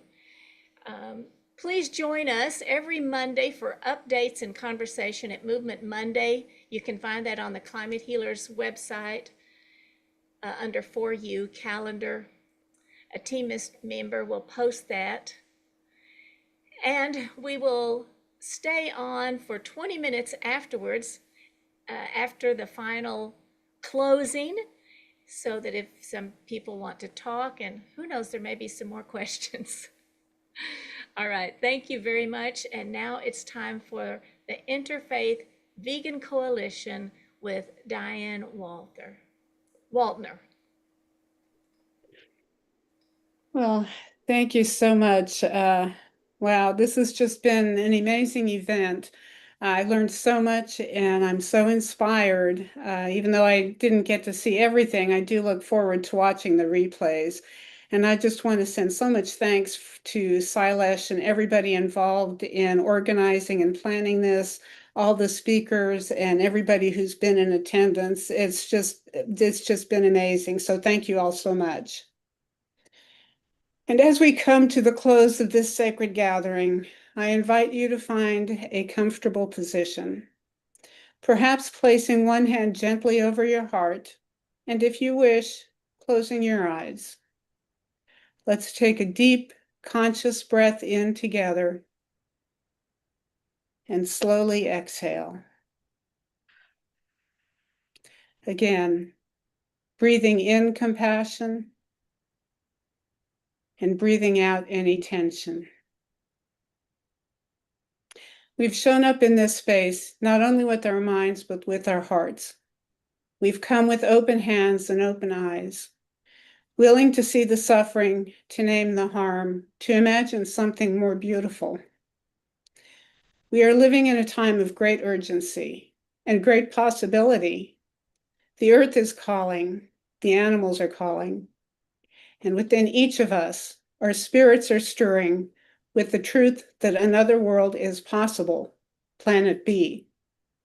And it begins not with massive systems alone, but with individual awakenings that ripple outward and transform the collective. Even the quietest acts of compassion ripple far beyond what we can see. Activism is holy work. It is also hard work. It's no small calling. It asks much of us, our energy, our courage, our vulnerability. It can drain you. It can isolate you. It can leave you wondering if you're making a difference at all. So for these few minutes, let go of the urgency, let go of the pressure. Let yourself be, held in compassion, bathed in stillness. Let this space be a sanctuary, a breathing room, a sacred pause between all the doing. We are not alone in this work, not today, not ever. Feel the presence of those around you in this virtual space, those who carry similar longings, who walk similar paths. Feel the energy of the animals who bless this planet with their beingness, and the earth herself beneath you, steady, wounded, wise. Now, again, place your attention gently on your breath. Inhale, I receive courage. Exhale, I release fear. Inhale, I receive love. Exhale, I give love. Let this breath be your anchor when the work gets heavy. Let this moment remind us we are a part of a great unfolding. And now, as we prepare to return to the world, renewed, reconnected, and re-inspired, let us go forth, rooted in compassion, guided by love, and sustained by the spirit that flows through all beings. May we carry this truth with us in our hearts, in our actions, and in our rest. May we continue to speak for those whose voices are seldom heard, protect the vulnerable, and live in harmony with all life. Thank you all for your presence, your passion, and your partnership in healing our world. May peace be with all of us and with all beings. Thank you.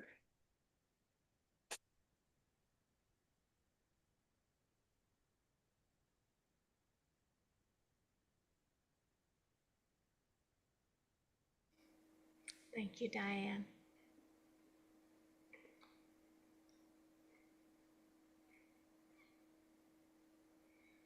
And now, after that beautiful closing, some people will want to take that piece with them onto the next thing that they do. And some will want to come on and say hello and say bye and say thank you. So feel free to do that. Let's go. We're just on for another, let's see, another 10 minutes.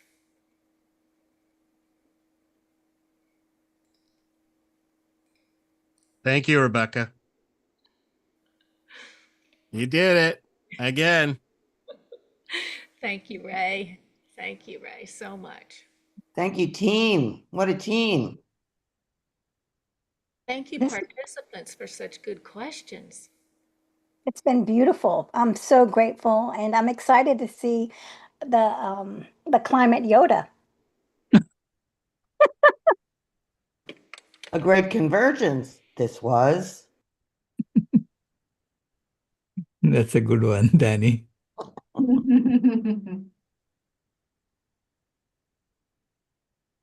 Who else would like to come on screen and say hello? All you have to do is turn on your camera and we'll put you on the screen.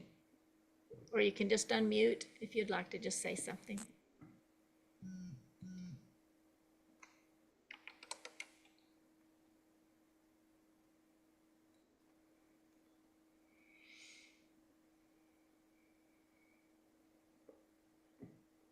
That was amazingly powerful to the very, very, very last moment.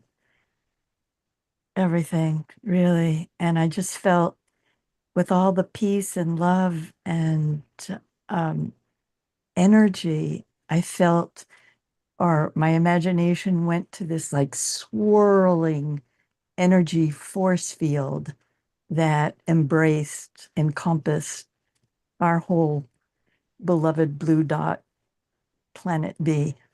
So thank you all so much. Thank you.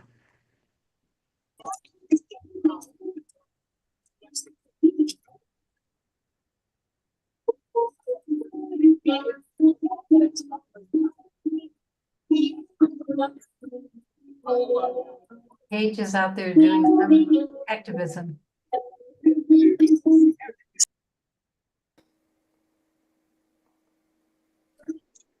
I'm here in Altadena, in the epicenter of the burn, where they're bringing music and this beautiful mural with prayers. And folks from the community are coming out. This is like a mural for hope and peace and prayer. And there's music playing and food being given out and people gathering, all plant-based, vegan food, and people are gathering here to enjoy music. And just beyond here is a place called Oh Happy Day. You may have seen it on the news. It was a vegan restaurant that had been here for 25 years. And this gentleman right here, he's the owner. It's like 90 something. And it burned to the ground. So we're here, literally, you can see the beautiful mountains here with the community. So, yeah.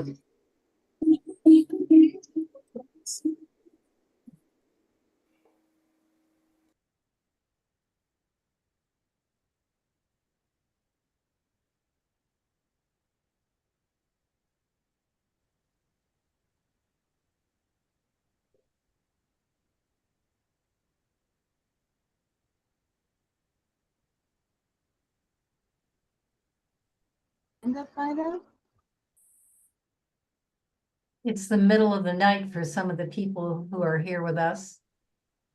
I'm thinking of Deepak, and specifically CJ was here. CJ's here from Australia. I don't know what time of day it is for her, probably tomorrow morning.